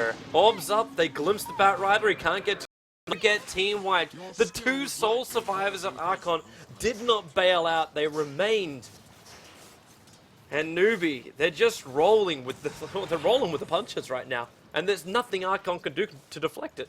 And one thing we haven't talked about so much is just the ease of execution, right? If we get to this mid game, that's why I was emphasizing Archon's early game so much, because I feel like, in theory, on even ground with even net worth, they can win fights in the mid game, but it's just so much harder than it is for Newbee. They have easy catch with their Puck, who is like not at risk at all against the Dire lineup of getting killed. They have no instant stun or silence, so he should just be able to get out every single time. They have superior vision with the Night Stalker, and especially considering he's got a 21-minute Aghanim Scepter. yeah, absolutely. That's what they got 400 gold. That can be a game changer. He can purge off the silence from himself or others. The downside is in 400 gold, Spectre's got a Radiance, and Wisp and CM are even more dead than they already are. Yeah, that's bad news. Yeah, it is. Double Centaur Stomps are available here for Chorn. He doesn't know that Jo and Whitebeard are here. They're passing like ships in the night, and now Night Stalker will reveal it. Coming in with that Aghanim Scepter. They see Whitebeard, they see the relocate going, and can they? They glimpsed him. Okay. During the reload. Good timing. That's what stops it. And Whitebeard can't go anywhere. Jo as well. Okay. Oh, the coil. Jo's actually able to get himself away to safety. Clutch. Lucky. That's all right for Archon. Giving up a Wisp like that. In reality, they should have probably both died there. But it's a big rotation. It takes quite a bit of time for Archon. However, I do think Spectre wasn't even involved in that kill. No, So he didn't get worth of gold away he's from got having Radiance your. now. Yeah. This is the danger zone right now. It looks very grim for Archon right now. Actually seeing their build. Is this an Orchid build coming in from the Zeus? Or is no, we're looking at Veil. Yeah. Veil. Absolutely. But it's a really late Veil. He has Aether Lens, which is, I guess, the best item for its value or for its price. It's just because he got no momentum. Yeah. Like there were no real like quick kills coming. After he got the Aether Lens as well as the as well as the Soul Ring. Like, you're sitting there going, okay, now the Zeus will start to find kills, right? That's what's meant to happen. You smoke up, you go around, you nuke a whole bunch of people, and you get easy pickoffs on the supports. But this never really happened. So he never got that extra bit of money to finish his next item. So that's why he sits there with like 9 assists and 1 kill. Is that the full veil? He's still... I think he's got it, right? 2 robes on the courier. Yeah, he got it. So yeah, that's something. It's a start, but the problem is now that this Spectre has the Radiance, it does multiple things in this game. Of course, the obvious thing is that he just kills the supports faster, like you said, but it also prevents Bad Rider from blinking for a very long time. Just casting it with the Radiance, it reduces his mobility by a lot in the fights. The missed chance for PL is super annoying to deal with. And overall, there's just so many free targets, I think, for the Spectre to kill very fast. I'm assuming the next item for Hao is going to be Manta, because that item just looks incredible in this game. Yeah. No way for Crystal Maiden to control it. That was also the other, like, the downside about both going Crystal Maiden as well as the Wisp. The second you get something like Manta, there is no more control. Like, what are you going to... Like, Lasso is kind of it. Everything else is just a slow. So there's no, like, these direct stuns, these direct lockdowns again. It was a problem that Archon faced when they were drafting earlier on up against OG.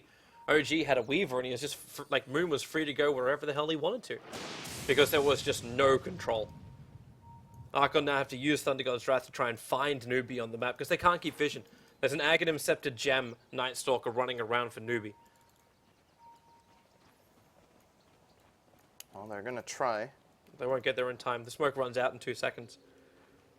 Now they're going to be maybe trying to collapse on the mid tower. They know there's no darkness now, so at least they have the daytime favoring them. Night Stalker's not very strong right now. If they just chill and sit back and farm, I think every minute favors Newbee more. And they're constantly at risk of getting jumped. When heroes are off the map and you have Boots of Travel on Puck and a Haunt, it takes very little to set up a fight. There's a horrible situation to put Archon into, though. Like, you're basically saying, like, they have to fight now, or else, like, Newbee are just going to get more and more powerful, but they also are not strong enough to fight right now. It's not that black and white, but it is just a really difficult situation, to be honest. The first thing to do is to push out the lanes. Get some sort of lane control again so you can start looking to make moves, or at the very least push them out so you can farm your own jungle and look to get some items. Fluff is playing bait so hard right now, and it may work. They get the lasso over on Moo on the bottom lane. They drag him in. Fluff just going to let it go right now underneath the tower, and Moo, he turns around, and he's actually going to go down. A big pickup as the Zeus to take it. More support has arrived, but it's Chuan going to work there with the Lancers, and he can't actually reach over to Jo. The Doppelganger evades the attack. He's trying to juke it out, sends one illusion the other way, and he's actually done it! Newbee walked the wrong way! JO's going to TP out, and they realize they have been duped! Beautiful. Ah! Very good there from Archon. That is good enough. That's probably the best you can hope for right now. They got the kill on Puck. Zeus got the bounty, so all of a sudden he got 1,000 extra gold. They trade 2 for 2, which isn't amazing, but honestly... You take anything you can get right now. Honestly, exactly. You take anything you can get. And if they don't jump the Puck, I think if they engage on any other hero in that kind of situation and the Puck is in the neighborhood, they get super counterplayed. But taking the key piece out of the puzzle there and exploiting the fact that there's way less control available for Newbee, definitely the way to go. And Blitz asked the question, how do they kill the Puck? Have him come so close to the tier 1 tower because he thinks he can kill off the Crystal Maiden. Like, you're walking around with like a level 1 Dagon. Like, if you can just blink in Rift Dagon Orb, that CM is dead. Pretty much. Blink Dagger play now from CM? I'm wondering if you should try to go for a Glimmer Cape and then hope they can gank Night Stalker and get the gem back, and then take one team fight that Newbee aren't ready for where they don't have detection so you can get a full ult off. Newbee ready for this. They blink over. They find Moo, and he is dead to rights. Moo's angry. He wants that kill. Another Dagon KS. Mine. That's what it's all for, man. It's all going to the greater Lincoln Sphere, which is the next item coming up on Puck. Yep, that's going to be a new problem for Bad Rider to deal with, but... Then that initiation, which we saw in the bottom lane, is just not possible again unless Bat Rider picks up... Well, he's got the 4-staff, so he could blink, 4-staff, trigger the Lincolns, and then grab him with the last two. Yep. But that gives time as well for Moo to reply. And it makes it a lot easier for Disruptor to get a glimpse, perhaps, to save it that way. And more than anything, just puts him in a way worse position when he goes. So, well, there goes the tower. Newbee take another objective.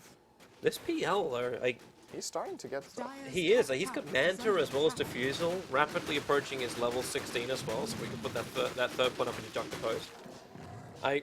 Jo is quite a formidable opponent. And how does Newbee actually... Maybe we should start thinking about this. So we think about like the endgame scenario right now. Archon, the high ground defense is quite good. How does Newbee breach the high ground? Spectre is not really the hero for this. Like, they can take out a whole bunch of heroes and then go up. But they can't force the issue against Archon. I think their play is to find a way of getting Roshan at some point, and then just map control with Night Stalker. Right now, there's so little vision for Archon that they feel super scared. They're terrified of going anywhere right now. You see, they just go as a group of like 4 heroes together just to secure PL farm. Generally, this is an unhealthy sign for your map control when this starts happening 30 minutes in. It also doesn't help that being watched by the Observer Ward sitting inside their base. Yeah, he base. snuck that one in there. That is really, really good. And if they try to smoke here and that gets spotted, then that could potentially be game losing, because then Newbee know an aggressive play is coming and they can totally bait them in. They might know it anyway, because they didn't smoke, but they still moved out of the base through that ward. You see them just posing here. They're just waiting, hoping for someone to move up. It's not happening, but, well, that just means Spectre is free farming the jungle. PL is trying to farm as much as he can top. He's not going to TP back, though, scared of a rotation, possibly, since he has no information to go on. There's that Lincoln Sphere now done. It's very hard right now for Archon. But I do agree, if it goes late enough, this is actually a very good PL game. Not too many good counters to the illusion. Oh, they jump out. The double silence, the double dream coil. The Batrider is already down, and they're actually going to lose the Zeus just as quickly. Fluff and Stuff's going to be the next one on the chopping block. And look at how he's back at the tier 4 towers. Jo, he burned through 3 defusal charges just trying to control that fight. With a relocate from Whitebeard, they just keep going. Who's not going to jaunt to the back of this, but it may not matter. Whitebeard can't get himself far enough away. Archon will be wiped, and Newbee are underneath, almost to the well. They haven't even... They're just waiting patiently outside the enemy base. The moment they just give them a finger, they just take the whole hand immediately. And they're not scared of diving. Who cares about towers? Just get the kills first. Yep. We were starting to talk about how PL had a chance. He just lost his team too quickly. Yeah. Like, it's hard being... It's kind of that simple. Like, when you have puck at initiation like that, like, he got a perfect double silence. Disrupted, then controlled move. Like, the Zeus didn't offer anything in that fight. There was no Thunder God's Wrath. There's no sitting in the back. I don't think he even got to use the Veil of Discord. No, even if he did, he had got no damage out with it, so it doesn't really matter. So it's like, what do you do? So now you try and battle for vision. The PL buys Batrider a gem. Yeah, it's good. I mean, they probably should have bought this way earlier, actually. And now they're going to realize, like, if they walk up, it's going to be... I should be finding that one when he walks uphill. Yes. You'll see that one now. Yeah, there you go. There's your ping. But they still haven't removed that one that's sitting inside their base. They didn't lose Rax, though. They got fully team white at their base, but the tier 2 was enough of a buffer to let them respawn. And like you talked about earlier, the pushing power of Newbee is not very good. So at the very least, they stay in the game, but that was a very big blow to their economy. I think if you look at the graph, that last fight cost them about 7,000 gold. And that was even without buying back. That's just a lot being... You talk about like classic Na'Vi kind of play where they just dive underneath towers. That was a little bit more reckless whenever we thought about Na'Vi. But with Newbee, they're doing this 4-1 kind of strat where how can it just be anywhere? Like it's the old split push. Spectre does whatever the hell he wants, wherever the hell he wants, and he knows he'll be part of the fight because of just that haunt in reality in. But because Archon's not really showing themselves properly, and Newbee have the more superior vision sitting inside the base of Archon, they're just pushing and grouping up again on this top, and now Spectre goes to the bottom lane to defend. And he's ready to go at any time with Haunt. What's on that courier? There's 2 Dagon recipes. And he did get the Lincolns, as we talked about earlier, so he's a harder kill. I think all it takes now for Newbee is they should be able to just wait for nighttime and then, or wait for 50 seconds before nighttime, pop the darkness, get the Roshan, and then look to push. And any sort of half-decent jump just allows them to overrun Archon in their base. The key hero to catch is Zeus, because he's the one dealing the AoE damage that could potentially cost them the fight. PL's damage output, I think, is not scary enough yet if Zeus is locked down. Those two together can get the job done. We currently have Nature's Ninja, the Bat Rider, on bottom lane. He got burnt up by the Spectre Radiance and actually had to bottle charge to get his life back again. And now he'll actually just TP out. I thought for a moment he'd just jump into the creep wave and Firefly, but he's completely blind inside the Radiant jungle, so he would have no idea what he'd be blinking into. No reason to take the risk. What's it going to be for Archon now? They still try to find whatever farm they can with their Phantom Lancer around their own jungle at the very least. Not really very effective to run Zeus around with him, but I guess he doesn't really have much better to do. Like at this point in the game, like Jay's kind of got to hold his buyback. Maybe you can buy the second Diffuser Blade charges, because he's already down to 2. Yeah, that could be a pickup. He should still have buyback after that. No, he actually doesn't. He sold something. He sold his wand, and he still doesn't have enough surplus. He got a Blink Dagger. It's a very good item on this hero. Gives them a lot of more potential to catch the back line. I think what Jo really wants to do is to blink and kill Disruptor really quickly. And even if he gets glimpsed, he can still get Manta and Doppelganger off. Obviously disjointed with either of them if he has very good timing. Even just closing the distance on Chuan, taking away all that mana of the Enchantress so you can start removing like that impetus damage. Yeah, he has enough attack speed now that the Untouchable should be... How do they stop how? He just finished up a heart 35 minutes in. Like he's 5k net worth in front of the PL. It's the Zeus that can kill him. Whenever you go hard on Spectre against a Zeus, you're not getting as much bang for your buck as you are against other heroes, because percentage-based damage is obviously great when you have a lot of health and no extra magic resistance. So he's got that going for him on Archon. Of course, the Zeus, but judging by how the previous fights have gone, they're doing a really good job at finding Mu and just shutting him down. He has to be more careful with his positioning, else it's just not going to happen. Darkness running out. There comes the nighttime. For some reason, the Dota clock is a little bit special when it comes to night. Some nights are a second longer. It's like leap year. Really? Yeah. The nighttime started at 36:06. The first nighttime is perfectly timed at 4, and then they start getting more and more delayed throughout the game. It's like they're not exactly 4 minutes. They're 4 minutes and a little bit. It's very interesting. One day we just go into daylight savings, lose an hour. Oh, there goes Aegis. They do put it on Hal. It's a difficult kill twice. This gives Newbee a lot more margin for error. It also gives Newbee a way where they can assault the high ground, because they just put the Spectre on the front line. Like, you want to try and kill him? Go ahead. He's just going to trigger his mana style, burn through the buildings. I say burn. It's a slow burn, like steam cooker kind of style. Oh boy. What? Okay, yeah. Aghanim's Disruptor. It's actually not that good here. The main benefit is that the Crystal Maiden can't use Glimmer Cape, and that Phantom Lancer can't use Manta, but... It also means, like, Phantom Lancer, if he's ever thinking about going into a BKB to try and stand these fights, he cannot do so. Nice lasso, catching out Chuan. Can they kill him off quickly, however? That's the big question, and the question is no. The puck just comes through. A 3-man Dream Call. Fluff will die in the tree lines. Again, PL has lost everybody. He's by himself. He'll doppelganger himself out of here. There's no glimpse of Varble. Moves on the hunt, but Jo just tries to hide as far away from the Newbee lineup as possible. But this time it will be a mid-racking against Archon. 34-14, Newbee. They've now reached over 2,000 advantage in both gold and experience. This game pretty much belongs to them. Completely belongs to them. They didn't even use the Aegis. It wasn't even close, because they jumped on Chuan, but Chuan has a pipe in this game. Obviously an incredibly good item against the Zeus. If they don't burst him in the lasso, he doesn't die. Yeah. And, well, the glimpse this time. And Jo's in trouble again. Yeah, there. Okay. And the relocate saves too late from Whitebeard. And there's no buyback on that PL, which, yeah. Archon, they're staying in it, but with this loss, they're going to drop themselves down to the lower bracket.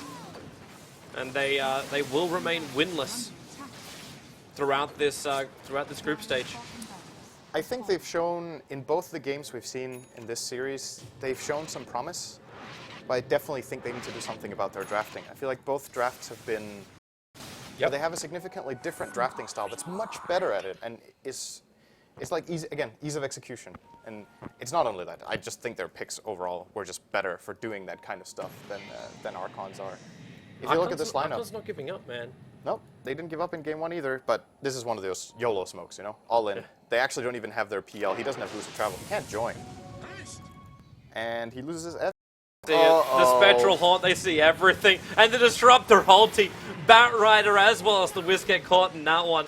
It wasn't even the real Spectre that was attacking into Fluff and stuff. He just melted as that Crystal Maiden.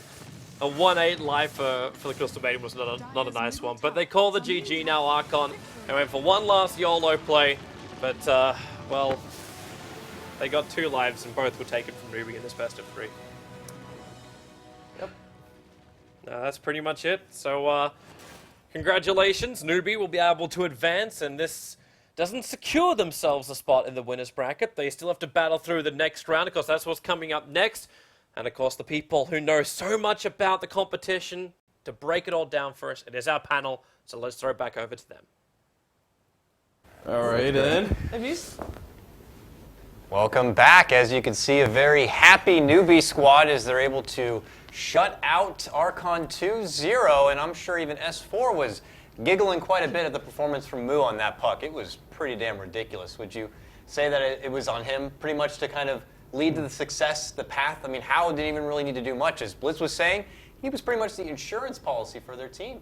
It was a great kind of solid showing from Newbee from start to finish. I mean, I personally felt it was just like a huge drafting win for them, and that was a big reason for their success. It just didn't seem to me that there was a clear game plan for Archon to take this game, but they kind of showed some moments of decency during the early to mid-game stages, but I mean, there was no answer for the puck whatsoever at any stage of the game.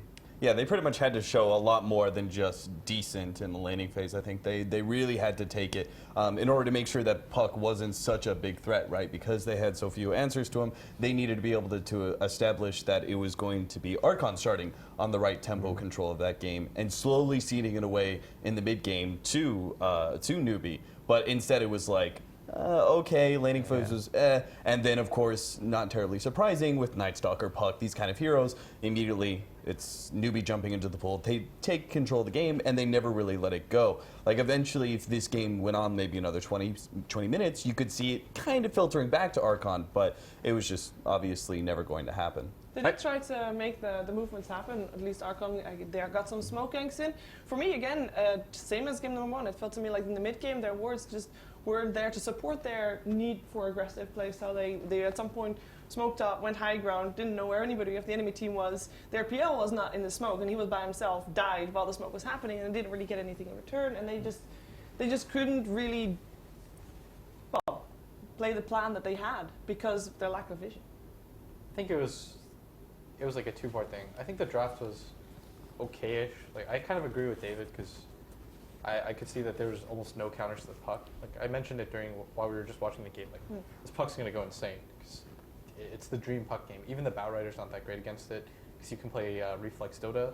But the bigger issue was they had moments. Like the score at one point was like 11-11, but they lost their PL too many times. So I think Jo was reading the game a bit wrong. Like he kept going to his safe lane when nobody else was prepared to be there, and they kept ganking him over and over again. Like they were doing such a good job of keeping Howe down. At one point he was like 4th in net worth. Their game plan was okay. The puck was getting a lot, but you kind of expected in a game like that eventually he'll catch up. But he just got so out of hand, and eventually the PL wasn't keeping up whatsoever in net worth. Do you think, in terms of Newbee's draft, could you replace Spectre with anybody? Was it that much emphasis on the puck? Yeah, the puck was just able to do everything. Every single engagement, it went like this. Puck goes in, does every single combo in the game, then he orbs out, gets to the other side, waits and resets the fight, and then he just goes back in, does it again. If a puck can orb and silence you twice in a fight with coil, you probably lost. Fair enough. Well, it does sound like we have an interview with the winner. It's going to be with Chuan here. As soon as it's ready, of course, we will cut that way. Unfortunately for Archon, they're not able to kind of live the same dream that Fnatic and MVP were able to do, but there's got to be a lesson to be learned from here. Luckily for them, they're down, but not out yet. They're going to have to work through the gauntlet of best of ones. But the interview is right now. We're going to go interview right now. Let's go.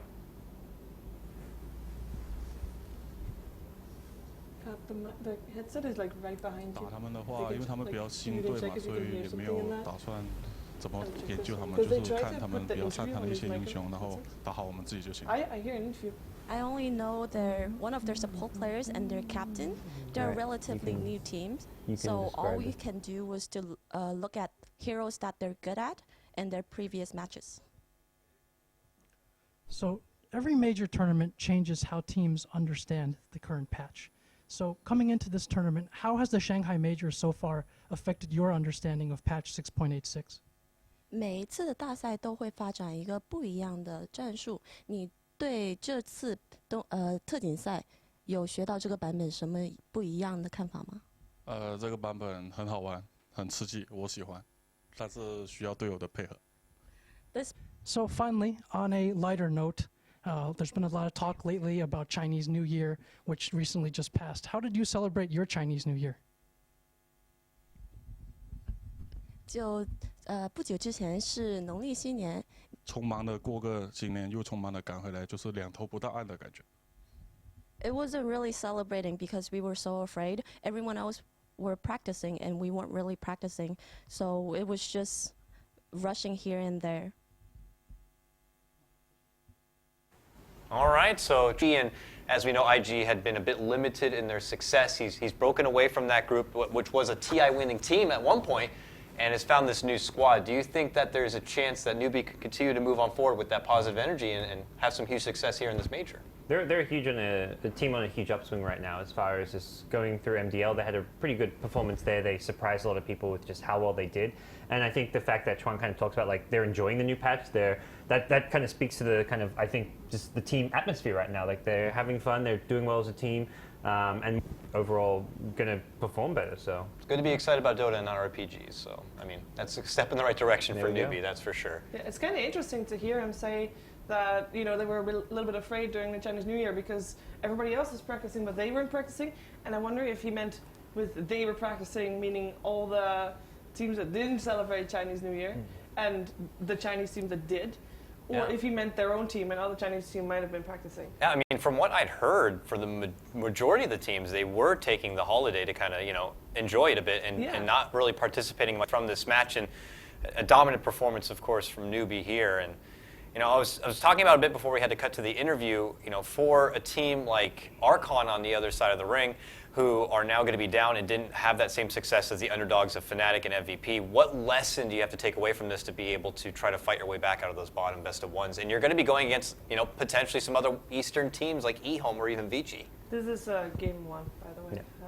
I think to me overall, as far as goals, or transition well out of having a good laning stage. So I think they just need to work on their follow-up to whatever their initial strategy is. Yeah, to build on that, I really think that not every single one of the games they played in this group were really within their grasp. The very first game of their group stage, I think, was one of them. But I think possible for Archon to win. Like, they just had to clean themselves up, right? And if they go back through these replays, I think they'll identify that. They'll identify the fact that they weren't very far behind, or they were sometimes quite decently ahead. And if they just executed a bit better and kept their game a bit cleaner, then they would have been able to walk away with victory here against Newbee. I think that's probably really important, right? Because you ended up bottom of your group. You're feeling really bad about yourself, especially given perhaps some of the confidence of seeing them. It's got to be really demoralizing. But they should see that at their core, they were playing some decent Dota and can actually win these games. Yeah, that being said, though, I mean, the first game, they might not have won it, but they do show that they have some strats prepared. They have some pocket strats ready, and in best of ones, they're gonna go into best of ones. I think that they are one of the teams that has able to keep your chin up and look at the positive side of things. Are they going to be able to find something within them to kind of light that fire under their ass to bounce back? I mean, there's already a precedent set, right, where OG had to go from the very bottom of the loser bracket and work their way up. I think that wasn't actually the top. There were just too many individual errors, I think. And there were too many free pickoffs on the side of Newbee. Like, teams playing at this level aren't going to really allow you to make those mistakes and get away with it. There's so much more punishing. Like God says, I think the biggest difference is the NA region, sometimes you can get away with these things and people won't hit you as hard for objectives. But all of these teams here Potential revenge against LGD, a second swing at them, or a go at OG. Do you think there's a particular matchup that they might fare better against? Maybe a second win at being able to go to LGD again? Or do you think OG might prove to be, a bit easier for Newbee to kind of, get the advantage of? They'd much rather verse LGD. They're going to be much more comfortable versus them. They've done it a few times. Series versus them, even though they've been losses, I think it was a 2-1 loss at MD. OK versus OG, so that series to me is not like OG is going to keep on stomping and just roll through LGD. But as far as Newbee concerned, they match up very poorly against OG. They definitely want to be going up against LGD. There is some things, though, Blitz, that we were talking about during the game that even Newbee could still look to sharpen up a bit. Specifically where we're seeing these, and we'll take a little bit advantage of it. But if you're making those kind of mistakes against the big dogs out there, you can't afford to let that happen. So I'm sure it's something they might be looking over, right? Hey, we were watching it, and how just even at TI, I remember when he was playing with Vici Gaming, me and Cap were casting. I was like, sometimes you just have these plays. Remember when he hunted Top Cap into like 5 heroes? I was just like, what is going on? Like, what's that play right there? Do you remember the game of the Rock? Yeah, the Rock against MVP where he just dies to the Rock. Yeah, that's the infamous play. I can deal with this. Sometimes How just does that, and that's the infuriating thing, because you have this player that has such a high skill ceiling, and you just want to like shake him sometimes and be like, you have to play safer, because he's like a boss. Like, everyone, the comparison's always being made to a boss. I think there's a difference though, because I think how just kill him because I think, oh, he's just doing a those things, he's by himself, but he's not. And in terms of how, that doesn't really seem to be the case. Do you think you had an easier time getting away with that on Vici as opposed to now? I mean, you're doing that from someone like Chuan. I would be a bit nervous. He's loud. Like, I'm walking through the hallway. This guy is got players can be more stubborn. Like FY, he'll play more greedy. He'll play his Aghanim Scepter on Nightstalk and doesn't want to buy wood. So I think the team's going to ultimately, in game, is going to play well together. Maybe out of game, Chuan's going to give him a piece of his mind. That's something Chuan's kind of known for, is being that kind of vocal personality in the team. But he's also that kind of outside of the game leader for the team that kind of motivates them to do better. So. And also, you've got How and Move reunited. These are your TI champions. Wait their opponent in the next round, but we're going to be cutting to a break. When we come back, though, a super, super hype matchup. LGD versus OG in the upper bracket. We'll see you soon for that match.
Why? Make sure your mic packs are on, everybody. Just pretend it's not there.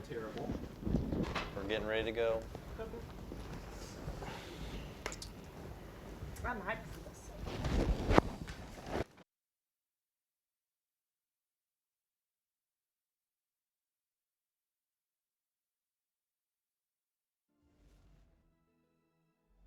Welcome back to the Shanghai Major presented by Perfect World. I hope you didn't get too far. It wasn't much of a break. We're already going to get back into some about to face OG. Welcome. How are we feeling today? It's been an interesting day so far, I can say. Interesting is a good way of putting it, I think. But, you know, things are starting to pick up a little bit. We're getting back towards the normal schedule. And like you said, great series coming up. So I'm definitely looking forward to it. Ben? Yeah. Group C's had probably the least interesting results, just because it's kind of where people would expect. Like, OG advancing, LGD advancing, Archon just 4 and out. I had them in my compendium as team with the least played heroes, so that's the only thing going well for me right now. Good for you. And of course, once again, but Winter has now joined us here with his expert Oracle-like insight. What are your early impressions about LGD going against OG? Definitely agree that OG is going to be favorite. They look much more stable and stronger. But I wouldn't say there's no chance that LGD can beat them. There's probably still a slight amount of chance. I would say maybe 7-3 or 8-2, obviously in favor of OG. But I think that LGD showed they are changing in terms of the hero pool for RTK mainly, and it's a good sign. I think coming into this, it was OG, the toughest Western team that they had to face in this major. And if OG is considered that, there's a target on their back, right? So this is going to be the match I think that LGD might have prepared for more than anything. This is going to be the one to take down. So I think they should be very prepared, and they have definitely got a good shot. I don't want to go too quick into talking about the draft and the picks particularly, but we know OG to have one of those formulas like we even saw at TI where they had a couple of great rotations to work with when you think you're going to have them figured out and you put priority on some of the early bans. In the Frankfurt Majors, of course, the IO Tiny. You know, we know Big Daddy was one of the best whiffs in the land, and Crit is probably right there beside him, so they were a great pairing in hand. Huskar at that time was a big deal, and of course they had the Meepo. How relevant are those picks now? I mean, yes, Whisk Tiny has been popping up a bit, but do we think they're going to have some new options for this particular major? I think when you come into a major, you're always going to have something up your sleeve. And at the very least, we know that Crit, for example, you mentioned the Wisp, but he also has been known to pull out the Rubik from time to time. Other teams have also been running that as well. IO Tiny is something that I think in every single patch. As you mentioned, it's always something for enemy teams to keep that in the back of your mind. And sometimes they might forget. And when that happens, you know, they can pick it and they can own with it. Right situation. The Wisp, though, would seem like a pretty obvious one, and I imagine that's something at LGD. It's hard to see if they're going to have the first pick or not in the first game, so they might consider if they have first pick trying to grab it for themselves, but I imagine if that's not the case, the Wisp will be banned against OG. Have we seen anything from OG recently? You know, they did obviously play through like MDL, the Summit, that they might fall back on outside of the Wisp that they might put more priority into. Because like this is a team that I haven't seen like play a lot of Chen or Enchantress, which do seem to be like the top hot picks right now. Yeah, it's a little bit strange. They don't favor those heroes really too much. Mm-hmm. As far as like Crit play those heroes? I think he plays Chen. Yeah, I'm not sure. I'm sure he does. I mean, the thing is, you can play the hero. Really good example. We saw. So I was happy to see Crit playing his Earthshaker today. I think that was the first Earthshaker that we saw this entire tournament, and he had a gigantic impact on that, especially on the mid lane. That he was basically harassing a mid lane Jakiro, which arguably is not the strongest mid lane hero, so it might have made his job a little bit easier. But he was everywhere, and he was many times in pubs, and it just never translates to their competitive game. The Korriban or like any ban, just any ban?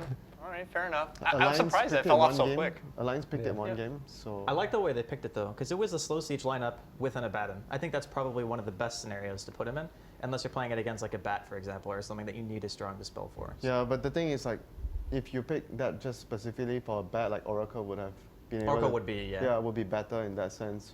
I think mainly we saw a lot of Abaddon in the past was because of one thing was the offlane, because offlane is much easier.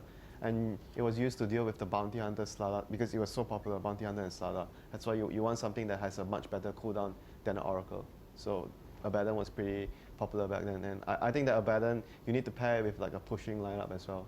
You want to be able to use the Curse of Eminence to push towers and use the hero because the hero doesn't farm very well. And Oracle is a hero that is very good against Darkseer, which is a hero that is very highly prioritized by LGD in return. Which brings up the question, Darkseer, we've seen him ban against LGD every single game that we had today with LGD. Is OG going to do that respect ban, do you think? They do play Oracle. It does look like they are coming into the major with 3 Oracle games, and they are perfect with them 3-0. So it could be something. When LGD do have the option to pick up a Darkseer, they go for it right away. So they could put themselves into a bit of a trap. I mean, I've already heard from like Cinderin and others how much emphasis, and I've seen it firsthand, when Oracle's in a game with a Darkseer just pretty much has to throw his hands up and just walk away from the lane in utter shame. Just bait them into picking it? So you can bait them into picking it, but it becomes risky because where I was thinking about, like, what are they going to fall back on? We can't forget, Miracle plays a disgustingly good Invoker, and Earth Spirit is something that Crit is just phenomenal with, even MMY. So I think the early part of the draft is going to be very, very crucial here. So, I mean, when you consider those 2 extra picks, where do you think OG are going to put their extra priority into between, like, let's say, between the Invoker and the Earth Spirit? I think just Prophet, maybe. And Prophet too. Yeah, Prophet as well. I think Prophet, Earth Spirit, Invoker, these 3 probably the 3 hottest picks for these 2 teams in particular, because I don't think any of these 2 teams would prioritize picking the Chen that much.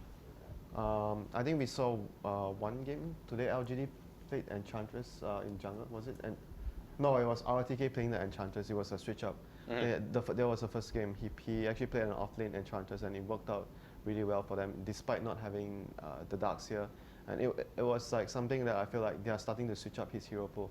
It might be a good thing, you know, because in the past he's always been playing the hero that is focused on team fight. He hasn't been playing a hero that scales really well. He's always either Darkseer, Tide, like Clockwork. Yeah. He had a Prophet game which didn't go so well just now. But I think overall, at least they're starting to adjust, which is always a good sign for the team. We'll have to see what adjustments they're going to make. We actually do have a draft that is ready, so all these questions that we're putting out, we're going to have our answers very soon. So we'll hop into that one. It's going to be game number 1, OG versus LGD in the upper bracket here. And, you know, how much of this game is on ROTK to make sure he does perform, though? I mean, we already have recognized that his hero pool can be a bit more limited than others, and it looks like he will already be tested on it. OG are not going to try to entice them into some sort of counter Oracle play. They will be banning it out. It does leave out the Enchantress as the first grab, and they're going to be going for it again. So it will be an ROTK Enchantress again. We'll have to see. I think for LGD, the role of RTK, role for him is to determine the pace of the game for his team. He's going to have a large emphasis on that, and we've been talking about how important that is to have, you know, the ball rolling, have a crisp landing stage, and go for your targets the moment you can without a single second of delay. And I think he's going to play the key role there. Ben, do you think maybe is the best Chinese mid laner? Yes. Why would you think? What makes him better than like a Moo that we just saw do a hell of a performance there, or better than a CTY? All the other players whoever? are too old school, and the new school players just have some, I don't know, more pizzazz about them. Just they do flashier stuff. They push things a little bit more than the older players because they don't have that restraint. And I don't know. Old Chicken? Do you think Old Chicken is sort of? I think maybe he's way more mechanically skilled though. Like Old Chicken seems like he's much more like the stable kind of mid. Like he doesn't do like crazy stuff. He plays like Dragon Knight, like all the very stable heroes.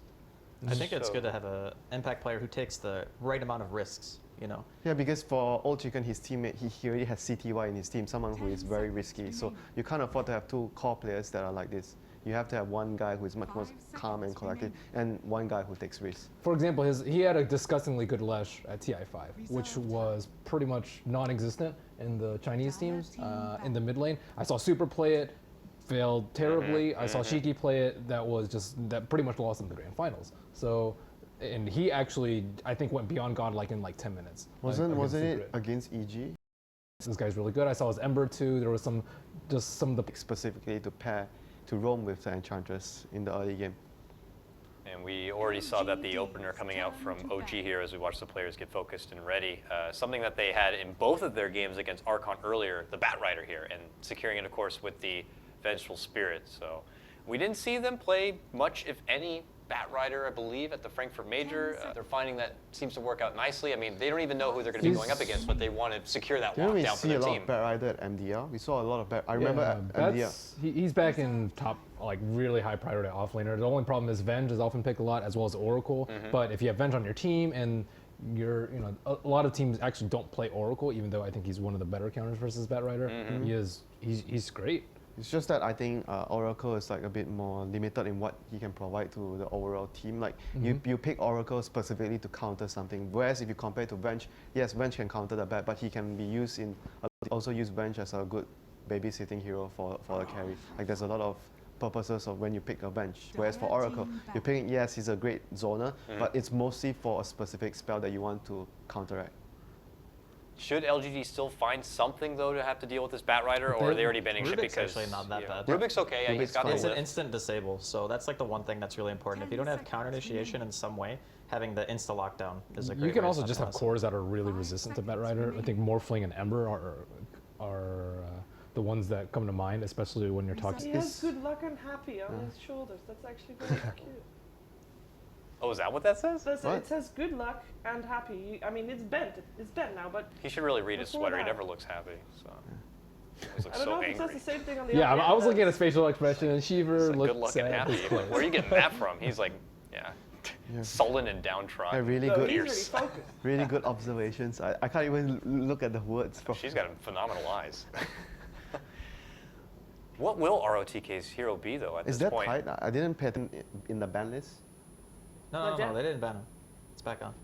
So they're still tight. Like tight is pretty good versus bad. It's yeah. basically a very similar counter against like Void, because when Void comes in and chronos your team, you have that Ravage to counteract.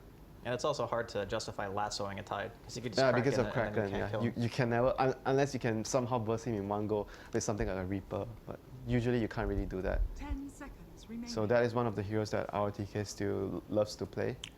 Not too much attention towards mid laners with either picks or bans. Do you think OG could be very Miracle Lone interesting Druid to was see? in the first game against OG. He was playing against that Jakiro mid, and it was Miracle Lone Druid mid that game. And they won within like 20 minutes. Yeah, but basically right now what OG needs is they need a lot of burst because it's against Enchantress. You want heroes that have spell burst. Who's that? They have been playing pubs here This in is China. this is a because jungle Doom, right? Is this a jungle Doom? I would think so. I don't think Miracle plays bad, so I guess it has to be. Because it feels like for this team it has to be a greedy pick, right? And because the enemy team has Enchantress and they're anticipating that LGD is going to play a 4 position Enchantress because of the Rubik.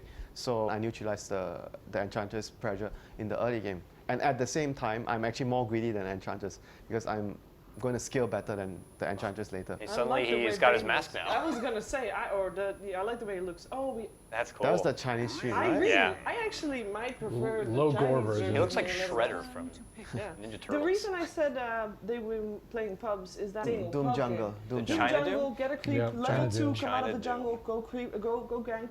So it's a very aggressive Doom that the Chinese pubs play here. So perhaps some inspiration. It's from that. already here since like even the last patch. Like the players just like to play. Like you see Vichy, they've done this Maybe before. it's because of the mask they like to play. Possibly, it's a really cool look. But I think and you are there to neutralize the Enchantress. So the Razor pick here is this is a Miracle hero, or is it going to be? Most I think likely Miracle plays the Razor, right? The typical Miracle hero. When we see Miracle on more of those flashy kind of heroes where he can really showcase all 8,000 plus points, but Razor, maybe he's just more solid, can get the job done. Adds a bit emphasis to the push. Yeah, it's like fast tempo because right now they are playing a fast tempo game, like with the Doom that's going to roam early to possibly help the Batrider a lot. Because I think that if you have a jungling hero and you are using the jungle and Bat can't use the jungle, you have to somehow help the Bat in some way. Because otherwise, Bat off lane doesn't get much from the lane and you can't fall back.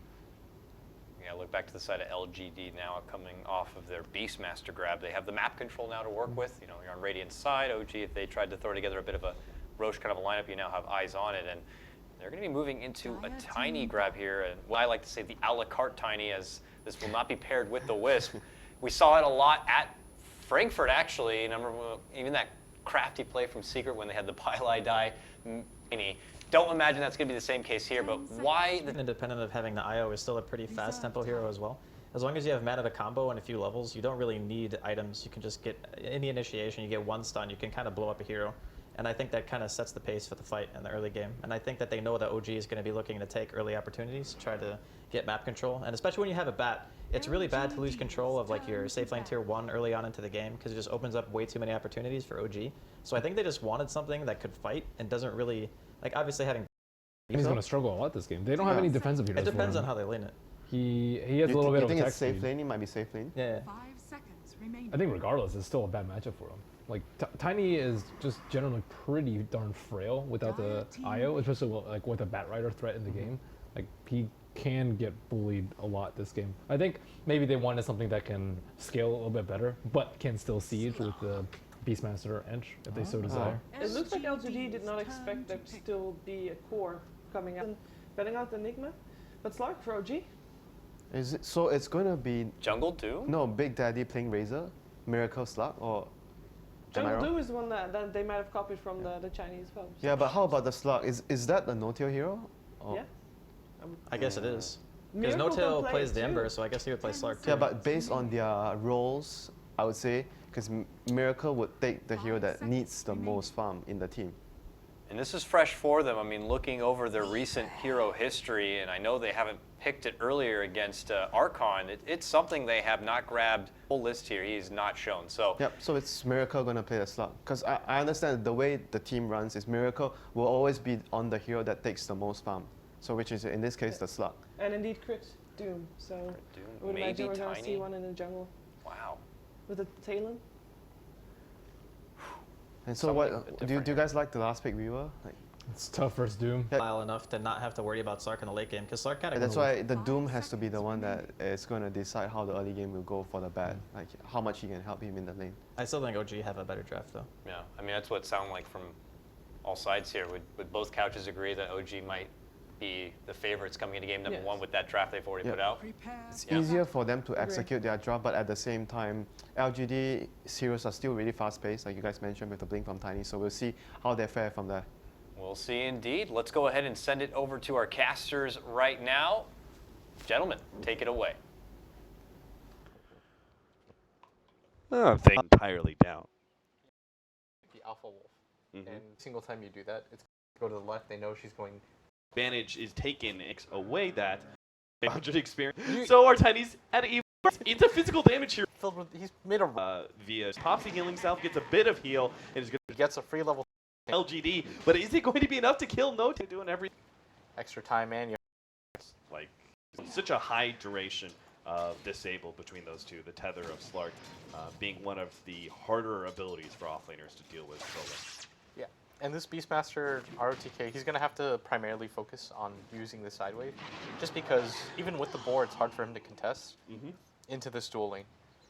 Another deny, obviously, from the Vengeful Spirit. Another situation where it's just faster to commit suicide. So 0-2 right now. Everything's looking pretty good for OG. The mid lane, you know, despite everything that maybe in the Enchantress were trying to do, is still going to be perfectly acceptable for No. In top lane, very clearly, it's just a lane, as you said, that Beastmaster has to play really carefully around. This kind of evenish lane matchup, by the way, Cap, really favors OG. Just because they have crit, farming the entire time through, and I just think Doom is going to be more of a worthwhile 4 position in a game like this. You notice what he's going to go to. Especially since he very specifically counters the other 4 position with that, with the Doom being able to take off untouchable. Bottom lane, Moon's doing some heavy diving now. Is actually going to be the Swarm is really one of the best abilities that Weaver has in the early game, and it caused a lot of problem for that Batrider there. Yeah, I think that's just unnecessarily dangerous for Moon to do, and usually he's the type of offlaner that, in my opinion, is safe, but... Maybe he's finally going to go down. They start with a stun out from the Vengeful Spirit, who picked up an Invis rune, and they will be able to combo it up with crit, getting that early level of Inferno Blade to help provide an additional slow, and they easily pick up the kill. Yeah, and right now, doing so well, just kind of assaulting everywhere. This is kind of what I've gotten used to seeing out of Crit and Fly as a support duo. They're a really active support duo. And the reason for this, I think it all revolves around these 2 players, No-Tail and Miracle. They're so self-sufficient that you don't actually have to help them out too much, especially Miracle. Everybody raves about this guy and his individual ability, but what it usually leads to is him being able to just kind of take lanes for free, play the one-on-one matchups, which he's really strong at, and he can do that from the safe lane or the mid lane. LGD are trying to get so cute with their combinations. They just tried to toss the Centaur into the Razor. If they'd actually hit the Centaur stun, they could have followed up with an Avalanche and then Telekinesis and actually right-click No-Tail down, offsetting that 3-man gank earlier from OG. But unfortunately, it doesn't work out this time around. Razor's just a bit too fast.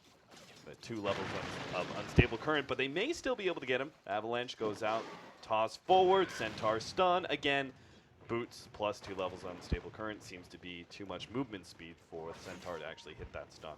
Yeah, that Centaur's pretty annoying, but again, no kill potential in this lane for them unless No-Tail really messes up. So he's just going to play the defensive game. And keep in mind, Cap, this is 3 heroes that have spent well over a minute trying to deal with this Razor, and they haven't been able to get anything done. I'd really like to see LGD actually invade this enemy safe lane.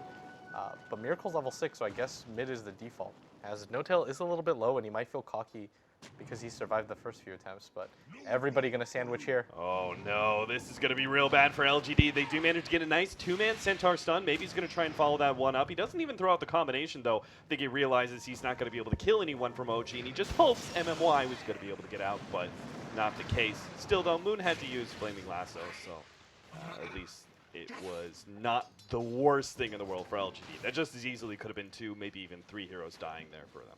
I mean, I think that's pretty bad. They wasted so long trying to do the Centaur execute on that Razor, and then they even smoked for it after it failed the first 2 times, and that smoke led to 1 person dying. Yeah, but just imagine the Doom being caught as well. If that hadn't been the 2-man Centaur, or the 2-man Centaur stun that also hit the Doom and actually allowed the Enchantress to be able to walk away. She's got no levels of untouchable. She's actually really easily to kill. Oh, one more time. All right, this time around they've got the Mud Golems. There is going to be no movement speed advantage that No-Tail could possibly run away from that gank.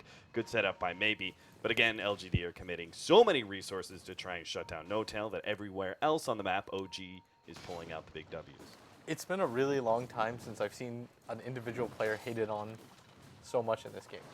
Razor is soaking up so much of the time of everybody from LGD. Like, they even rotated Sylar just to make sure that it was an absolute failsafe. They didn't need him, but the fact that he TP'd in, wasted some time there, is going to open up the other lanes. And as we saw earlier today, between me and Toby, I know you were watching the game behind us, this is the guy up here, Miracle. They're just going to focus on him getting as much free farm as possible. And it feels like it's kind of geared, not even towards like a 4 protect 1, but more like we're all going to take the space on this side of the map. You kind of do whatever you want, Miracle, and you're just going to get huge and provide pressure just through being alive. So it looks like he's going to be going hand to minus because he's offered so much free space. I mean, it's one of the carries that does benefit it from it rather more than most. Bottom tower is under attack. I think it's a pretty good option. I don't really know what else the builds are. Yeah, I was about to say, there's nothing else that really Gloves of Haste will go into, right? Or Maelstrom. I've never seen any of those items on Slark, so. Remember that one guy, Pat Soul? I used to see him Yes. go Maelstrom.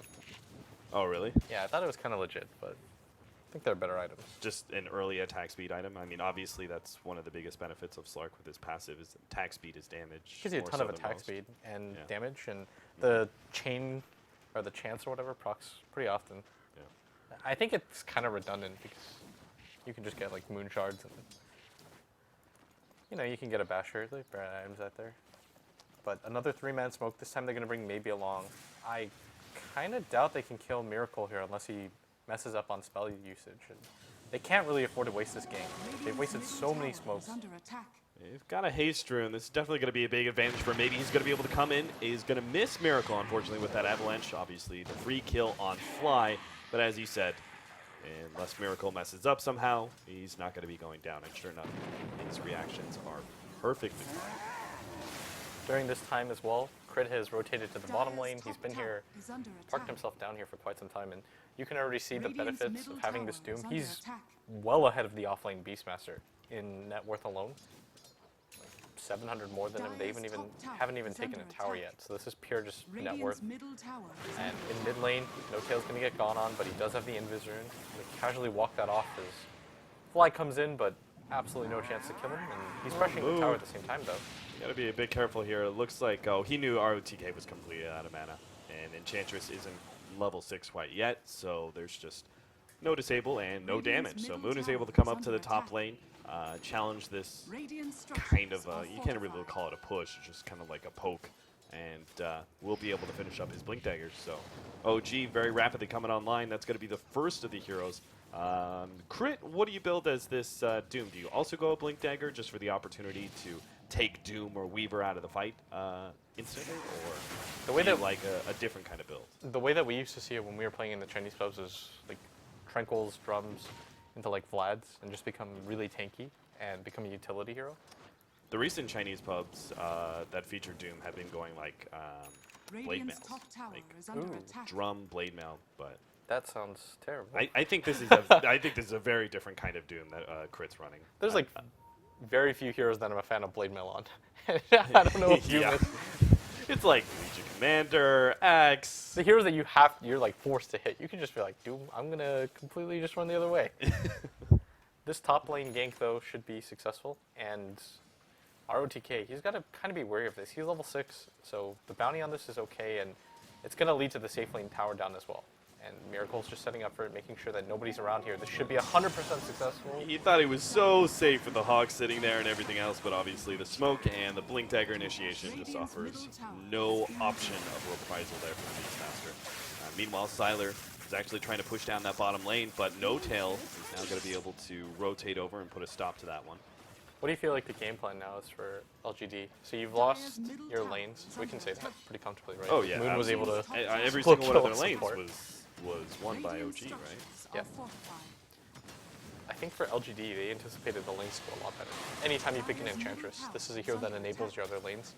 And you picked a tiny mid to be kind of like the puck roll, but he was not nearly as successful just because he wasn't able to get CS. And probably more than that is that you focus 3 different heroes to try to kill him. No Tail is so satisfied with what's happened so far. Oh, one of his deaths is a deny too. So he's only died once to this gank. And he's managed to get a kill out of it too. And all this does is it enables his Slark to get further and further ahead. And if you look at LGD's lineup, I don't think they have the best ways to deal with this hero. Like the Tiny is going to have this short window of time before Slark gets statted up. But then after that, he's just going to Dark Pact everything. So what do you do next as LGD? Well, obviously the Blink Dagger is going to be the key pickup for LGD in trying to change the pace of this game. I feel like they almost need to like 4-man around maybe, because I actually don't think he has enough damage. His combo is enough to kill Doom. I don't think it's enough to kill Slark, Batrider, Razor definitely not. Maybe the Vengeful Spirit is the only hero you can actually one-shot. So I feel like they actually have to go behind this Tiny and hope that they can get some critical pickoffs. I think going for a 4-man is a little bit ambitious, but going for a 3-man, show 2 of the lanes is a little bit better. The problem though is that the Weaver's getting far behind right now. Like, Sylar's going to have a Lincoln's eventually, but I think the timing for it is going to be later than they expect. But maybe he's just going to blink up and miss. Like he should know that there's somebody up there. The Hawk's going to scout, but Miracle's already on the other side. He understands in this game, by the way, that JO don't stay in your safe lane. Yep. When everybody else is missing off the map, it's the most dangerous plot that you can be on the map. To be fair, he also is a good hero to farm jungle. The Slark is a lot more capable than, what was it, Spectre? Or no, Phantom Lancer. I mean, it's just hard to gank him because it's a nighttime Slark too. Yeah. He's got vision coming in. Even if you smoke, if Miracle plays reactionary Dota, he should be okay because MMY won't ever really be in time. Interesting. I didn't actually expect this one out of OG, given some of their heroes. But they're going to go straight into the Roshan pit and sneak this one while LGD are spending so much time in the Dire jungle. This is like such a clear read by OG of what LGD is trying to do right now. They probably not only just counter it and stop LGD's one of their few openings to be able to gain some control in this game, but they're actually going to make it so much harder now for LGD to be able to fight them. What's really cool about that too is that OG's lineup, you don't instantly look at that and hold that thought as the initiation goes through. Yeah, Moon already got the jump on him, maybe being able to control up that combo hero. He turns around and gets off the avalanche, but it looks like the fight is already being won by OG entirely. They've got 2 heroes down. Sylar's forced to pop the ultimate. He just barely doesn't get hit by that pounce, which may allow him to survive. Miracle, 1 pounce up in 1 second, but he's not going to be there in time. Instead, No Tail will run down some of the easier heroes. MMY, nothing he can do there, and the Sticky Napalm is slowing down RTK as well. That's going to be 4 heroes down from LGD, and Sylar has no hope of being able to get a turnaround kill at all. Yeah. He's going to try and Shukuchi through No Tail maybe, but there's so many heroes of OG looking healthy, he can't fight. He almost died there too. Miracle just barely missed that pounce. If he hits that, that's a 4-man, and that's a 5-man wipe. The Enchantress actually died so early in the fight, but she's such a low level, she's instantly up again, and OG, they've taken so much control, but as I was saying, that kind of lineup, you look at it, that's on the lineup you instantly think will go for a sneak Roshan. Yeah. But because of the pack leader aura that the Doom has, they were able to complete it so fast. Yeah, their natural tankiness, the pack leader aura, and then the Vengeful Spirit as well with the maxed out Wave of Terror. I've actually heard couple different things on this. There seems to be some people who are actually favoring Vengeance Aura a lot more over Wave of Terror. What are your thoughts on the difference? Because Wave of Terror does not scale tremendously well. 1 armor point and 20 points of damage per level. I think the Wave of Terror, it's just, you can go for the Roshan a lot earlier. You have physical damage dealers with the Razor and the Slark already. It's not as necessary for them to have the Vengeance Aura because you're almost never going to be near them anyways. Like, they're going to play so much faster than you. So you just get the Wave of Terror off on a few heroes. It lasts for 15 seconds. They can chase things down. But LGD, they're kind of in dire straits right now because the Weaver getting a Lincoln's alone cap isn't enough for them to win the game. Like, that's the sad part. Usually, when your carry gets a first full item, not going to be able to tank. He's going to be playing largely on the defensive. It will be way more effective against the Doom than it ever was before, as we've talked about in some of our broadcasts. This is part of the reason that Doom isn't picked up so much. The change to Infernal Blade means that in order for you to go for a 1-2 punch, remove Lincoln's with what was level death, and then throw down your ultimate. That's no longer the case, but I'm pretty sure that OG not going to be worried about that. That's just a minor stopper in their plans. They have so many other heroes to be able to help deal with the Weaver. They're just going to kill everybody else. Yeah, exactly. And you know that that's a single core Weaver at top Sylar. Before he gets his Lincolns, he's going to get jumped on by 3.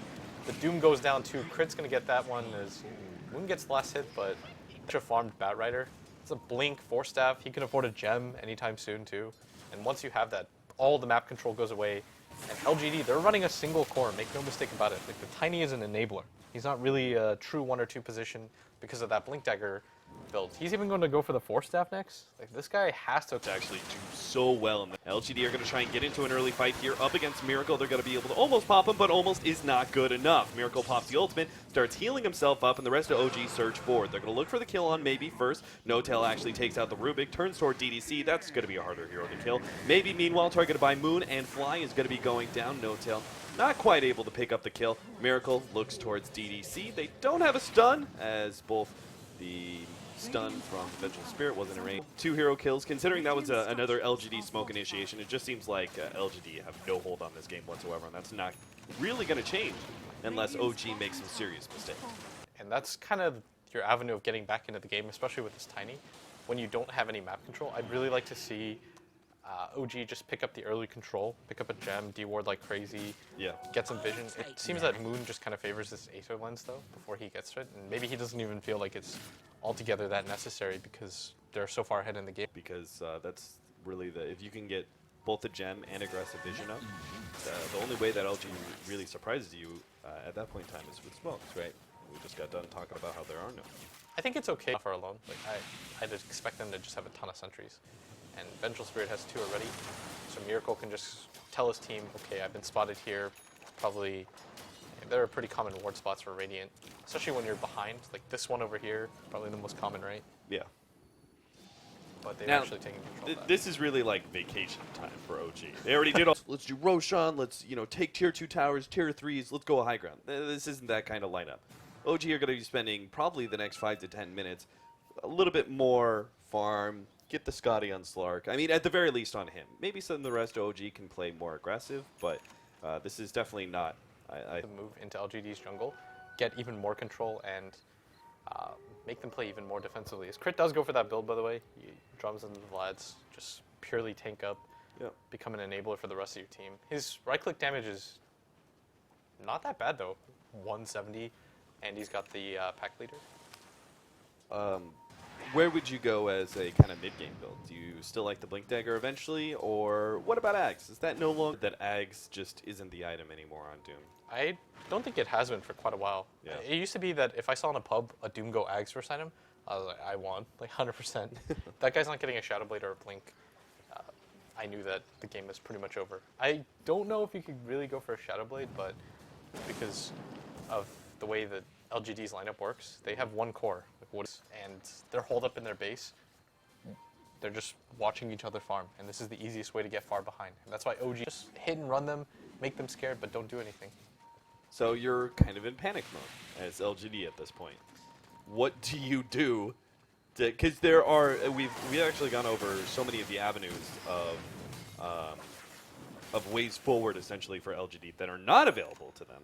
you know, you don't make plays right now. Dire's bottom tower What is do under you attack. actually do? Do you continue to try and 5-man? Do you spread yourself really, really far and just like try and farm really efficiently and hope you're able to catch up through that? What's the play? Someone checks online how to start a small fire. Okay. And just like throw that into OG's room. Because right now, okay. they have what are they supposed to do? They have one core. They've got this Weaver guy who has a Lincoln's and deals no damage to anybody. Like they're just gonna laugh at him as everybody from OG is so tanky. This support, I put it in air quotes, Venge is like an urn and a wand. I don't even know what crit's supposed to be. Yeah, I was about to say the real quote-unquote support. You know, the big question mark there is, what the hell is Doom then? He's the fourth carry of OG at this point. He's actually so farmed right now. He's only 400 gold behind the Tiny. I don't. He's just casually rocking around with a plate mail now. When you're super far behind, is you get these high net worth kills on individual heroes. But if everybody from OG is so damn hard to kill, and Slark is just, how much HP does he have? 2,000 health. Can LGD do 2,000 damage before Venge swaps? That's the question. Maybe. He would have to mess up so much. No Tail's gonna catch up to him. It becomes even better. So you need to go for these high priority kills, but you don't have the vision to actually know whether or not these heroes, if you see them on the map, are alone or not. You don't have the map control to really make these kind of guesses because nobody's showing up in top lane right now from OG, but you can clearly see that that doesn't mean much. You have heroes kind of all spread over. They've got top, mid, bottom lane. Look at this assault from OG. This is so cool to watch. Yeah, they're I heading love it this. everywhere. Yeah, they're actually letting Sylar take this tier 2, but they're keeping the wave there. They're locking it in. So Sylar won't actually have a creep wave to go high. Far ahead OG is that they can show 3 heroes like this, and 2 of their main cores in the mid lane, and 2 off cores in the bottom lane, and they can't respond to either of them. How many situations have you seen? In Dota, whenever you're behind and you have a numbers advantage, you immediately take that fight because you're never going to get better. But LGD thinks that even that is such a low percentage that they won't take it. So now they're just letting OG essentially draw out the game because they're choosing not to try and fight into these kind of engagements. Is there something that's, like, what is the next moment that changes for LGD? Is there more comfortable with taking a fight? I know it's our job to be super positive and, okay, this No, team no, no, will no. I would say we definitely need to lay it out, but we still have to find some. That's what it is. It is like the tiniest, faintest bit of light. Maybe you're just seeing things. I feel like I'm just not a good enough player to understand how LGD is supposed to come back. You've got a level 8.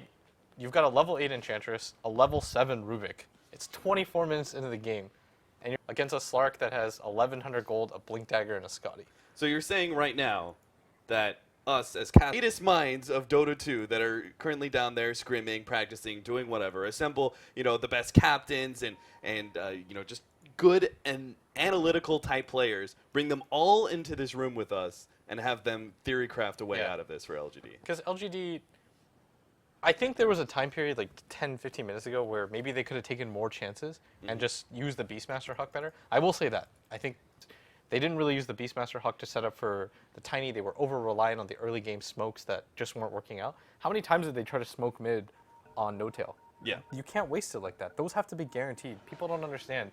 Those aren't casual ones, because how badly do you think LGD wish they had at least one of those smokes right now? Now they have to fight into this Roche fight where they're going to get spotted 100%. Yeah. And they're just like, well, if we give you Roche, the game's over. If we take this Roche fight, we have no vision, and we're going to come at you. They could just back out, farm up a little bit more, and give themselves even more, like, you know, take away another 4% from that margin of error and make it a 99% chance to win. Oftentimes, I think the best way to look at it from a viewing perspective, if you think a caster's being biased or lying to you or something like that, or trying to just keep the game hype up, look at the late game possibilities. Like, does Weaver outcarry those 3 cores? Let's say 4 cores at this point. Like, Crit's not a support. Let's see. I don't even know what Crit's become. Crit has become something else. All right, so LGD.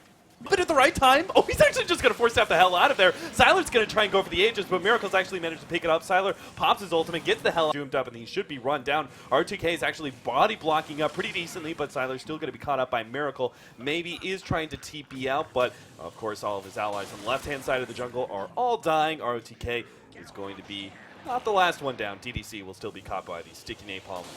Miracle will eventually get his claws into that Poor Oh, Swedish. God. Oh, Moon! Like even Moon knows how. Oh, stop wasting my time. I don't even think that's BS. More Good on power you. to you. If you can do that and it doesn't even matter, then LGD are just that far behind. My Moon. That was so funny. I mean, we hyped it up at the Frankfurt Major, so It's a I guess we're legitimate part of seeing the it in game. Shanghai. The risk reward is so off. Like somebody's mentality, but you might lose 2,000 gold in an instant. Do you think Swindle ever sees these plays, or just like shaking his head, like, no, guys, it's not worth it? You know what I like about Swindle is he is willing to take it just Yeah, as much as yep. he's willing to give it. Like he's so down to just. If that was another player, I wouldn't have brought that up. Oh, Miracle! He's just gonna blow up MMY. Oh God, he attacks so fast. ROTK right back, and this time around he's going to have allies helping him out. Miracle drops down to Miracle's about dead. half HP, almost dies, but will be able to get the pounce away. Puts himself in the trees and will start healing up. Meanwhile, Siler's actually being run down by No-Tail. Knows he can't kill a Weaver as Shukuchi's coming back up. So instead, during that BKB timing, he very wisely takes the 400 gold from the Necronomicon minions instead. They'd use this. They've got better late game. Miracle stacked the gills. No-Tail's in a similar position. Maybe aren't giving up just yet. They're actually trying to get some sort of toss back onto No-Tail. Bring him decently low, but Fly hits the swap. Miracle puts himself pretty far forward until he draws the aggro and then bounces. Fly gets the Force Staff over the cliff, but is still going to be caught. LGD finally get themselves a kill. Not a high profile, high net worth hero kill, but a kill nonetheless. Yeah, here Cantress had a buyback.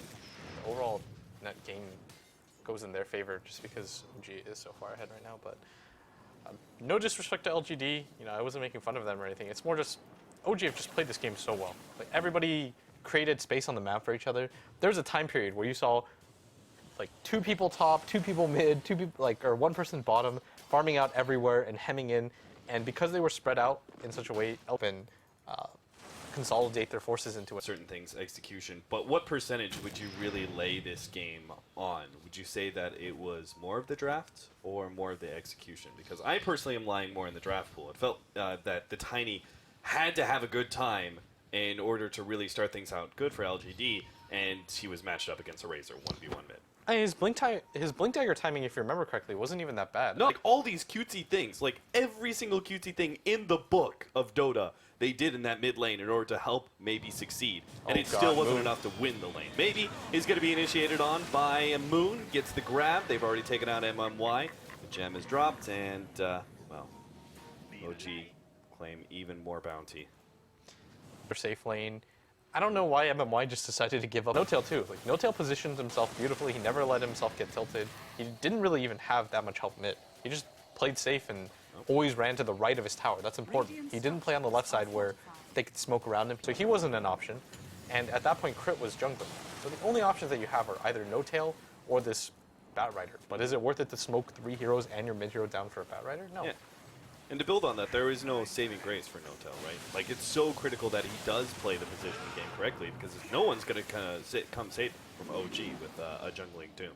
And Fly, who's obviously stuck up at the top lane dealing with the Beastmaster. Moon finds his initiation once again onto maybe. Combination with a Centaur stun, follow-up stun from Fly as well. They're chain stunning him pretty well, but they're actually leaving him for dead because they want to be able to chase down Sylar first. Good Shiva's entry as Crit comes into the pool. Maybe he got doomed up, but doesn't really stop him. Crit's perfectly healthy and maybe can't finish anybody off, so the buyback is worthless, and LGD will call it.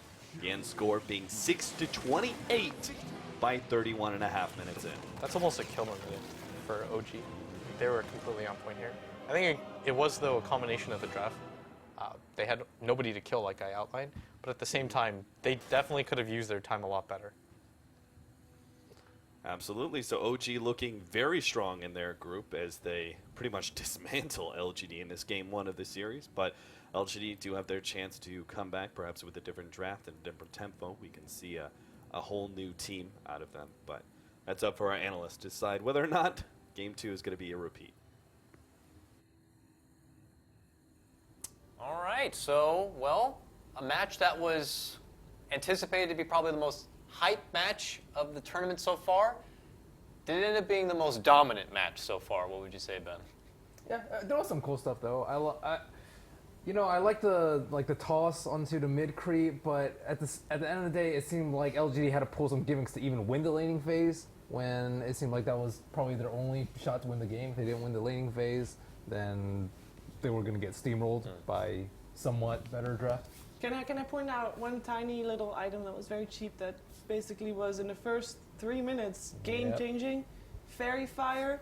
Both Batrider, Razor, one Fairy Fire saved their life, saved the gank, saved basically the laning stage. I feel like if those Fairy Fires wouldn't have been there, the laning stage would have been very different. Batrider would have died, Razor would have died, and all of a sudden you're looking at LGD Wiz maybe winning their laning stage, or at least doing better than what they did. Yeah, better, but I still think that they would have had to do so much more than just killing 2 heroes to win that game. Like, if the game goes past, I would say 30 minutes against a Slark, they had almost no answer for the hero whatsoever. And on top of that, you also have a Razor who is good against both the Beastmaster and a Tiny during the mid-late game. There's just, I think it was more than a small draft. I think it was a gigantic one. Okay, fair enough. What do you think they could have done better than? You're no help over here, winner. I mean, the easiest way to explain that game is like if you look at a game and the team that loses didn't do anything bad and they lost the game that hard, most of the time you come back to the strategy and the composition of their lineup. It was just really difficult for them to have a win condition. Like what Ben mentioned, the only way they could have won that game was they crushed the early game with the Enchantress. Otherwise, their heroes just basically can't match up well against what OG had. And the synergy between their heroes are also very weird because they have Tiny and Beastmaster both playing the initiating role that game. And then they had Weaver, which is their carry, which has to do really well in the early game as well. They kind of have, it's like kind of all in the early game. And the laning phase was hard because if they didn't really help the Tiny much with the Enchantress, the Tiny wouldn't be able to do anything against Razor. And they have the enemy has a Doom jungle, which is much more greedier than your Enchantress jungle as well. So at all cylinders, you're under pressure. You have to do well. And obviously the Fairy Fire does help, but I think that even if they didn't use the Fairy Fire for the outplay, the game would have still been really hard for them. Yeah, Rugo would have still died on bottom. ROTK still died on top a couple times regardless of... He died once, just once that game. Which is still not good versus it's a Beastmaster off lane and they didn't really help him that much. So I think that it's kind of hard for us to expect a lot from the Beastmaster in that situation. It was against a Venge and Slark, which is a very easy kill lane against Beastmaster. I think for Beastmaster off lane to work, it's either you have to help him or he has to be up against a weaker lane than that. Otherwise, or you get an Iron Talon. But that doesn't really count because you're just basically ditching the lane and you're going into the jungle. So, and you're not you're aiming to win the lanes here, then. Yeah, it's like you're going to put a lot of pressure on your mid player because you're jungling. So the bench is like, oh great, I don't need to be here, so I'm going to gank mid. So your mid player is going to suffer. So it comes at a price what you're trying to do. So I think for them in that game, it was really, really difficult for them because it's just the overall strategy being very hard. There's not much to add because it's just very difficult for them to play. At the end of the game, you saw the screenshot of the players. Like everyone was like, what could have we done? Like we can't do anything. We didn't even make big mistakes. It was just like we can't win this game. Was there anything to be done with the last pick? I mean, the last pick Weaver into a Doom, into an already very tough lineup. Batrider Doom is... I don't think they had any good picks. It was because of the first few picks. They had Rubik and Enchantress, that was fine. Then they had Beastmaster and Tiny, which makes everything tough. I think what they needed was they needed a mid laner that can dominate his lane, so Enchantress could have been there to help secure the lane and destroy the lane, and so that other things could work better for them instead of, oh, we want Tiny because we want a hero that can one shot or kill the supports. But then it doesn't win the lane for us. So we need to use the Enchantress to at least put the lane 50-50. They even sent the Rubik mid to, like they were sending so much help towards middle because there was no way the Tiny could have done anything against Razor. But they didn't even win the lane with but 3 at that heroes. point in the draft, they had Razor like 3rd or 4th, right? So then what do you pick at that point that dominates that lane? Viper maybe, but I mean, at the very least, you can pick Viper or the something that at least would have dealt damage and done better in the lane. So the thing would have been not so stressful on your supports because when you're playing supports the game, you're looking at a game. Oh great, mid lane is not gonna go so well. We have to help mid lane, and then suddenly at bottom, Batrider kills the Rubik, TP's out. Then you're like suddenly stressing because you know Beastmaster is not gonna do anything top. So you lose 3 lanes. That's when the supports know things are not going to go so well. That's why I felt like they had to pick stronger lanes for the supports to be useful that game. So you're LGD and you're looking at a situation where it's like, what really more could we have done to make the best out of the situation? But LGD is a group of crafty veterans who have already faced, game 1 losses in best of 3s. I'm sure they're capable of being able to bounce back from this. What lesson can they take away from that game 1? Is it just putting more emphasis into the draft to make sure they secure themselves a better laning phase, against OG? I would say just vary things up more. We saw something strange from Team Spirit where they aggroed with Wisp plus Shen plus CK. And I think Slark is actually very weak versus pretty much any He's good versus what he's like disruptor. He's very good to pressure one hero on the lane, but he's not good if the lane becomes 2 versus 2 or 2 was like what. They always sack ROTK and he dies a lot, but he's also just never given any support. Whereas the ganks coming to his lane, they always babysit Sylar even when he has a very self-sufficient hero. Morphling, Weaver, these heroes should not die in lane. If he does die, then that's usually that is actually a really good point. I think they have to put more emphasis on helping the offlane, because if you look at the games yesterday, I think especially Fnatic, they do actually make like 4-minute rotations. They smoke, they go to the offlane, they help Ohio, because they know safe lane secured, mid lane is already 50-50 or even at a slight advantage. Now what we need to do to break apart the game is to help our offlane, so our 3 cores actually have a good game. Other than maybe some teams would feel like, oh, we have to secure our safe lane tower. We want to break the tower first, which is sometimes less important than helping the offlane get off the game. You need to at least sometimes get the guy a helping hand so he reaches level 6, for example, the Beastmaster. Then the Beastmaster can contribute to the team. I can gank with you guys now. I have my role. Instead of like everyone is waiting, our TK is like, I can't do anything, I have to get level 6, and then you guys are not getting the tower because lane is hard, then nothing goes well for you. Yeah, I think they should leave Sylar more alone, because they always draft him a pretty decent hero for the lane, and then maybe they need to give him a better hero for the matchup. Tiny vs Razor is just not set up for Clusaz, and then help out ROTK more. And then after that, like regardless of the heroes, it's just a general playstyle switch up that a lot of other teams have been doing. Focus more on the offlane, and then your offlane can do so much and free up the entire map. Do you feel like the Enchantress pick was maybe a little bit too greedy in this game, and they could have gone for a support that might have been able to help out more? I'm thinking Dazzle and Witch Doctor. We originally thought it was going to be an offlane Enchantress. Yeah, but because I watched, I was casting their first series, and the way they played the series was the first game, RTK played offlane Enchantress, and then the second game they switched things up. They did the same opening. They had Rubik in the opening, Enchantress Rubik. So it's like you are telling the enemy you're going to use Rubik and Enchantress as your support duo, because that's why you pick the Rubik. You want to pair it with the Ench so that you gank early. So that was already their plan. I'm not sure if after they opened with the Enchantress was important, because they picked stuff that didn't work well with the Enchantress. If they would have picked better lanes, maybe the Enchantress could have done more to help the lane. With a big win, they felt like they probably had that game from the draft. What are you feeling if you're on their side, that you pretty much can control the draft from here on out and maybe make another step to manipulate LGD even further? What do you do when you already got the 1 win and you're looking to close out 2-0? Okay, and then there's 2 paths. One is let RTK get Darkseer, so you can try to beat it, right? Because at some point maybe you can switch things up. I really think like that's the strongest side from LGD. If you can beat them in their strongest form, you'll have a better time. They can use this time. We saw them at the Frankfurt Major. They went a long run. They played a lot of games, and it seemed to help them work through the meta. Now, if you want to play more games, perhaps they can do that today by seeing if they can beat the Darkseer. They are in the position to try that out. You don't take that risk. You just hope you don't play them for the rest remember of the tournament. TI5? Was it secret? That was the game you said the Lash. They purposely gave away the Lash in the second game. They wanted to see. Didn't they say in the interview that they wanted to see how the enemy would use, because no one is playing Lash. This is the time to try it out. Yeah, but it's just LGD. They're just like, oh, we can just 2-0 move on uppers bracket. Yeah, they don't need more information. They know how to beat them. Yeah, I guess that's also a good point, because it's not like... It works both ways, right? It's a hero that they already seen a lot. It's not like, because everyone is banning... Why it happened during TI5, because everyone was banning Lash, so they wanted to try, just whatever, just give Lash one game, see what happens. But for RTK, he has been playing Darkseer so much that everyone knows what's going to come. That's the interesting thing, is because Ben's making the call out that they should maybe consider changing things up a bit, but when I think of LGD, I think of tradition. I think of, Sylar, carry, being protected. And sometimes traditions are meant to be broken, But for how long has LGD been the way they are? And when you get rolled like that, you have to change it up. Like if they do the same thing, I think OG will just draft. Yeah, but they showed they could change. Like in the first series, they put RTK on Ench and he was farming. He was the guy that's dealing damage in team fights. They could play like this if they wanted to, but they just chose not to this game.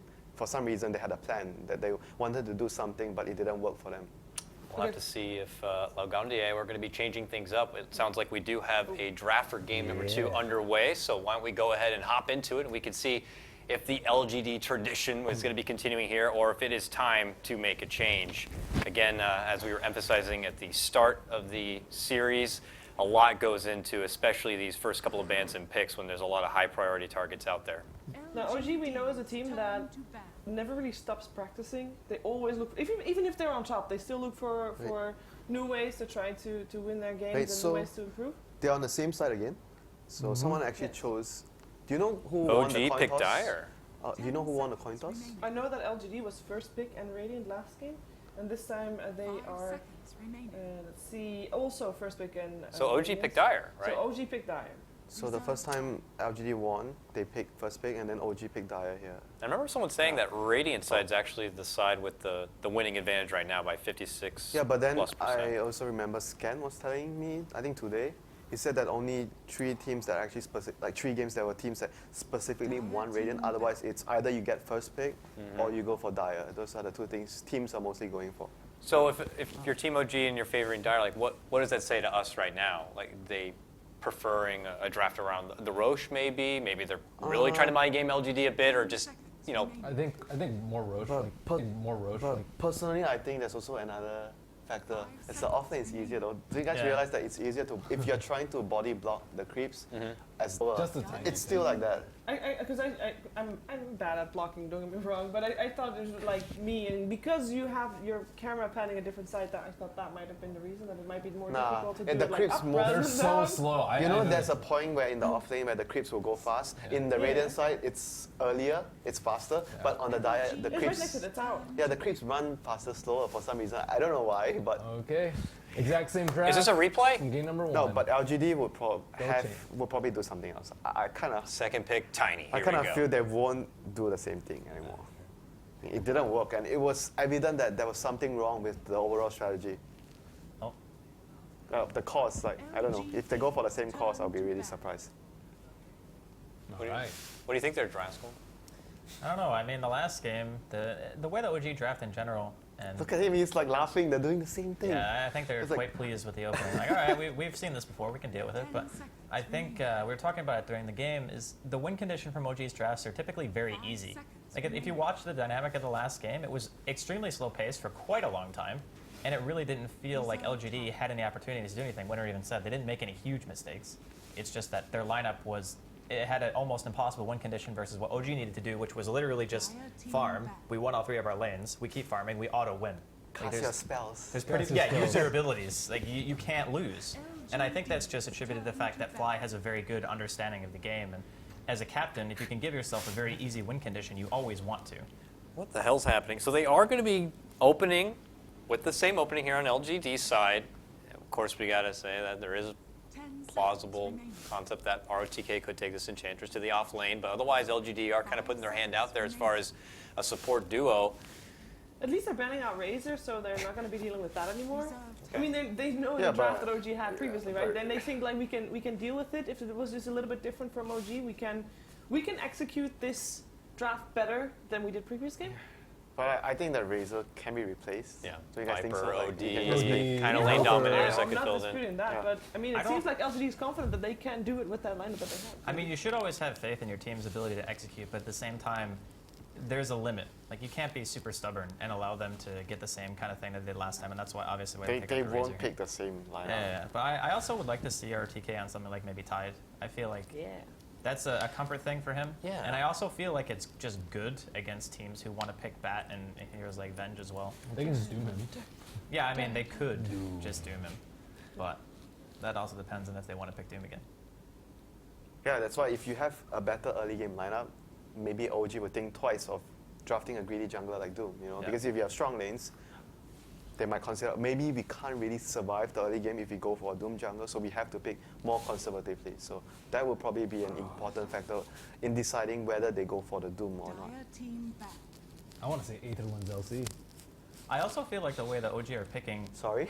Aether wins You know I'm sorry, Draskell. No, That was okay, with like it's the okay. bear, right? And they had like the Alacrity LC bear, steroid bear. That was awesome. It You can was. also just you can be the Oracle and just dispel the lasso. That was very clever. It was enjoyable to watch, but unfortunately, Lone Druid is banned out. We won't get to see any sort of steroid bear in this one. Night Stalker being banned out. Yeah, that is like a Very good counter to against Bat Bat, Rider yeah. because he can't see in the dark and then you can't lasso. Ah. He has sonar though. Is that how it works? All right, OG. We'll see if they kind of keep the same. When did they get third pick in the previous game? Was it the third Doom? Yeah, it was Didn't Doom. they Not go going to be as Razor? unpredictable Didn't this they time, go though. Razor? It was Doom Razor. It was Doom Razor. Razor. Oh, okay. Confirmed. But it would not be nearly as unpredictable this time. So this is probably where we're going to be anticipating a bit of a change of pace here. OG don't need to change it up. 5 seconds remaining. They don't, but I think the element of surprise isn't quite as there as it was in game number one. OG just do that. But OG are just OGs, and If they win, they'll just pick the same thing and But do make you you think pick it. that's secret one of model, the other right? idea of the Doom in the last game was against the Ench because it's really good versus Ench. If You it's just a run core, into if it. it's a core Ench, you just Doom him Yeah. and he can't do anything. And you can't harass because of the creeps, the Devour. Yeah, because you take away the creeps. It's a very cool concept. This game maybe OG feel like Enchanters might, I don't know, maybe like you guys say, there's nothing wrong with the strat just now, why not just do the same thing again, you know? Oh, you gotta be serious. They are going to be doing a bit of a run back here. The Doom once again. Okay, making we're his going for ugly the face. same type of lineup. And the same type of play, same type of timings, everything. Razor, what's the best hero to replace him with? I believe Ben mentioned Viper, Yeah. which could be Viper really, OD. Viper, OD. Yeah. I mean, Also, even that Voker's also still up works in there. terms of timings and everything? Yeah, Yeah. definitely. You win your lane and then you just push. I think Razor has a pretty linear power curve. Like he doesn't really get to a point where all of a sudden, oh, I hit like 11, now I'm super strong. Now ready. He just kind of gradually gets better. 5 seconds I mean, remaining. we always have to mention on the side, I have seen Big Daddy play Doom in the past as a safely kind of farmer, so there is flexibility there. And oh goodness, something's different. ROTK's Enchantress this game. ROTK's Enchantress this game. You're right with Visage coming out now. I can't help but like get this. They have played the Drow Visage earlier today. Yeah, it didn't really In work. that particular draft, I was actually suspecting that was going to be the Sylar like it. So Dakota, if you have Drow on your team, the Enchantress has Space Boot, you're gonna have a lot of fun as a core Enchantress. that's true. Who That would, is who true. would you place on mid if that's the case? If there is a Drow for Sylar? Wind Ranger is one of the most common. Yeah, Wind ones. Ranger. Wind Ranger or It's like Invoker. you need to fit Maybe's playstyle. You need to give him like he's like Sumia, so I would say Wind Ranger. I think Puck is also a Yeah, I really was good gonna say, does pairing he with play these Puck? heroes. It's I think good Wind partner Ranger with scales Visage so and- much and- Puck better. is like very all in because if you look at their overall lineup, I they're- mean, did you see what they did last game? yeah, I was mega all in. I mean, it's good with the heroes to have. I'm not saying Puck is bad. It's just- Have a candy. It's good with Visage, it helps the Enchantress deal damage. But yeah, it was the last game. They were worse. It was worse for them. They were mega all in. Now OG And can Slug, sense Slug that. is actually pretty weak versus Enchantress in the lane because you rely a lot on your right click if you are trying to kill her. So that might get troublesome if you're up against Enchantress. And I also think that Puck is good against Slark as well. It gives you some abilities that you can hit through Shadow Dance. And if get they go opening for the silence. same hero set. Yeah, of course, if they were to pick up Slark. They can. I mean, you're possibly anticipating that You Drow say Visage they coming up can't. now, so I wager that OG are going to have to do something about it. They're I like chewing through Invoker the reserve most. time. I think Invoker's the most flexible of all of them. If they go for a push, like What about Luna instead of Drow for Vision at nighttime against Bat? Luna's great too. Okay, this is a good hero versus the Ench because either you want a core that has spell damage, which is either Juggernaut or Gyro. These two are the strongest in the lane versus Ench. But I mean, Can right. these two heroes actually kill Ench? You take the way you play Enchantress now is mostly you get enchant first. You want to get a creep. Oh yeah, people don't skill. Yeah, you don't get the heal. You don't get the heal that early. So I think the biggest thing that they need to do for OG right is to the lane, and then you use a sentry on the camp near the ancients. Why don't you just put Doom there and just eat her creep if she? Okay, that's fine too. That's fine too. As long as you stop the Enchantress from getting a creep. So obviously, Sylar are going to make the commitment for the Lycan here. The OG Wolfman. still have room to pick up that other support. Anything popping out? I mean, I couldn't help but think about maybe like the Witch Doctor a little bit. Good You against mean the for O- Ench, for good OG? against the Lycan. For OG, yeah. For OG. But they have Doom and Bench. Those two are their supports already. They need a mid laner right now for the last pick. It is last pick for LGD this game. Is there a chance they'll throw curveball and maybe put Lycan mid and still go for the Drow at all? They banned Lycan out- and Drow or Invoker was banned out against them. But, just but I now. think maybe does play. I think I've seen him to pick a mid hero. Does I think Big Daddy plays the Jug, right? Yes. No tail plays Jug. Yes. Yeah. So they need a miracle hero for the mid lane, which will fit their lineup. He plays a lot of different heroes though. So 5 seconds. If people were curious, I know Channel My Internet Haas here. Lycan for LGD coming into this match, I believe they have 5 matches with a 4-1 record. So they have found I want to see the return of the Shadow Fiend. I mean, they can still put Juggernaut mid if they want to, because we've seen it do well in mid too, depending Shadow on their Fiend's match. so stinky against Lycan though.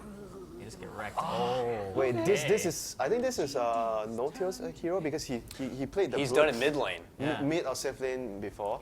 And I think because of their composition, Juggernaut is the hero that needs the most farm, so Miracle will play Juggernaut. And Brute Mother will most likely be played by No-Tail. I mean, he's a micro god. So when I first saw him that one game that they pulled it out, Ember would be nice. The best one. But it'll be like weak in the lane though. But it's a good idea to deal with the Brute. What else can deal with the Brute? I mean, Tide, but oh, this is good. Yeah, this is good. This He's is great. actually not banned. This is being banned in the second phase. I just didn't even think about him being in the pool. is it enough to beat OG though? Yeah, they have much better chance than last game for sure. Yeah, I agree. And they have a very clear plan, good lanes obviously, and good way to deal with the Brute. Good call like Lycan plus the Sven. They have a lot of damage between their Hero so far. Yeah. He has like just used versus everything. Drow, Straz, Brood. But most of the games he's been played the same way, right? Max cleave, right? Max no cleave, one has been HID. doing more than 1 point in stun so far. No, definitely a lot of cleave and a lot of mid lane showing too. Something that LGD will they be able to secure a win and take it to a game 3, or will OG be able to secure that first spot in the upper bracket for this group with a win here? We'll find out. Let's go ahead and send it over to Capitalist and Blitz. Gentlemen, have fun. Oh yes, we're definitely going to have fun with this one since it's game number 2 of LGD versus OG. We have a Lycan, which I'm super excited about because I thought this was going to be one of the stronger carries of this patch. I thought it was finally going to come into vogue essentially at this tournament, but things got a little bit more interesting with the 5th picks as well, because then all of a sudden OG, they decided to Brood Mother LGD, which is always alarming, the last pick Brood Mother. As an enemy team, you got to worry about that one, but LGD countered it with the Sven pickup. The Great Cleave, we've seen this before. Blitz, is this actually enough? Running the Lycan as a mid hero and then putting the Sven safe lane to deal with the Broodmother? No. No, not at all. Because you're putting a Lycan against a Bat Rider. What are you supposed I think I've heard this story before. Something Razor versus Tiny. Okay. Like, maybe this is a constant issue with LGD. That's no, it's not even an LGD thing. I actually think it's an OG thing. Because OG, no matter what they do, they prioritize lanes. So like, we don't care what happens in the rest of the game as long as your players just are super unhappy for the entirety of the game. Like, and the other defining characteristic about OG heroes is that they're all hard to gank, and that's something that I wanted to bring up in the last cast and is even more prevalent this time around.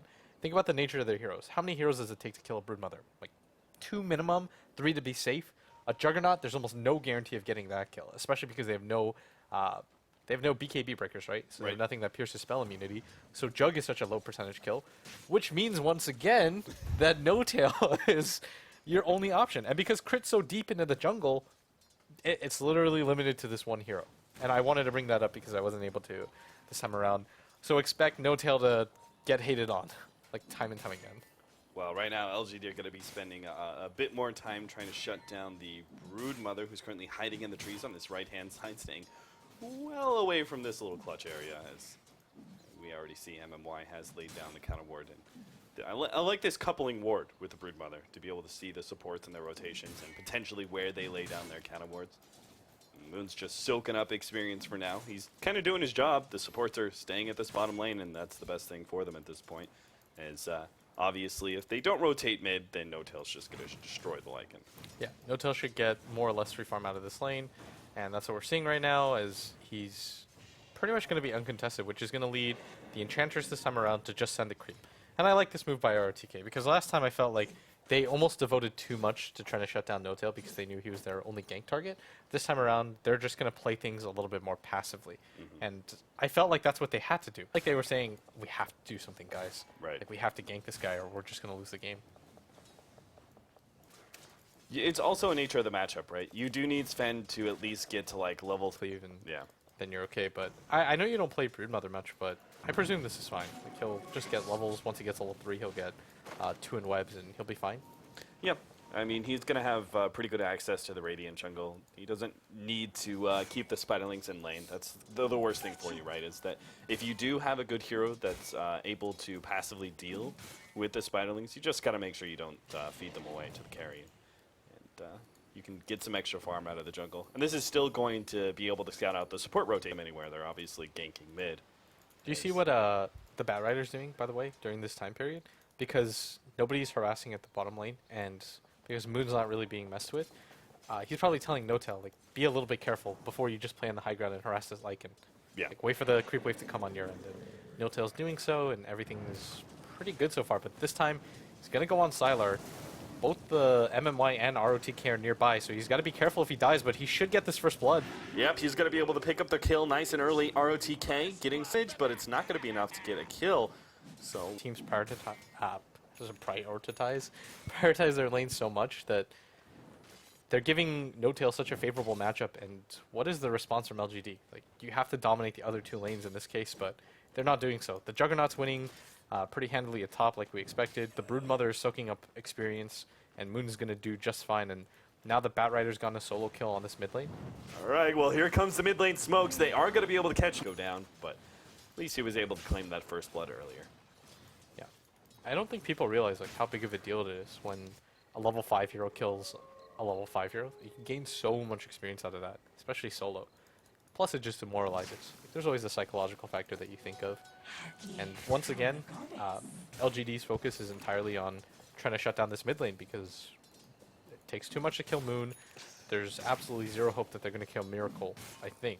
Like, as soon as Miracle grabs a TP, do you think there's any way they can kill him?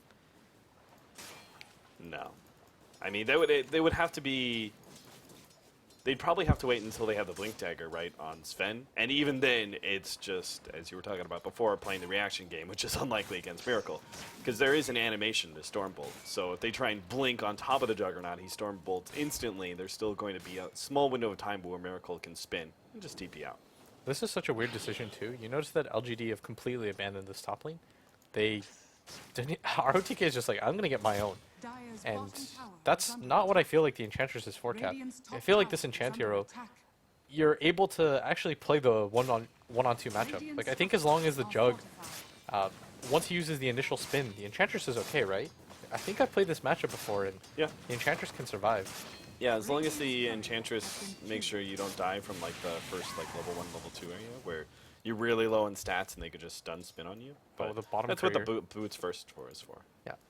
I'm really surprised that ROTK has just completely abandoned that, and Moon even picks up the courier at bottom, and that, I don't know. I never feel like it's okay to just completely abandon the offlane to get a little bit more farm. I agree. This leaves this Vengeful Spirit free to do whatever she wants. She can essentially just leave lane and have Miracle pick up all the solo experience and do things with the jungle creeps.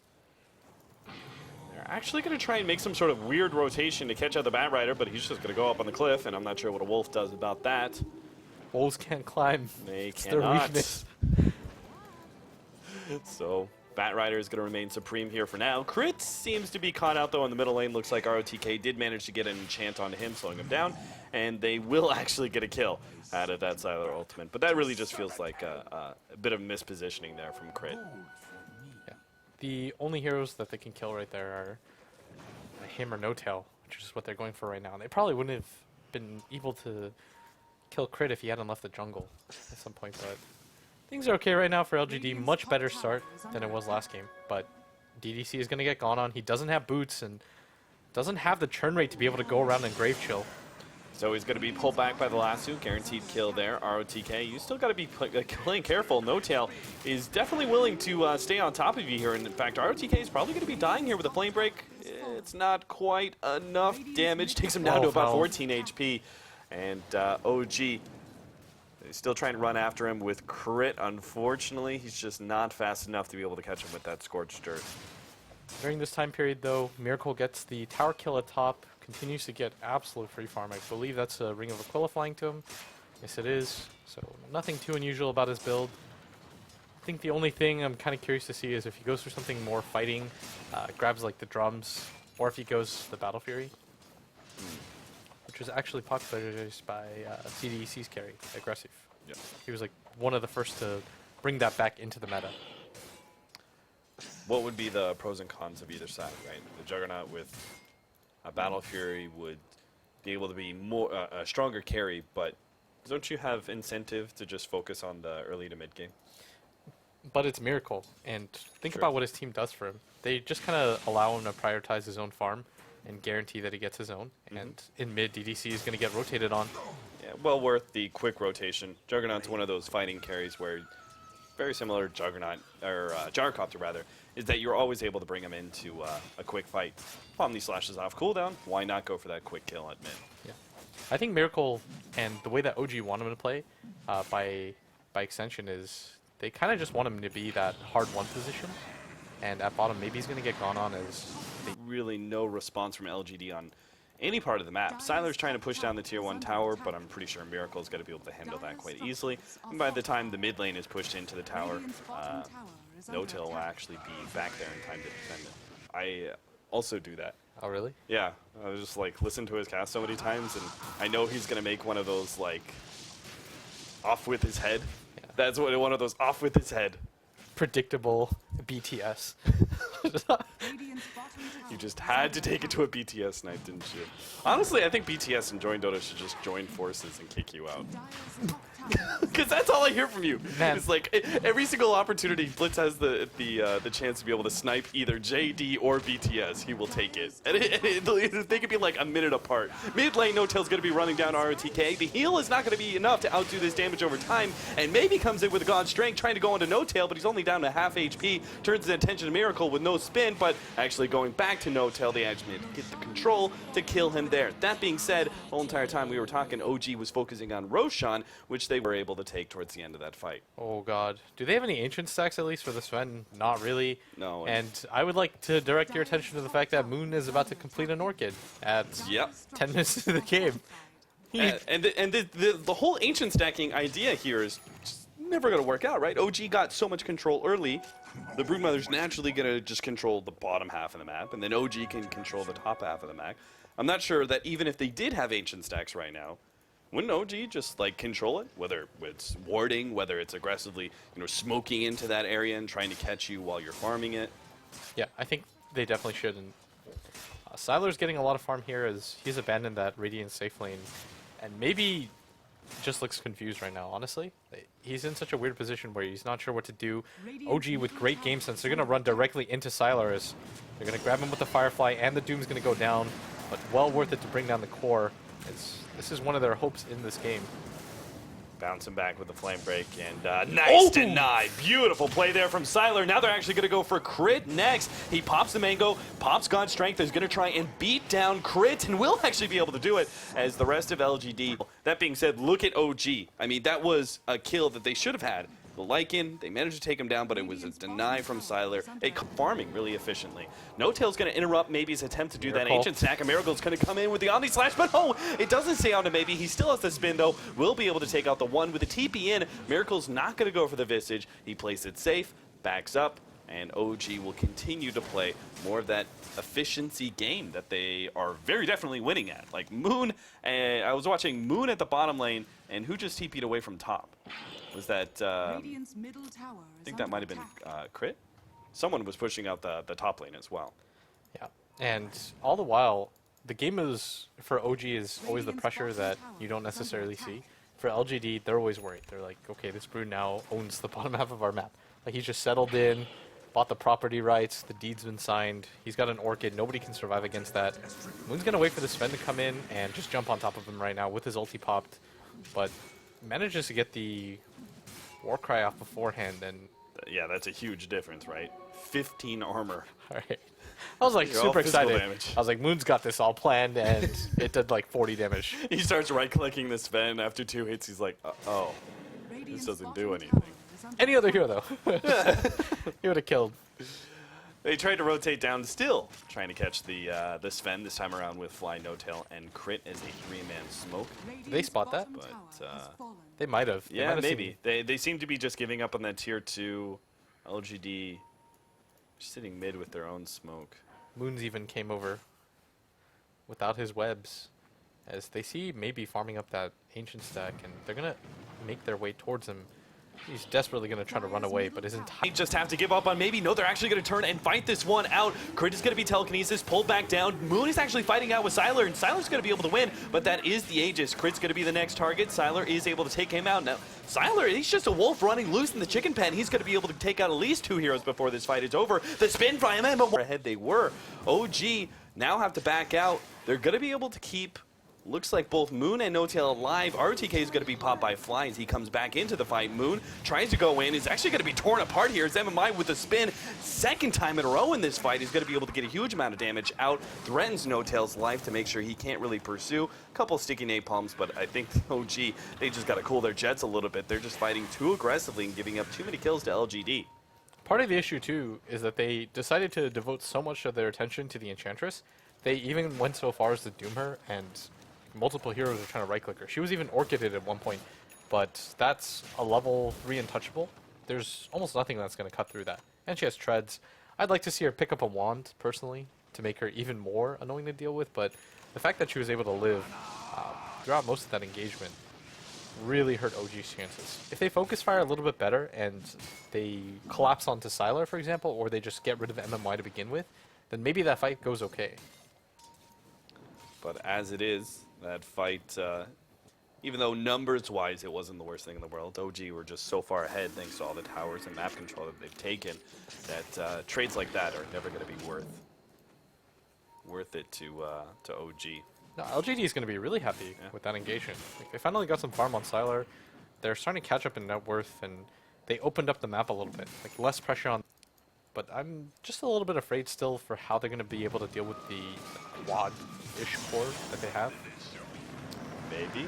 Pulling him back again with the lasso, but a lot of LGD are coming through the jungle. He did not try and join forces with the Bad Rider at all. He just sat in his little copse of trees, hiding and scouting out with his spiderlings. But this is LGD committing so many heroes inside the jungle that Miracle's getting free space to push down the tier 2 at top. Yeah, and I kind of agree. OG probably got a little bit too over-aggressive there in that original fight. There's no reason for them to take that fight. In the first game, what they did is they picked them apart, Cap. They never really hard committed to anything. They just frustrated LGD. This time around, they obliged. They get into a 5-on-5 engagement, and LGD were completely ready for it.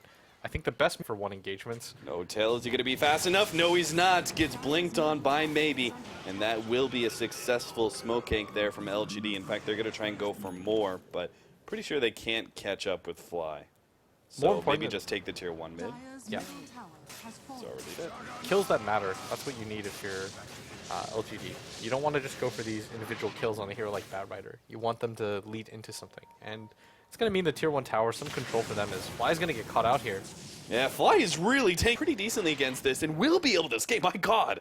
I actually did not think he was going to be able to get away from that one. I was just impressed that he was taking it in general. He's got so much armor. Tranquil Boots, Medallion of Courage, and even a little extra strength. A God Strength Sven plus an Enchantress, but maybe if ROTK launched it from further back, yeah, maybe. He got really close. What's Moon been up to during this entire time? Running around, turning them into babies. Just minutes since then, he's grabbed phase boots and 600 gold. Radiant's middle tower is Hey, what is it about Orchid? Like, why is it an item here, but normally isn't for Broodmothers? I'm not sure. I usually don't really like the item because I think it just falls off too fast for a hero like Brood. Like, the point of it is to go for these individual engagements and make it so that nobody can just solo run into your lane. And I guess the good thing, which is pretty huge, but in most scenarios, I just don't like it because I feel like it's a wasted item. The effectiveness of it dies out so quickly on Brood. Nice blink away there from No Tail. They'll Firefly over. Enchantress not able to run him down. LGD are instead looking to mid. I'm not sure what they really plan on doing here. If they can turn this kill, is getting the more efficient trade-offs here. Yeah. And LGD, their death push is really strong though. They've got Wolves, Warcry, Howl. It's not easy to deal with. Plus like the Visage Birds. Yeah, it's the poor man's Drow Visage, right? Yeah, like in Visage. The Sven's kind of neat too though. The Warcry makes things pretty tanky. Doing something. In the last game, they weren't able to do much. In the first like 15 minutes of this game, they were locked out, but they're starting to grab objectives, and that's kind of scary that OG aren't willing to fight them. That means OG is starting to finally respect the team fight ability from LGD. I mean, this is really the point in time where they do actually have some kind of initiation on maybe Lycan's finally a threat because of Necronomicon, right? I'm not sure if OG would actually lose the fight if they took it, but it's probably the best opportunity for LGD, right? They've reached the best timing they possibly could. Like, it's their biggest peak when it comes to items. What do you do if you're... He's going back for Battle Fury? Guess so. He does need farm. There's some way to farm. I thought he was going to go for it originally, right? Yeah. Before this game, only 3 medallions. Hey, what happened to Medallion of Courage and Solar Crest? They used to be the item. Everyone was getting it. OS Frog decided that Aether Lens needed to be a thing. Aether Lens and Veil of Discord needed to be another item. You know what the weird thing is I know what the idea is. It's just meant to give support heroes like more options. But what ends up happening is that when the item originally comes into the game, it's so good that there's no reason there are no other options. Hey, you guys remember Force Staff? Remember when Glimmer Cape was a thing for like a month? Yeah, that is it's not so much situational now. It's almost been entirely phased out by supports. Before is the go-to item, now it's so rare to see it. Same with Force Staff is like sometimes you'll get, but Aether Lens, the casting range makes it so that you never are out of position to begin with. Mm-hmm. Like probably 30%, 20%. Yeah, because it's definitely they're definitely losing this game, right? Because their timings, but they're 5-manning. They're just not really getting anything out of it. They took the tier 2 mid. I'm gonna remand that. I think it's closer to like 40, like 40, 45%. I think they have a pretty good shot at winning this. Honestly, their 2 melee cores are really strong right now, and there's almost no chance that OG want to fight into the Visage Birds. Well, they're going to try it anyway. They're going to try and quick pick off on Silo with the lasso and Doom. Are they actually going to follow up that fight? That's perhaps the more interesting question. OG really hope for, because if they can actually force LGD to completely take away from that team fight, then that opens up Roshan. As you can see, OG are going to be able to do it rather quickly, thanks to, in part, Fly's medallion. See you later. It's like, you know, the Wiz Khalifa songs playing in the background. I'll see you again. He's like slowly respawns, but I don't really know. That was so odd. Like LGD got lulled into this false sense of security, like I did. OG were just like diverting. We've got like in Necronomicon. It's all good if he's on the front lines, but he died so fast. Yeah, that almost 10K net worth that he has, gone in an instant. LGD didn't contest mid. The mid tier 1 or tier 2, so they were probably just like, oh, well, OG thinks we're ahead. We're just going to grab this tier 1, but OG are like, no, that's our Roshan tier 1. We're going to grab that, grab the Roshan, and the chances now dip a little bit, but LGD still have a decent shot in this game. Like, they've got a Necro 3 on their Lycan, their Sven is pretty huge, you probably wait for the BKB. The most important thing for LGD, though, is for them to consolidate their strength and for them to get the jump, which is why they're looking for the smoke, even though OG have that Aegis, because they're just like, huh. I mean, he's got an ultimate orb, and he still has the Orb of Venom. I don't think I've seen that before. Oh, we might get baited into going for this, but the birds just get fed away. That was weird. Very successful bait. I was like, what's going on? It just... We lured them into our trap. They took the 200 gold for familiars. It's like the prank is some guy gives you $100, just like joke's on you. I didn't even want that. It's just a prank, bro. It's just a prank. Well, GD are going to go for the tier 2, and that is most definitely not a prank. They're going to commit and take down that tier 2 tower. OG, this time around, they're actually just going to give it up. That is so fast. We'll take mid. They might not actually be able to take the mid-tier tier 2 tower, but they can force LGD back. The main reason, by the way, guys, that they were willing to fight the tier 1 bottom, but they weren't willing to fight the tier 2 top, is because they have no vision in their jungle. And most importantly, they weren't set up at all. If you're going to defend a tower, you have to be ready. Everybody on your team has to be good to go before the engagement, but maybe he's just going to jump in, and that is ambitious. The Lycan's going to come in from behind, though. He's got the Necronomicon already out right in the middle of things. They do have the Omni Slashes. They're actually going to bounce over to Sylar with the Doom as well. Sylar's most definitely dead. Maybe they can get a deny on him. And with a spin, they're on out. No Tail and Moon are actually going to come in through the back line. MMY is going to be eaten up by the Broodmother, and they're going to look for a little bit more. Maybe he's already down to half HP. Moon dropped low, but he doesn't really care. He's dealing with DDC. Maybe will be caught by No Tail. Maybe has to turn and fight. Kills No Tail, but ends up dying in the process. And finally, it's going to be DDC who wraps things up. Not sure. Okay, maybe they can go for ROTK. They're going to try get one big crit out of Miracle, but they give up the chase. They can take the tier 2, and looks like tier 3 tower as well. There's no buyback from the Sven here. That looks so weird when an Enchantress is just like running in the middle of the fight and like poking at you, but you can't actually do anything with her, so you just let her walk away. But OG are going to be so happy with that engagement. It just took so long for LGD to kind of take that fight, and nobody was really prepared for that. Like, maybe jumps forward, doesn't really have a target to go for. OG, in open fields like that, when you've got so many mobile heroes and the Aegis, that's their dream fight. Scotty's complete on the Broodmother. So I've never seen that before. Is that a first for you too? I think so. I'm not sure. I think I might have seen it once before, but it's definitely a regular. You know what the best part is when you say something like, I don't think I've ever seen that before, and then a Satsman comes in. Actually, this is the 128th Scotty seen on Broodmother. Oh, is that what it was? No, I was just making things up. Yeah. You just feel real foolish at that point in time. I mean, you can't watch all the Dota in the world, right? I remember the best part about I was at the BTS house, and LD had just casted a game of Bone 7s, and Bone 7 had done offlane Spectre, and he never did it in an official. He was just doing it on his stream, and LD was like, I'd never seen that before, and somebody made like a Reddit thread saying like, LD, you have to watch more Dota. You know, if you'd been watching, if you've been watching Bone 7 stream. Yeah, and I just like saw like his brow furrow, and he's just like, how do I respond to this? Like, I could see the cogs turning in his head.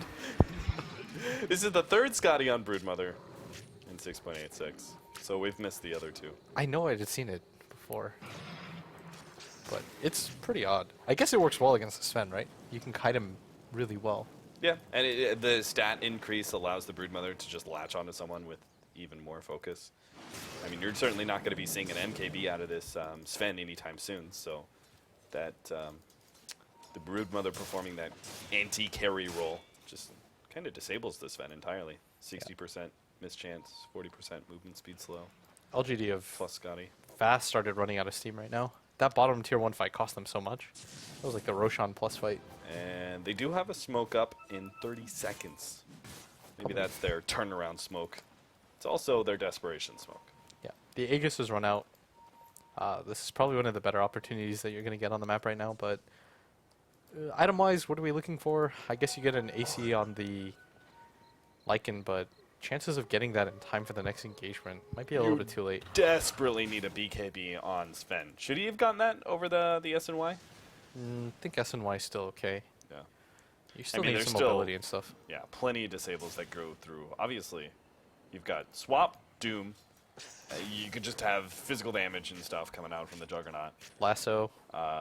Lasso. Omni Slash. Yeah. There's so many things. We just listed like half the abilities that OG have. Yeah. Which goes to show you like how well constructed their lineup is. They don't really care about the item timings of LGD. The one they might care the most about might actually be the Assault Cross on the Sylar. But I don't think they care too much about the BKB on Sven. It helps maybe, but it's not that item. It's not like when it normally pushes you over the edge, right? Sometimes you get a BKB and you're like, okay, that's the item we were waiting for. Besides, they've already set a precedent. Lycan may be able to pick up an AC, but that's not going to change OG's strategy in these fights, which is just blow everything on Lycan. Throw out a Doom, Lasso, Omni Slash. They'll use everything they have.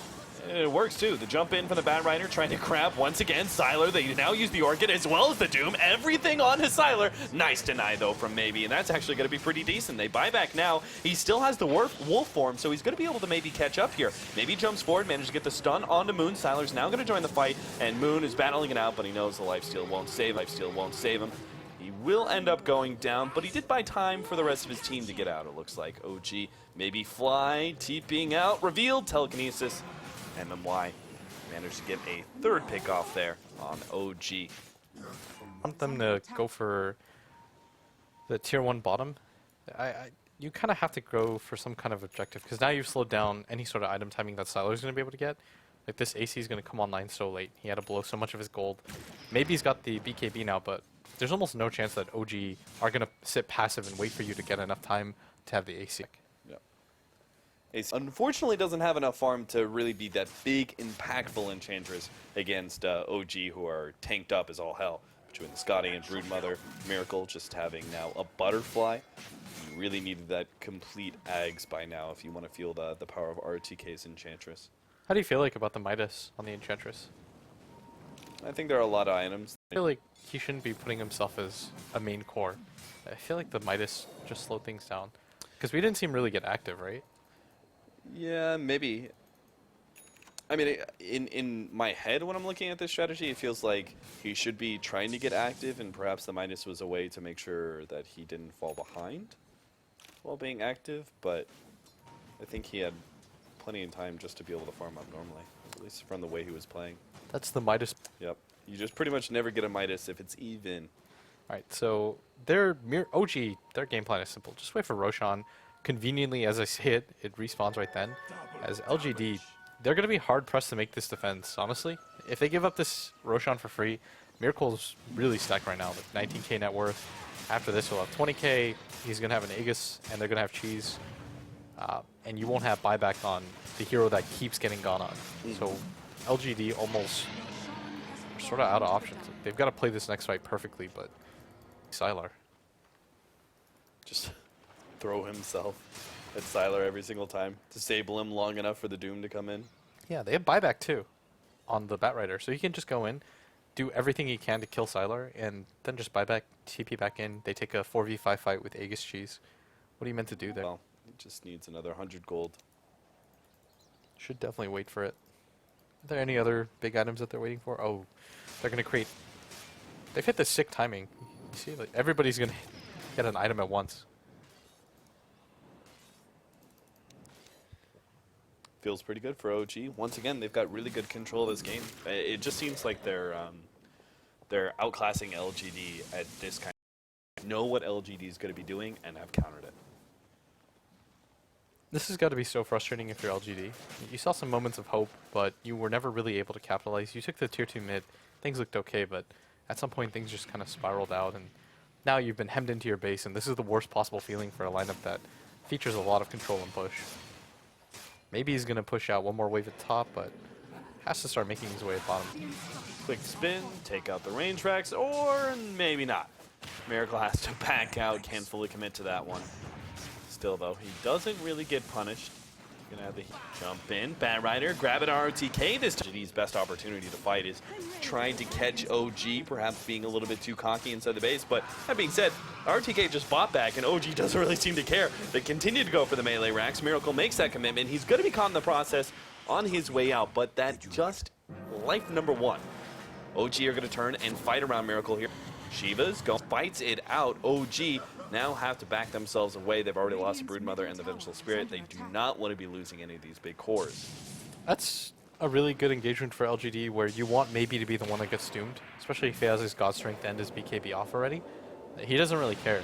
It's a bit of a misplay by OG, but still, they got what they came for, which was the racks at bottom. They even managed to grab both of them, and they didn't lose their Juggernaut.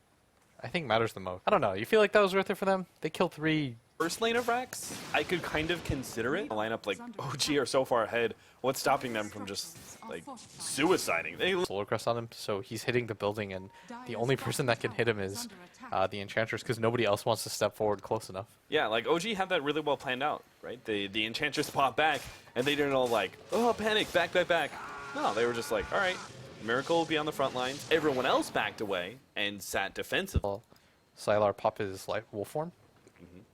He was like, saw the opportunity to cancel the spin. That's new, or they just go high ground again.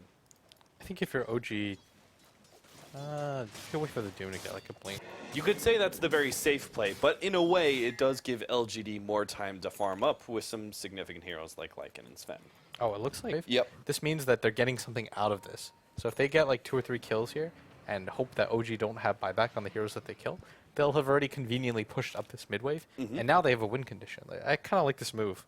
Yeah. 'Cause they know that they can't just play back. That's the death winning game. You have to actually find a right outside of OG's base and then pushing in, hoping, well, maybe that they don't have buyback or maybe just forcing the buybacks. Miracle, nice jump from MMY, throws out the Doom, and that was a juggernaut. But that's still a big win for LGD if they can force Miracle to use that and they can retreat without getting caught. Yeah, that's a condition for them, that they can now force the buyback, and now Miracle's in a position where if he dies again, I like that move a lot from LGD. I feel like if you just wait in your base. So tier 3, now the jump in. Shiva's immediately OG's been down, but they got off his Doom, and MMY managed to steal it. He's actually going to be able to get away with that one. ROTK, he's not getting away though. Run down by No Tail as well as Miracle. 2 for 1, but they forced the buyback. And they got the actually racks. still got the melee racks thanks to the familiars, and they have Doom in their back pocket for MMY. That felt like another big win for LGD. Yeah, risking this is really scary, because if Miracle dies right now and your team somehow slips up and loses the fight, even if you get the mega creeps, there's a chance that LGD can just blitz you down in the mid lane and pop the Lycan Necros and go for your throne. Yeah, it's like kind of Crit just gave them the ability to kill Miracle. Yeah. With the Doom being stolen. Is there something Crit's doing wrong in his combination? Because part of the problem is you no longer have the level death to actually get rid of your last spell cast, which is Doom. Should he be holding on to Scorched Earth to use it immediately after Doom? Maybe. I'm not really seeing the scenario, in all honesty. I'm not even watching, like, MMI just getting in every single fight, though. Clearly that's a misstep. He shouldn't get it 3 times in a row. Yeah. Maybe this is just a playstyle adjustment that Crit's going to have to learn from. Yeah, we haven't seen a whole lot of the new Doom, first of all, and then we've seen probably about as little Rubik. Circle out and back up. Potentially losing the game, despite being really far up. I think OG, this game is... At some point, I think the chances of LGD winning were like 5%. But now I think it's closer to like 10-15. This next Roche fight will determine a lot for them. If they can kill Miracle pre-BKB, then he's put into that 4-minute zone where anything can happen for LGD. It's still a tall task. I don't want it to sound easy, but I'm always down for the comeback. So if they can perhaps just kill some of these wards from OG, which they've already done, there's no vision whatsoever up from OG. Scout things out with wolves constantly. They might be able to find the fight they're looking for. They're going to try and go high ground here. OG are set up decently well. This is fighting into a Bat Rider as well. This is definitely Bat Country. Yeah, it looks like LGD are a little bit hesitant, but MMY is just going to do an illusion. No. I think it was about to fade anyways. Yeah. No. Oh, it's still at time. Yeah. there was still like probably. Come on, man. I was just trying to help him out. I don't think we need to forgive MMY. He's already stolen Doom like 3 or 4 times. He's got Omnislash like twice too. Impressive enough. Yeah. MMY's done things. It's easy to get excited there, anyways. But OG refused to give up the high ground, which they should. They should just camp on that area. They should know that Doom is down soon from MMY. Pretty good scenario for them now to take the fight. I think the only way that they reliably kill Miracle with that cheese is with the Doom.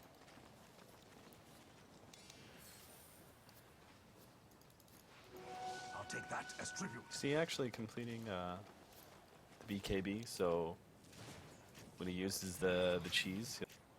No, I was just thinking if there was another item that he could have gone for, but I guess like any of the other items, like Blink only were traditional tanky items. Try and tank up to make sure he doesn't get popped. Yeah. Go for like He's moon shards. already got everything. All right, so almost everybody from LGD have buyback. And this makes things even weirder for OG is they can't just directly go for it, which they could have a little bit ago, but again, OG is respecting LGD's win condition. They're just consistently push up. Luckily for them, they have the Visage Birds and the Lycan Wolves, but still, at some point you're going to have to bring the birds to the fight. Just because you can scout out the Roshan pit doesn't mean that you can afford to walk away from it. You're still going to stand nearby, and that's leaving only, as you said, wolves and familiars to try and split push out. Maybe OG even go for a smoke or something, but they're Yeah, just going to go straight in for it. Smoke wraparound maybe is what they should have done. But so they just man mode up. Take Roshan, Aegis, and Cheese are going to be on the ground, and LGD are not prepared for that.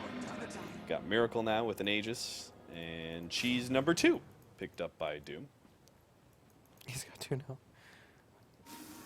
Usually don't stack cheeses, but I don't really think OG care that much. Is there cooldown on them? 40 seconds. Okay.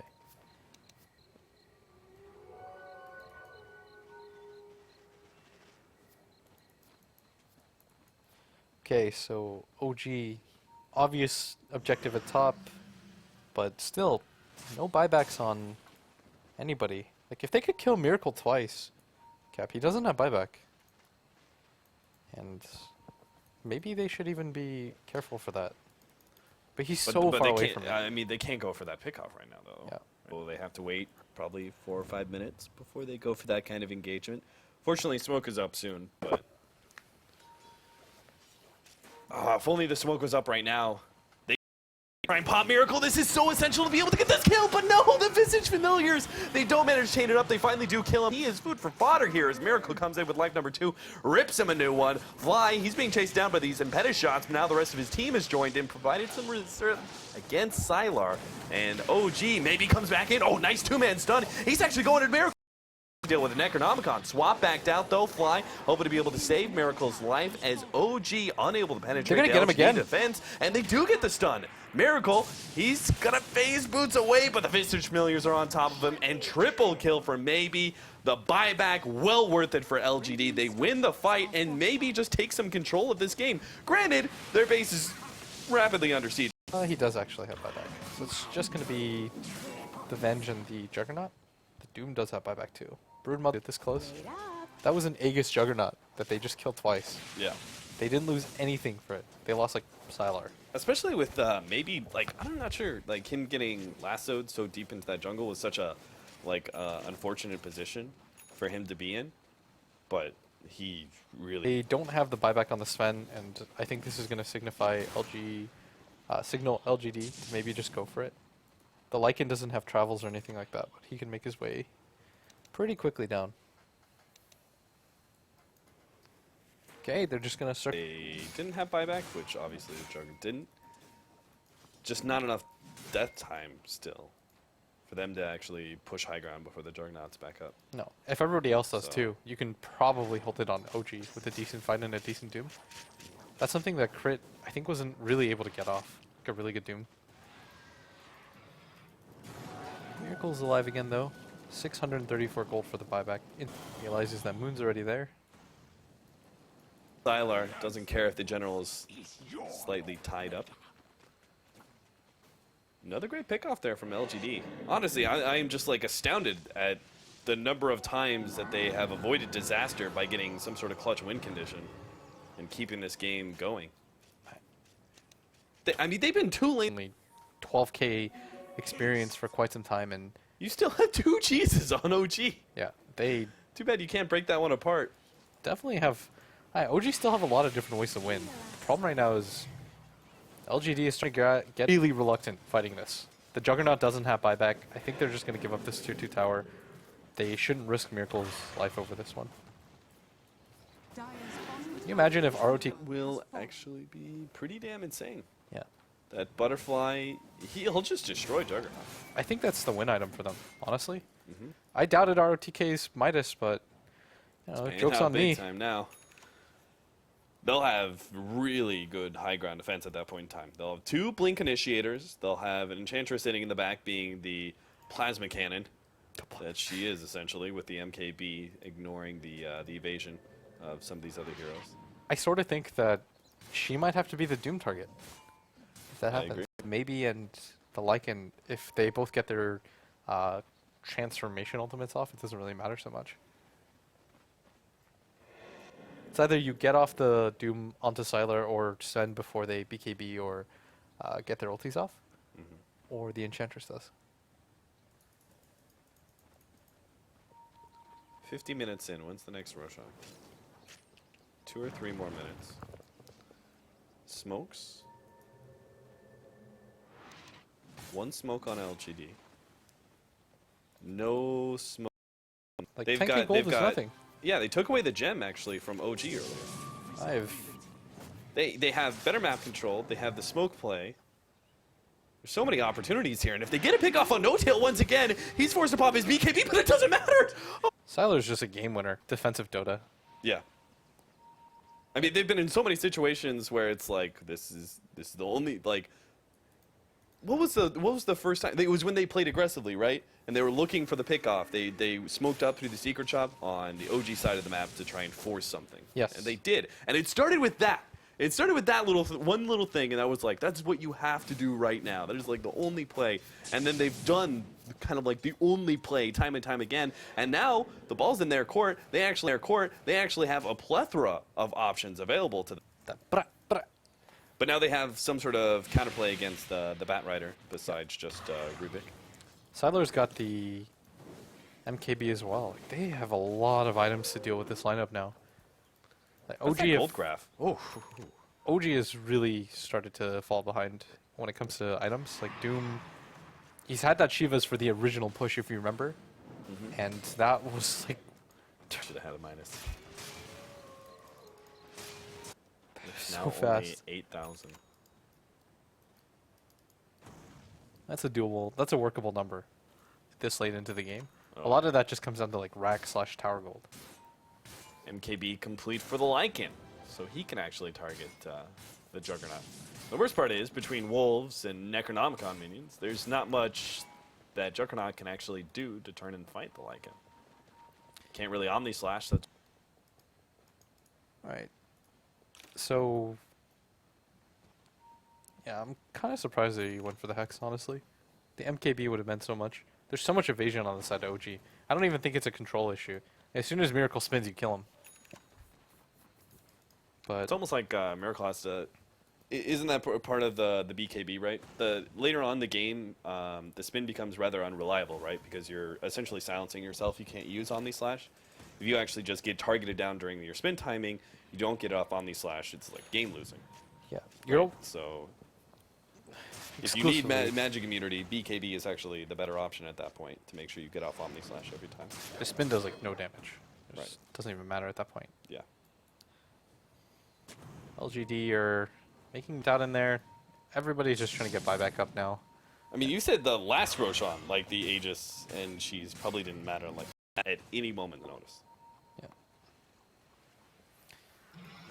So maybe LGD are actually going to try and wait for OG to take a Roshan, Aegis and Cheese, and let them push into LGD are smoked up. On these last 1-1 load, it's up MMY! Once again, he controls the Broodling and takes him out of action. Sylar having a bit of issues here. Fly desperately trying to get the last bit of damage to kill him off. The Earth's taking him down. Tick, tick, tick. Oh, he's With trying a to little bit lifesteal. extra health, he gets him. Crit comes in, but it's going to cost him his life. OG lose out big time this time. They got to do something big with these buybacks. Yeah, they were forced to buy back on their 2 main cores. The Enchanter still has the buyback available, but without the 2 available, I think they just go for some big objectives here. It's going to be the Roshan first and foremost, pretty perfect. And then ROTK maybe drops the drums of the Hanamitis and grabs the cheese. But for LGD, I think it's go time. Like, you push out the mid smart. Maybe he's just dropped the SNY. He doesn't even care about it. He's like, I need the Aegis the most. Sylar had a slot available, but I don't think he even cares about it. You Yeah, can give but him the look, cheese look if what you're OG worried. are doing. Like, I love this play because you know LGD cannot back. Tier 4 had no HP whatsoever. The throne has already been exposed. It's and not now a race. OG do have to back out. It's a race back to the Radiant throne as all hands on deck had to do something with that buyback. And that one quick play through the top lane, LGD can do nothing with that buyback. They are now at a disadvantage for the next 4 minutes. It was so hilarious. It was like everybody from LGD will just walk he straight just, like, past that beelines to the tier throne. 3. He's like, nah. I'm not going for Megas. Warcry down, Lycan pops his ulti, everybody's just like, run. You know, it's got to be almost like, in a way, anticlimactic for LGD. Because they're probably... I can just imagine like ROTK like pumping his team up. He's just like, let's go! Retreat! How do Retreat! you even recover from that? He's just, how do you tell yourself to do that twice? And now we see the serious conundrum LGD are in with those 2 lanes of racks down so early and their tier 4 towers eventually being chipped down. Is there any fresh items that are going to be picked now? So that is actually potentially new item, but that's kind of it for them. Meanwhile, we have the completed Scythe of Ice now on Crit, so he's got Blink, Shivas, and Hex, making him actually the strongest initiator on his team now. The weird thing is, alongside the Bat Rider. LGD are, it looks like they're winning the fights, but really it's just they've had to commit so many of the buybacks on their core heroes. Yeah. And OG, they've been fighting on the other side of the map, so they haven't. So almost everybody on OG has a buyback. Oh, Sylar, you can't die here, but the Omni Slash puts Scythe and Shiva's, but that transformation ultimate just where OG could have a huge advantage. The Aegis goes down in 2 minutes, but the buybacks are not back up for LGD in 3 minutes. Is that your window to push his OG, or are you good enough control of this game that you're just like, nah, let's just wait it out, wait for a good opportunity for a pick or something like that? Hey, OG can do whatever they want in this game right now. Like, they have so much time. There's an exposed throne. That's the biggest thing. If there were 2 towers right there, I think it pretty much means that LGD can't push unless they have the glyph up. Or they have all the travel 2s in the world. So without that available, LGD are in this weird position where they can win fights, but OG are never going to oblige. They're just never going to fight them head on. Is that a Scythe soon for No Tail, or what's this? I'd imagine so. Is the Lincolns at all? Nah, I don't no, think so. right? They have no abilities to go through BKB, so his BKB is good enough. Unless you think that Doom's going to get... Up that. All right, now Basher Abyssal is coming for Miracle. It's take a little while. Meanwhile, in the middle lane, oh, the drag back Doom ROTK. He is He is very, very dead. He does have buyback though. And you could almost say that trade-off might be worth it. MMY once again steals Doom. Crit's got to come up with a different game plan with this one. I don't know. I'm like, it looks like he even tried to devour to make sure it didn't get stolen. He doesn't even care if he loses anymore. This is just Mario Party. How many times can I get Doom? All right, so the Aegis is down now. Roshan up in another 3 minutes. We've finally hit the 60-minute marker. What's been the longest game we've had so far? Do you know, Blitz? For me, this is the longest that I've casted so far. I think so. He wants to deal with maybe, Oh, the my crits! God! They're just getting destroyed! That AoE clave takes down 2, easy peasy. Now the Doom! The Doom! Stolen by MMY comes into play to get a little bit on Miracle. They take him out as well. OG, they have the full buyout here to defend against LGD's incoming mid push. As Miracle's dying, he's like, screw you, Crit! Full crit, why? Oh, man. All right, LGD. This is a ball game, folks. They are just now getting their buybacks back into play. Except Who for do they have buyback on? RTKs. He had to use her a lot later. Okay, I think everybody, and then just go for it. Like, just get buyback on your 2 cores. Screw the Enchantress. Just get it on the Sven and the Lycan. Yep. Pick up the buybacks, and just hope for the Miracle fight. You brought yourself this far. You can't lose playing defensively. Yep. LGD just won't have that. That's going to be a sleepless night if they end up losing this game after working this damn hard. I'm going to add a slight addendum to your plan, because I love it. Believe me, I love it. But let's wait 60 seconds for Doom to come back on Rubik. Let's make sure we have that cat in the bag, because I love it when it pops out on OG every single time. It's hilarious. Need to get refresher so we can double Doom somebody. This is. Oh, they actually. Do you wait on Abyssal on Sylar? No, I'm with your plan. LGD may not though. They may actually try and just farm it up. No, I think get Abyssal Blade on Sylar. I don't think you wait for the Abyssal. I don't think you think wait so for the either. 594 gold on him. The Sven already has it now. The Enchantress won't, but you kind of accept that because now the Juggernaut doesn't. So everything you have goes on the Jug. MMI's got the best possible setup I've seen for them all game. All Lycan has to do is farm an additional 600 gold, and I think I think maybe it's just too strong. Like you saw him just lay into them. Finds himself a regen. Farm Sylar. He can have buyback Boots of Travels. We don't have Boots of Travel on Sylar though. That is a little bit of an issue, right? You just need it in case. It's like the contingency plan for when things go horribly see, wrong. I thought you were saying double down. No, no, like no. buyback, bots in, let's go. No, I'm saying. And Roshop. Right as LGD started backing themselves away, they Who can can hold actually it? take it right Oh, away. for ROTK. This is the best timing. The lane is pushing up mid. Bottom is pushed out. Like, you give this to ROTK. Smoke 2. This is so Oh, perfect. man. You can't even script this. No tail. We are hanging around a lot of cliff areas. His initiation in this area could be key, but LGD looks like they've already made a relatively clean break. They throw down a ward. They have some vision here. No tail. He's going to see his opportunity. He's going to go in, pauses, actually starts to back himself out. Uh-oh. OG, they decided this. They're just pushing out bottom as far as it can, and then they can go for it. I feel this Aegis timer has to be it, and the buyback still isn't available for another. You know that. I'm with you on it. I'm with you on it, but The Jug doesn't LGD have may be buyback getting a for little bit of so cold feet. long. Oh, they're gonna smoke. No, not cold feet at all. Okay, okay. Maybe he's gonna show They himself have the at Boots top. of Travels. They have the Visage Familiars. Maybe can join them at any point in time. Yeah. Oh, this is brilliant. They just need one pick off on pretty much the Juggernaut, and they're good. Or the Brood, even. The Brood doesn't have buyback either. He will shortly, but... They're going to come in from behind. They see the ping. They ping it out. And now they see the opportunity. They know they're separated. No Tail's going to be caught here. They're going to be able to burst him down nice and easy. And he does not have buyback. OG have just lost a huge hero, their main initiator.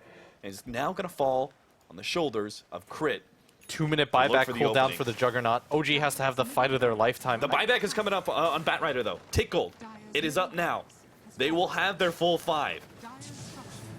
Buy out now. LGD seem to be unfazed. Continuing to right-click down this tier 4. The initiation on a Sylar first. Crit's going to start backing himself up. Actually, but it's sold by MMY once again. He gets the telekinesis. He's going to hold on to that Doom for now. He doesn't want to use it. DDC is dead. LGD realizes this is not their fight. They're just going to run away with the Doom if possible and hold on to their buybacks until OG respond with a push of their own. R2K, they will be able to get out because of that one.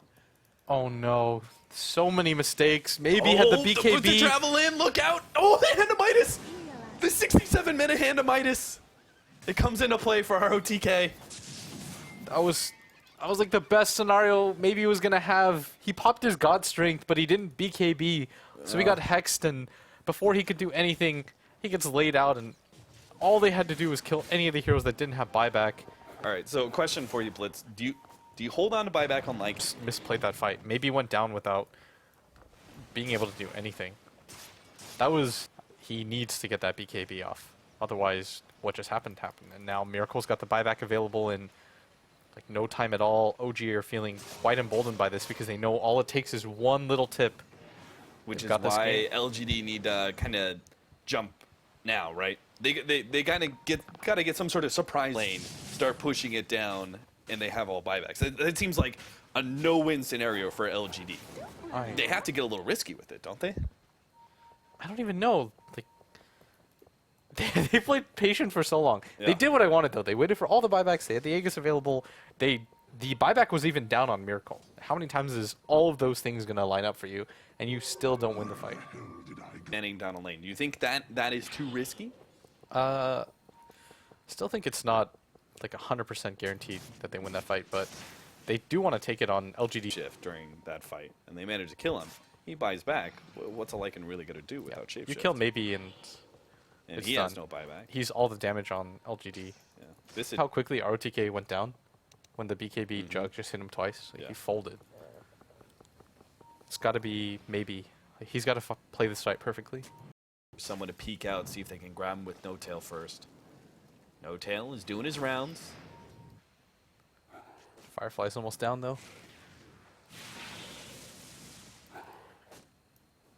No Tail, with that refresher, has so many opportunities. LGD's just getting pushed further and further. Yeah. Oh, the jump in, telekinesis, there's the Doom. Their throne is still under siege from all these creeps. A lot has been used there. Oh, and No Tail, I think he thinks that this little bit of chaos is his right time to strike. Gotta wait for the Doom to wear out, but it's done now. Yeah. No Doom available for LGD, which sounds weird to say. And they don't have the Lycan Shapeshift anymore either. On the upside, this means Crit is free to let Doom be stolen from him for the next, like, 30 seconds if they force a fight. Still be on cooldown.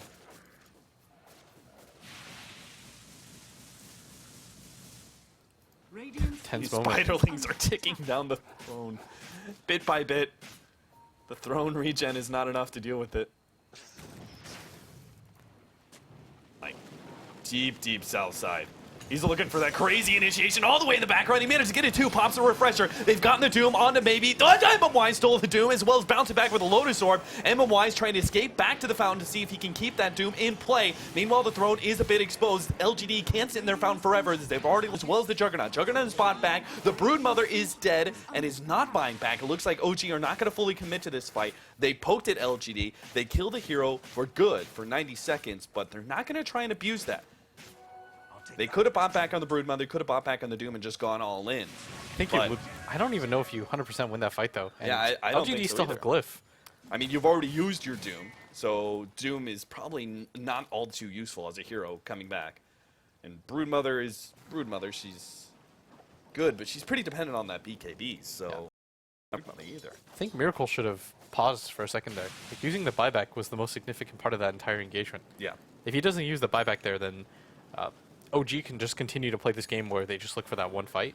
But now the Sven almost has it up again. Yeah, and in a minute and a half, LGD are going to be able to take control of this map and be the ones looking for that carry pickoff. Yeah. I think a lot of people are wondering, like, why doesn't OG just go for Mega Creeps at top? But I think it would cost them too much. Yeah. If they just pop the Glyph and LGD play around that fact, I think 2 racks at this point. Like, you can't just ignore LGD's team fight ability anymore. Like, their heroes are too strong. They even have room to scale. Like, that Sven can get bigger. Yeah, they don't have the right kind of heroes to really be able to chip down a building without putting themselves in a bad position. Maybe he can. He's already eaten moon shards. It's worth moon shards over, like... I guess there's nothing really he can get. This team needs a Lincolns pretty badly. Alright, LGD, they've... number 2 opened up for them. They've got buyback on all 3 until cores. Roshan. I'm not sure what this is going to mean, in all honesty, for either one of these teams. But LGD do have a Centaur currently scouting out the pit. Yeah, ROTK has room for the Aegis, and on top of that, the Sven has buyback. All 3 cores are going to have buyback here in a second. They have travels on only their Sven, but doesn't matter too much. Another opening has come up for LGD. Miracle's farming with spin just in case. Everybody's waiting outside. Sylar wrapping around. They're going to catch No Tail here. He's forced to pop his BKB, but they managed to get the Abyssal Blade lock on him. And the one thing LGD may not know is he does not have buyback because that's due to gold. Either way, LGD very likely to try and pressure to see if they may choose to just go in. If they knew that the bat didn't have buyback right now, they would just go for it. Yeah. Because the Jug doesn't have buyback available for another 3 minutes, and at worst it's a 4v55, and it looks to themselves, we might as well. Shapeshift, 12 more seconds. They have everything else up though. They're gonna start beating on the tier 4 towers. OG gotta find their initiation somehow. eliminates the Broodmother, and she comes back, but she won't have the BKB we're talking about. They're just going straight for Throne. They get the side device, but it was Lotusor back on the grid. Carabot, but maybe he's taken out. Silent gets taken out as well. The buyouts, they gotta go straight for Throne. ROTK chipping away at it with maybe they get it. Oh my God. Game number 2 is taken by LGD. We go to a full series here. OG, if they lose this series, they are going to be so mad. Oh, unbelievable. LGD, stuff of champions, really. We talked about it's got to be a huge blow to OG. Man, OG, after the first game, it was all smiles, but this time around, I think that's just pure frustration. But should wrap it up for us as we're going to go to a game 3, but to the analysts? To the analysts. Showing they're not going to be going down. We just take it back. Take it back. So 5 minutes in, I'm thinking, wow, this is going to be a fast game. We have a free farming Juggernaut somewhere. Broodmother's doing well in his lane. Mid lane went well for OG. I'm thinking, okay, OG got this. And then, well, then they didn't. But somewhere along the line, I feel like OG should have had it. Kind of? I don't really think they made any glaring errors that caused them to lose. Impressively good. Rubik was really quick with the lifts. He stole a lot of dooms. Yeah, and he stole a couple of them. They I think every fight he actually stole doom. But they stole long enough to the point where Sven got unstoppably strong. Yeah. And Lycan was actually, he didn't even have that many items, but he would just tank everything. Yeah, it seemed like after the successful high ground defenses that they had, No-Tail got hunted down twice inside of the woods as well, which means Batrider was off the mat for like 3 to 4 minutes, and that also creates more space for them to reach that late game. And then eventually, the lineup of Blue Juggernaut is going to be spinning in a lot of the fights, and he also bought BKB. So that means his item progression is not going to ever be able to man fight in that scenario. And obviously, MMY was playing completely insane that game. So in conjunction with that, they were just able to mount a pretty impressive comeback. Looking at the game the same way like that, like their peaking window is going to be there at the end. You know, you're going against just pretty much a jug, but OG were showing that they have crafty capability with double lassos, with swaps, that positioning there for No-Tail, trying to snag up maybe on the back end side, but LGD just, it's hard to give, who do they give the credit? There's an entire hallway full of people that were slightly biased. We heard them, and they're like 3 rooms that way, Yes. and we could hear them. Yeah. I mean, like, and during that last fight that you were talking about, it was like DDC gets a Lotus on maybe because he was sitting behind the throne and they want to go for the lasso initiation, and then the Doom doomed himself. MMY steals Doom, and at that point you have 2 targets who are doomed. And they even home. There was Flame Break, Scorched Earth, Firefly, Scorched Earth, 2 heroes right clicking, and he gets denied. He's really good at last hitting, I have to say. Yeah. I mean, in the early game, they made very good moves, like with the bat. They caught a lot of heroes, especially the Lycan. Like I think in the first few fights, he was either lassoed or he was behind in terms of net worth after that.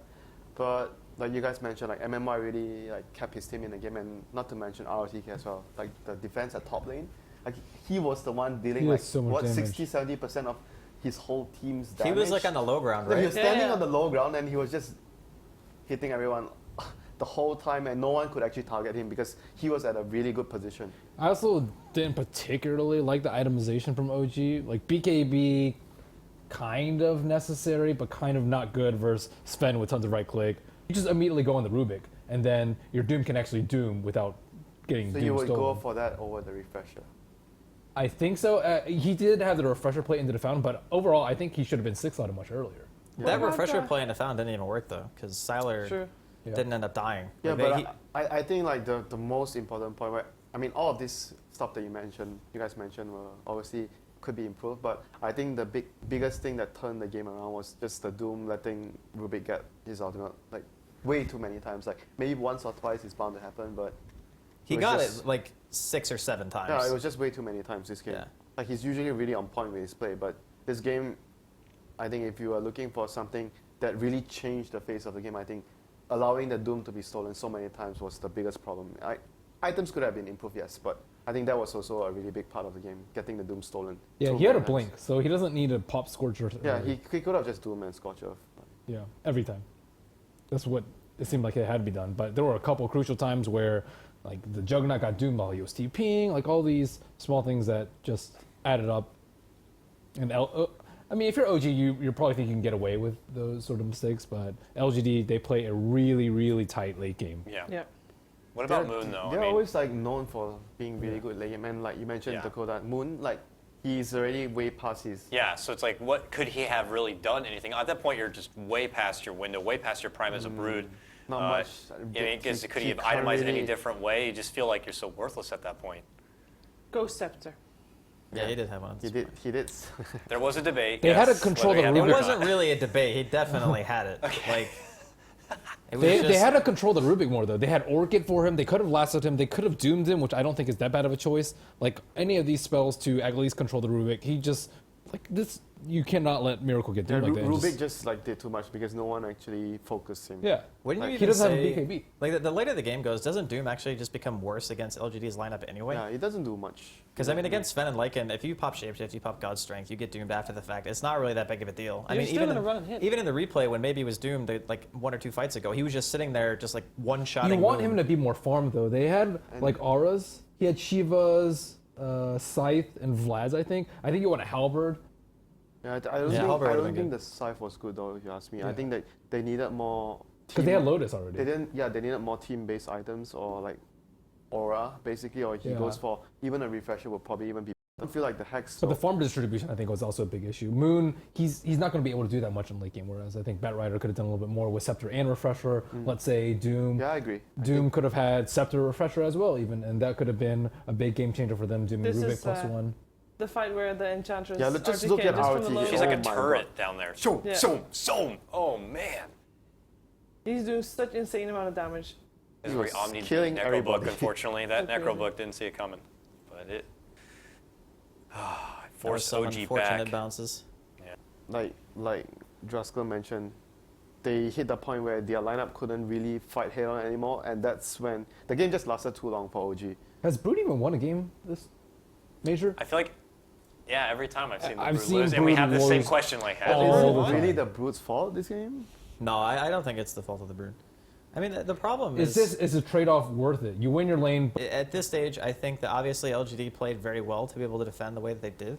But maybe OG were just a little bit too eager in the way that they just continually Wasted a few pursued. buybacks on the Juggernaut too. Yeah. I mean, I think if maybe even MMY steals like 1 or 2 less Dooms, they could have won this game. Like, that's how close it was. Because all it takes is one more Rex. If we're talking about heroes that might have been the cause for OG not being able to finish fast enough, I'd actually put Doom in there because I feel like if you would have a support that might be able to help with high ground pushes more often, they still would have gotten the kills. They got the pick off potential with the Batrider. They got the damage in the Jugger. And your lineup ends up losing because on paper the enemy team has superior late game. I don't think it's fair to blame the lineup itself. It's more of the play though. Yeah, because it's made definitely mistakes. just the execution. Yeah, they I made think mistakes. They did want to have that run back in the draft once again. This is where he double lasso Salar and he just walks away. Yeah, how's he so tanky? He doesn't have that many items. He had like, at this point he had AC Vlads, I think. Necro, A yeah. lot of armor. Yeah. It did feel like at that one point, even when Doomsteel Salar number didn't have 50. enough, he was able to take No Tail down numerous times, which did put a halt to the itemization for the bat. And that's where comes the argument of if he was able to have a bit more and maybe change things up. But LGD, This was one of the most they held. insanely good, though. I don't think that's a play that many inexperienced players would do. Like, they would just be like, oh, my team's close enough. But he is so far back. There are creeps beating on his throne, and he doesn't even come out to attack And you him. look at this, like the Juggernaut actually just ran in and he tried to finish him off, and he got lifted into the fountain. He can't even get his Omnisash off. Like he definitely made a few really questionable plays this game, and wasting a couple of buybacks as well did not really help his team's cause. This was the beginning of the end right now. OG on their last legs, pulling out their last buybacks here, but it wasn't going to be enough. They were able to take down the big duo between Sylar and Maybe, but ROTK just javeling away at this throne. And this Hits was him in the actually jugular. after No Tail got picked. Like before this, he got caught out in the jungle by the Abyssal that Sylar pretty much had just bought, and they run into the jungle. They find the pick that makes No Tail dead for 100 seconds, and they just win. He got picked off a lot. He actually did, yeah. And it was such weird rotations too, because when Sylar, he did it like what, 3 times?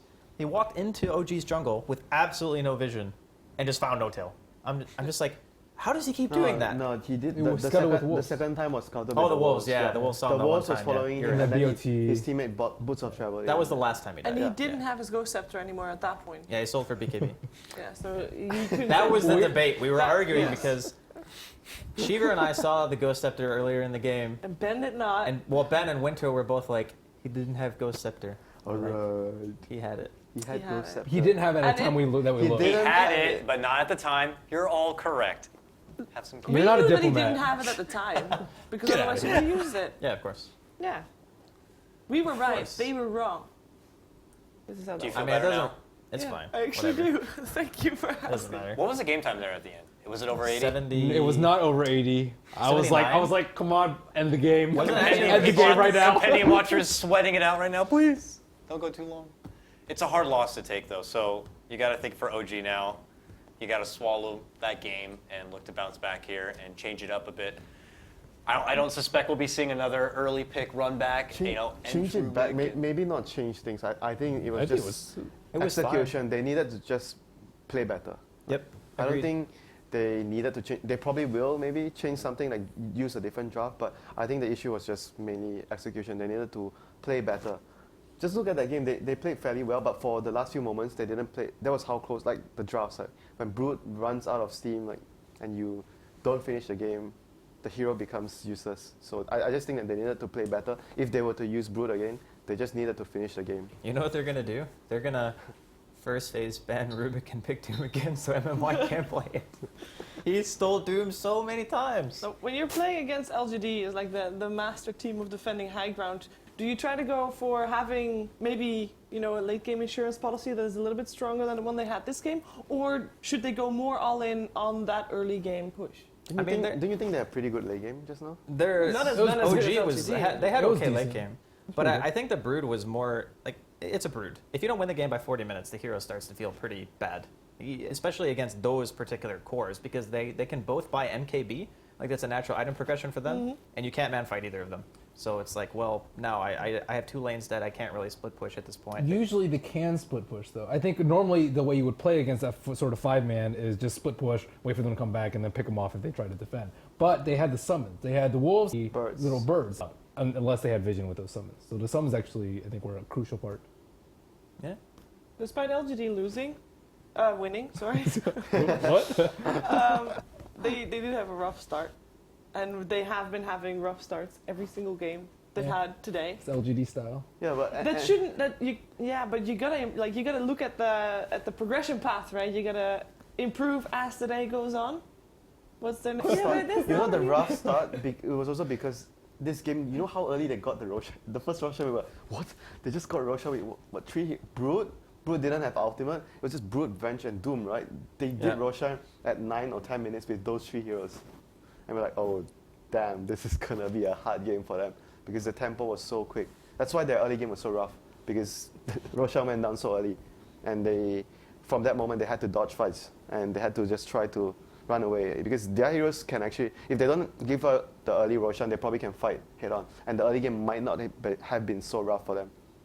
But because of the early Roshan, so maybe choosing Dire or Raiden can also help, so that stuff like this don't matter. Yeah, you gotta remember at the very beginning it was OG who just picked Dire instead of that first pick. Yeah, they put themselves in that bit of position. Maybe they already had a plan with the Brood. Oh, we're gonna pick Brood this game. We're gonna go Roshan early with Venge. The Ancients are also easier to take. We did see Moon spending time at the Ancients camp quite a few times.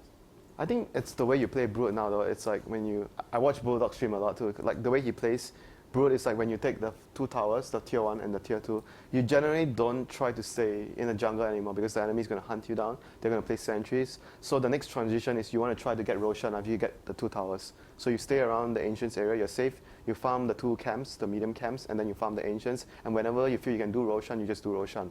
So it's much safer and it allows you not to get me so easily. Is that a bad thing though? Because sorry, but like I remember one of the games that the Brood actually won was more because they were able to tank those ganks so much and just kind of force the team to be more occupied with dealing with the Brood while you can get more done across the map. Is it all too terrible to have to be forced to deal with the Brood? It's okay if you get net worth on the other heroes. How do you want to approach the game? Like obviously they are building Brood into, like we could see Brood was building into like a carry. Is it safe to say? I mean, DDC Crit made it easy, I guess. Right? It's like, yeah, Rubik stole it. He has Blink and Aether, but also he casted Scorch Earth way too early every single time. You have to learn in the middle of a game. Like, oh god, this guy's getting Doom. I have to change up my spell order. You'll see that all the time with shamans. They drop wards and they instantly lightning. It happens. But he didn't actually adjust. So not to take away. He did. The last time he actually blinked and he Doomed and he hadn't had Scorches on, but so much though. I guess you're used to probably being able to cast level death. But level death is still Infernal slower. Bird. It's still like the more reliable spell to use It has like Scorch the Earth, cast right? point, like every time. Yeah, but before, if you play Doom a lot, you'd always Scorch Earth, blink in to stop It's blink. a habit. It's a habit. Doom, not supposed to. Like a development in the meta that we're going to see maybe more of later on in the tournament, because this is the first time that's been done. in a Shanghai Major? I think it's like for the lineup that they ran, specifically like the Brood and the Doom. I think you can only really do it on Dire. I think like Winter said at the beginning of the game, the Dire off lane is just way easier, and it gives you a lot more space. Like if you want to prioritize Roshan, then it's much easier to kill that ancient camp, kill the large camp, take, because it's coin flip for the third game, right? Yes. It's coin flip for first and third. Yep. So I don't know if LGD want to take Dire away potentially if they win the coin flip, or if they're content just playing Radiant a third time. We'll have to find out. There's actually a draft loading up right now, so why don't we go ahead and head into it, and we'll see if Game 3 is just going to be as exciting as Game number 2. It's LGD versus OG. I think it's going to be really tough to see the same excitement in this Game 3. Oh, against Wiz and Lone Druid. There was Earth Spirit ban. We have Earth Spirit ban, IO, Lone Druid, Darkseer. Those were the 4 bans of the game so far. Crit they will take a Earth Spirit on the side of OG if available, I feel. Crit's very, very But good. don't you think they'd rather play the Lone Druid instead of Earth Spirit? Wouldn't you rather play Lone Druid against Lone Druid? No. Oh yeah, okay. Yeah, they would rather play against Lone Druid because they didn't ban it. So ban in that mid lane for Miracle, but that's actually such a good opening from OG though, because they're basically saying like Ench is actually fairly good against Lone Druid as well. How do they generally run the Lone Druid? Do they play it mostly mid or off lane for this team? Because I haven't watched most their first series. It was mid before. It was mid before, it was right? mid before, but that is unorthodox for not just any team, but for OG. I mean, Lone Druid potentially can go 1v1 anywhere. Yeah, it doesn't really matter. I think it's just totally lineup oriented. And LGD is going to pick a support that deals with Lone Druid Bear fairly well. If you go for Maledict at level 1, there's a good chance if you're paired with the right hero, you Or played heroes for Invoker is also still out there. We can get that precious Alacrity Bear on the side of OG if given the opportunity. That's scary. Yeah. That's true. No Tail and Miracle both play 100. Yeah. And then Moon can get that Legion Commander, Ben. We'll really have some fun. I love there. LC. I would love to see it. Did you say Iron Talon? LGD though, we'll have to see. They're going to grab up the Nature's Prophet here. They had a similar opening when I saw them pick Prophet yesterday, but RTK he went for like mech on the Prophet early, and it didn't seem like it worked really well. I feel like a heavy right kicker early. It's like phase like Blade Mail every game. Yeah, Blade Mail is fine too. You go Maelstrom or now drums at you. I think that build is one of it's probably the best build, and it allows Prophet to be really useful in the early stage. So I'm not sure what build he's going to go for this game. And Bat Rider is a really good hero versus Prophet. It's good versus because you want to catch him, and he's always going to be speed pushing. You want a hero that's able to follow him, hunt him down, and catch him. Be worried about a fast. I'm not sure. Like maybe worried about fast push and LGD's on Dire this time. I think it makes Prophet really scary to have Drow as well. Like the teleport gank, like with Witch Doctor in that lane, it's very easy to kill, even like the most durable offlaners. And the other thing too is it could be very early 5-man with a Drow. Like we saw, I think it was it Alliance the other day who was running a Drow lineup who were like high grounding at 15 minutes or like 14 minutes or something like that. LGD ran it today, right? That was against Fnatic. Yeah. I mean, I think that timing is actually even faster than most. See much from the Chen, but the Chen will be banned out. And earlier in the series, we were seeing better safe than sorry, and then OG getting rid of that pesky Sylar Lycan. It's weird that they don't ban any Bat Rider counters, though. Normally you'll see, at the very least, Venge banned, and then considering LGD's tendency to pick Rubik, would consider Rubik as a potential ban. Oracle, but LGD doesn't seem to run Oracle that much. I think but they are much more worried of the overall strat, because you look at their two bans, Drow and Lycan are two better. So I think their plan was just to make sure that LGD doesn't get a lineup that is very strong at taking that objective more. What about going for like the Night Stalker now if you're LGD, which is typically very good against it's still Bat? good, yeah, it's still really good versus the Bat, and it's a Chinese team. Like we it's saw. It's a DDC hero for sure. Yeah, we saw from all the games, like the Chinese teams tend to favor the position for Iron Talon, Night Stalker, which Ben loves a lot. I don't love that one. You don't? Not that one. You're an Iron Talon fan. Not a support Iron Talon. Off lane. Off. He wants the greedier choice. He doesn't want the support. He needs that farm.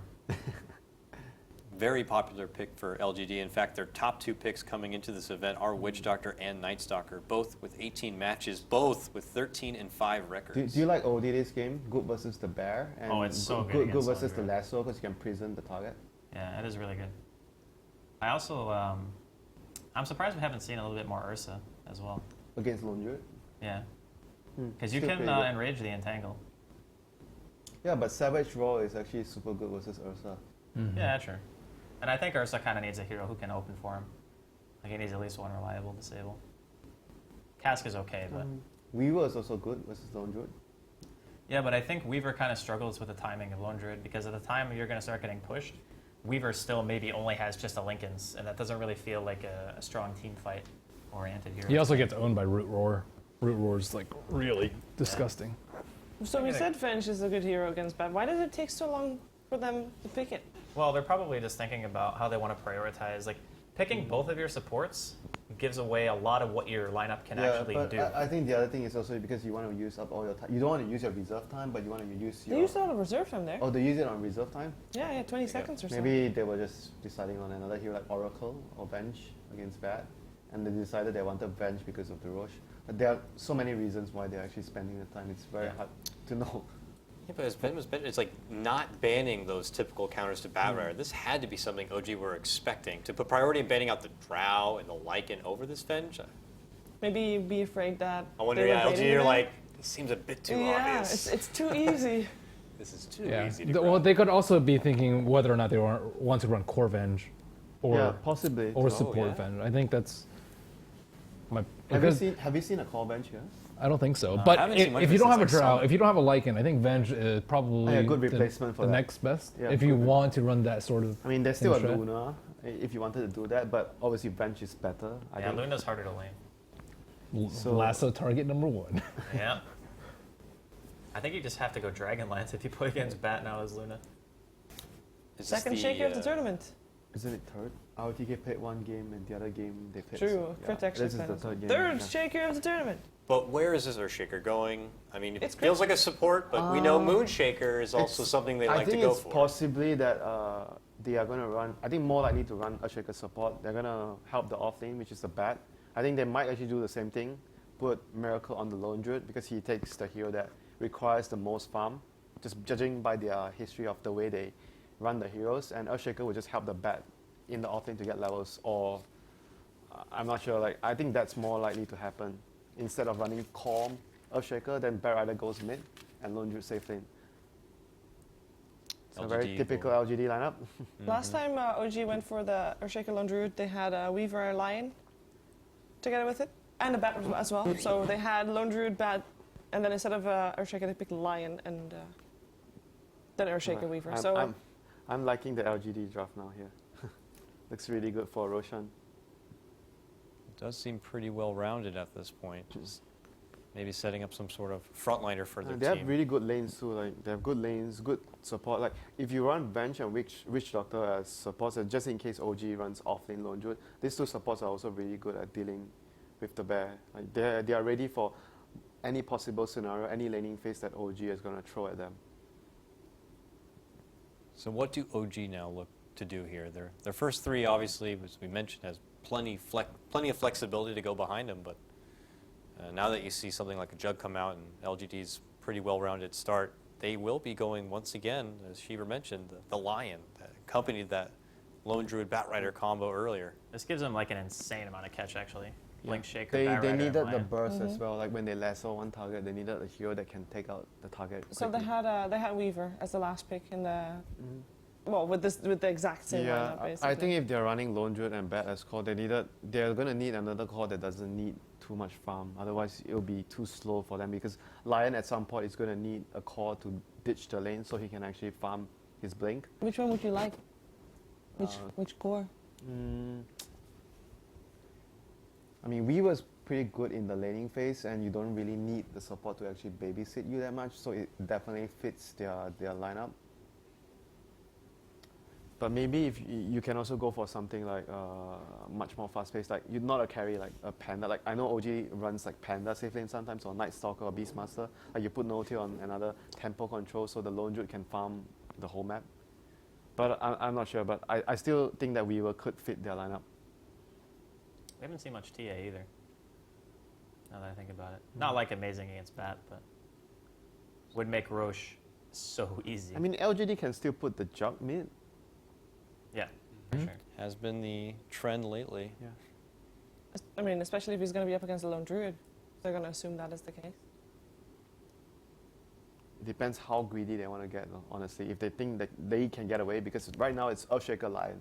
There are two supports. They are really weak at pressuring. They are good at, securing their own lanes and getting levels. You want to get levels on Lion especially. So it's not so good at pressuring the enemy. So LGD might be thinking, because they have this sort of weak supports, we might be able to get away with another, like a heavy core and put the Jug mid. Yeah, so they're going to do that. Jug is going to go mid and they're going to have another position 1 core. So because they think that OG can't really pressure them right now.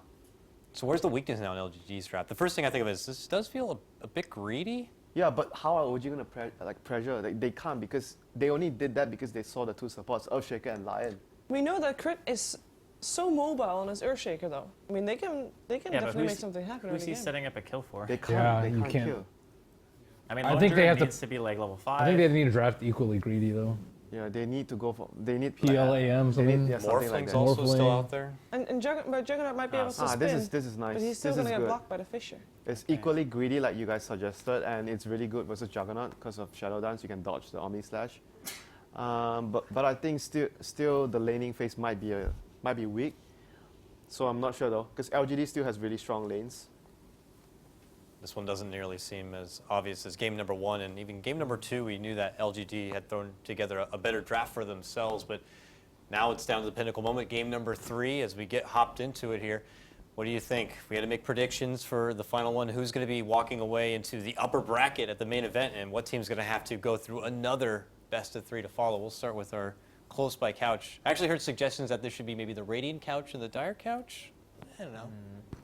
Okay, you guys clearly don't like it. All right. I think this game I'm going to be the Radiant couch. All right, By that Radiant I mean, couch. I think OG have the better draft. I really like Slark matchup against Juggernaut in particular. I think the hero actually just can't do anything against Slark when you get to later stages in the game, and I don't think it's going to be necessarily easy to high ground OG. And OG is a team that performs very well when their backs are against the wall, as we know from the Frankfurt Major. So I don't think they're on tilt. I think they got this.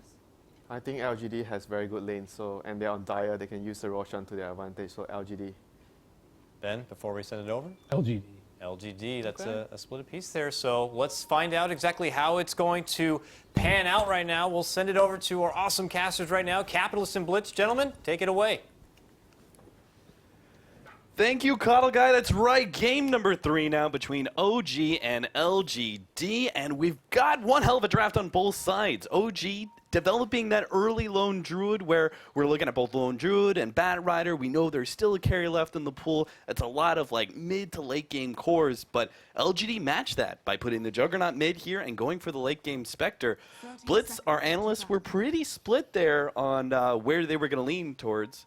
I couldn't who's hear going to it. win this series. Are you really going to base your prediction based on who actually said what? Can I guess? Was Winter on the panel? Yes. Did he say that LGD was going to win? Of course he did. Of course.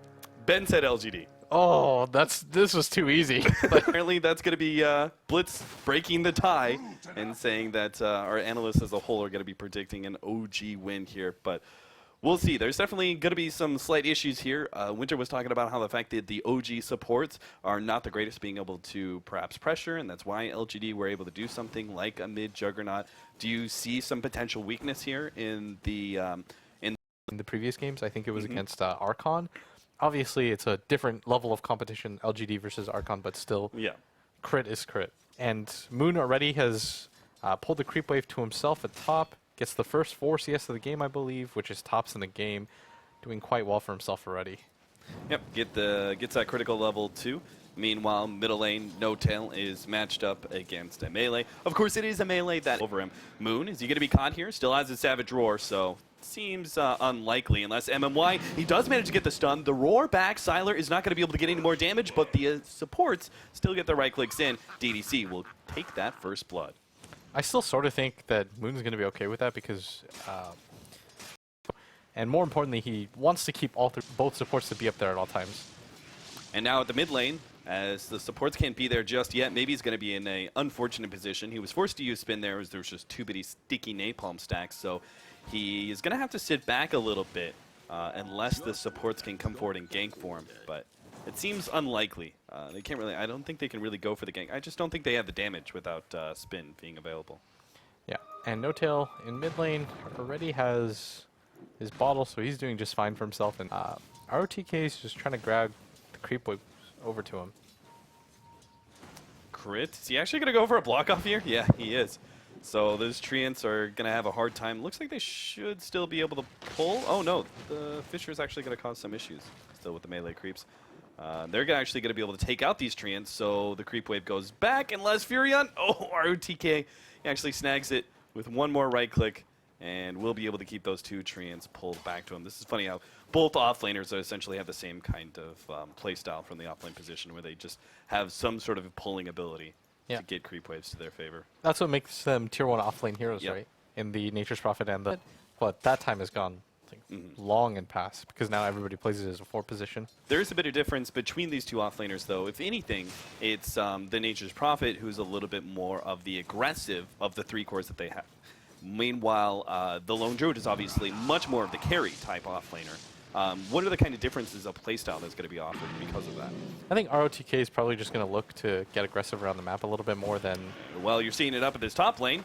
He's actually going to gank up the enemy offlaner with the help of his 2 supports. MMY still going to die, and that will be evenly distributed among the Radiant heroes. Yeah, and Fly's going to TP up here immediately because he doesn't want all of this to kind of just go to waste, but the good news for OG is that, yes, Moon has died twice, but Miracle is getting free farm on this map, and this time around, he has, I think, a better core than Jug. Like, I feel like the weakness of Jug is, especially because he went for that S and Y build, he was never really able to transition fast enough into a core like he wanted, but with the hero like Slark, this hero's a monster, especially against Venge and Witch Doctor. Those are like the dream supports if I'm a Slark. Do they really have any ways to deal with him later on into the game? I feel like they don't. Yeah, no, not really. It's kind of interesting, though, this play by No-Tail. So they were pressuring up that top lane really early on. They just killed the Lone Druid. He doesn't have a bear when he comes back. The one support that came up, the Lion, wasn't going to be enough to really stop the push, but No-Tail actually makes a full rotation up the top lane. Is this the idea? OG, are they going to be trying to stop any of these early tier 1 towers going down by moving the Bat Rider in front of these pushes, essentially? I don't think so. I think it was just one of those one-off scenarios where he was walking up there anyways. He picked up the Whoa, that Omni Slash didn't stay on the target. Crit was just far enough forward and was lucky enough that maybe Omni Slash actually bounced back into the creep wave.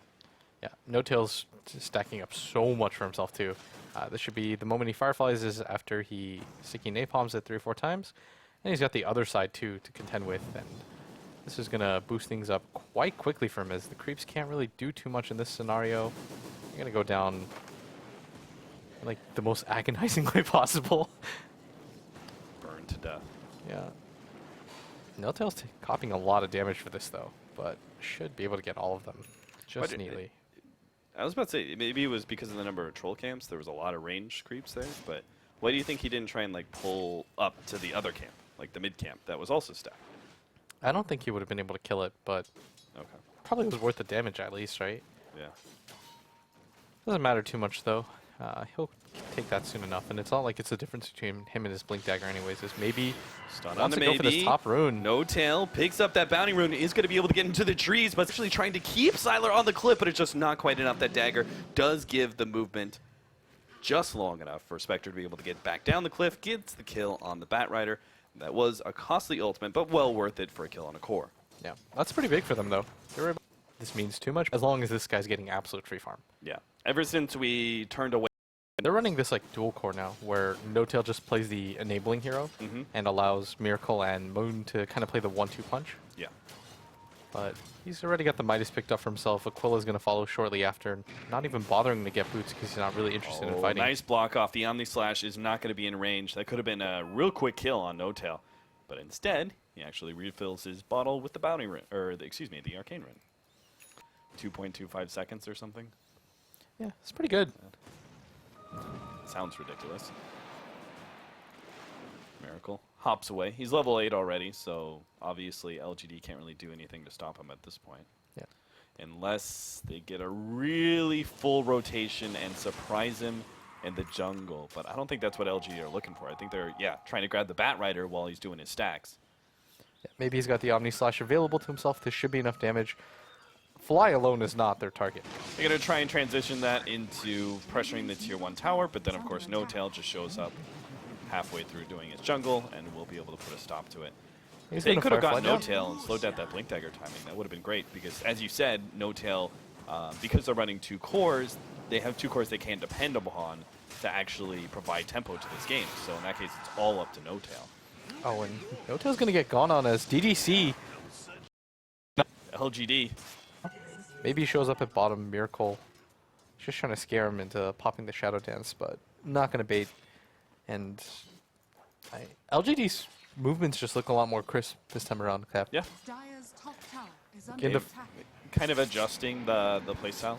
It is kind of interesting how we're seeing teams do this kind of 2-core, but they have to be fighting cores that are able to do something. We're also making sure that we still have mid to late game power as well. Oh, NoTail, nice 2-man Fisher there. They are going to go for MMY. Siler would have been the better pickoff, but I don't think NoTail felt comfortable going for that one. He just would have been stunned up underneath the tower, so gets the easy kill on the support. I think the biggest difference for LGD, in all honesty, is that this time around, ROTK is getting involved early on and setting the tempo. He was pretty critical in the mid kill. He was able to help out at top as well. And in the other 2 games that I saw him, I felt like he was just completely phased out, and he focused way too much on his own farm.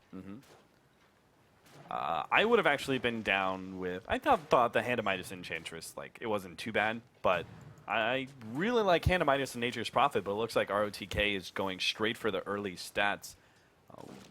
We have seen plenty of Nature's Prophet pick up the Hand of Midas, and it really doesn't slow down their timing that much of whatever item they go for. Yeah, bottom ROTK is going to get gone on, but shouldn't lead to too much. Do you agree with ROTK's builds? Is this something about this game in the way that LGD are trying to force things so early that makes the stat more prevalent? Most offlaners are going for this build, like the phase into the drums immediately after. It just allows you to fight really early on, doesn't hard commit anything. You can still transition out of this build really easily. It just makes it so that it's tough to kill you, and on top of that, it makes you a good threat to get kills. Like, this gives you a lot of free damage that you normally wouldn't have as... Oh, those stunts landed the exact same time. Miracle's just baiting out. He's like, if you want to try and Omni slash me, go for it. I still have that Shadow Dance, and it's level 2, in fact. So he's going to be right back up to full HP, and this really hurts.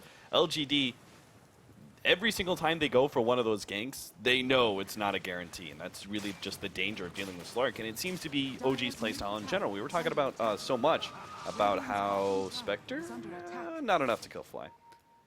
How their playstyle was really NoTail's mid when it comes to ganking. Like, the Slark just seems to fit perfectly in their wheelhouse. I mean, that's the trend that I noticed immediately on, and it just feels like they're copying that like over and over again for themselves. Like, give NoTail or Miracle something difficult to gank, give NoTail something that can create space regardless of how many times he dies, and Moon put him in a similar situation and you're fine. But would you say in a way it's kind of like hedging yourself against the aggression that was kind of set up rather early by some of these teams like MVP, or perhaps even before the tournament started in some of these scrims? Was that something that perhaps like the aggression started and this is their way to kind of hedge their bets against it? Exactly. That's the biggest thing, is that tournaments like this aren't before. I'm good. I know somebody on my team's getting farmed. That person's Miracle. I'll be fine. MMY is going to be picked off by the hasted Bat Rider. That's just no fun to deal with. Hit Bat Rider that picks up a haste. What are you going to do? Yeah, they to deal with them, by the way. I'm looking at their lineup. In the first game, I think the first game they might have even had better ways. Oh, Siler's actually going to go for Miracle because he knows that the Shadow Dance is down, but a Blink Dagger pickup. Oh, Miracle, you sneaky devil, you. Siler's still going for it. Siler's still trying to, but he's now running the dagger. Oh, Miracle just got to get to the trees, but the Fury and all comes out. That's enough extra damage. LGD just were surrounding that Slark. They knew be Miracle shouldn't. I really like this move. They took down the bottom. Was it Alliance that had triple drums as well? I can't remember what I think it was. But they took down the tier 1 bottom, which everybody does for the Radiant safe lane. You never want to be there if you can. And LGD, off the back of that kill, they know OG's lineup is not built to deal with this rush shot attempt. What can they do? They've got a Slark who's dead. You have gone like a little. No, it's a little weird going straight SNY after. Maybe ROTK should have gone like mech or something. They're not really looking for straight 5-on-5 engagements, though. Yeah. I feel like that's a terrible idea, especially against a lone druid. You give him so much space. Look what's happened in, and why this style works out so well. So, how much does they commit to the Miracle? Well, they're committing to DDC right now, so we'll talk about that in a second. As Siler is asked, oh, that's a bad position. That is actually causing No-Tail so many troubles. They managed to get the Hex off onto Siler. He's staying right on top of No-Tail. He desperately wants this kill, and he's going to get it too. Thanks to that Aegis, he can free all out here on OG, and he's going to be able to go for crit as well. Takes him out with a magic missile. Pops his Invis rune. Miracle may not have been expecting that one. He's got the pounce, being body blocked. So much work. Yeah, they wanted to be able to get that nature disruption a lot earlier than they did, but it's not an awful trade for OG. Is kind of the game plan of OG. Like, waste time trying to kill this guy who's nearly unkillable. And he's got Midas anyway, so his farm progression is guaranteed, right? Exactly. So what ends up happening on the other side of the map? So now you just open up one side of the map for one hero, or the other side of the map for the other. It's like a really smart strategy by OG overall. It's really hard to play against, because everything that you have to do from LGD side then has to be crisp. Every gank that you go for, where it takes you like multiple heroes, it has to work out for you. And if you fail, you just give all that space to the other core on the have the same kind of control of the map where they can put one hero on one side of the map and the other far off on the top side. Yeah. Here's the trade right now, though. LGD are saying, screw it. We're going to give you Farm Moon. We're just going to go for objectives, though. We know that you're not ready to fight us. This is the downside of OG's draft, I think, is if teams play this quickly and they have the heroes that can kind of push down without worrying about the 4v5s, they feel good. Yeah, we're actually watching, talking about, like, perhaps Lone Druid is not actually able to take towers. Oh, DDC at top. Miracle is thinking about it right now. He's got the Shadow Dance, too. He could do this pretty quickly. He jumps in, DDC, he pops a Voodoo Restoration, but it's not going to do much. Quickly ends up dying, and Miracle pops that Shadow Dance to make sure he can stay ahead of the Vengeful Spirit and not get swapped back. I think this time around, though, they're a lot better off than Archon was at any point in the game. Like, OG's, and they've got, Slark is not that bad. Like, you don't want him to be the centerpiece, but he can be, just because LGD don't have anything that immediately kill him. Right. They don't have a line of their own or anything that can pop him before the Shadow Dance. Almost every ability that LGD have is disjointable. Crit at 18 minutes is able to grab his Blink Dagger, and he's got the 3 levels of Aftershock. He doesn't even max out Fisher just to make sure that he actually can get a combination. You need level 3 of Aftershock to actually this is hit so a Fisher. smart by OG if they can get there in time. Yeah, LGD, though, they're going to be a run little at bit this. faster. Moon, the spin goes out. They're actually going to be a bit slow in getting onto Moon, especially with that roar. He may end up dying here, but OG, oh, the Fisher goes out. It's not going to be enough. Fly misses his stun entirely. Goes all that well. Maybe does end up going down, and Miracle's now made his debut into the fight. DDC, let's go, that Death Ward. He pops the Shadow Dance and will be able to take out DDC. Turns back, looks for ROTK, thanks to Fly. That will be possible. The TP ends up being canceled, and OG duping them too far into the tower, and OG pounds pretty quickly. And that's exactly what OG are banking on, that it takes so long to kill Moon that they can almost always get there. That's just a really well-read situation by them. They know by this ward over here and the bottom one, like they can just always infer where LGD is going to go. And that's gonna be really hard to read, right? From an enemy position, you're looking at this and going, "Oh, they're giving up on the Lone Druid when we're ganking him with 3 heroes." You know, it's just creating space. But then at a certain point, OG flipping on you. Yeah, The whole exactly. table and like, no, we're not actually giving up the Lone Druid this time around. It's just constantly evolving your strategy more than anything. The good news, though, for LGD, and I feel like we're talking about OG strat too much, but it's mainly just because I find it pretty cool. It's pretty neat to think about, but LGD have done this really well. The fact that they're keeping up in this game at all against the kind of style and adapting in the best of 3 this quickly is pretty Radiance on the Spectre themselves. So they've just hit their own item timings, which OG are going to struggle with. Heroes like Lion that have 800 HP, the Earthshaker who heavily relies on the Blink, these heroes are really going to suffer. They've got their Radiance picked up ahead of Lone Druid. This is an opportune time for LG to actually force a fight. They know that Echo Slam is on cooldown for 45 seconds. They can see that the Radiance isn't up yet. This seems like a really great opportunity for them to go. And LGD are trying to force it in. Oh, No-Tail stumbles right into that trap too. The Omni Slash. The Lion, it looks like, farther down. Must have been that Spectre kill, yeah. I almost feel like if he was really quick, he could have gotten both of them.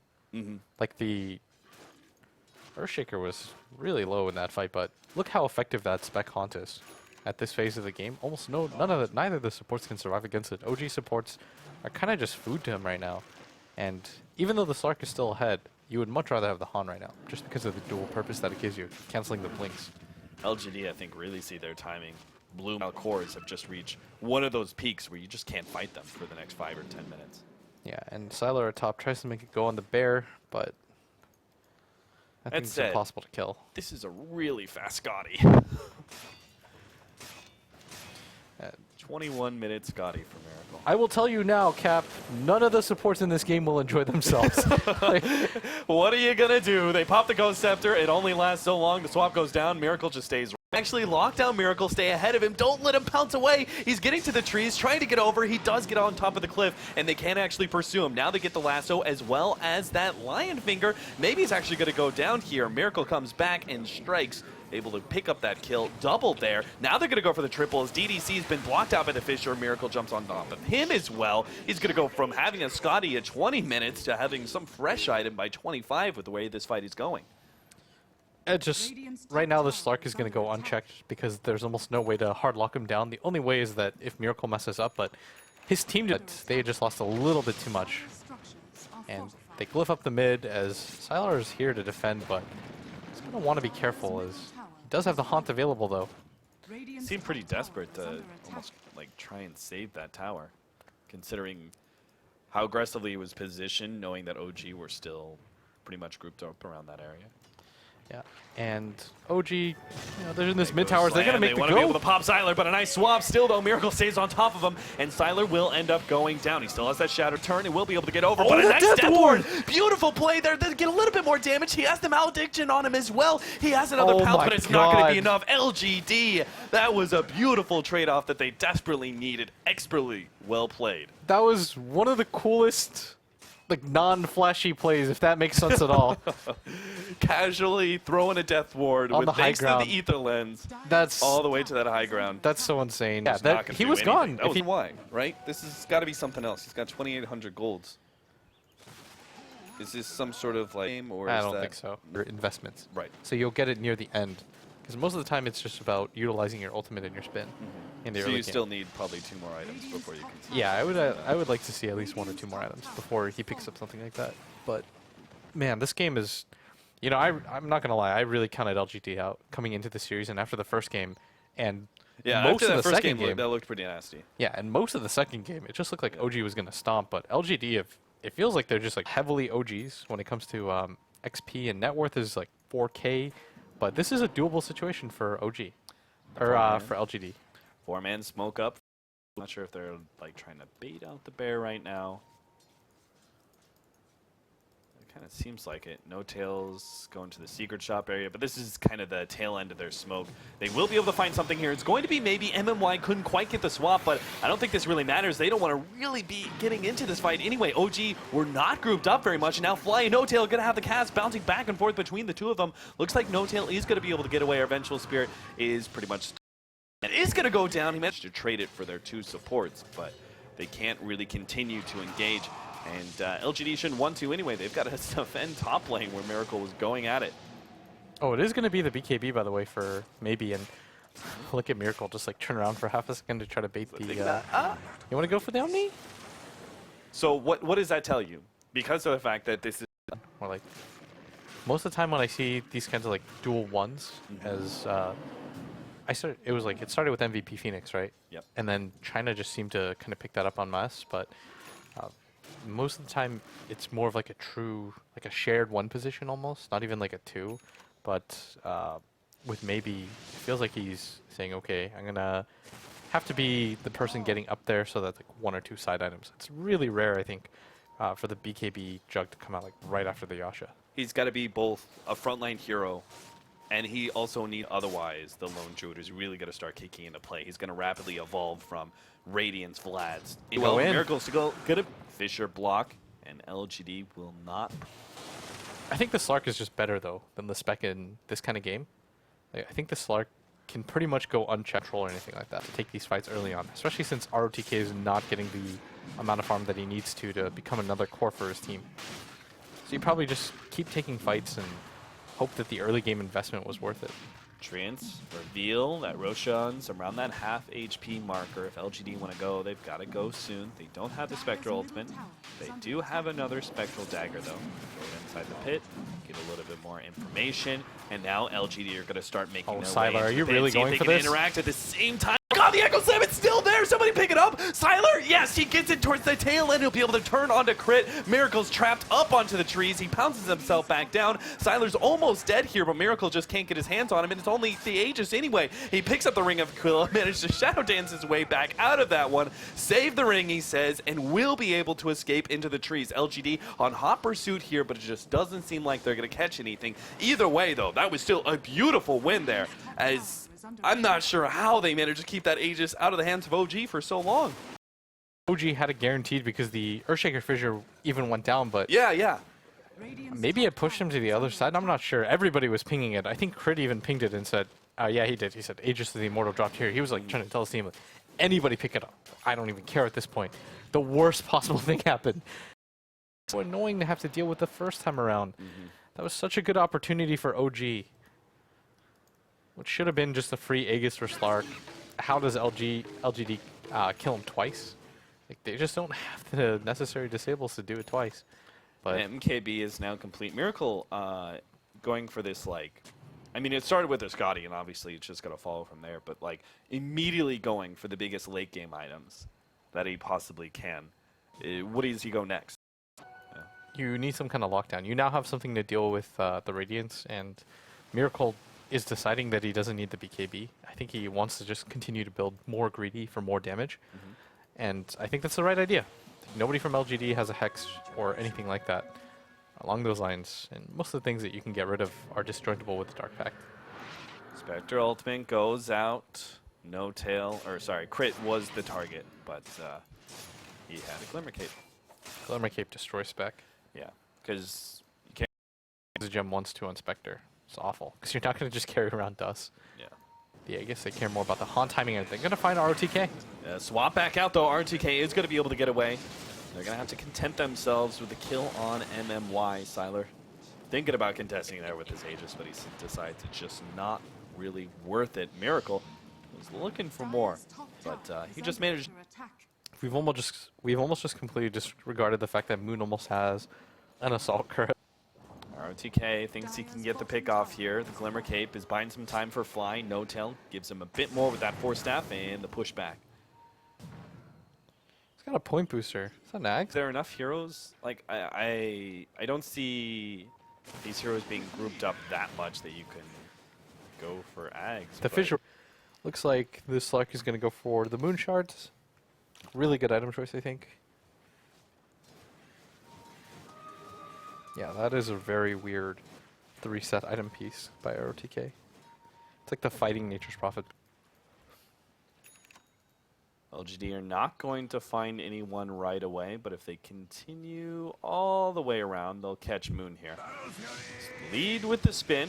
Make sure that Moon isn't able to get a good roar. He's trying to get himself in the best position to scare multiple heroes back and TP away, and it almost was going to work, but a swap stops him just in time. He was, like, gone. I could see the outline of his body. Well, they can actually look for one of these tier 2 towers.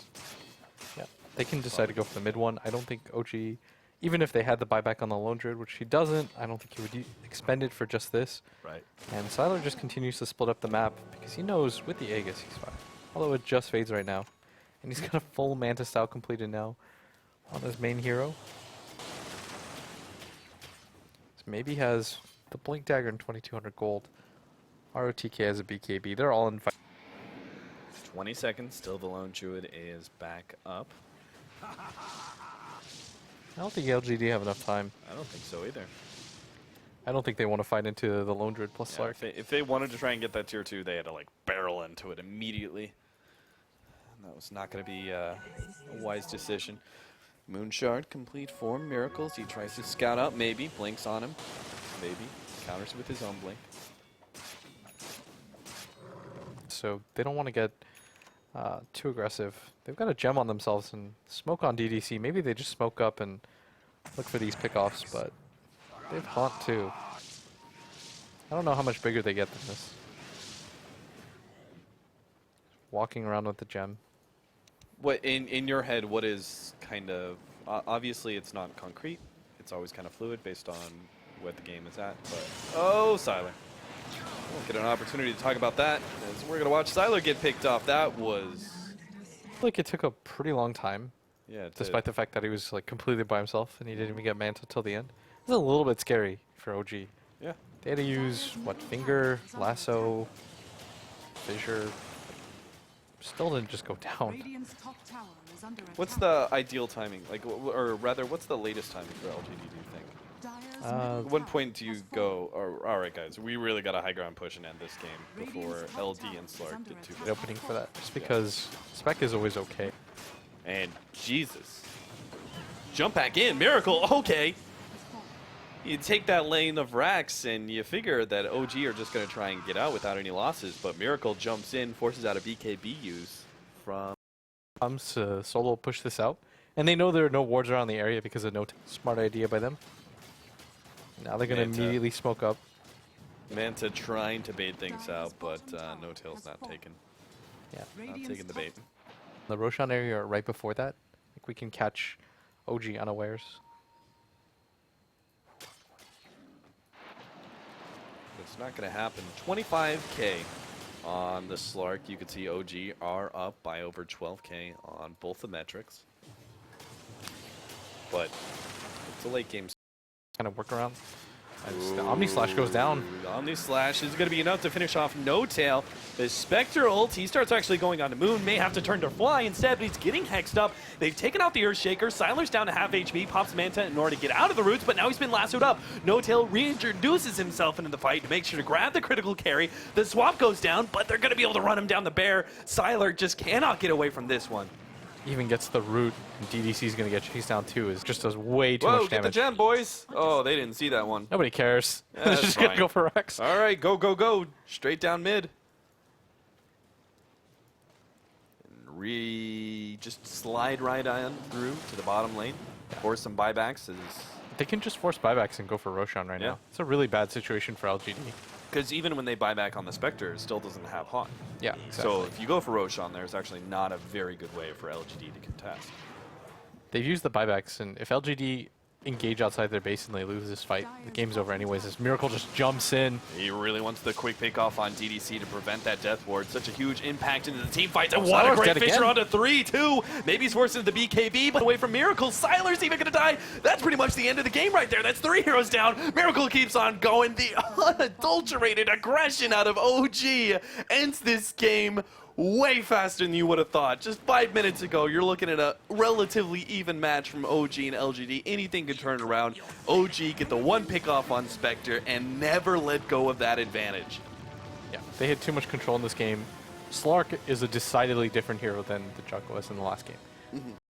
He had like a 40% chance to still win before the fight even on LGD.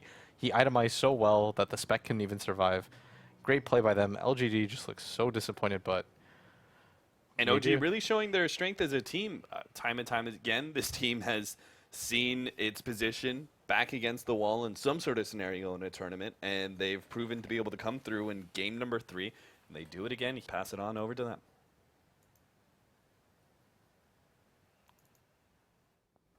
And with that, OG will secure a spot in the upper bracket. So still on their way towards reclaiming their major title. For LGD, we saw it in their face loss after a hard-fought series. Let's go ahead and break down game number 3. We felt pretty good. Felt like OG had a pretty solid start, but we had Draskell They killed over here. Moon, which was pretty important. They got the bear, and Slark and Spectre were trading farm. Generally, that actually, I think, favors Spectre, because Spectre, you generally contest his farm a little bit more, but Miracle's Slark just got uncontrollably farmed. Yeah, it's true. And the other Midas, and so did Miracle. And I think in a game where you know that it's probably going to go past the 30-minute mark, playing for the greed and kind of forcing the enemy team to pressure you, put them in a really good spot. Because their team is really bad at killing Slark. So Miracle, a lot of the times during the game, with his Midas, was just farming in the enemy woods, causing all sorts of havoc. They were committing, 3, sometimes 4 heroes to trying to kill him, and they just couldn't hold him down. So eventually it just gets to a point where they eked out the net worth lead, and in some of the fights, if you let Slark live with the kind of farm that he had, he will eventually win the fight for his team, 100% of the time. Against that lineup. Against that lineup, yeah. I did think that LGD shaped up their lanes, but they didn't lose their lanes, and the Spectre did go early fighting build, was active in kills, they tried things. I thought they looked pretty good at the start as well. I mean, yes, you had a Slark that was doing really well for himself and kind of free farming perhaps as well, but LGD in the laning stage and in the early stages, I didn't think played particularly bad. Yeah, but I felt like Furen was dominating that game. Like RTK didn't really pressure the slug too much. I thought the lane would have actually been a lot better for Prophet since the Earthshaker wasn't really there at all. He was always in the middle lane. He was stacking for the Batrider. And 1 versus 2 situation, generally Prophet should have maybe gotten a little bit more out of their lane. And I don't really like his item build. I know I was talking about it when we were here. I thought that he had better items that he could have gone for. Like he could have gone more greedy items, more farming orientated items like Maelstrom or even maybe a Midas of his own. Like because the pace of the game was like so slow, he can't really speed up the game, and because he had to play the tempo which is much slower. So maybe going for those items would actually benefit the whole team more. Yeah, I think most of us saw the Shadow Blade and we were kind of like, this doesn't really seem that good. And then he bought BKB afterwards. You can see the idea, like he wants to be able to escape from the slug, and yeah. But it's like the combination and the sequence of the items was really weird. Like he went Shadow Blade, then he went BKB. Like he was hoping that he could fight, but they could not fight at all because Slug was just split pushing them around. The way they were playing, like Radiant's Bear split pushing one lane, Slug was like pushing so quickly. Batrider was just camping in one of those lanes to get a pick off, which he got of their lineup because no one could push the lanes fast enough, and Juggernaut didn't have battle for it. Could he have gone more items to kill Slark potentially? Like Silence? Yes, Shadowblade Orchid. But his early game wasn't good enough, I think. So you expected him to do better in the lane, and because he didn't do that well in lane, he should have went for it was like, if you look at the Lone Druid got shut down because there were 3 heroes at top. He had a really hard time. He died a couple of times, but he had a Midas so that he was allowed back into the game because of that. Prophet didn't have that hard of an early Winter, I'm going to have 刚刚是结束了比赛嘛？那 OG 战队也是确定了小组第1的这样一个名额。问一下现在感觉怎么样？ Fly, but it's okay. I'm just kidding. It feels good. That's what we aim for. So. 感觉非常好，这也是我们的目标。I'm sorry, it's my difficult. LGD was definitely a lot harder for us than Archon. I think they played very well and felt really good. So they had a lot of motivation going into the game. So it was a lot harder to break them. 对我们来说，其实老干爹比 Archon 是3盘的时候特别有信心，对我们造成了一些困扰。那你们当时是怎么调 Game 2 and 3? Well, we didn't really want to reveal too much because it's the group stage, so we kind of stick to what we ran this whole day. But after losing game 2, we kind of like went back to a little more of our comfort zone. Second game we did Broodmother and stuff, so third game we kind of went to what we're better at and kind of just went to what we're comfortable with. 因为这是小组赛，我们并不想透露太多战术。但是第2盘用了蜘蛛过后，我们第3盘还是选择回到用自己比较熟悉的阵容，就是小鱼人。发挥是非常的完美啊！当然了，这几盘当中，蝙蝠这个英雄是频繁的出现，而且呢，甚至在不同的位置、不同的人来打。我们想问一下，蝙蝠这个英雄是不是OG 战队的招牌英雄？是不是平常在训练当中经常会使用这个英雄练一些体系呢？ Slark was amazing, but your Batrider was also really great on the team. Is Batrider something that your team is really prefers or is really good at? Bat is definitely one of the heroes we've been really good at, and that's pretty much it. 我们队伍的蝙蝠是非常好的，因为我们有2个选手是可以用这英雄，所以我们比较多变。但是这只是小组赛，并不代表我们以后也会选这个英雄。我们并不想透露太多。 好的，我们发现OG 战队还是非常的狡猾啊，偷偷的给我们透露了一些，但是又不全部都告诉我们。那也是希望OG 战队能够在接下来比赛当中能有更好的表现。谢谢。All right, so obviously Fly and OG giving LGD a lot of respect, one of their most tougher opponents. And, I said it before, LGD is one of those teams that can always turn up in a land situation, and giving them a run for another. Enough respect that after those, interesting first 2 drafts, game number 3, they had to go resort back to their comfort zone to kind of really take it home. And they were also asking a bit about, a lot of their recent Batrider play, and Fly talking a bit about how they have the versatility of a couple of Batrider players on their team. But a bit, would you guys also think that Batrider is definitely something that other teams need to take note of? Hero that can be played in multiple positions by multiple people, it gives you so many options. The problem is you have to justify banning it over other heroes like Earth Spirit, for example. I know OG don't typically go for like the Chen or Enchantress so much. Maybe you can just take out one of those heroes instead and maybe prioritize the Bat if you feel like it's going to be counterintuitive to your playstyle. But it is something I think to roles, but it's generally like only Bat Rider that has that just Bat. So yeah, it's a threat, but it may be one of their few threats, only threats. Now, with these wins, OG have obviously secured. Because of this loss, they are going to be gifted with a rematch against Newbee in that lower bracket in the series right now. I know we want to still continue to go on with some closing thoughts here as we are reviewing even game number 1 and MMY's impressive performance. I don't think they can be. I don't think they'll walk away from this disappointed. I think them expecting to get first in their group overall is definitely a realistic possibility, but it's not the most likely possibility for them. In the latter half of the BO3, so they'll be. I don't know. If I were LGD, I'd feel pretty good going against a Newbie. Especially because when I was interviewing RTK earlier today, he said OG was the team that they thought was strongest out of all the Western teams. So they were able to take a game off them, hold their own against them. So I think they're despite losing here, I think they're pretty happy with the way they played here and being able to have a pretty convincing showing. Winter, would you say that so far, I know we're not done yet with Predicted, a close series, OG, LGD maybe expected to be going toe-to-toe at some point, and it certainly lived up to be a pretty hype series right there. Now all that's left is to see which of the two teams between LGD and Newbee, finally one of these Chinese teams will end up being into the top 2. But would you say so far Group C is panning out to be what we expected? Yeah, definitely. I even mentioned that I think that even though OG is favored, but I don't feel like LGD has no chance to win. I gave it like 7-3. So I think LGD definitely had a decent chance of beating OG. So this group, I mean, I think most of the people would have predicted OG to be first and most likely LGD to be second. So in this outcome. Maybe the first group without any major upsets, major surprises in terms of results. Maybe in terms of playstyle, slightly different than expected, that LGD might have been able to do a little bit better against OG that people were expecting. Yes, I mean, this series, and especially after the first game, the heroes may be people not expecting RTK to play different heroes. So those are the things that change for LGD. Well, yeah, a new side from OG. For them to be able to kind of make this showing in the group stage does force all the other teams watching to kind of think a bit more about OG, because coming into this and what we've seen from them even at MDL and of course at Frankfurt, a team that's been pulling in a lot of the Invoker, Meepo from time to time. They got their hands on Earth Spirit back then, but now they're showing a new side to kind of look out for. So it definitely keeps your opponents on your toes when you have different, a Rolodex of heroes to continue to pull out. especially with Fly mentioning in his interview that they don't want to reveal everything. So this Doom was apparently not something that for them was at least key to revealing things for later on. They say like it's just group stages, so we don't want to do too much or show too much rather. So I am really curious to see what they have in store for us for main stages. I think they will look pretty strong.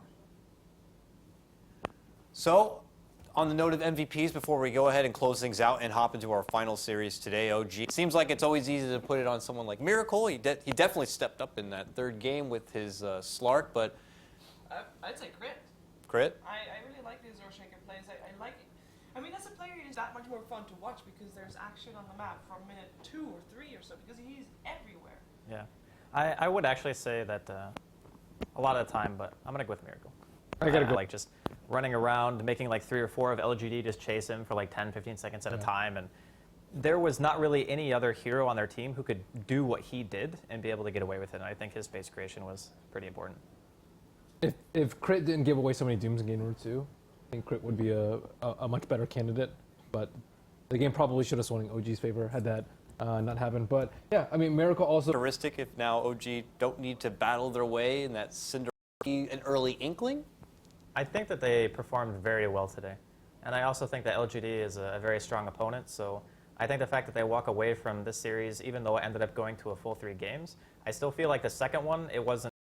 Although they've had some bad matchups versus other teams, though, especially considering their run post-Frankfurt. So need more sample size versus teams that actually fare better versus OG.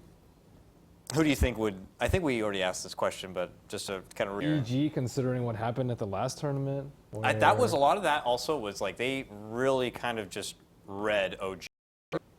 I just like the fact that they're running things that, not necessarily orthodox for the tournament so far. People have been pulling out like 1 extra hero a day. they show us a Doom and a Slark in the same series, and I don't think prior to that we've really seen much of But either look of at them. this. He lost his bear, and then he dies after resummoning his bear, and yet he still has a very timely Midas Radiance. So, you know, Moon's farm and recovery was night and day difference compared But to there was no ROT. thanks to the Bat Rider making so much room for him. Like he was able to just grab a lot of pickouts because they were LGD didn't have heroes that push the lane. They had the heroes that push lane fast, but they didn't go for the items like the Battle Fury or the Prophet with a Maelstrom. So they were always under pressure from the waves being pushed, and Bat Rider was able to actually make a lot of space for the Lone Druid to actually recover. So I think Bat Rider actually played by No-Tail was really important for them, and he made a lot of space so that they could have recovered. You know, as you see the review, is a long-winded series here. Big coconut play right there. And based on these replays, you'd think that LGD were the team to kind of take the cake right now. They did such a strong performance. Issue after I watched the game because like they didn't like what Drasko mentioned, Slug versus Juggernaut or Spectre. Slug is going to have a really good time because you can never lock him down in the early. The extra greed, LGD not being able to capitalize on that, is that something they were? I feel like they play slow. That's why they couldn't. And also the fact that they themselves have a pretty greedy draft. They have Juggernaut, they have Spectre, they have Prophet. In the future against OG, when they have such a greedy lineup, you have to be able to, at the very least, pressure the lanes more. Really wish I could hear Shiva with some insight, but I guess she's stunned and speechless right now. Of course, her microphone happened to be dead, so we're happy to relay any messages if you want, Shiva, but condolences on your microphone as it stands. But as we finish out this series, we are going to be changing up the panel a bit before we watch this series. After watching it, is there something maybe you learn extra from LGD, or maybe do you get inspired by something OG were able to do and you want to be able to use that influence into your own performance if you're Newbee? I don't think they can take away that much from the series because OG is just way different from Newbee, and the way that LGD will approach them is like completely different. I think they ran a wildly different playstyle in draft. Important hero and the key hero was Enchantress. Whoever got Enchantress won the game. It went to a 3-game series too, so Enchantress won every game. So maybe it would stay the same, or it would be banned all the time. I agree with Ben though. There's not really too many similarities between the games in terms of like OG are just on a completely different page in terms of draft and what heroes they prioritize. But I still kind of think that LGD will probably end up taking it. Now, talking over it or not, but we have also Shiva back with a microphone here if you wanted to finally get some insight. Of course, it looks like okay. So now that you've had a chance to hear us rabble on a bit, what are your closing thoughts on the series? I guess you could say, Shiva. I think that it's not bad for OG to lose a game here. Like everybody was expecting to have themselves the group, but I think it's good for them and for their run longer into the tournament to have lost one game, so that they know what one of their weaknesses is, or maybe stronger sides of LGD. But in this case, perhaps something that you can really to work on, but that you could really practice on. So yeah, MVP should have learned from that. It's a little too. No, but so many games here. I think they've already been knocked down after Frankfurt, though. Like they're not on their high horse anymore. They haven't been for a while. So True. I think the EG series definitely might have brought them down a peg. Running the same stuff they've been running the past few months. They've done completely different stuff from other teams. Their playstyle has upper bracket spot, but the day is not over. We have one more best of 3 going to be coming up. LGD versus Newbee, of. So if we have a video, I would love to check it out right now. Highlighted play from Vici versus Spirit. Maybe top plays up to this point so far. What were your favorite moments? It looks like a I Vici really versus liked Spirit here. Team Spirit yesterday. I was pleasantly surprised by them and their games against VG Gaming when they were very excited. Ones that actually like carried this. I'm a fan. Top play number 7. Shackle. Oh, this was such a game-winning Shackle. Yeah. Ooh. Shackle, the only hero who could swap out the most important core and the most important core together. I want to point out that this also was not a Shackle that was unlikely to hit. It was perfectly positioned by Iceberg. I'm That's still what I gonna felt say like. OS Rug. Okay, but you know. Ramsey's not old enough to probably drive a car, but he can ride a horse on a CK and certainly bring the pain, it looks like. And this is the Spirit matchup, it looks like, against Alliance here. And look at EGM. Vici Gaming again against Fnatic. And this time it's where Fnatic were able to kind of pull this one back after getting shoved down into the lower bracket. All these are just like Vici getting owned. I mean, bad for them. Bit underwhelming this tournament so far. A big surprise by a lot of people. Can we you expect them say- to be able to make a comeback, kind of a play from the lower bracket in best of ones? Would you say that VG Gaming brought out the best in the teams that they're facing? I mean, all the highlights indeed are against them. They're pretty good punching bags so far, it looks like here. Number 4 highlighted play, Spirit again in their matchup against Alliance here, where they're Roche. Actually, yes. They're already one racks up. There's 37 minutes in that series. Play number 2 is Fnatic once again going against Spirit when a highly contested Roche fight right now. Okay, and it's over. It was just the Aegis. But it was mostly Experience at Star Ladder, it was a bit underwhelming for their team, but here he's taking he's it another great. step further. He's really starting to shine. I like watching him. Yeah, he's a definitely flashy. very, very talented player. Because I heard the same stuff about Ketchik Imba too. They're like, oh man, this guy's the next big thing, and then Fnatic just bombed out. But on this team, he is really, really good, and he makes some incredible individually talented plays. Awesome. All right, so it looks like now we'll be able to wrap things up so we can get rested and prepared for our final series. I am back. LGD Newbee going to be coming up soon.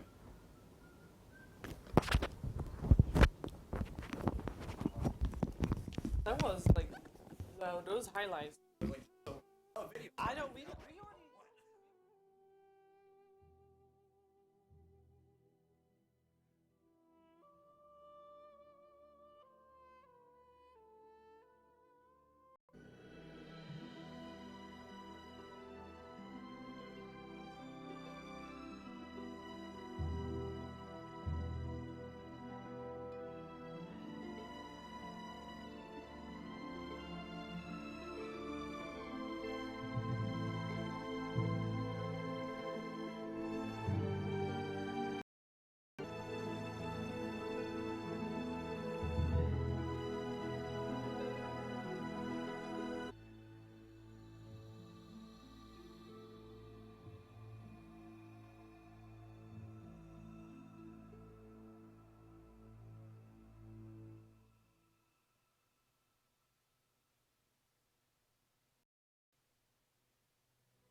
Hello?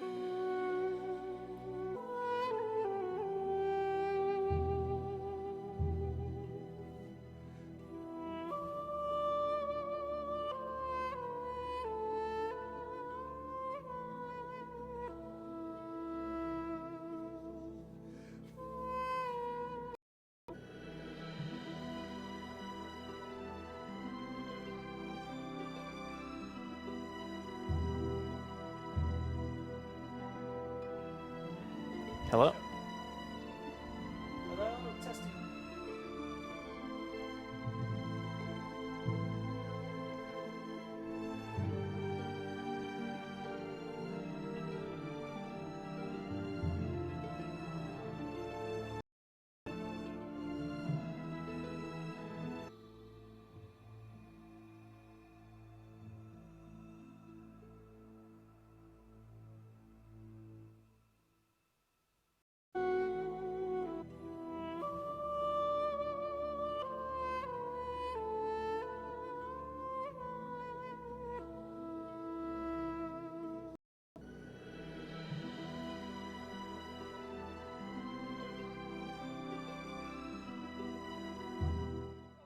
To the Shanghai Major presented by Perfect World. It is time for our last series of Group C and our last series of the day. It's well Newbee versus LGD. And let's get ourselves right into the draft because that is where we are at right now. And I will introduce our panel members while we look at what these two teams are to be pro Newbee. Uh-oh. LGD of maybe. That guy is maybe. Okay, let's go. LGD of maybe. This guy is like the best player in China. Like, how do you beat maybe? Newbee has first pick. Yeah. Take that. What now? LGD has ROTK. LGD has ROTK. Newbee, because Newbee are the shit. They're so good. Okay. They're going to learn a lot. I think the last series is almost for like LGD don't take anything from the last series into this series. They all they're going to take is from the previous best of three because this is a rematch from the first round. Yes. So for both teams, Newbee will maybe look a little bit at what LGD did last game, but more than anything, they're going to be like, hey, what happened in the last best of three? What worked for us? Like when you play two best of threes against the same team in a row. That Enchantress. Oh yeah, all about it. At the same time, you have a Newbee who just watched LGD get beaten. They learned from that. Maybe. Beastmaster first pick. Pro Newbee fans right there. What do you guys think? It's a good hero. It's a bad hero. It's a bad hero. Are you going to stand by that seriously? You believe that? I disagree, but. Back to the old team fight. LGD loved their Witch Doctor. Witch Doctor Prophet. They opened it like a few times already.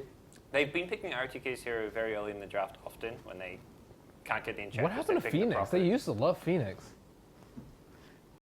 But they all lost. I just think in the past, they still like it. Like if you look at the last 6 months in China, I think RTK is probably the player that played it the most, though. Like he has picked it quite a lot of times. We need some scans. So if it's actually good now, I don't think he's played it that much. That was during TI, right? He picked No, it he with played. the Wyvern. He played a lot like last month too. That was going back to Ehim where they had the Wyvern plus Phoenix strat. But during LGD, he's been playing much more Darkseer type. He's been playing much more like the tanky kind of initiator types. it's actually crazy that he's so good at it. You heard that? Yeah. Well, then they're 4 and 5 because already. according to the stats, that's his hero that has the highest win rate. You mean the RTK, right? Yeah. But he said, because I asked him in an interview, why are you only playing, like, you have Darkseer ban out against you. You know, I asked him about Darkseer, and he said, well, I am probably just too noob, and I can only play Darkseer. That's actually what he said. With a smile on his face, granted, but yeah, he said that. So. Poor champ. PogChamp? What a champ. He's great at Spirit Breaker. Yeah. It's like a hero that's acceptable to. And you talk to him at Nature's Prophet, and maybe play lots of. He's played the Sven in the safe pretty sure lane. he can play almost Played anything. the PL one game. Like it's Maybe it's a level 1 Roshan strat from the Radiant.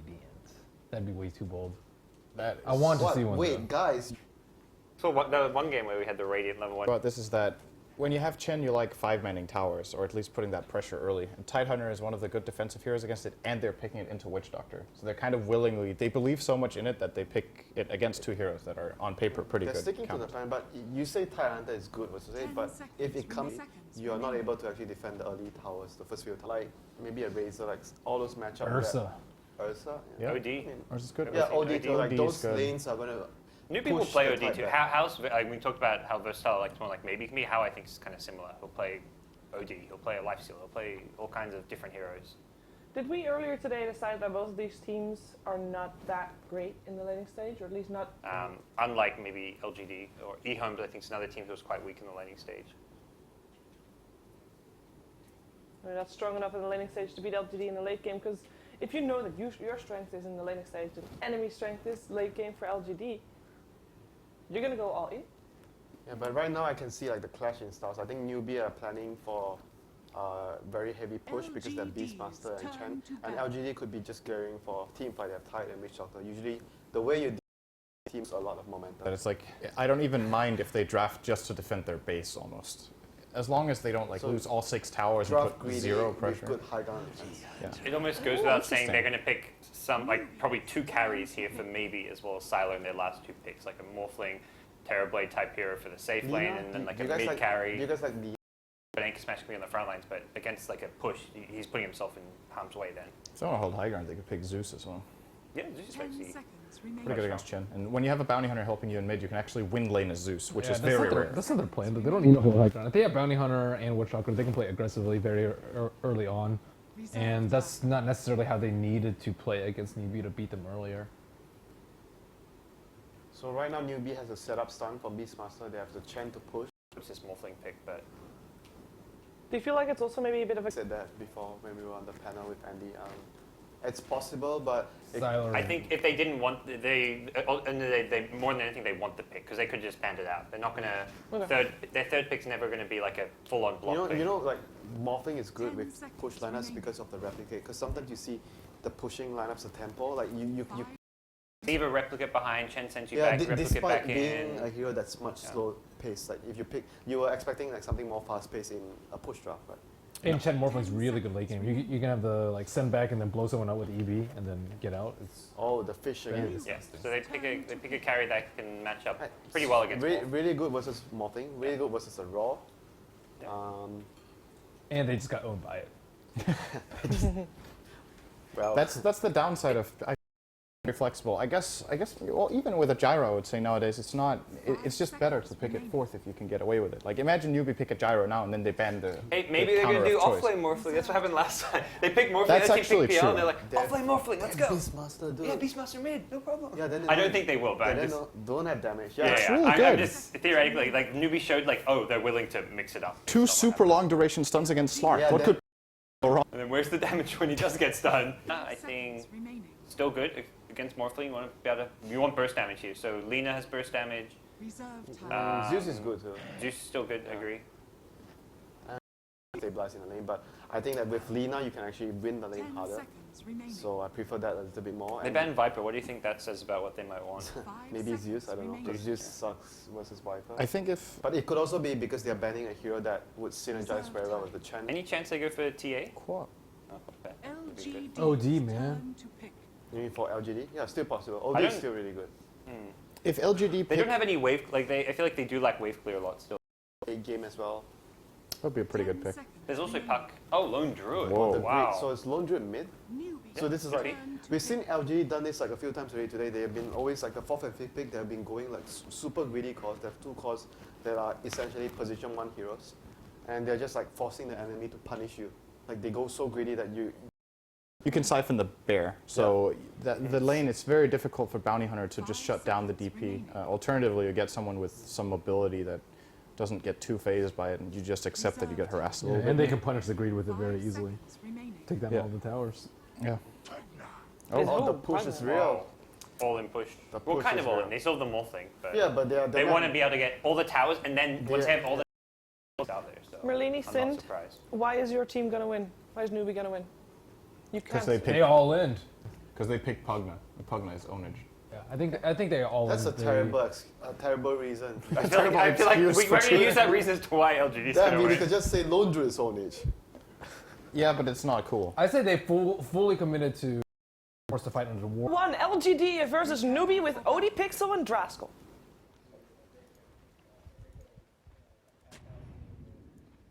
Hello, ladies and gentlemen, and indeed we are here with Newbee versus LGD. I really like Newbee's draft this game, actually. I think that it's LGD. They do have Slark and Lone Druid, who do require a little bit of items before they can actually start to fight in the 5 versus 5. So they're going to be relying pretty heavily on this Bounty Hunter and what kind of information he can get during the early game. Like, can MMY slow down the Chen at all?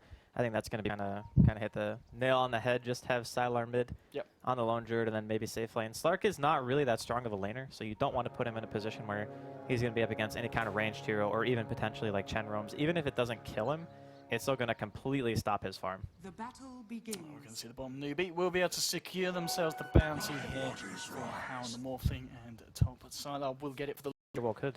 It did last time, didn't it? It did indeed. Yeah, and it just happened that the LGD edged out Newbee by 1 game. So looks like it's going to be Morphling mid.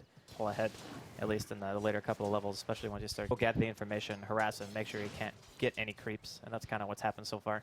I actually think he body blocked the other camp as well, so he can't get any large camp except for the one. Indeed, Juan having to make himself see indeed how well Hal's able to keep up the farm against. It's going to be a bit of action as Lei comes forward with the telekinesis. They have got the troll trap as well, and there with the blast, RTK getting incredibly low. He's going to try and walk this one off. He has got 1 point in the passive, but it's not going to be enough there to stop them from getting the kill. That's going to be first blood there to your safe lane Pugna. That's a really nice rotation, and like you said, the might see him go earlier at Canes, depending on if he wants to let it up. I still feel, well, LGD are doing extremely well in terms of CS. Like, Sylar is 12 and 5 at 2 minutes. That's actually, like, insane. Oh, How. He could be in trouble there, MMY. He's got himself the S4 special, and How, well, it's going to be a little bit too much for him. LGD because he was still carrying a Fairy Fire as well. I think if he waveforms under the tower, it might be a little bit too risky for the Bounty Hunter. About sort of the gen. And the pings are coming out there, so I think Spider senses he sensed out that animation. He knows that MMY is hanging about, and he's keeping himself safe and sound towards the bottom. But as you said, CS-wise, for the laning at the moment. And there's a ton of pressure on Chuan to do things, but it's just so difficult, actually, that they're blasting this. Off the map, like, they can't really expect to kill any lanes with a Chen rotation except for maybe Sylar, and that requires good creeps, but apparently the rotation is going to be towards the top lane. Maybe they just want to try to get the Witch Doctor, stop Maybe's farm a bit. This is all on the vision, under the vision of LGD, so you know exactly what's going on. Purple balls will be flown out onto the purple man, DDC. He's going to be fine. And now MMY, he's going to probably hang around for that 4-minute rune top. We'll see the D-ward there coming out from How on the Morphling, and MMY, he's going to say, haha, you want the rune, son? You're not going to get any. It's going to be the Arcane Rune here for MMY, so now he's going to block him in the tree line. How? Out of mana. Fire. And now MMY trying to turn around onto Lei. Moo throwing out the Nether Blaster. Sylar, he tried to come back in, but he's incredibly low. He's got to be careful. Moo turns around MMY, but they tangle the root from the bear. Sylar continues to fight. Moo now out of mana. He throws out his final Nether Blaster, and MMY is still with the Arcane Rune, trying to do as much as he can. Lei, he's dropped down the sentry, gets the telekinesis off. He's trying to get the kill onto MMY. It's not enough. Waveform forward from How. He's looking for the bounty lane, but LGD, they don't lose Sylar, and they don't lose MMY. My god, that play from Sylar was so good on the Lone Druid. He blocked both this, like the 1 unit wide tree pass that he could have taken out, one with the bear and then one with himself to make sure that they would get that kill. Man, this early game is just a disaster right now for Newbee. They've already lost the Morphling 2 times, a hero who I didn't really expect to have too hard of a time living against the Lone Druid Bounty, and between the two of them, they don't have a disable until level 5. Very surprising that How has managed to drop twice already. It looks like they're going to adapt lanes a little bit. They're going to send How, though. I mean, we saw that Moo did try and go in on the Pugna and try for some action in the mid, but he was lucky that he had the Rubik around, because without the Rubik, we saw with one good route, Sylar on the Lone Druid is just going to turn around and take you down. And that is now going to be your Midas done before the 6-minute mark here on your mid lane Lone Druid. This is insane. This is like the perfect start for LGD. The Chen, up until this point, he's only been involved in 1 kill, and that was on RTK, which, to be honest, killing the offlane doesn't even matter that much. No, MMY takes another rune away from How. Bounty Rune stolen twice in a row as well. Yeah, and we can certainly see why some of the teams, when they go against these Chinese sides, they ban out the bounty, because people like MMY, they're an absolute nightmare with the hero. He's been playing so well, not just on the Bounty Hunter, but in the last series against OG when he was playing Rubik. Like, this guy is completely out of control. Lanes as individuals isn't working out too great. They'll group up, start for push up on the tier 1 top with the help of Moo with his DD here. Should be able to find it. This is going to limit a bit of the space, of course, for Maybe and get this map control around. But as far as lineup goes, the Slark can't really fight into 5-man Dota this early on. He needs a lot of items. And in the last series when OG were picking the hero, they weren't playing against Chen, and they weren't playing against heavy push. They were just playing against high-tempo teams who won a team fight. I think that's okay for Slark as long as... You're talking about the item build for Slark. Do you think we're going to see some of the thing that it was Miracle did doing that last game we saw from OG, where he goes for the blink straight after the Midas, or are there other items this game that maybe he's going to want to prioritize? It's very common to go for like the Midas Treads Aquila Blink. That's a really nice build. Aquila keeps your mana kind of topped off if you don't have like a CM or something on your team. So that could be, maybe he did buy it, maybe he didn't. I can't recall exactly. But either way, the build-up is very strong because you don't really have on the side of Newbee a lot of heavy lockdown, and you can easily use Dark Pact to get rid of Roar. We've got a smoke here from Newbee, and this sentry's going to be nice. Catches out MMY straight away. They're moving on the bounty hunter, and they'll take him down immediately. Chuan will be credited with the kill. Just with these rotations, they're just dropping down the sentries. If you're getting the kills on MMY, it is, at this point, it's worth the 4 heroes. Yeah, I think that the kill is nice, but it's just going to be icing on the cake. Because right now, all Newbee are looking for is the ability to push the tower. They don't waiting for item progression on the Slark, waiting for item progression on the Lone Druid before they're going to feel totally comfortable in that situation.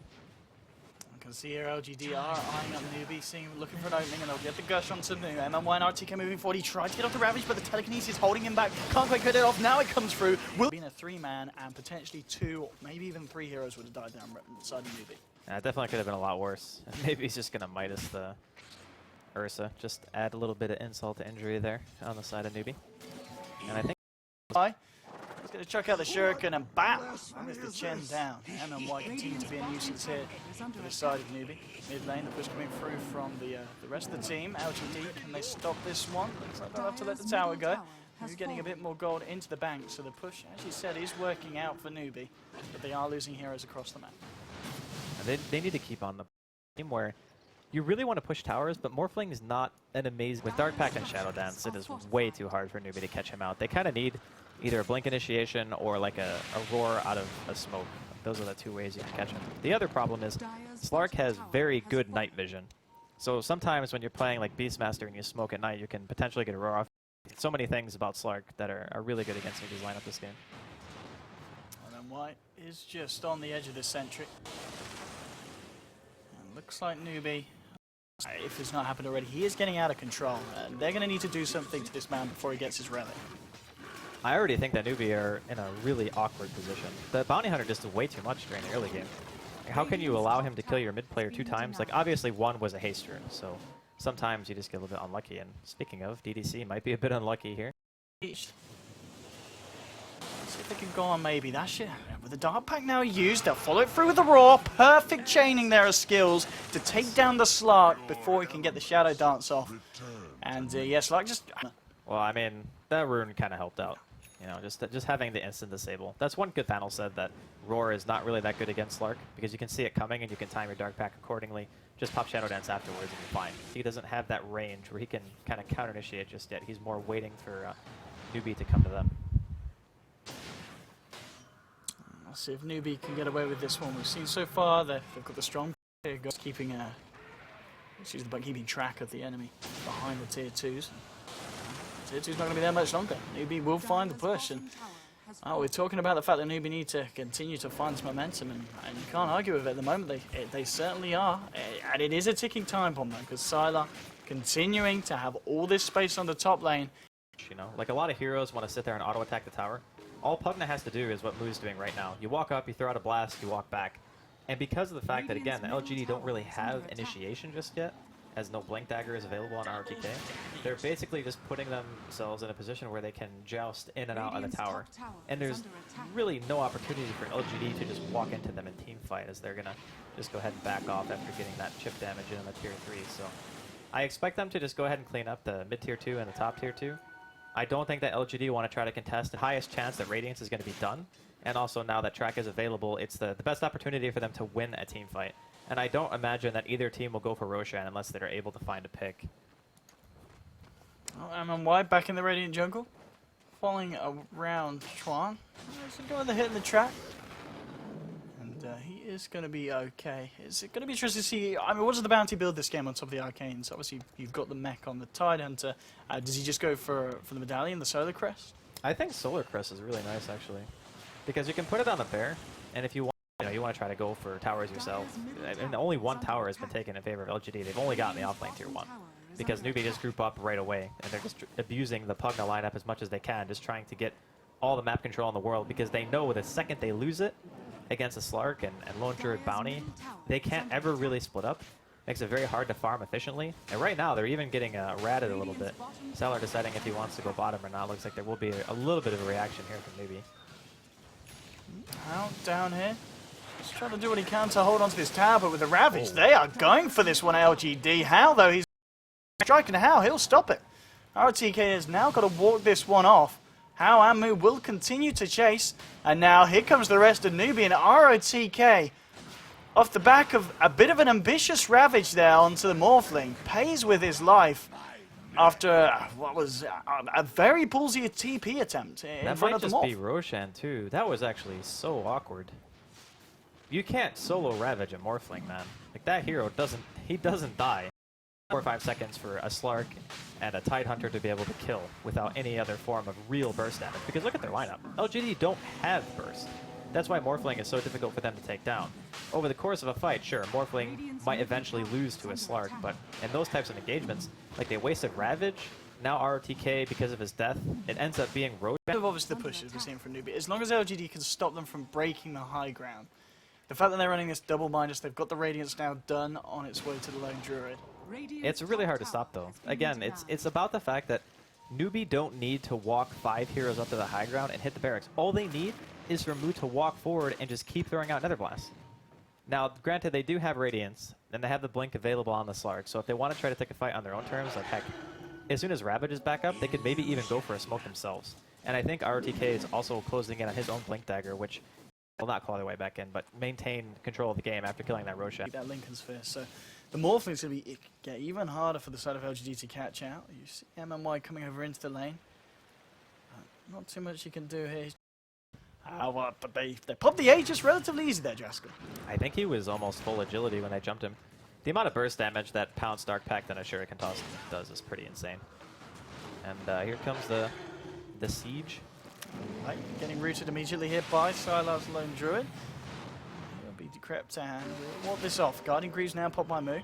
ROTK is trying from maybe. There's the track and the pounce forward. Maybe he's going to start work here onto the Chen. And with that Shuriken Toss, that should allow maybe to close the gap here. Tron will pop the Hand of God and tries to turn, and there's still going to be enough there. Moo trying to use the Drain to take down Slot, but it's still going to be 2 dead on the side of Newbee. And LGD won't have to pay with anyone's life this fight. Now that's a Tangle, Shuriken Toss, Witch Doctor's Son, that kind of stuff. And like, you just can't run away, especially as a Chen or a Rubik, for example. Like, neither of these heroes have any escape mechanisms built in. And Decrepify doesn't really help that much either. It's only really good if you get like entangled. You don't want to just get beat on by a bear and a fish. But Newbee still continuing. It kind of becomes almost all in. And it's going to be great fun when the Pugna's got the Ether Lens on. Yeah. Just he's got to put himself in no trouble at all when he's going to look to get those Nether Blasts in range of the structures. LGD, they are going to look to formulate defense here. The ward here has been dropped from Moo, so it's going to be a little bit tricky for LGD to fight into. We'll see if they're able to do it nonetheless. They'll lose the tier 2 here. For the TP, Sylar, has he got the damage? Yes, he has. They'll take down the Rubik as well, and Newbee managed to get everyone else out of there. So they get the tier 2, they lose 2 heroes, but nonetheless, as you say, this is exactly what Newbee need to do. They just need to throw their heroes at the objectives, keep these lanes pushed, and that's going to open up all 3 lanes of tier 3s. Yeah, but they can't afford to do that too many more team fight. Like, you can see the spike in gold. They can't, and now that Roshan is not up, like there's no reason not to just try to go for it, I feel. Let's see what kind of intel MMY can get. Let's go to work and steal some of that tasty stat points there with the Essence Shift. At the same time, Sylar, he's kind of going on his own. He's looking to chase down Tron. He's not going to want to go too deep, as Newbee do have backup there for the Chen. So he will hang around on the sidelines. And Newbee now, they'll go for the smoke, and they're going to go for the plays themselves. They're looking towards the top lane, and of course towards the top is just a lone Witch Doctor on his in there with the ward, with the blast.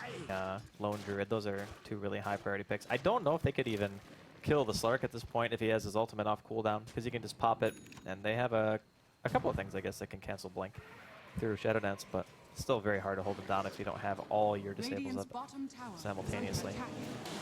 And LGD, I still feel, are in Radiant a structures pretty are dominant fortified. position. There's so much pressure on Newbee to try to finish this game. If it goes on too much longer, like 10, 15 minutes, the lone druid is going to have his assault gear has finished on top of the Vlads that he already has his inventory. And then inventory. Oh boy. And then your burst damage isn't going to really... Very close to ticking over here for Newbee. They need to kind of amount something big. Pogna, I guess, obviously he's looking to go for that agony, but he's still a fair way off it. Occasional pickoffs. They're going to look at how now, but see if they can do enough. Be able to walk heroes down here. Tule's going to be on his own up top. But again, just the teams avoiding each other, playing it very, very carefully. As you said, Newbee, if they make 1, 2 mistakes, it could be incredibly costly. And didn't make move. No, it's not. It's the turnaround. Move says, "Get off me, son." Turns around with the life drain, decreps himself. So MMY can't get the slaps in lay. Coming forward, drops the sentry, but maybe an MMY they're straight out of there. Not going to hang around, not going to allow Newbee to get their hands on him. But still, Sylar continuing to farm 15k now on the net worth. Yeah, the... Bush. I've got the full team towards the mid lane. Their blast from outside of tower range, so... Yeah. It's a very strong high ground sieging tool. And I think that LGD realized that even though they're in a good position, all it takes is the rest of Newbee getting outside of your base and you not being able to jump in, and then it feels like you can just lose your tier 3 for free. You know, that's just the kind of power that you have. He's forward straight up to Tron. Tron will bring back in the army. The bear chasing him. I've got the sentry on the high ground there, LGD, so we'll see if he comes forward. But LGD themselves are playing it safe again. And we're seeing both teams just being very, very careful with their movements. They're kind of prodding and poking each other. But Ads and the lone druid, they can take it without really committing too much. And then not using the Ravage from RTK will probably have ended up working out if they decide to go for Rosh in the first place. But as it stands right now, maybe it's still sitting top lane. Might need to wait a little bit longer before they want to try to go in. I mean, what we'll maybe look for now is next item after the Scarlet. I suppose he could probably go for BKB a bit later. He doesn't need to buy it right this second. Butterfly would also be very good, just because you want the attack whatever he wants. I think that Slark is one of those heroes that when you get to this basic item progression, like Blink, Scotty, Midas, anything after that is just icing on the cake. Got the smoke up here from LGD. They're looking for the fight and they're coming in hard round this bottom lane. Let's see if they can find a jump on anyone. Lay hanging around. Knows that they're going to be in the pit. They've also got the board down. LGD, they're going to start to go for it. Looks like they are. They're going to start to try and take down Roche. The bear, they're going to be able to do it fairly quickly. Let's see if Newbee can try and stop it. Got the Blink Roar available on Beastmaster. Lay still holding out in the pit. He's going to potentially look for the perfect need to fight before they can commit to taking down the Roshan. He's going to go back in. LGD, they're looking to try and catch someone out, but too late. Going for the TP out. They can't quite get it at the end. Blinks on top of him. Gets the pounce off. Starts to chip away at the Chen, and Chen's going to be the casualty here. Chen down. And we'll see if that's going to be enough space for LGD to head back into the pit and go for the finish. I really think that this is the stage in the game where Newbee already needed to have racks. Like 30 minutes in a Chen Pugna lineup not having at least tools to deal with Slark anymore. Like, that's going to be the biggest issue. And the fact that Hao, he opted for the Midas Lincolns, this is a very defensive build coming in from Hao. And I guess I kind of understand, like, wanting to be able to use Manta style to get rid of track and tangle, that kind of stuff. It's not bad. It's just that they need some kind of burst to help finish off the Slark or finish off a single target. Like, how are you going to kill Lone Druid? How are you going to kill Slark? How are you going to kill Tide? You can't really take these heroes down. Obviously, that's not the case. So I'm kind of wondering if going Manta over E-Blade was the right call here. I even would have been okay with casual Yasha into E-Blade. Radiant's middle tower is under attack. Here at the bottom, Chuan has to make his way back up, and then Midas there, chomping down on the Whirlwind Ripper, LGD. Claiming himself one of the Chens. He'll be able to get himself back out to safety. They get the Beastmaster kill, but I think they would have probably hoped for a little bit more there. Yeah, the tier 3 tower is actually more than they could have asked for. Forcing the TPs back from LGD gives them time. And time is something that they desperately need at this stage, especially considering how just bought BKB. I don't know how he's supposed to, no pun intended, I don't know what, he won't die, but I also don't know if he's going to be able to kill anybody. I guess they're still relying a lot on Mu to deal a lot of the damage. Since he has Aghanim Scepter completed, he can spam Life Drain. If you can keep yourself alive during a fight, there's only a couple of ways to stop Life Drain. And after that, you can just spam it non-stop. And obviously, Stealth Decrepify is going to be good too. So they spot out that replicate inside of the wood. LGD holding that along with the Midas. He is going to be hitting it at a pretty incredible rate. They'll get the roar off onto Sylar. Force back the Lone Druid. He should be fine and maybe just jump straight back in onto Mu. But RTK doesn't have the Ravage because he used it for that earlier defense. Now RTK could be the one in trouble. Newbee ready to chase the Tide out of the base. Alright. That's got to feel so bad if you're Newbee. And Whitehead is back too. I did. And forcing LGD to back and defend them rather than being able to find anything across the map themselves. Yeah, the way that Hao's playing it is really good. I still feel like his items are really defensive, but I guess if you go with the mentality of, I can have the BKB in case I need it, I still farm pretty fast. And I'm already like sitting on 3,400 gold towards my next item. If he wants to go for E-Blade now or go for Butterfly, you know, Lifesteal, whatever. It's still going to do a decent amount of damage. Again, just Newbee avoiding the fight here from LGD. And this is kind of what you come to expect from teams like Newbee and LGD, because they're a bunch of smart guys. So it's very rare that we kind of see team getting caught out in awkward positions. Yeah.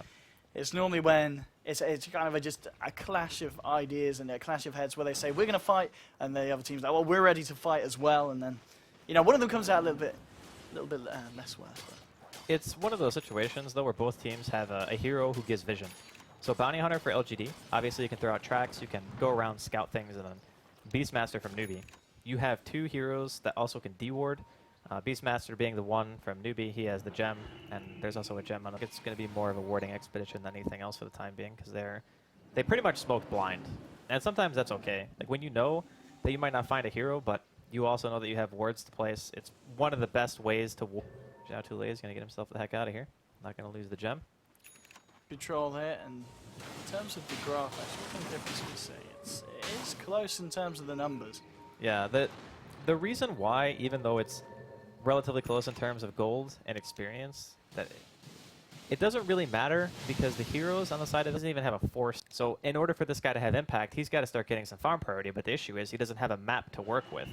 He doesn't really need anything because his team has such a good fight on top of it. Like, maybe he can go into a team fight. He pretty much can't die unless he makes a huge mistake and like pops his Dark Pact and doesn't Shadow Dance after and gets like roared in the face. So the dynamic of the teams is drastically different, and I still feel like how he's still about to here and just right click. So I assume with this item progression, he's probably just going to go Satanic next. It's kind of the only thing that allows him to stay inside of the team fight and just continually hit. And it does probably mean that he will need to buy MKB at some point too, if he wants to make sure that he can go through the Radiance Miss. And the pings are coming out of this top lane. Newbee, they're going to look to try and do what they can to take a second set of racks, keep that pressure on that they need to be applying. And it's going to be a response here from LGD. They'll continue to chase in there. Sylar's going to find the route. How? Waveform's out. And look for the straight TP away, and he'll make it. He gets himself out of there. LGD just unable to have the catch to get anyone and punish Newbee for coming onto their half the map. That's nice movement. I think the Morphling play of this game has kept Newbee in a position where LGD are never really able to threaten high ground. And that's a good thing, because if Lone Druid gets to your base and you have to start teleporting people back and they start sieging with the bear, fully keep the lanes pushed out is a very, very good thing for them. And I think Roshan's up real soon. So I'm assuming that LGD are just going to go for it straight away. They got the timer pretty much right on. But can Newbee fight around the pit? That's the other thing. Like, a lot of the time when you pick Pugna, it's not just for pushing, but it's also for Nether Ward. I don't feel like Nether Ward is that good against LGD's lineup. Like, Lone Druid, he has a couple of spells that cost mana, but his health pool is massive and his mana cost is low. Same thing could also be said for Tidehunter. The hero is very limited in terms of what he offers, outside of like Life Drain and using Nether Blast on buildings. That's pretty much his whole function in the team. Looks like as well, Newbee, they're not going to respond to LGD's attempt to go for Roshan, but the ping's just coming out on the lanes, on the objectives. Newbee, if they're aware, they say, we need to get these racks at this point. Slark's going to be able to pick up the Aegis here for LGD. And LGD are now back with the defense. Chuan, oh, he's going to get caught out. Left alone, maybe an MMY there. They'll find the kill onto Chen. And LGD will be able to clear out this push that trying to get started from the side of Newbee on the top lane. So they'll hold onto the racks up top, and LGD will continue to defend and maintain control, and it's just keeping Sila incredibly rich. We saw him pick up, he picked up the MKB, didn't he, for the bear? Yes, he's on top of that. What does he go for next? I mean, anything after this point is like, I guess you can go Basher. Yeah, having the extra lockdown. Yeah. Having the extra lockdown is really nice since you already have the attack speed on top of it. You could also, I guess he's gonna have to sell Midas, or yeah, he pretty much has to sell Midas because he only has the boot slot left, and you definitely can't get rid of boots on the bear. Maybe jumping in onto Hao. Again, trying to catch out Hao with the Ravage, but Ravage proving to be not the best tool for controlling a Morphling. To be fair, if that one had hit, I think they would have killed him. So it's a bit like that Ravage, even though it missed, I still think was a better Ravage than the one he used at the tier 1. You remember when there was just him and the Slark, and it was like 10 minutes into the game or whatever, and they thought they could kill him, and there was actually like no chance? Because in that situation, they actually could have gotten a kill. The bottom one, there was just no chance. So that Ravage was actually, even though it missed, I understand where he's coming from. Having some more of that control that we talked about this is necessary for dealing with this Morphling. Yep. As maybe And man fight the Slark if his ultimate's up. Because of the fact that Hao doesn't have lifesteal too, that makes it even harder. Like that's another reason why Satanic is kind of necessary if you're not going to go E-Blade. Because Slark has ways of recovering his health in a team fight without the use of lifesteal, just by getting in and out. You know, he pounds back at, 30, 40% more health than what he was before. Hao doesn't really have that luxury. There we go. Going on the Hao, but straight out to the replica. Basher is now on, as you expected, the Lone Traders one. So if these two heroes can... That's an interesting one. I swear we don't see this every day. After the Ags, Tron on the Chen went for the Ether Lens. That was a little bit different. He's only got level 1 penitence too. But I suppose, yeah, he's only level 11. Wow, it's 42 minutes in. I was like, wait a minute, why does he only level 1 penitence? As we're also going to see RTK just casually TP out here. I didn't realize he was so low level. Got enough tools to close the gap. We can see maybe he is attempting to chase this down. The rest of Newbee are there. Tule, Antoine, maybe. He's not going to be able to jump in, but he will just clear out of the way with the backup of RTK and MMY. Maybe they can look for some action as a group. They've got to force something out of the side of Newbee. Newbee at the moment, they are looking for the split. They've got the Rubik and the Morphling up on the top lane. Hao is ready to jump straight back. And he'll do that now. He'll back up. And again, we're seeing the same kind of movement where LGD just being pulled up and down the map. Newbee now with a smoke from their base.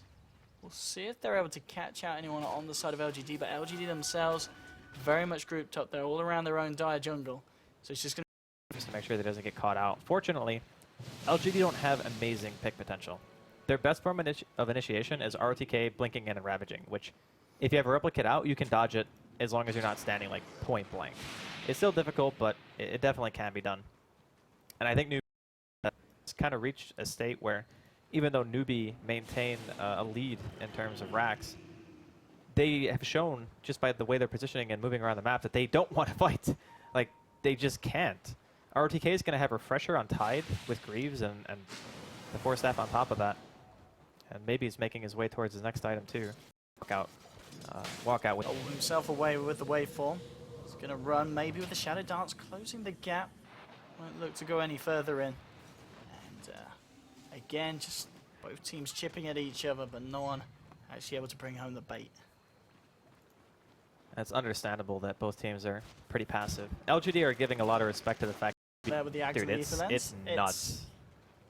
About a couple of screens. Yeah, it's at least one. A couple of CRTs. It's got the range there. 1400 with the old lens. Not too bad. How? Not gonna work. Yeah. That hero, not gonna work. He can't die like that. Like, the only way they kill him is ravaging him. That's it. If they don't have Ravage, they're not killing him. Unless he gets, like, I don't know, some insane bash RNG and he's not able to morph through the damage. I mean, even if they get Abyssal there, I guess if they've got the Bounty or the Witch Doctor or, well, I guess the Tide as well, then they can go for it. Because Slarky's got about 2.8k, so he is close to that Relic if he does want to just go for this. I mean, do you imagine he is just going to finish off that Abyssal Blade so they can... that item doesn't necessarily mean they're going to kill him. It gives them a better chance, of course. Yeah, but he'll still get them off. Yeah, but they need another way of breaking the Lincolns too. So Slark can't break Lincolns on his own. He can break Moo, or he can at least try to. No, Moo says he's out. Decreps himself, TP's away. Tron slides to the left. He's off with the TP as well, and maybe just can't find those pickoffs. Yeah, it's a rough game. There's no, just no catch really on either team. A Blink Ravage, a pretty significant chunk less than what we're used to so far here. But game's still pretty much the same. Just trying to control the map, trying to push out the lanes as hard as they can. Over time, though, because of the control, LGD is starting to break away in terms of gold. You've got about a 12k net worth lead here for the side. So the farmer's certainly real. And this was expected with the Midases that they were running, and obviously the Radiance on the Lone Druid. The farmer's going to be there, and that is your Abyssal now on Slark. So yeah, they certainly did. Wow. I mean, obviously a misclick. Somebody messed up. A lot of people have the glyph bound to something, and maybe he just hit it on accident. So, not really much else to say. That could be painful. It could be. It could be. If Newbee can find a pick. And they're going to look for sight. DDC's there, throwing out the cask. How popping the BKB, moving in onto the bear. Bear will be decrept. Maybe if they clean him up, as well as the Beastmaster. So they do get themselves the kills, and the first bit of action there we've seen in a couple of hours. That you weren't going to get first hit bashed. Always bet against yourself on luck, man. Now how? There's the gush to break the Lincolns, and he's still fine. Abyssal, I believe, is still on cooldown. No, he's got it. Hit them all, and it's going to get the kill. Now they look for Lei. He tried for the TP, but the cask was there, and that's a double kill for Maybe. And suddenly, LGD finding those big pickoffs. RTK pops the refresher. I mean, he says, we're ready to go. He wants to get himself back in. He's got the Ravage available. The buyback here from How on the Morphling. Sylar is beginning to push in that mid lane. They're going to have to come up with some kind of defense. MMY is there. You've also got ROTK just round the corner. As we saw, of course, with that second Ravage already ready for this fight if it does kick off. We'll see how heavy LGD want to commit. I know that the buyback has been used on How. If they can kill him again, it's going to be absolutely huge. They'll just chip away at this tier 3. DDC now joining the fray, and Slark is right behind them. Out. He needs to be incredibly careful. One more death on this Morphling, and it could spell the end of the game for Newbee. Maybe he's losing straight in. On to Moo with the Abyssal Blade. Moving with the poke, and there's your Ravage from RTK. This time it's a huge one. Catching How, catching Chuan. Tule backing himself off, though. Get the space for the tier 3. Tule comes in with the Ron Sylar. Sylar gets forced up back. Won't be able to catch anyone out. They lose the tier 3. And LGD get away with that, and that, of course, is the buyback now expended from the Pugnet as well. Well, this is kind of the best chance that they have of taking a team fight. Ravage is down. Refresher is down. This is the point where Newbee would feel the most confident, I think, in winning a 5 versus 5 if they actually had buyback on their cores. But unfortunately, buyback on How and Moo both down. And that makes it a really scary prospect. But they're going to go for the push. If this doesn't work, they can always fall back, especially, again, not having to worry about that Ravage. Let's see what they can do here.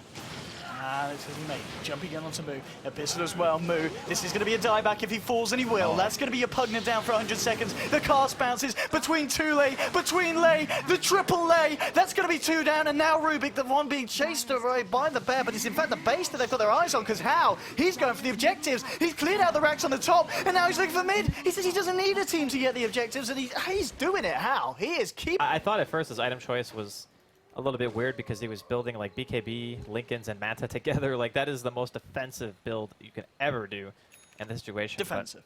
But, yeah. You said offensive. Defensive. I said offensive. Did I? I think so.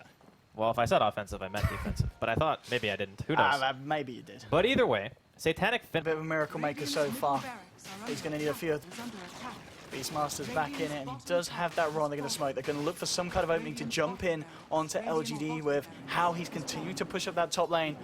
Are we going to see a bit of a base race action here? That would be They don't lovely. have a tier 3 mid. He could go for Megas if they don't It would be get out. tasty, but maybe he's going to try some slaps. But How? He's off. And they keep themselves in it. How with the pressure, forcing the Slark to back. How? What a man. What a legend. So, looking at the base situation here from both sides, the Radiant still with that top set of racks and a tier 3, compared to LGD, just sitting on those middle set of racks. The tier 3s are gone. we could see this game coming to some very, very clutch situations. You know, if it hasn't already, really. Where how? They've just got to be so aware of how. They need to have someone ready to jump in on Morphlink. They can't let Hao get away with this. They've already let him get away with too much. I mean, he's level 25. His KDA's 132. And they've only got 6 kills. It's 54 minutes in. Yeah, it's not the most action-packed game. I mean, this is... Yeah, it's some crazy stuff, but it's not crazy stuff. It's a game of movement, pretty much. Oh. That is a sad bear. Yep. God bless Alfredo. Yeah, this game has been more about map positioning, pushing lanes, trying to avoid team fights that you know you can't win. Like, how do you fight into double Ravage with Newbee's lineup? It's like your whole team is dead by the time the second Ravage ends. I mean, look at the lead. LGD, in terms of money, it's they're insane. 30,000 ahead. But the thing is, if they get Mega'd, LGD can still lose. Yeah, it's going to be quite a finish. I mean, LGD... I mean, I don't know the last time we saw a game where it goes to a 30k lead and then there's still the potential just like that for the other team to win. Yeah, it's kind of one of those games, though, where it's going to go so long that whoever loses one team fight is just going to lose their entire base. Like, look at how fast LGD pushed the mid and bottom racks after Hao decided not to TP back. Like, they were missing, I think, 3 heroes at the time, like 1 or 2 of them respawned when they were pushing in. But it's so scary to try to fight in that situation that if you die once, instantly game over. There's no coming back from that at all. LGD, they're going to go for Rush. They will have it. You can see once again that creep wave on the top lane is getting scarily close to the area of LGD's base, and Hao is around the corner. They got the rat ward, though. They see it. Hao needs to be so careful. A lot resting on his shoulders this game. So far, he's been doing great. He's been able to hold the weight. He's got buyback on cooldown. Hao, don't do anything crazy. And he won't. He jumps himself out of there. What else can you go for? He's got 4k. Buyback on cooldown, as you said. It's only for another 45 seconds, so that's soon going to be less of an issue. I guess moonshots? Yeah, he can go moonshots, but I also... He needs to have the buyback, I guess. Yeah, he needs buyback, and I also think he needs to get rid of himself away, and then White pops the Lincolns. Maybe he has still got that Abyssal Blade. If he can get in range, he's going to turn towards the illusion, take that out. Chuan going for a ballsy TP, but the Abyssal coming down onto the head of the Chen. And RTK will pick that one up. Chuan does have buyback. Oh, he can buy bots. AB jumping straight across to him. Moo will find the space to TP out, but they will punish the Rubik with that kill. But again, straight away, bottom lane, 2 lane. He realizes there's actually currently Newbee need to have a lane. He wants to fight, but maybe he did start casting the Dark Pack, so 2 lane still went in them with the Raw after clearly seeing the Dark Pack coming out. Maybe a bit of a misplay, and now maybe it's going to go to Hao, and Hao came in for this, and Hao's dead. Oh no! After that bit of a mess up. And this is the worst position to be in if you're a Newbee, because none of the lanes are pushed. Like, you need at least 1 lane to be at base right now. And I think the plan was to try to send a Hawk, but he got the Hawk killed by creeps. So he like ran it into the creep wave, the Hawk died, there's nowhere for the Slark, or the Morphling TP2 to actually go for the back door anymore. So then he just like, okay, well, I guess I gotta try to team fight. And he ended up getting baited into a horrible situation. This is... Okay, this is LGD saying, we're done with this. We want to finish this one and get ourselves to game 2. They're into the base. Newbee do have everyone up, but a couple of buybacks are on cooldown. Maybe jumping straight forward onto Moo. Moo gets himself forced off the base. RTK coming in with the first Ravage. Catches out Hao. Hao starting to mortar strength. Gets himself back towards the base, but wait for Measure. Some RTK coming out with the Shiva's Guard as well. BKB on the lone true spare. Looking for Moo. They'll take Moo down. That's going to be putting it down for 80 seconds. And now, that was the stolen Ravage here. Catching out Maybe starts to back himself off. Hao desperately trying to push LGD away from his base, but they've taken the 2 tier 4s. They'll get the kill onto DDC. LGD are just going for the Fountain. They're going for the Ancient. They're going for the win. Can Newbee? Doesn't look like they can, and LGD take it in the end. MMY dominated the laning phase, right? Like, he controlled the early game so well, kept Chuan down. Overall, LGD, their lineup late game was just way too much for Newbee to handle. I think, as you said, we just got to give credit for Newbee for hanging in like that and just keeping us on the edge of our seats, even in a game where it's 35,000 net worth lead to the enemy. Some crazy stuff there indeed. Game 2, it's going to be even more insane. Newbee and LGD is going to be coming around the corner, but first of all, for myself and Andy, we're going to send you right back over to the panel. A 58-minute game.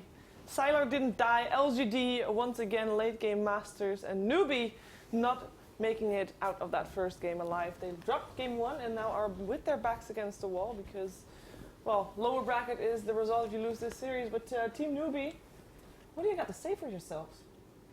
We tried to push, didn't work. They didn't all in though. I thought Pugna was an amazing hero. It was actually really good that game, honestly. He owned that the high was ground the push. reason they had a chance. Yeah. Was the Pugna. It was ownage. It was a big slip up from LGD though when the first Rex went down because it was like, oh, a high ground push isn't working in the bay. Let's just go back to the split push, and Siler's like TPing in like the middle of broad daylight, and then his TP gets cancelled, and then it's like, oh crap, we got to fight. Morph's going to take Rags, and it made the game a lot closer than perhaps it would have been otherwise. I think that game would have ended around minute 40 if they didn't lose the first Rex. It just gave Morph so much time. At the same time, I mean, not to talk about your guys' team, but I think Newbee could have actually won execute their push out because of how well Siler played in lane. He crushed the ganks that came his way. He dominated mid lane. If he doesn't do as well as he did in the lane, get that like he had like a 6.5 minute Midas, that game could go very differently. And I think how should we I see if think you can it's force a glyph or because he didn't have a buyback, so he didn't feel like I was like, worth it. how is he going to die in BKB? Yeah. He can get bashed by Slark, but then you just turn on Morph, and the moment you're out of bash, you just That's replicate asking out. for a lot from Hal. There were a lot of times he actually did not pop Morph, and he lost his Aegis.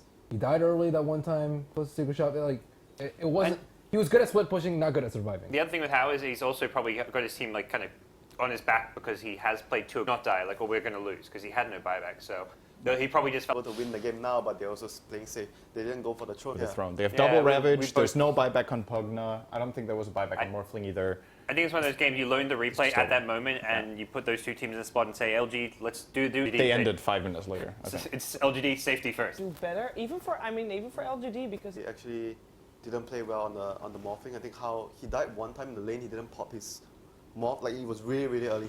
He died solo to the lone druid. He didn't pop his fairy fire. He didn't morph. He just the offlaner for Newbee. I think as far as the early game went, Bounty was like the MVP.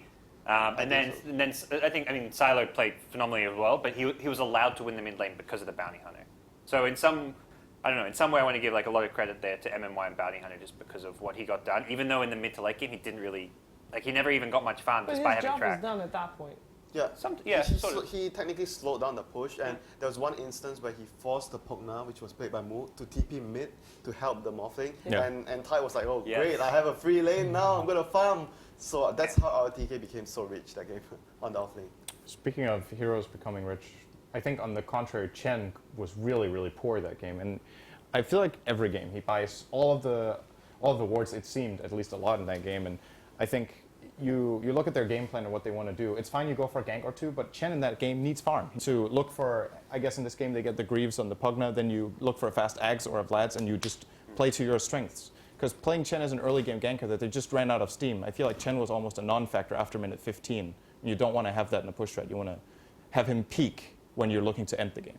So you're saying Rubik should just take more of the 5 job and... I think so, because what did he accomplish anyway with the items he had? I think the whole, like you remember those flashy plays where you steal Ravage, I think it's just so difficult to do nowadays. The tides are better, you just get blink and you blink in the middle, you Ravage instantly Anchor Smash afterwards. The animation of that I think was improved a lot since back then, so you cast it very fast.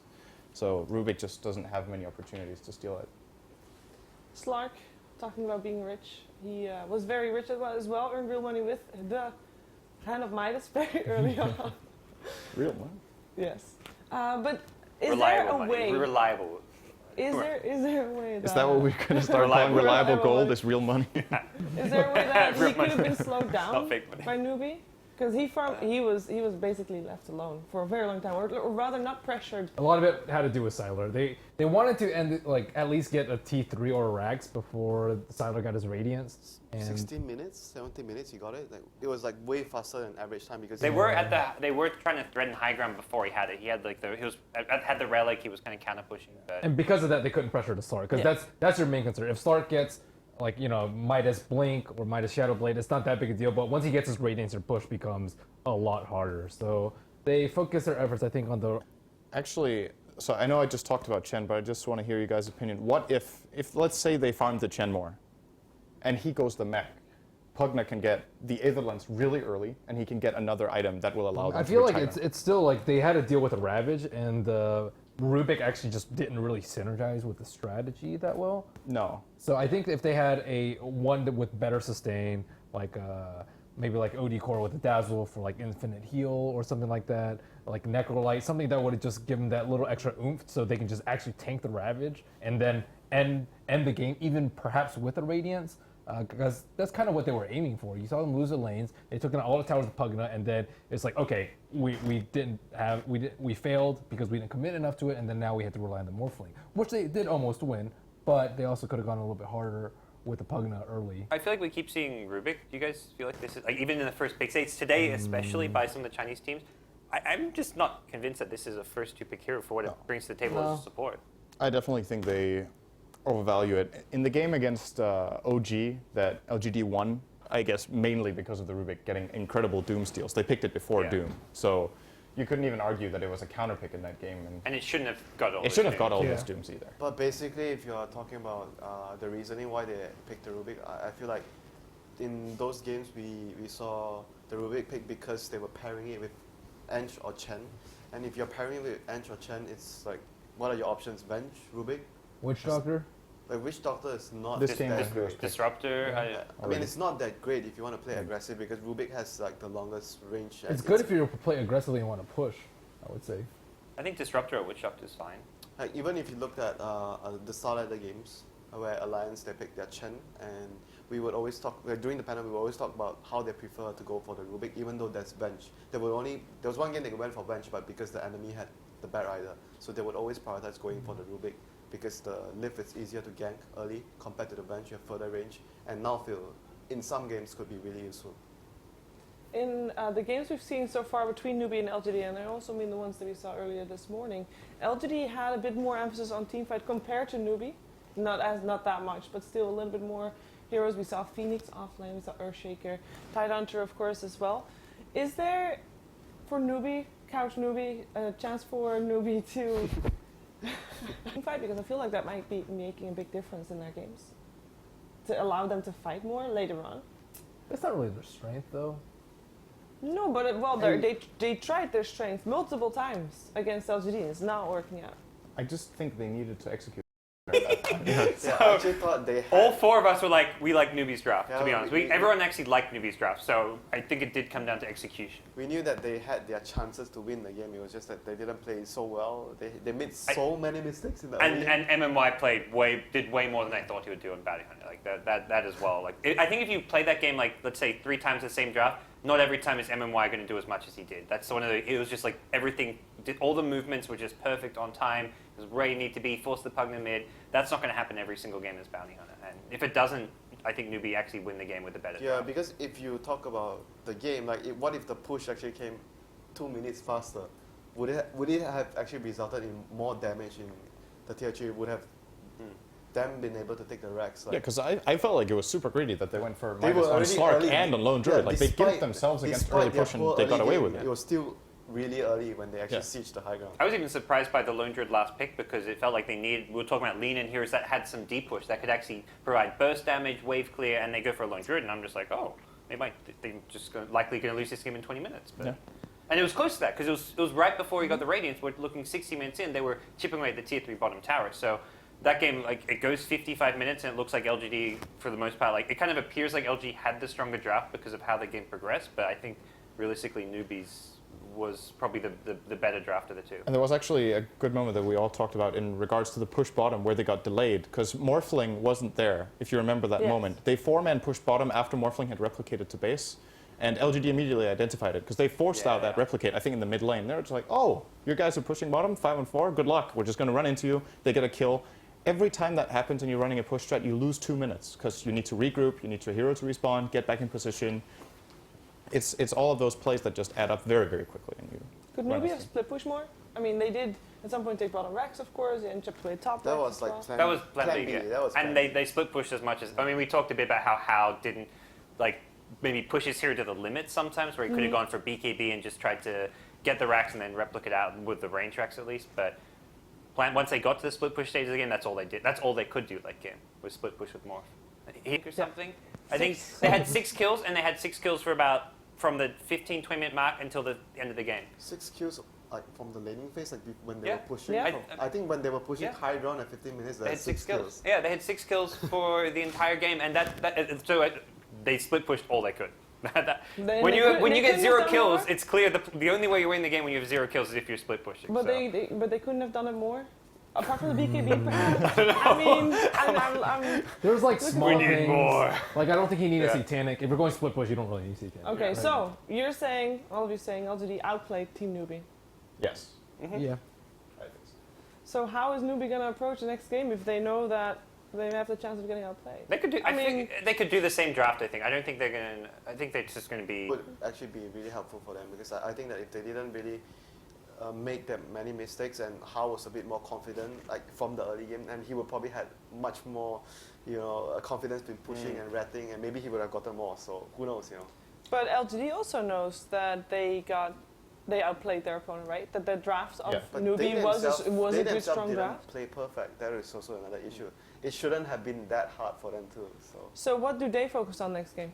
I think if Newbie go for a similar opening list, they just know what's coming and they pick something that's better against it. I don't think you pick so greedy. No, exactly. You just pick a little bit more fight because if you could win with that, you could have won a lot easier with something that was better at defending and fighting. They kind of got away with very minimal fighting items around the time that the enemy lineup peaked. They may also adjust some of their bans. That's the other way you can adapt. If you see that Chen Beastmaster opening, then you're like, well, this time let's just ban the Pugna because you don't want to get cheesed in a game like this. You want, if you're LGD, you're thinking if we play our standard game and they don't have like some cheesy strap, we're going to beat them because they beat them in the last best of 3. They beat them in the past at MDL. So I think LGD are likely adjusting their second stage bans if they fear a push strat. Well, we are loading into the draft as far as I am aware. Maybe small delay. dun. Maybe not yet. But yeah, we are in Group C. This might be our last game of the day. It is going to be Newbie with their backs against the wall. They're trying to force out that third game. I'm going to let you go off your couch. Yes? Okay. Yeah? No, I mean, you're free to decide what you want. You should just get out of here. I don't know, before the draft starts, how much chance do you feel like Newbie has to crisp it up and get this game in the bag and force out the third game? 35-65. 30-70. Chen's banned 1090.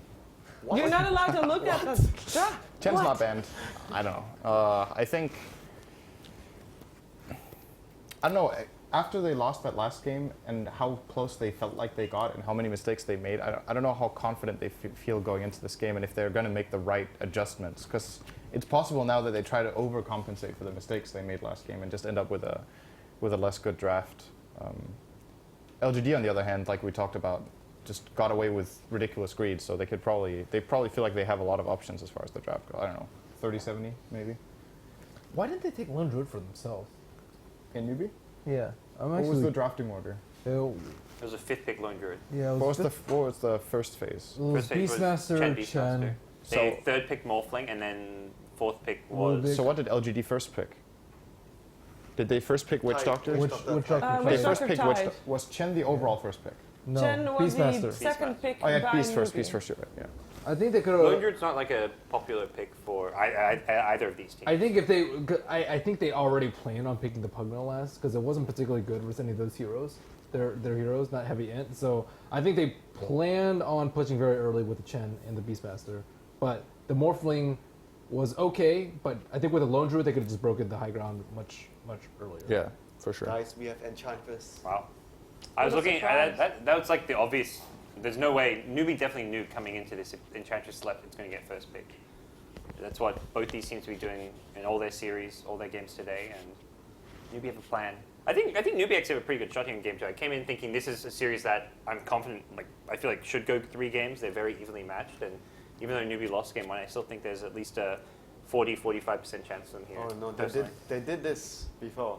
Yeah. All right, guys, we messed up. Let's play IO Tiny. We've seen Enchantresses get bullied by the. It is the true Tiny. though. It's one good of the against better Tiny heroes. Enchantress. The problem is, in the early laning stage, IO is really weak, and Enchantress can exploit that super hard. Well, you don't normally you do the IO Tiny mid, and then it's like in the 10 to 20 minute stage where the Tiny then can beat the Enchantress. But even running IO Tiny mid, if you play the Enchantress on support, We have an exact copy of the draft of the first game of the day, where IO Tiny was first pick, Earthspirit, Darkseer, first ban by Newbie, both. LGD, first pick, first ban, same. And after an RTK? oh yeah, that's that game, yeah. It was a very close game. And they had, on the side of Newbee, they had the Shaman, Queen of Pain, and Phoenix. What I was getting at with Enchantress is if they were to play it as a support, then no matter which lane IO is in, you can pressure the IO really hard. With like, because it doesn't really matter what creeps you get as long as they're not. I kind of like that approach more against IO Tiny, to be honest, of playing it as support, because putting it on core can pay off really well, but at the same time, with IO Tiny being so good against it, you could also have a lot of farm kind of going to waste because you can just get comboed early on. I think it depends on whether or not you can invade their jungle. If you can park the Ent in the offlane and have someone who can play in their jungle aggressively, then I think it's... For sure, if you could do that. Yeah, it's worth it. Yeah. But then again, you would think, okay, if we can put Enchantress in the offlane and have someone in the jungle, you could also just swap them around and then have the other guy in the offlane be the core instead. It's the change, by the way. Which Doctor was the one that LGD went for instead of the Disruptor in the first game today? They did have very good success with this Disruptor pick against was it Archon? Or no, Newbee had success with it against Archon. When I'm wondering what prompts this change, why they didn't just go with Witch Doctor again if that was their approach last time. I think that would have also been good. I mean, both the heroes deal with what Witch Doctor would do is just drop the cask and try to kill them with your ward. So Disruptor Cliffed. Nice. You can't really get cliffed. Oh, they've got the eye already. I mean, yeah, he's a freaking Slacker, actually. I know what I'm on about. Well, I mean, it's not blocked anyway. Like, there's a tree path, he can just walk out. That's true. Is it? Yeah, yeah. Yeah, it's on both high. Oh, you mean that cliff? This cliff. I'm talking about this cliff. Okay.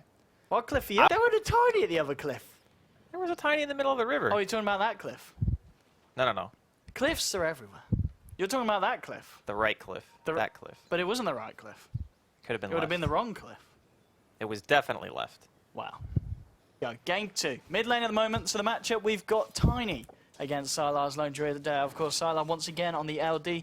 A decent time on his Radiance. The Midas was pre-6-minute Midas. And off the back of that, they then went forward to obviously win the game. It did take him a fair while. It was about a 58-minute victory. Newbee did show us with that draft. But talking about differences, their draft's very different this game. Newbee, they're not going for any of that kind of push down the lanes, we're on a timer. They got a little bit more late game potential here with the Jug and the Tiny Eye for sure. Yeah, it's very true. LGD were able to get away with the sheer amount of greed that they actually had there, but it's a new draft, a new game.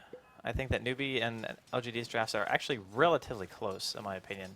I think that a lot of it's just going to be dependent on what the Sand King can get. We were talking about it earlier. Can he get a decent timing on his Blink Dagger? Can Jatule make some big plays here in this match? Well, RTK at the moment giving House some on the top lane.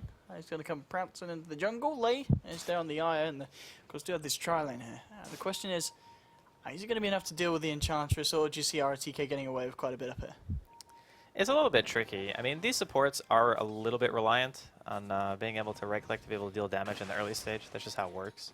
So you can see DDC dealing a little bit of damage here to the Sand King. But with the creep, I think that it's very difficult for just one support to really be able to do anything against RTK.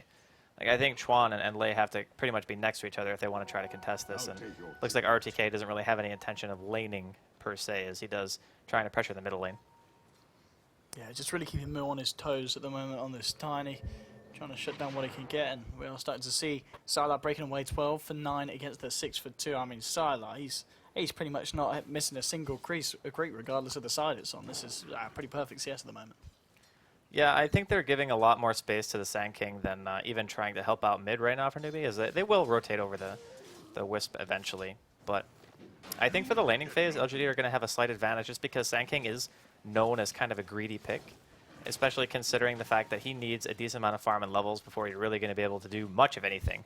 Like, the best case scenario is LGD are tower diving, you TP in and get a burrow strike onto somebody and maybe an epi for a counter kill before that Blink Dagger actually becomes available.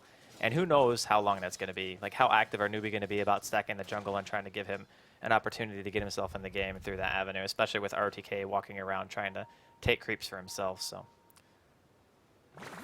Top lane, Hex onto RTK. They're going to move in with the Blade Fury. The stun clip at him, and the Blade Fury's magical damage will be enough. The heal is going to be enough to counteract that, and that's going to be your first blood on the board there for Hao on his Jug. MMI was making his way up there, but not there in time to save RTK. Yeah, well, it's a really nice pick off there. A lane that is actually one of the few that have enough burst damage, or at least damage over time, to actually be able to kill, is a lot of the Enchantress players have been favoring getting Enchant and then Untouchable over getting the Nature's Attendance. This is one of the first games that RTK is opted to get 1 point here. Just going to see a stun here, middle lane. Just a little bit of harassment. Everyone. He's got to be careful because MNY is there. We'll see if MNY can set anything up. He's looking for the IO. Braided in time. It looked as if it touched at the same time, but Sylar, he doesn't care for the courier. He cares for the blood of the Tiny. Double kill for your Lone Druid in the mid lane. Some beautiful roots, and Sylar already was having an absolute A game in the mid lane. 23-11 in terms of last hits and denies, and 2 kills on the board. It's going to be another ridiculous timing on the Midas here in the mid lane. This is another phenomenal start coming in from LGD, and even getting a little bit of pressure on the tower. I don't think they'll be able to get the kill, but damage is damage at this stage, and it makes up for it if you're LGD. With ROTK here, they are going to be able to do a significant bit. That's going to force out the fort. But I'm excited to see if Sylar can beat his timing. I believe the first game, the timing on the Midas was 5 minutes and 46 seconds. He's going to have a bit of pressure applied to him here. He does have his friends around, but at the same time, Newbee. They've got Mood, Sule, and Lei. And they will back up LGD. Sylar, 450 away from that one, but it's still going to be a pretty incredible timing there for the man. Top lane, Hao and Chua getting the space here to do a bit of their own pushing. And RTK is going to head back up there. He's level 3 down on the edge. And he'll come and soak up the XP from this way. But Hao and Chuan, they want to go for this. Chuan can't quite get close enough to get any kind of a lockdown. RTK needs to be careful. Hao does have the Omni Slash. And Newbee, they'll find the space here to take the tower. I'm actually kind of surprised he didn't go for the Omni there. Like, he mangoed and walked forward like he wanted to Omni and then didn't. He only has 522 health. I think Newbee will be okay with it. This double damage is going to be taken here by MMY. He's going to go for this one. He says, Lei, I'm going to give you a good punch. He does have his main move, though, so he tethers over, and he will be fine. And let's check up on the Midas money. Sylar closing in on that one. Looks like it's going to be about a minute slower than game 1, but I think we'll let him off. We'll let him off, Sylar. Still a... Well, he was technically against a dual lane. I mean, he was doing this game on hard mode. Yeah. Doesn't seem... But, I mean, bottom lane, Sentry dropped. The Shadow Dancer, he's going to feel confident sticking around. Just pushing this lane in and looking for the tier 1. Mid lane, Moo's in trouble. MMY with the telekinesis. They're going to hope for a route. They're going to try to be able to find it. Moo turns around with the avalanche and maybe seeing if he could have got the toss onto the bear to take it down, but it's not going to be the case. Either they're saving his life, so they're unable to find the kill. Now this game is going to be very heavily predicated on this Sand King right now. He's got level 5, so that's really good, and he's got about 800 gold. I don't know if he can even go Arcanes, because the timing that LGD is going to hit, like Sylar, he's already 7, which means that his bear has Demolish, he's got Midas. He's probably going to hit roughly the same Radiance timing as he did in game 1, assuming he doesn't die, considering how heavily LGD are pressuring on mid. So much pressure on this Tiny. They do not want Moo to get ahead, and Moo starts to move away. Can they get close enough to telekinesis? That is going to be fine. Moo gets up to the high ground straight away, not leaving himself in any danger of being picked up there by the Rubik. And Hao and Chuan also smoked up for Newbee. Jug looking for the use of the Omni Slash. Did just pick up the drum, so they are going to be able to round between the tier 1 and tier 2. Let's see who they find. RTK, which way is he going to wander? Chuan and the boy there on the high ground, and they're going to just go in for MMY. They'll get the Hex off Hao, moving forward. Got the right click should do it. In fact, it's just going to be the toss and the avalanche. Straight up from Move, finding themselves to kill. Hao, oh, he gets rooted under the tower. Sylar and his Lone Druid. These roots, I mean, he is hitting them every single time. I think, honestly, though, that was just very aggressive coming in from Newbee. I understand the fact that Hao probably didn't expect to die. Like, that part makes sense to me. You know, I got Spin, I got Omni and TP. I can probably get myself out of it. It had to be a fast reaction from at least one hero, and obviously people are going to be carrying TPs on top of that. But I mean, LGD's start just seems to be really strong. Again, DDC, it allows DDC to get the experience in the lane solo, and because of the fact that Newbee were also rotating on the middle lane at the same time, it was just good luck that LGD were kind of in the area when they were going for the dive and trading a 2-for-1, giving away the kill on the Juggernaut too. Definitely LGD favored. Moo's going to head up to the top to get a bit more farm there in a safer position. LGD, they might try and go for something on the bottom lane. Chuan, smoked up. That was close. Did get the Shadow Dance off, but yeah, the regen not enough there to save him from the damage of Newbee. And they get the kill that they're after. Big pick off there onto the Slark, and nicely done by Chuan, Tule, and Hao. That's a really good kill. It opens up a little bit of space for Tule to get closer to his Blink Dagger. Did Slark get his Midas, even though he was incredibly close to the Midas recipe cost? Yeah, that kill was very costly for LGD. Something that Newbee needed to get themselves back into the game in a big way. Fine. And actually, talking about Midas for Slark, do you think because this game he did go for the Treads Aquila first, he is just going to go for the Blink, or will he still go for the Midas? He might. Last game he went for the Midas straight up first before the Treads on Aquila. Yeah, he might think the pace of the game is a little bit too fast to warrant buying Midas this game. And I do think that on Slark, if you're going to buy Midas, you want to buy it first because he actually benefits greatly from just getting extra levels in Shadow Dance and being able to max out Pounce and Dark Pact early. He's one of those cores that is about as gold reliant as he is experience reliant. So I do think that he might just... A couple of minutes ago, he may have taken down maybe, but this time the turnaround's there. They'll get themselves the kill on the Jug. They'll look for the tier 1. They will find it. Chuan's coming in, but he's on his own. Drums now done on Tiny. And again, we're seeing one of those lineups where multiple pairs of drums will be coming out. And a lot of teams doing this. And I guess it is just down to the fact that drums, pretty good item at the moment. I think it's just because the pace of the game has actually become so fast that there aren't really a lot of items. I mean, it just fits into a lot of these heroes that not only have the ability to play that fast tempo, but just have these early game fighting abilities, like the spin, obviously, from Juggernaut and Omni, being able to push, having Healing Ward. Tiny, obviously, stun toss with Wisp is great. And I think as soon as the Wisp hits 6, that's going to be Newbee's time really to strike here. And we haven't really talked much about it because we've been focusing a lot on the good things that have been going for LGD, but the fact that, I mean, Lei, he's got his urn. He doesn't have boots yet, but he gets 6, they can actually start trying to do stuff because Disruptor, even though he's good against IO Tiny, he's still very squishy. So if you find openings and you can get that jump, I could very easily see Newbee making their way back into this game. And especially with the fact that... And it should result in a kill. Let's see what maybe does. It looks like he is going straight for that Blink as we thought he would be.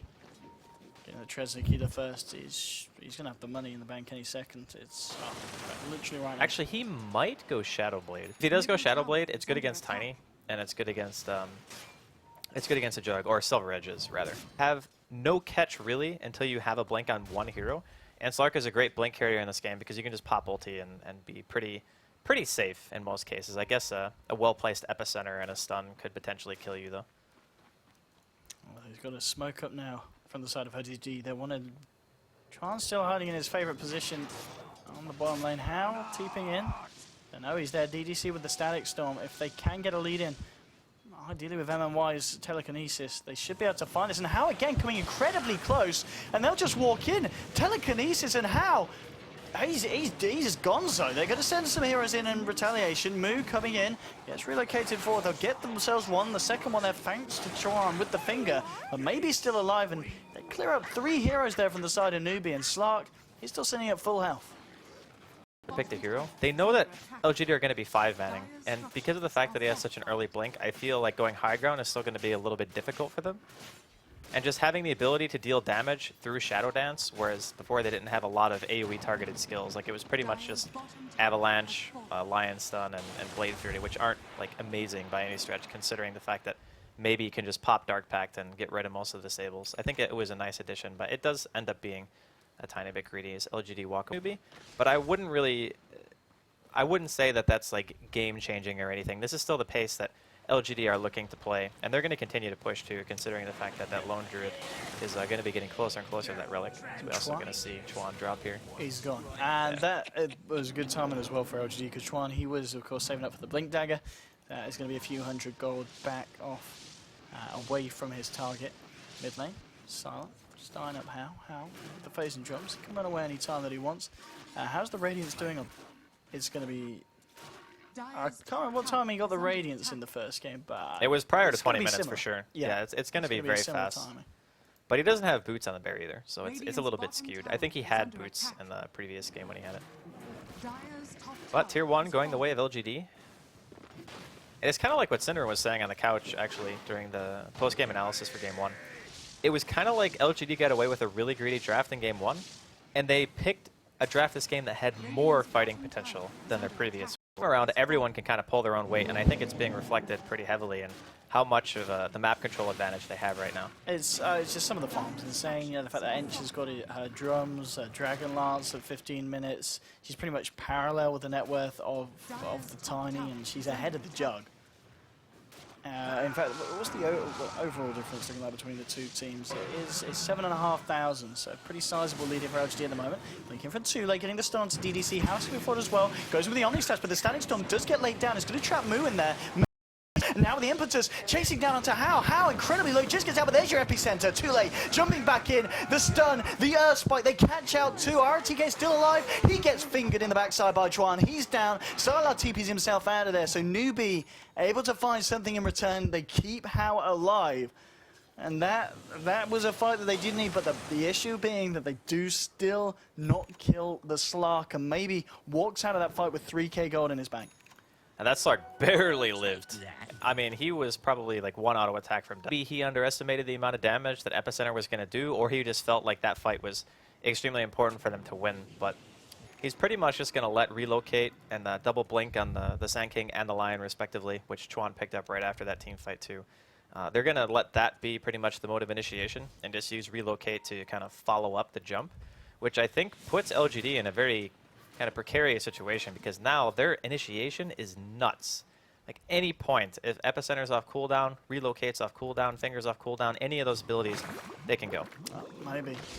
Let's see if they got the stun locket. With Tiny coming in with the avalanche there.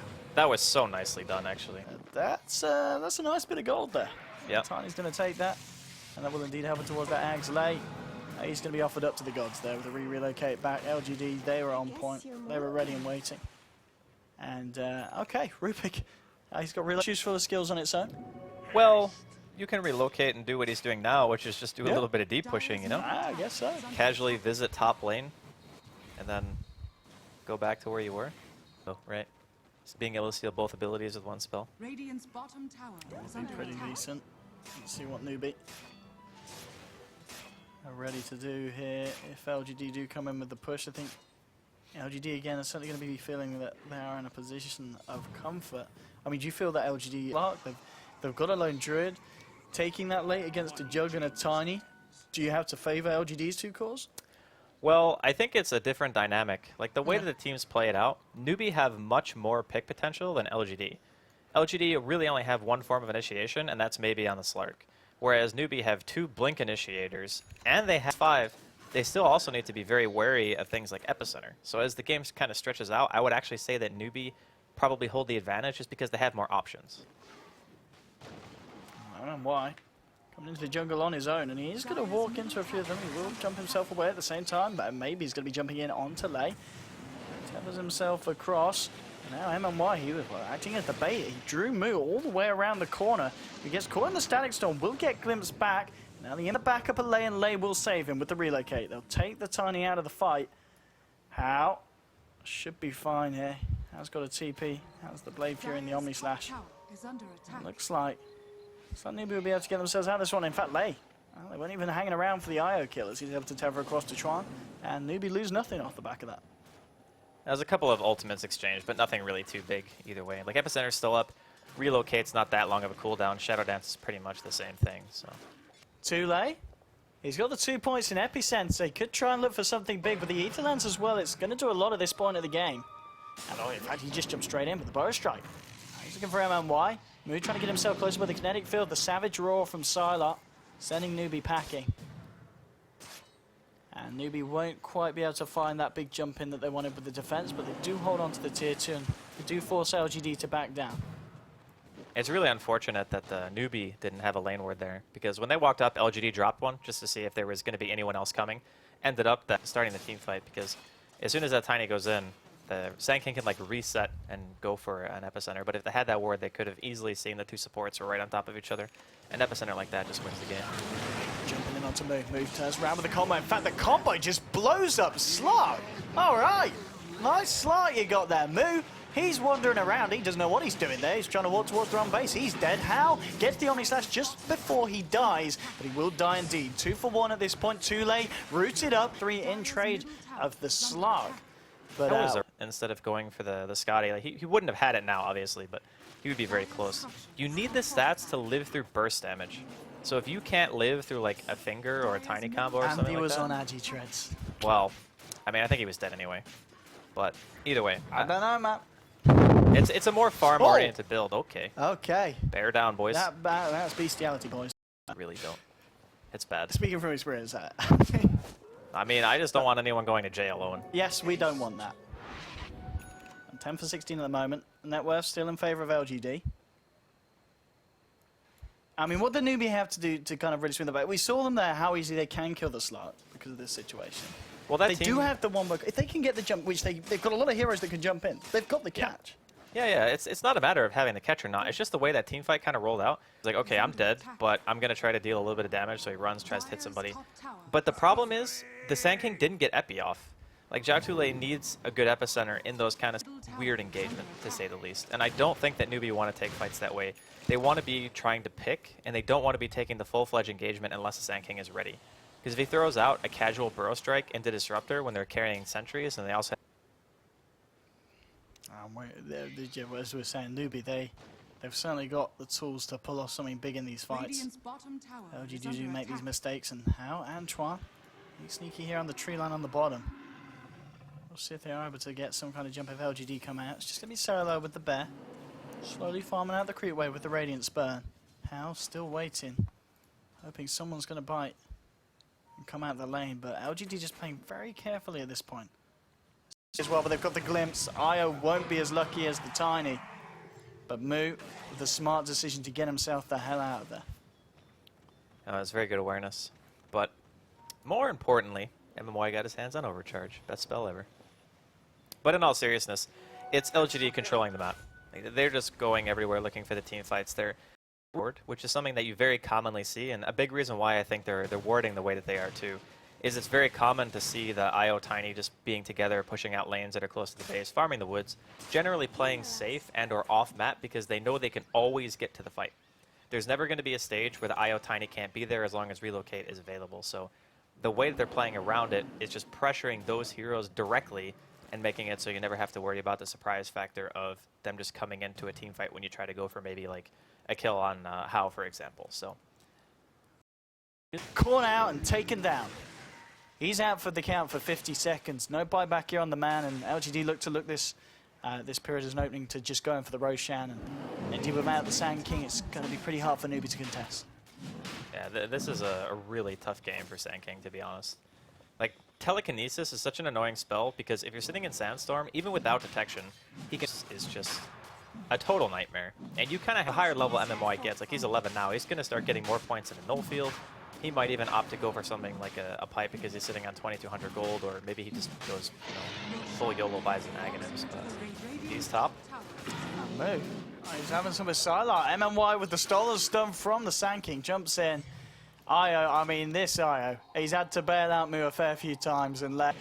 And this man, he's a dead man, can't get himself out. The control there, more than enough from Disruptor. At the same time, of course, LGD did pick off Io on the way back in.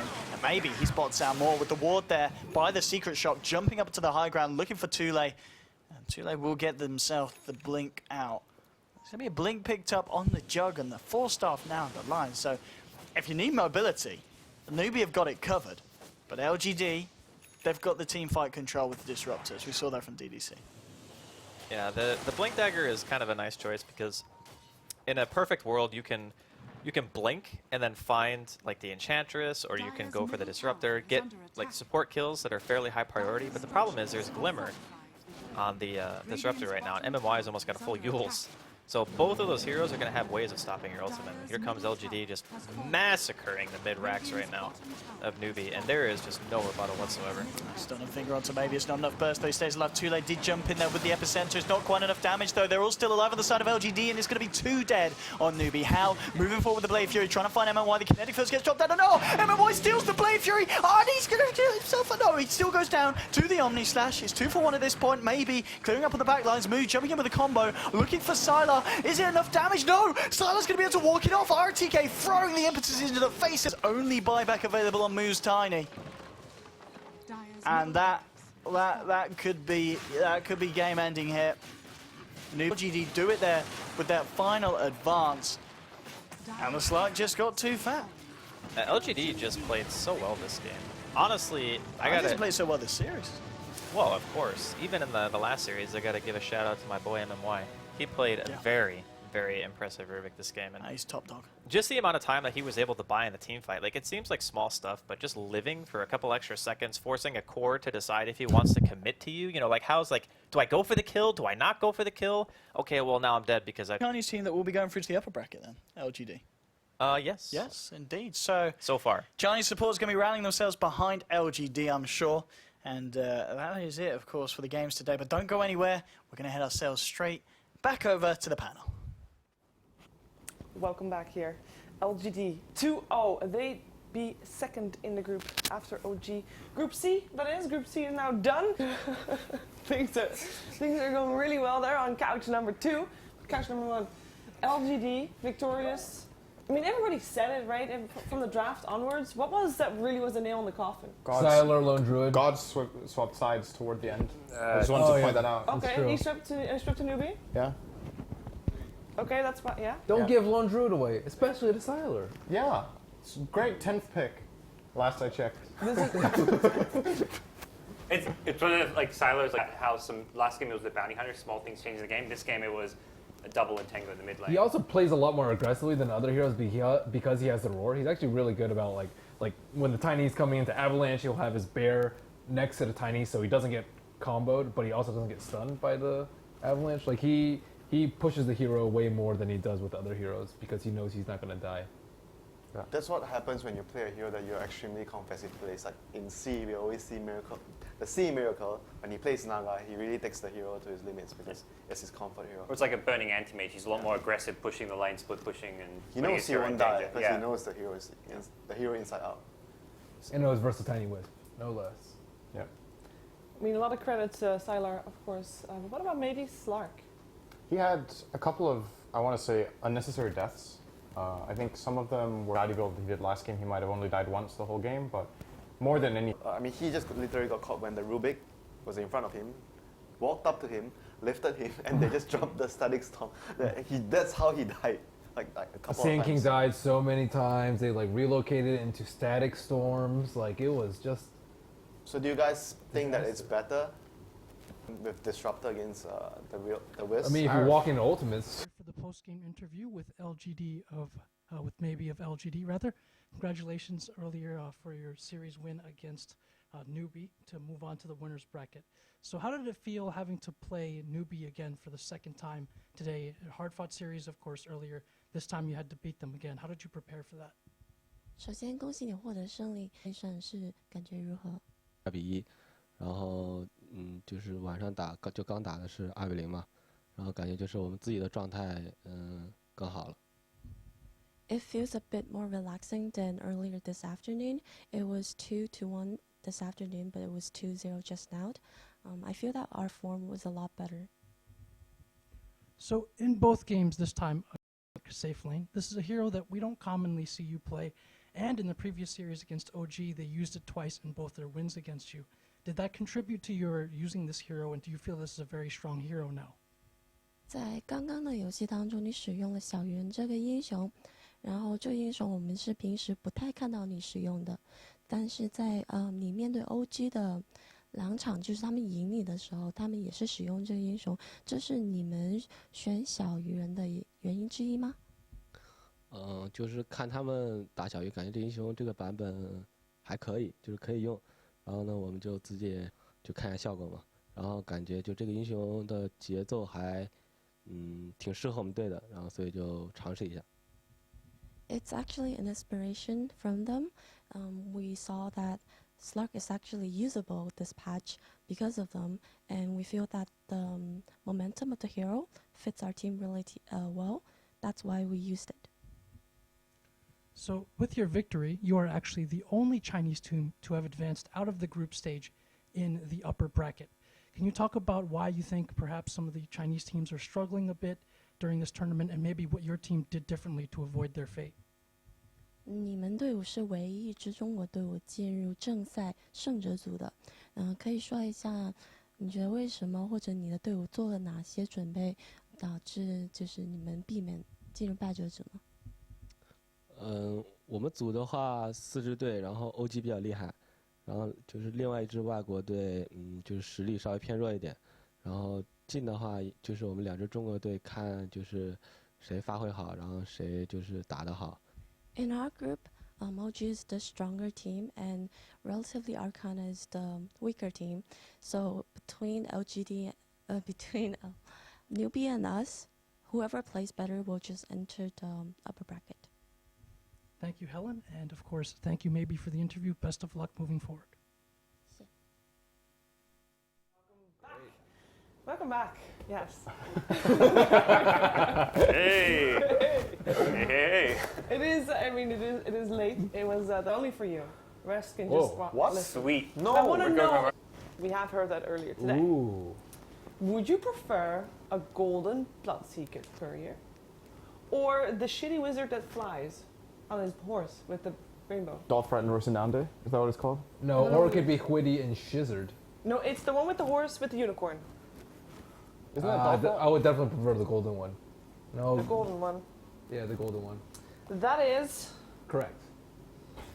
No, sorry. You just voted Newbee. Oh, I voted Newbee? So, Ben's analysis. Oh. You just thought that Newbee was going to win. They do have more money. They won TI. So they go to the So golden they have couriers. more That's flashy a terrible couriers. excuse. So they won more at life, is what you're saying. So they're still the winners. Or what? They have better He's not even going to respond to that. Okay, I'll take it. Okay, we can actually quickly take a look at the groups because tomorrow, I think we can take a look at the groups, but I will otherwise tell you about them because tomorrow, last group, Group D, North America. It is a group full of American and Western teams. We're going to start off with Evil Genius versus Complexity on the main stream, with the second stream Virtus Pro versus Team Liquid. A lot of rivalry. Exciting matches. I want to hear quick predictions. Number one of the group. That's the only thing I want to hear. That's all, because the rest we'll discuss tomorrow. Sindomilons. Complexity first. No. You have to say that, dude. You are on the same train. I'm just teasy. This is the juicy group, you know. Okay. This can be good. You can tell drama makes him happy, you know. I'm going to go with some... I don't think Mini will say this, but I think Virtus Pro will win the group. Okay. I'm probably picking them. They play super aggressive and very fast. I think it's a good chance. It's a very good EG patch often gets second. I mean, they have a really good chance of beating EG. Yeah. I think quite a number of people would think that EG might have a really hard game. I mean, on paper, going in, if you look at like recent performance, I guess you would put Virtus Pro third after EG first and Liquid second. I think based on very recent performance. I don't think you would still put VP I over. don't think you would put Liquid second though. You would still put VP over Liquid based on recent performance. I don't rate Liquid okay. too highly. I don't think based on just recent results and LAMP performances. And, I don't know. I think VP already though. What do you think, Ben? They're going. Yeah, I think VP would be second, I think, in my book. But VP's also really explosive. They remind me a lot of MPV Phoenix. Yeah. And can just demolish teams. You're like, oh, what happened? It is it's time, though, gentlemen, to call it a night. It's been a long day. It will be a long day tomorrow again, and that day will start in 9.5 hours. We'll be back then with more Dota 2. See you then.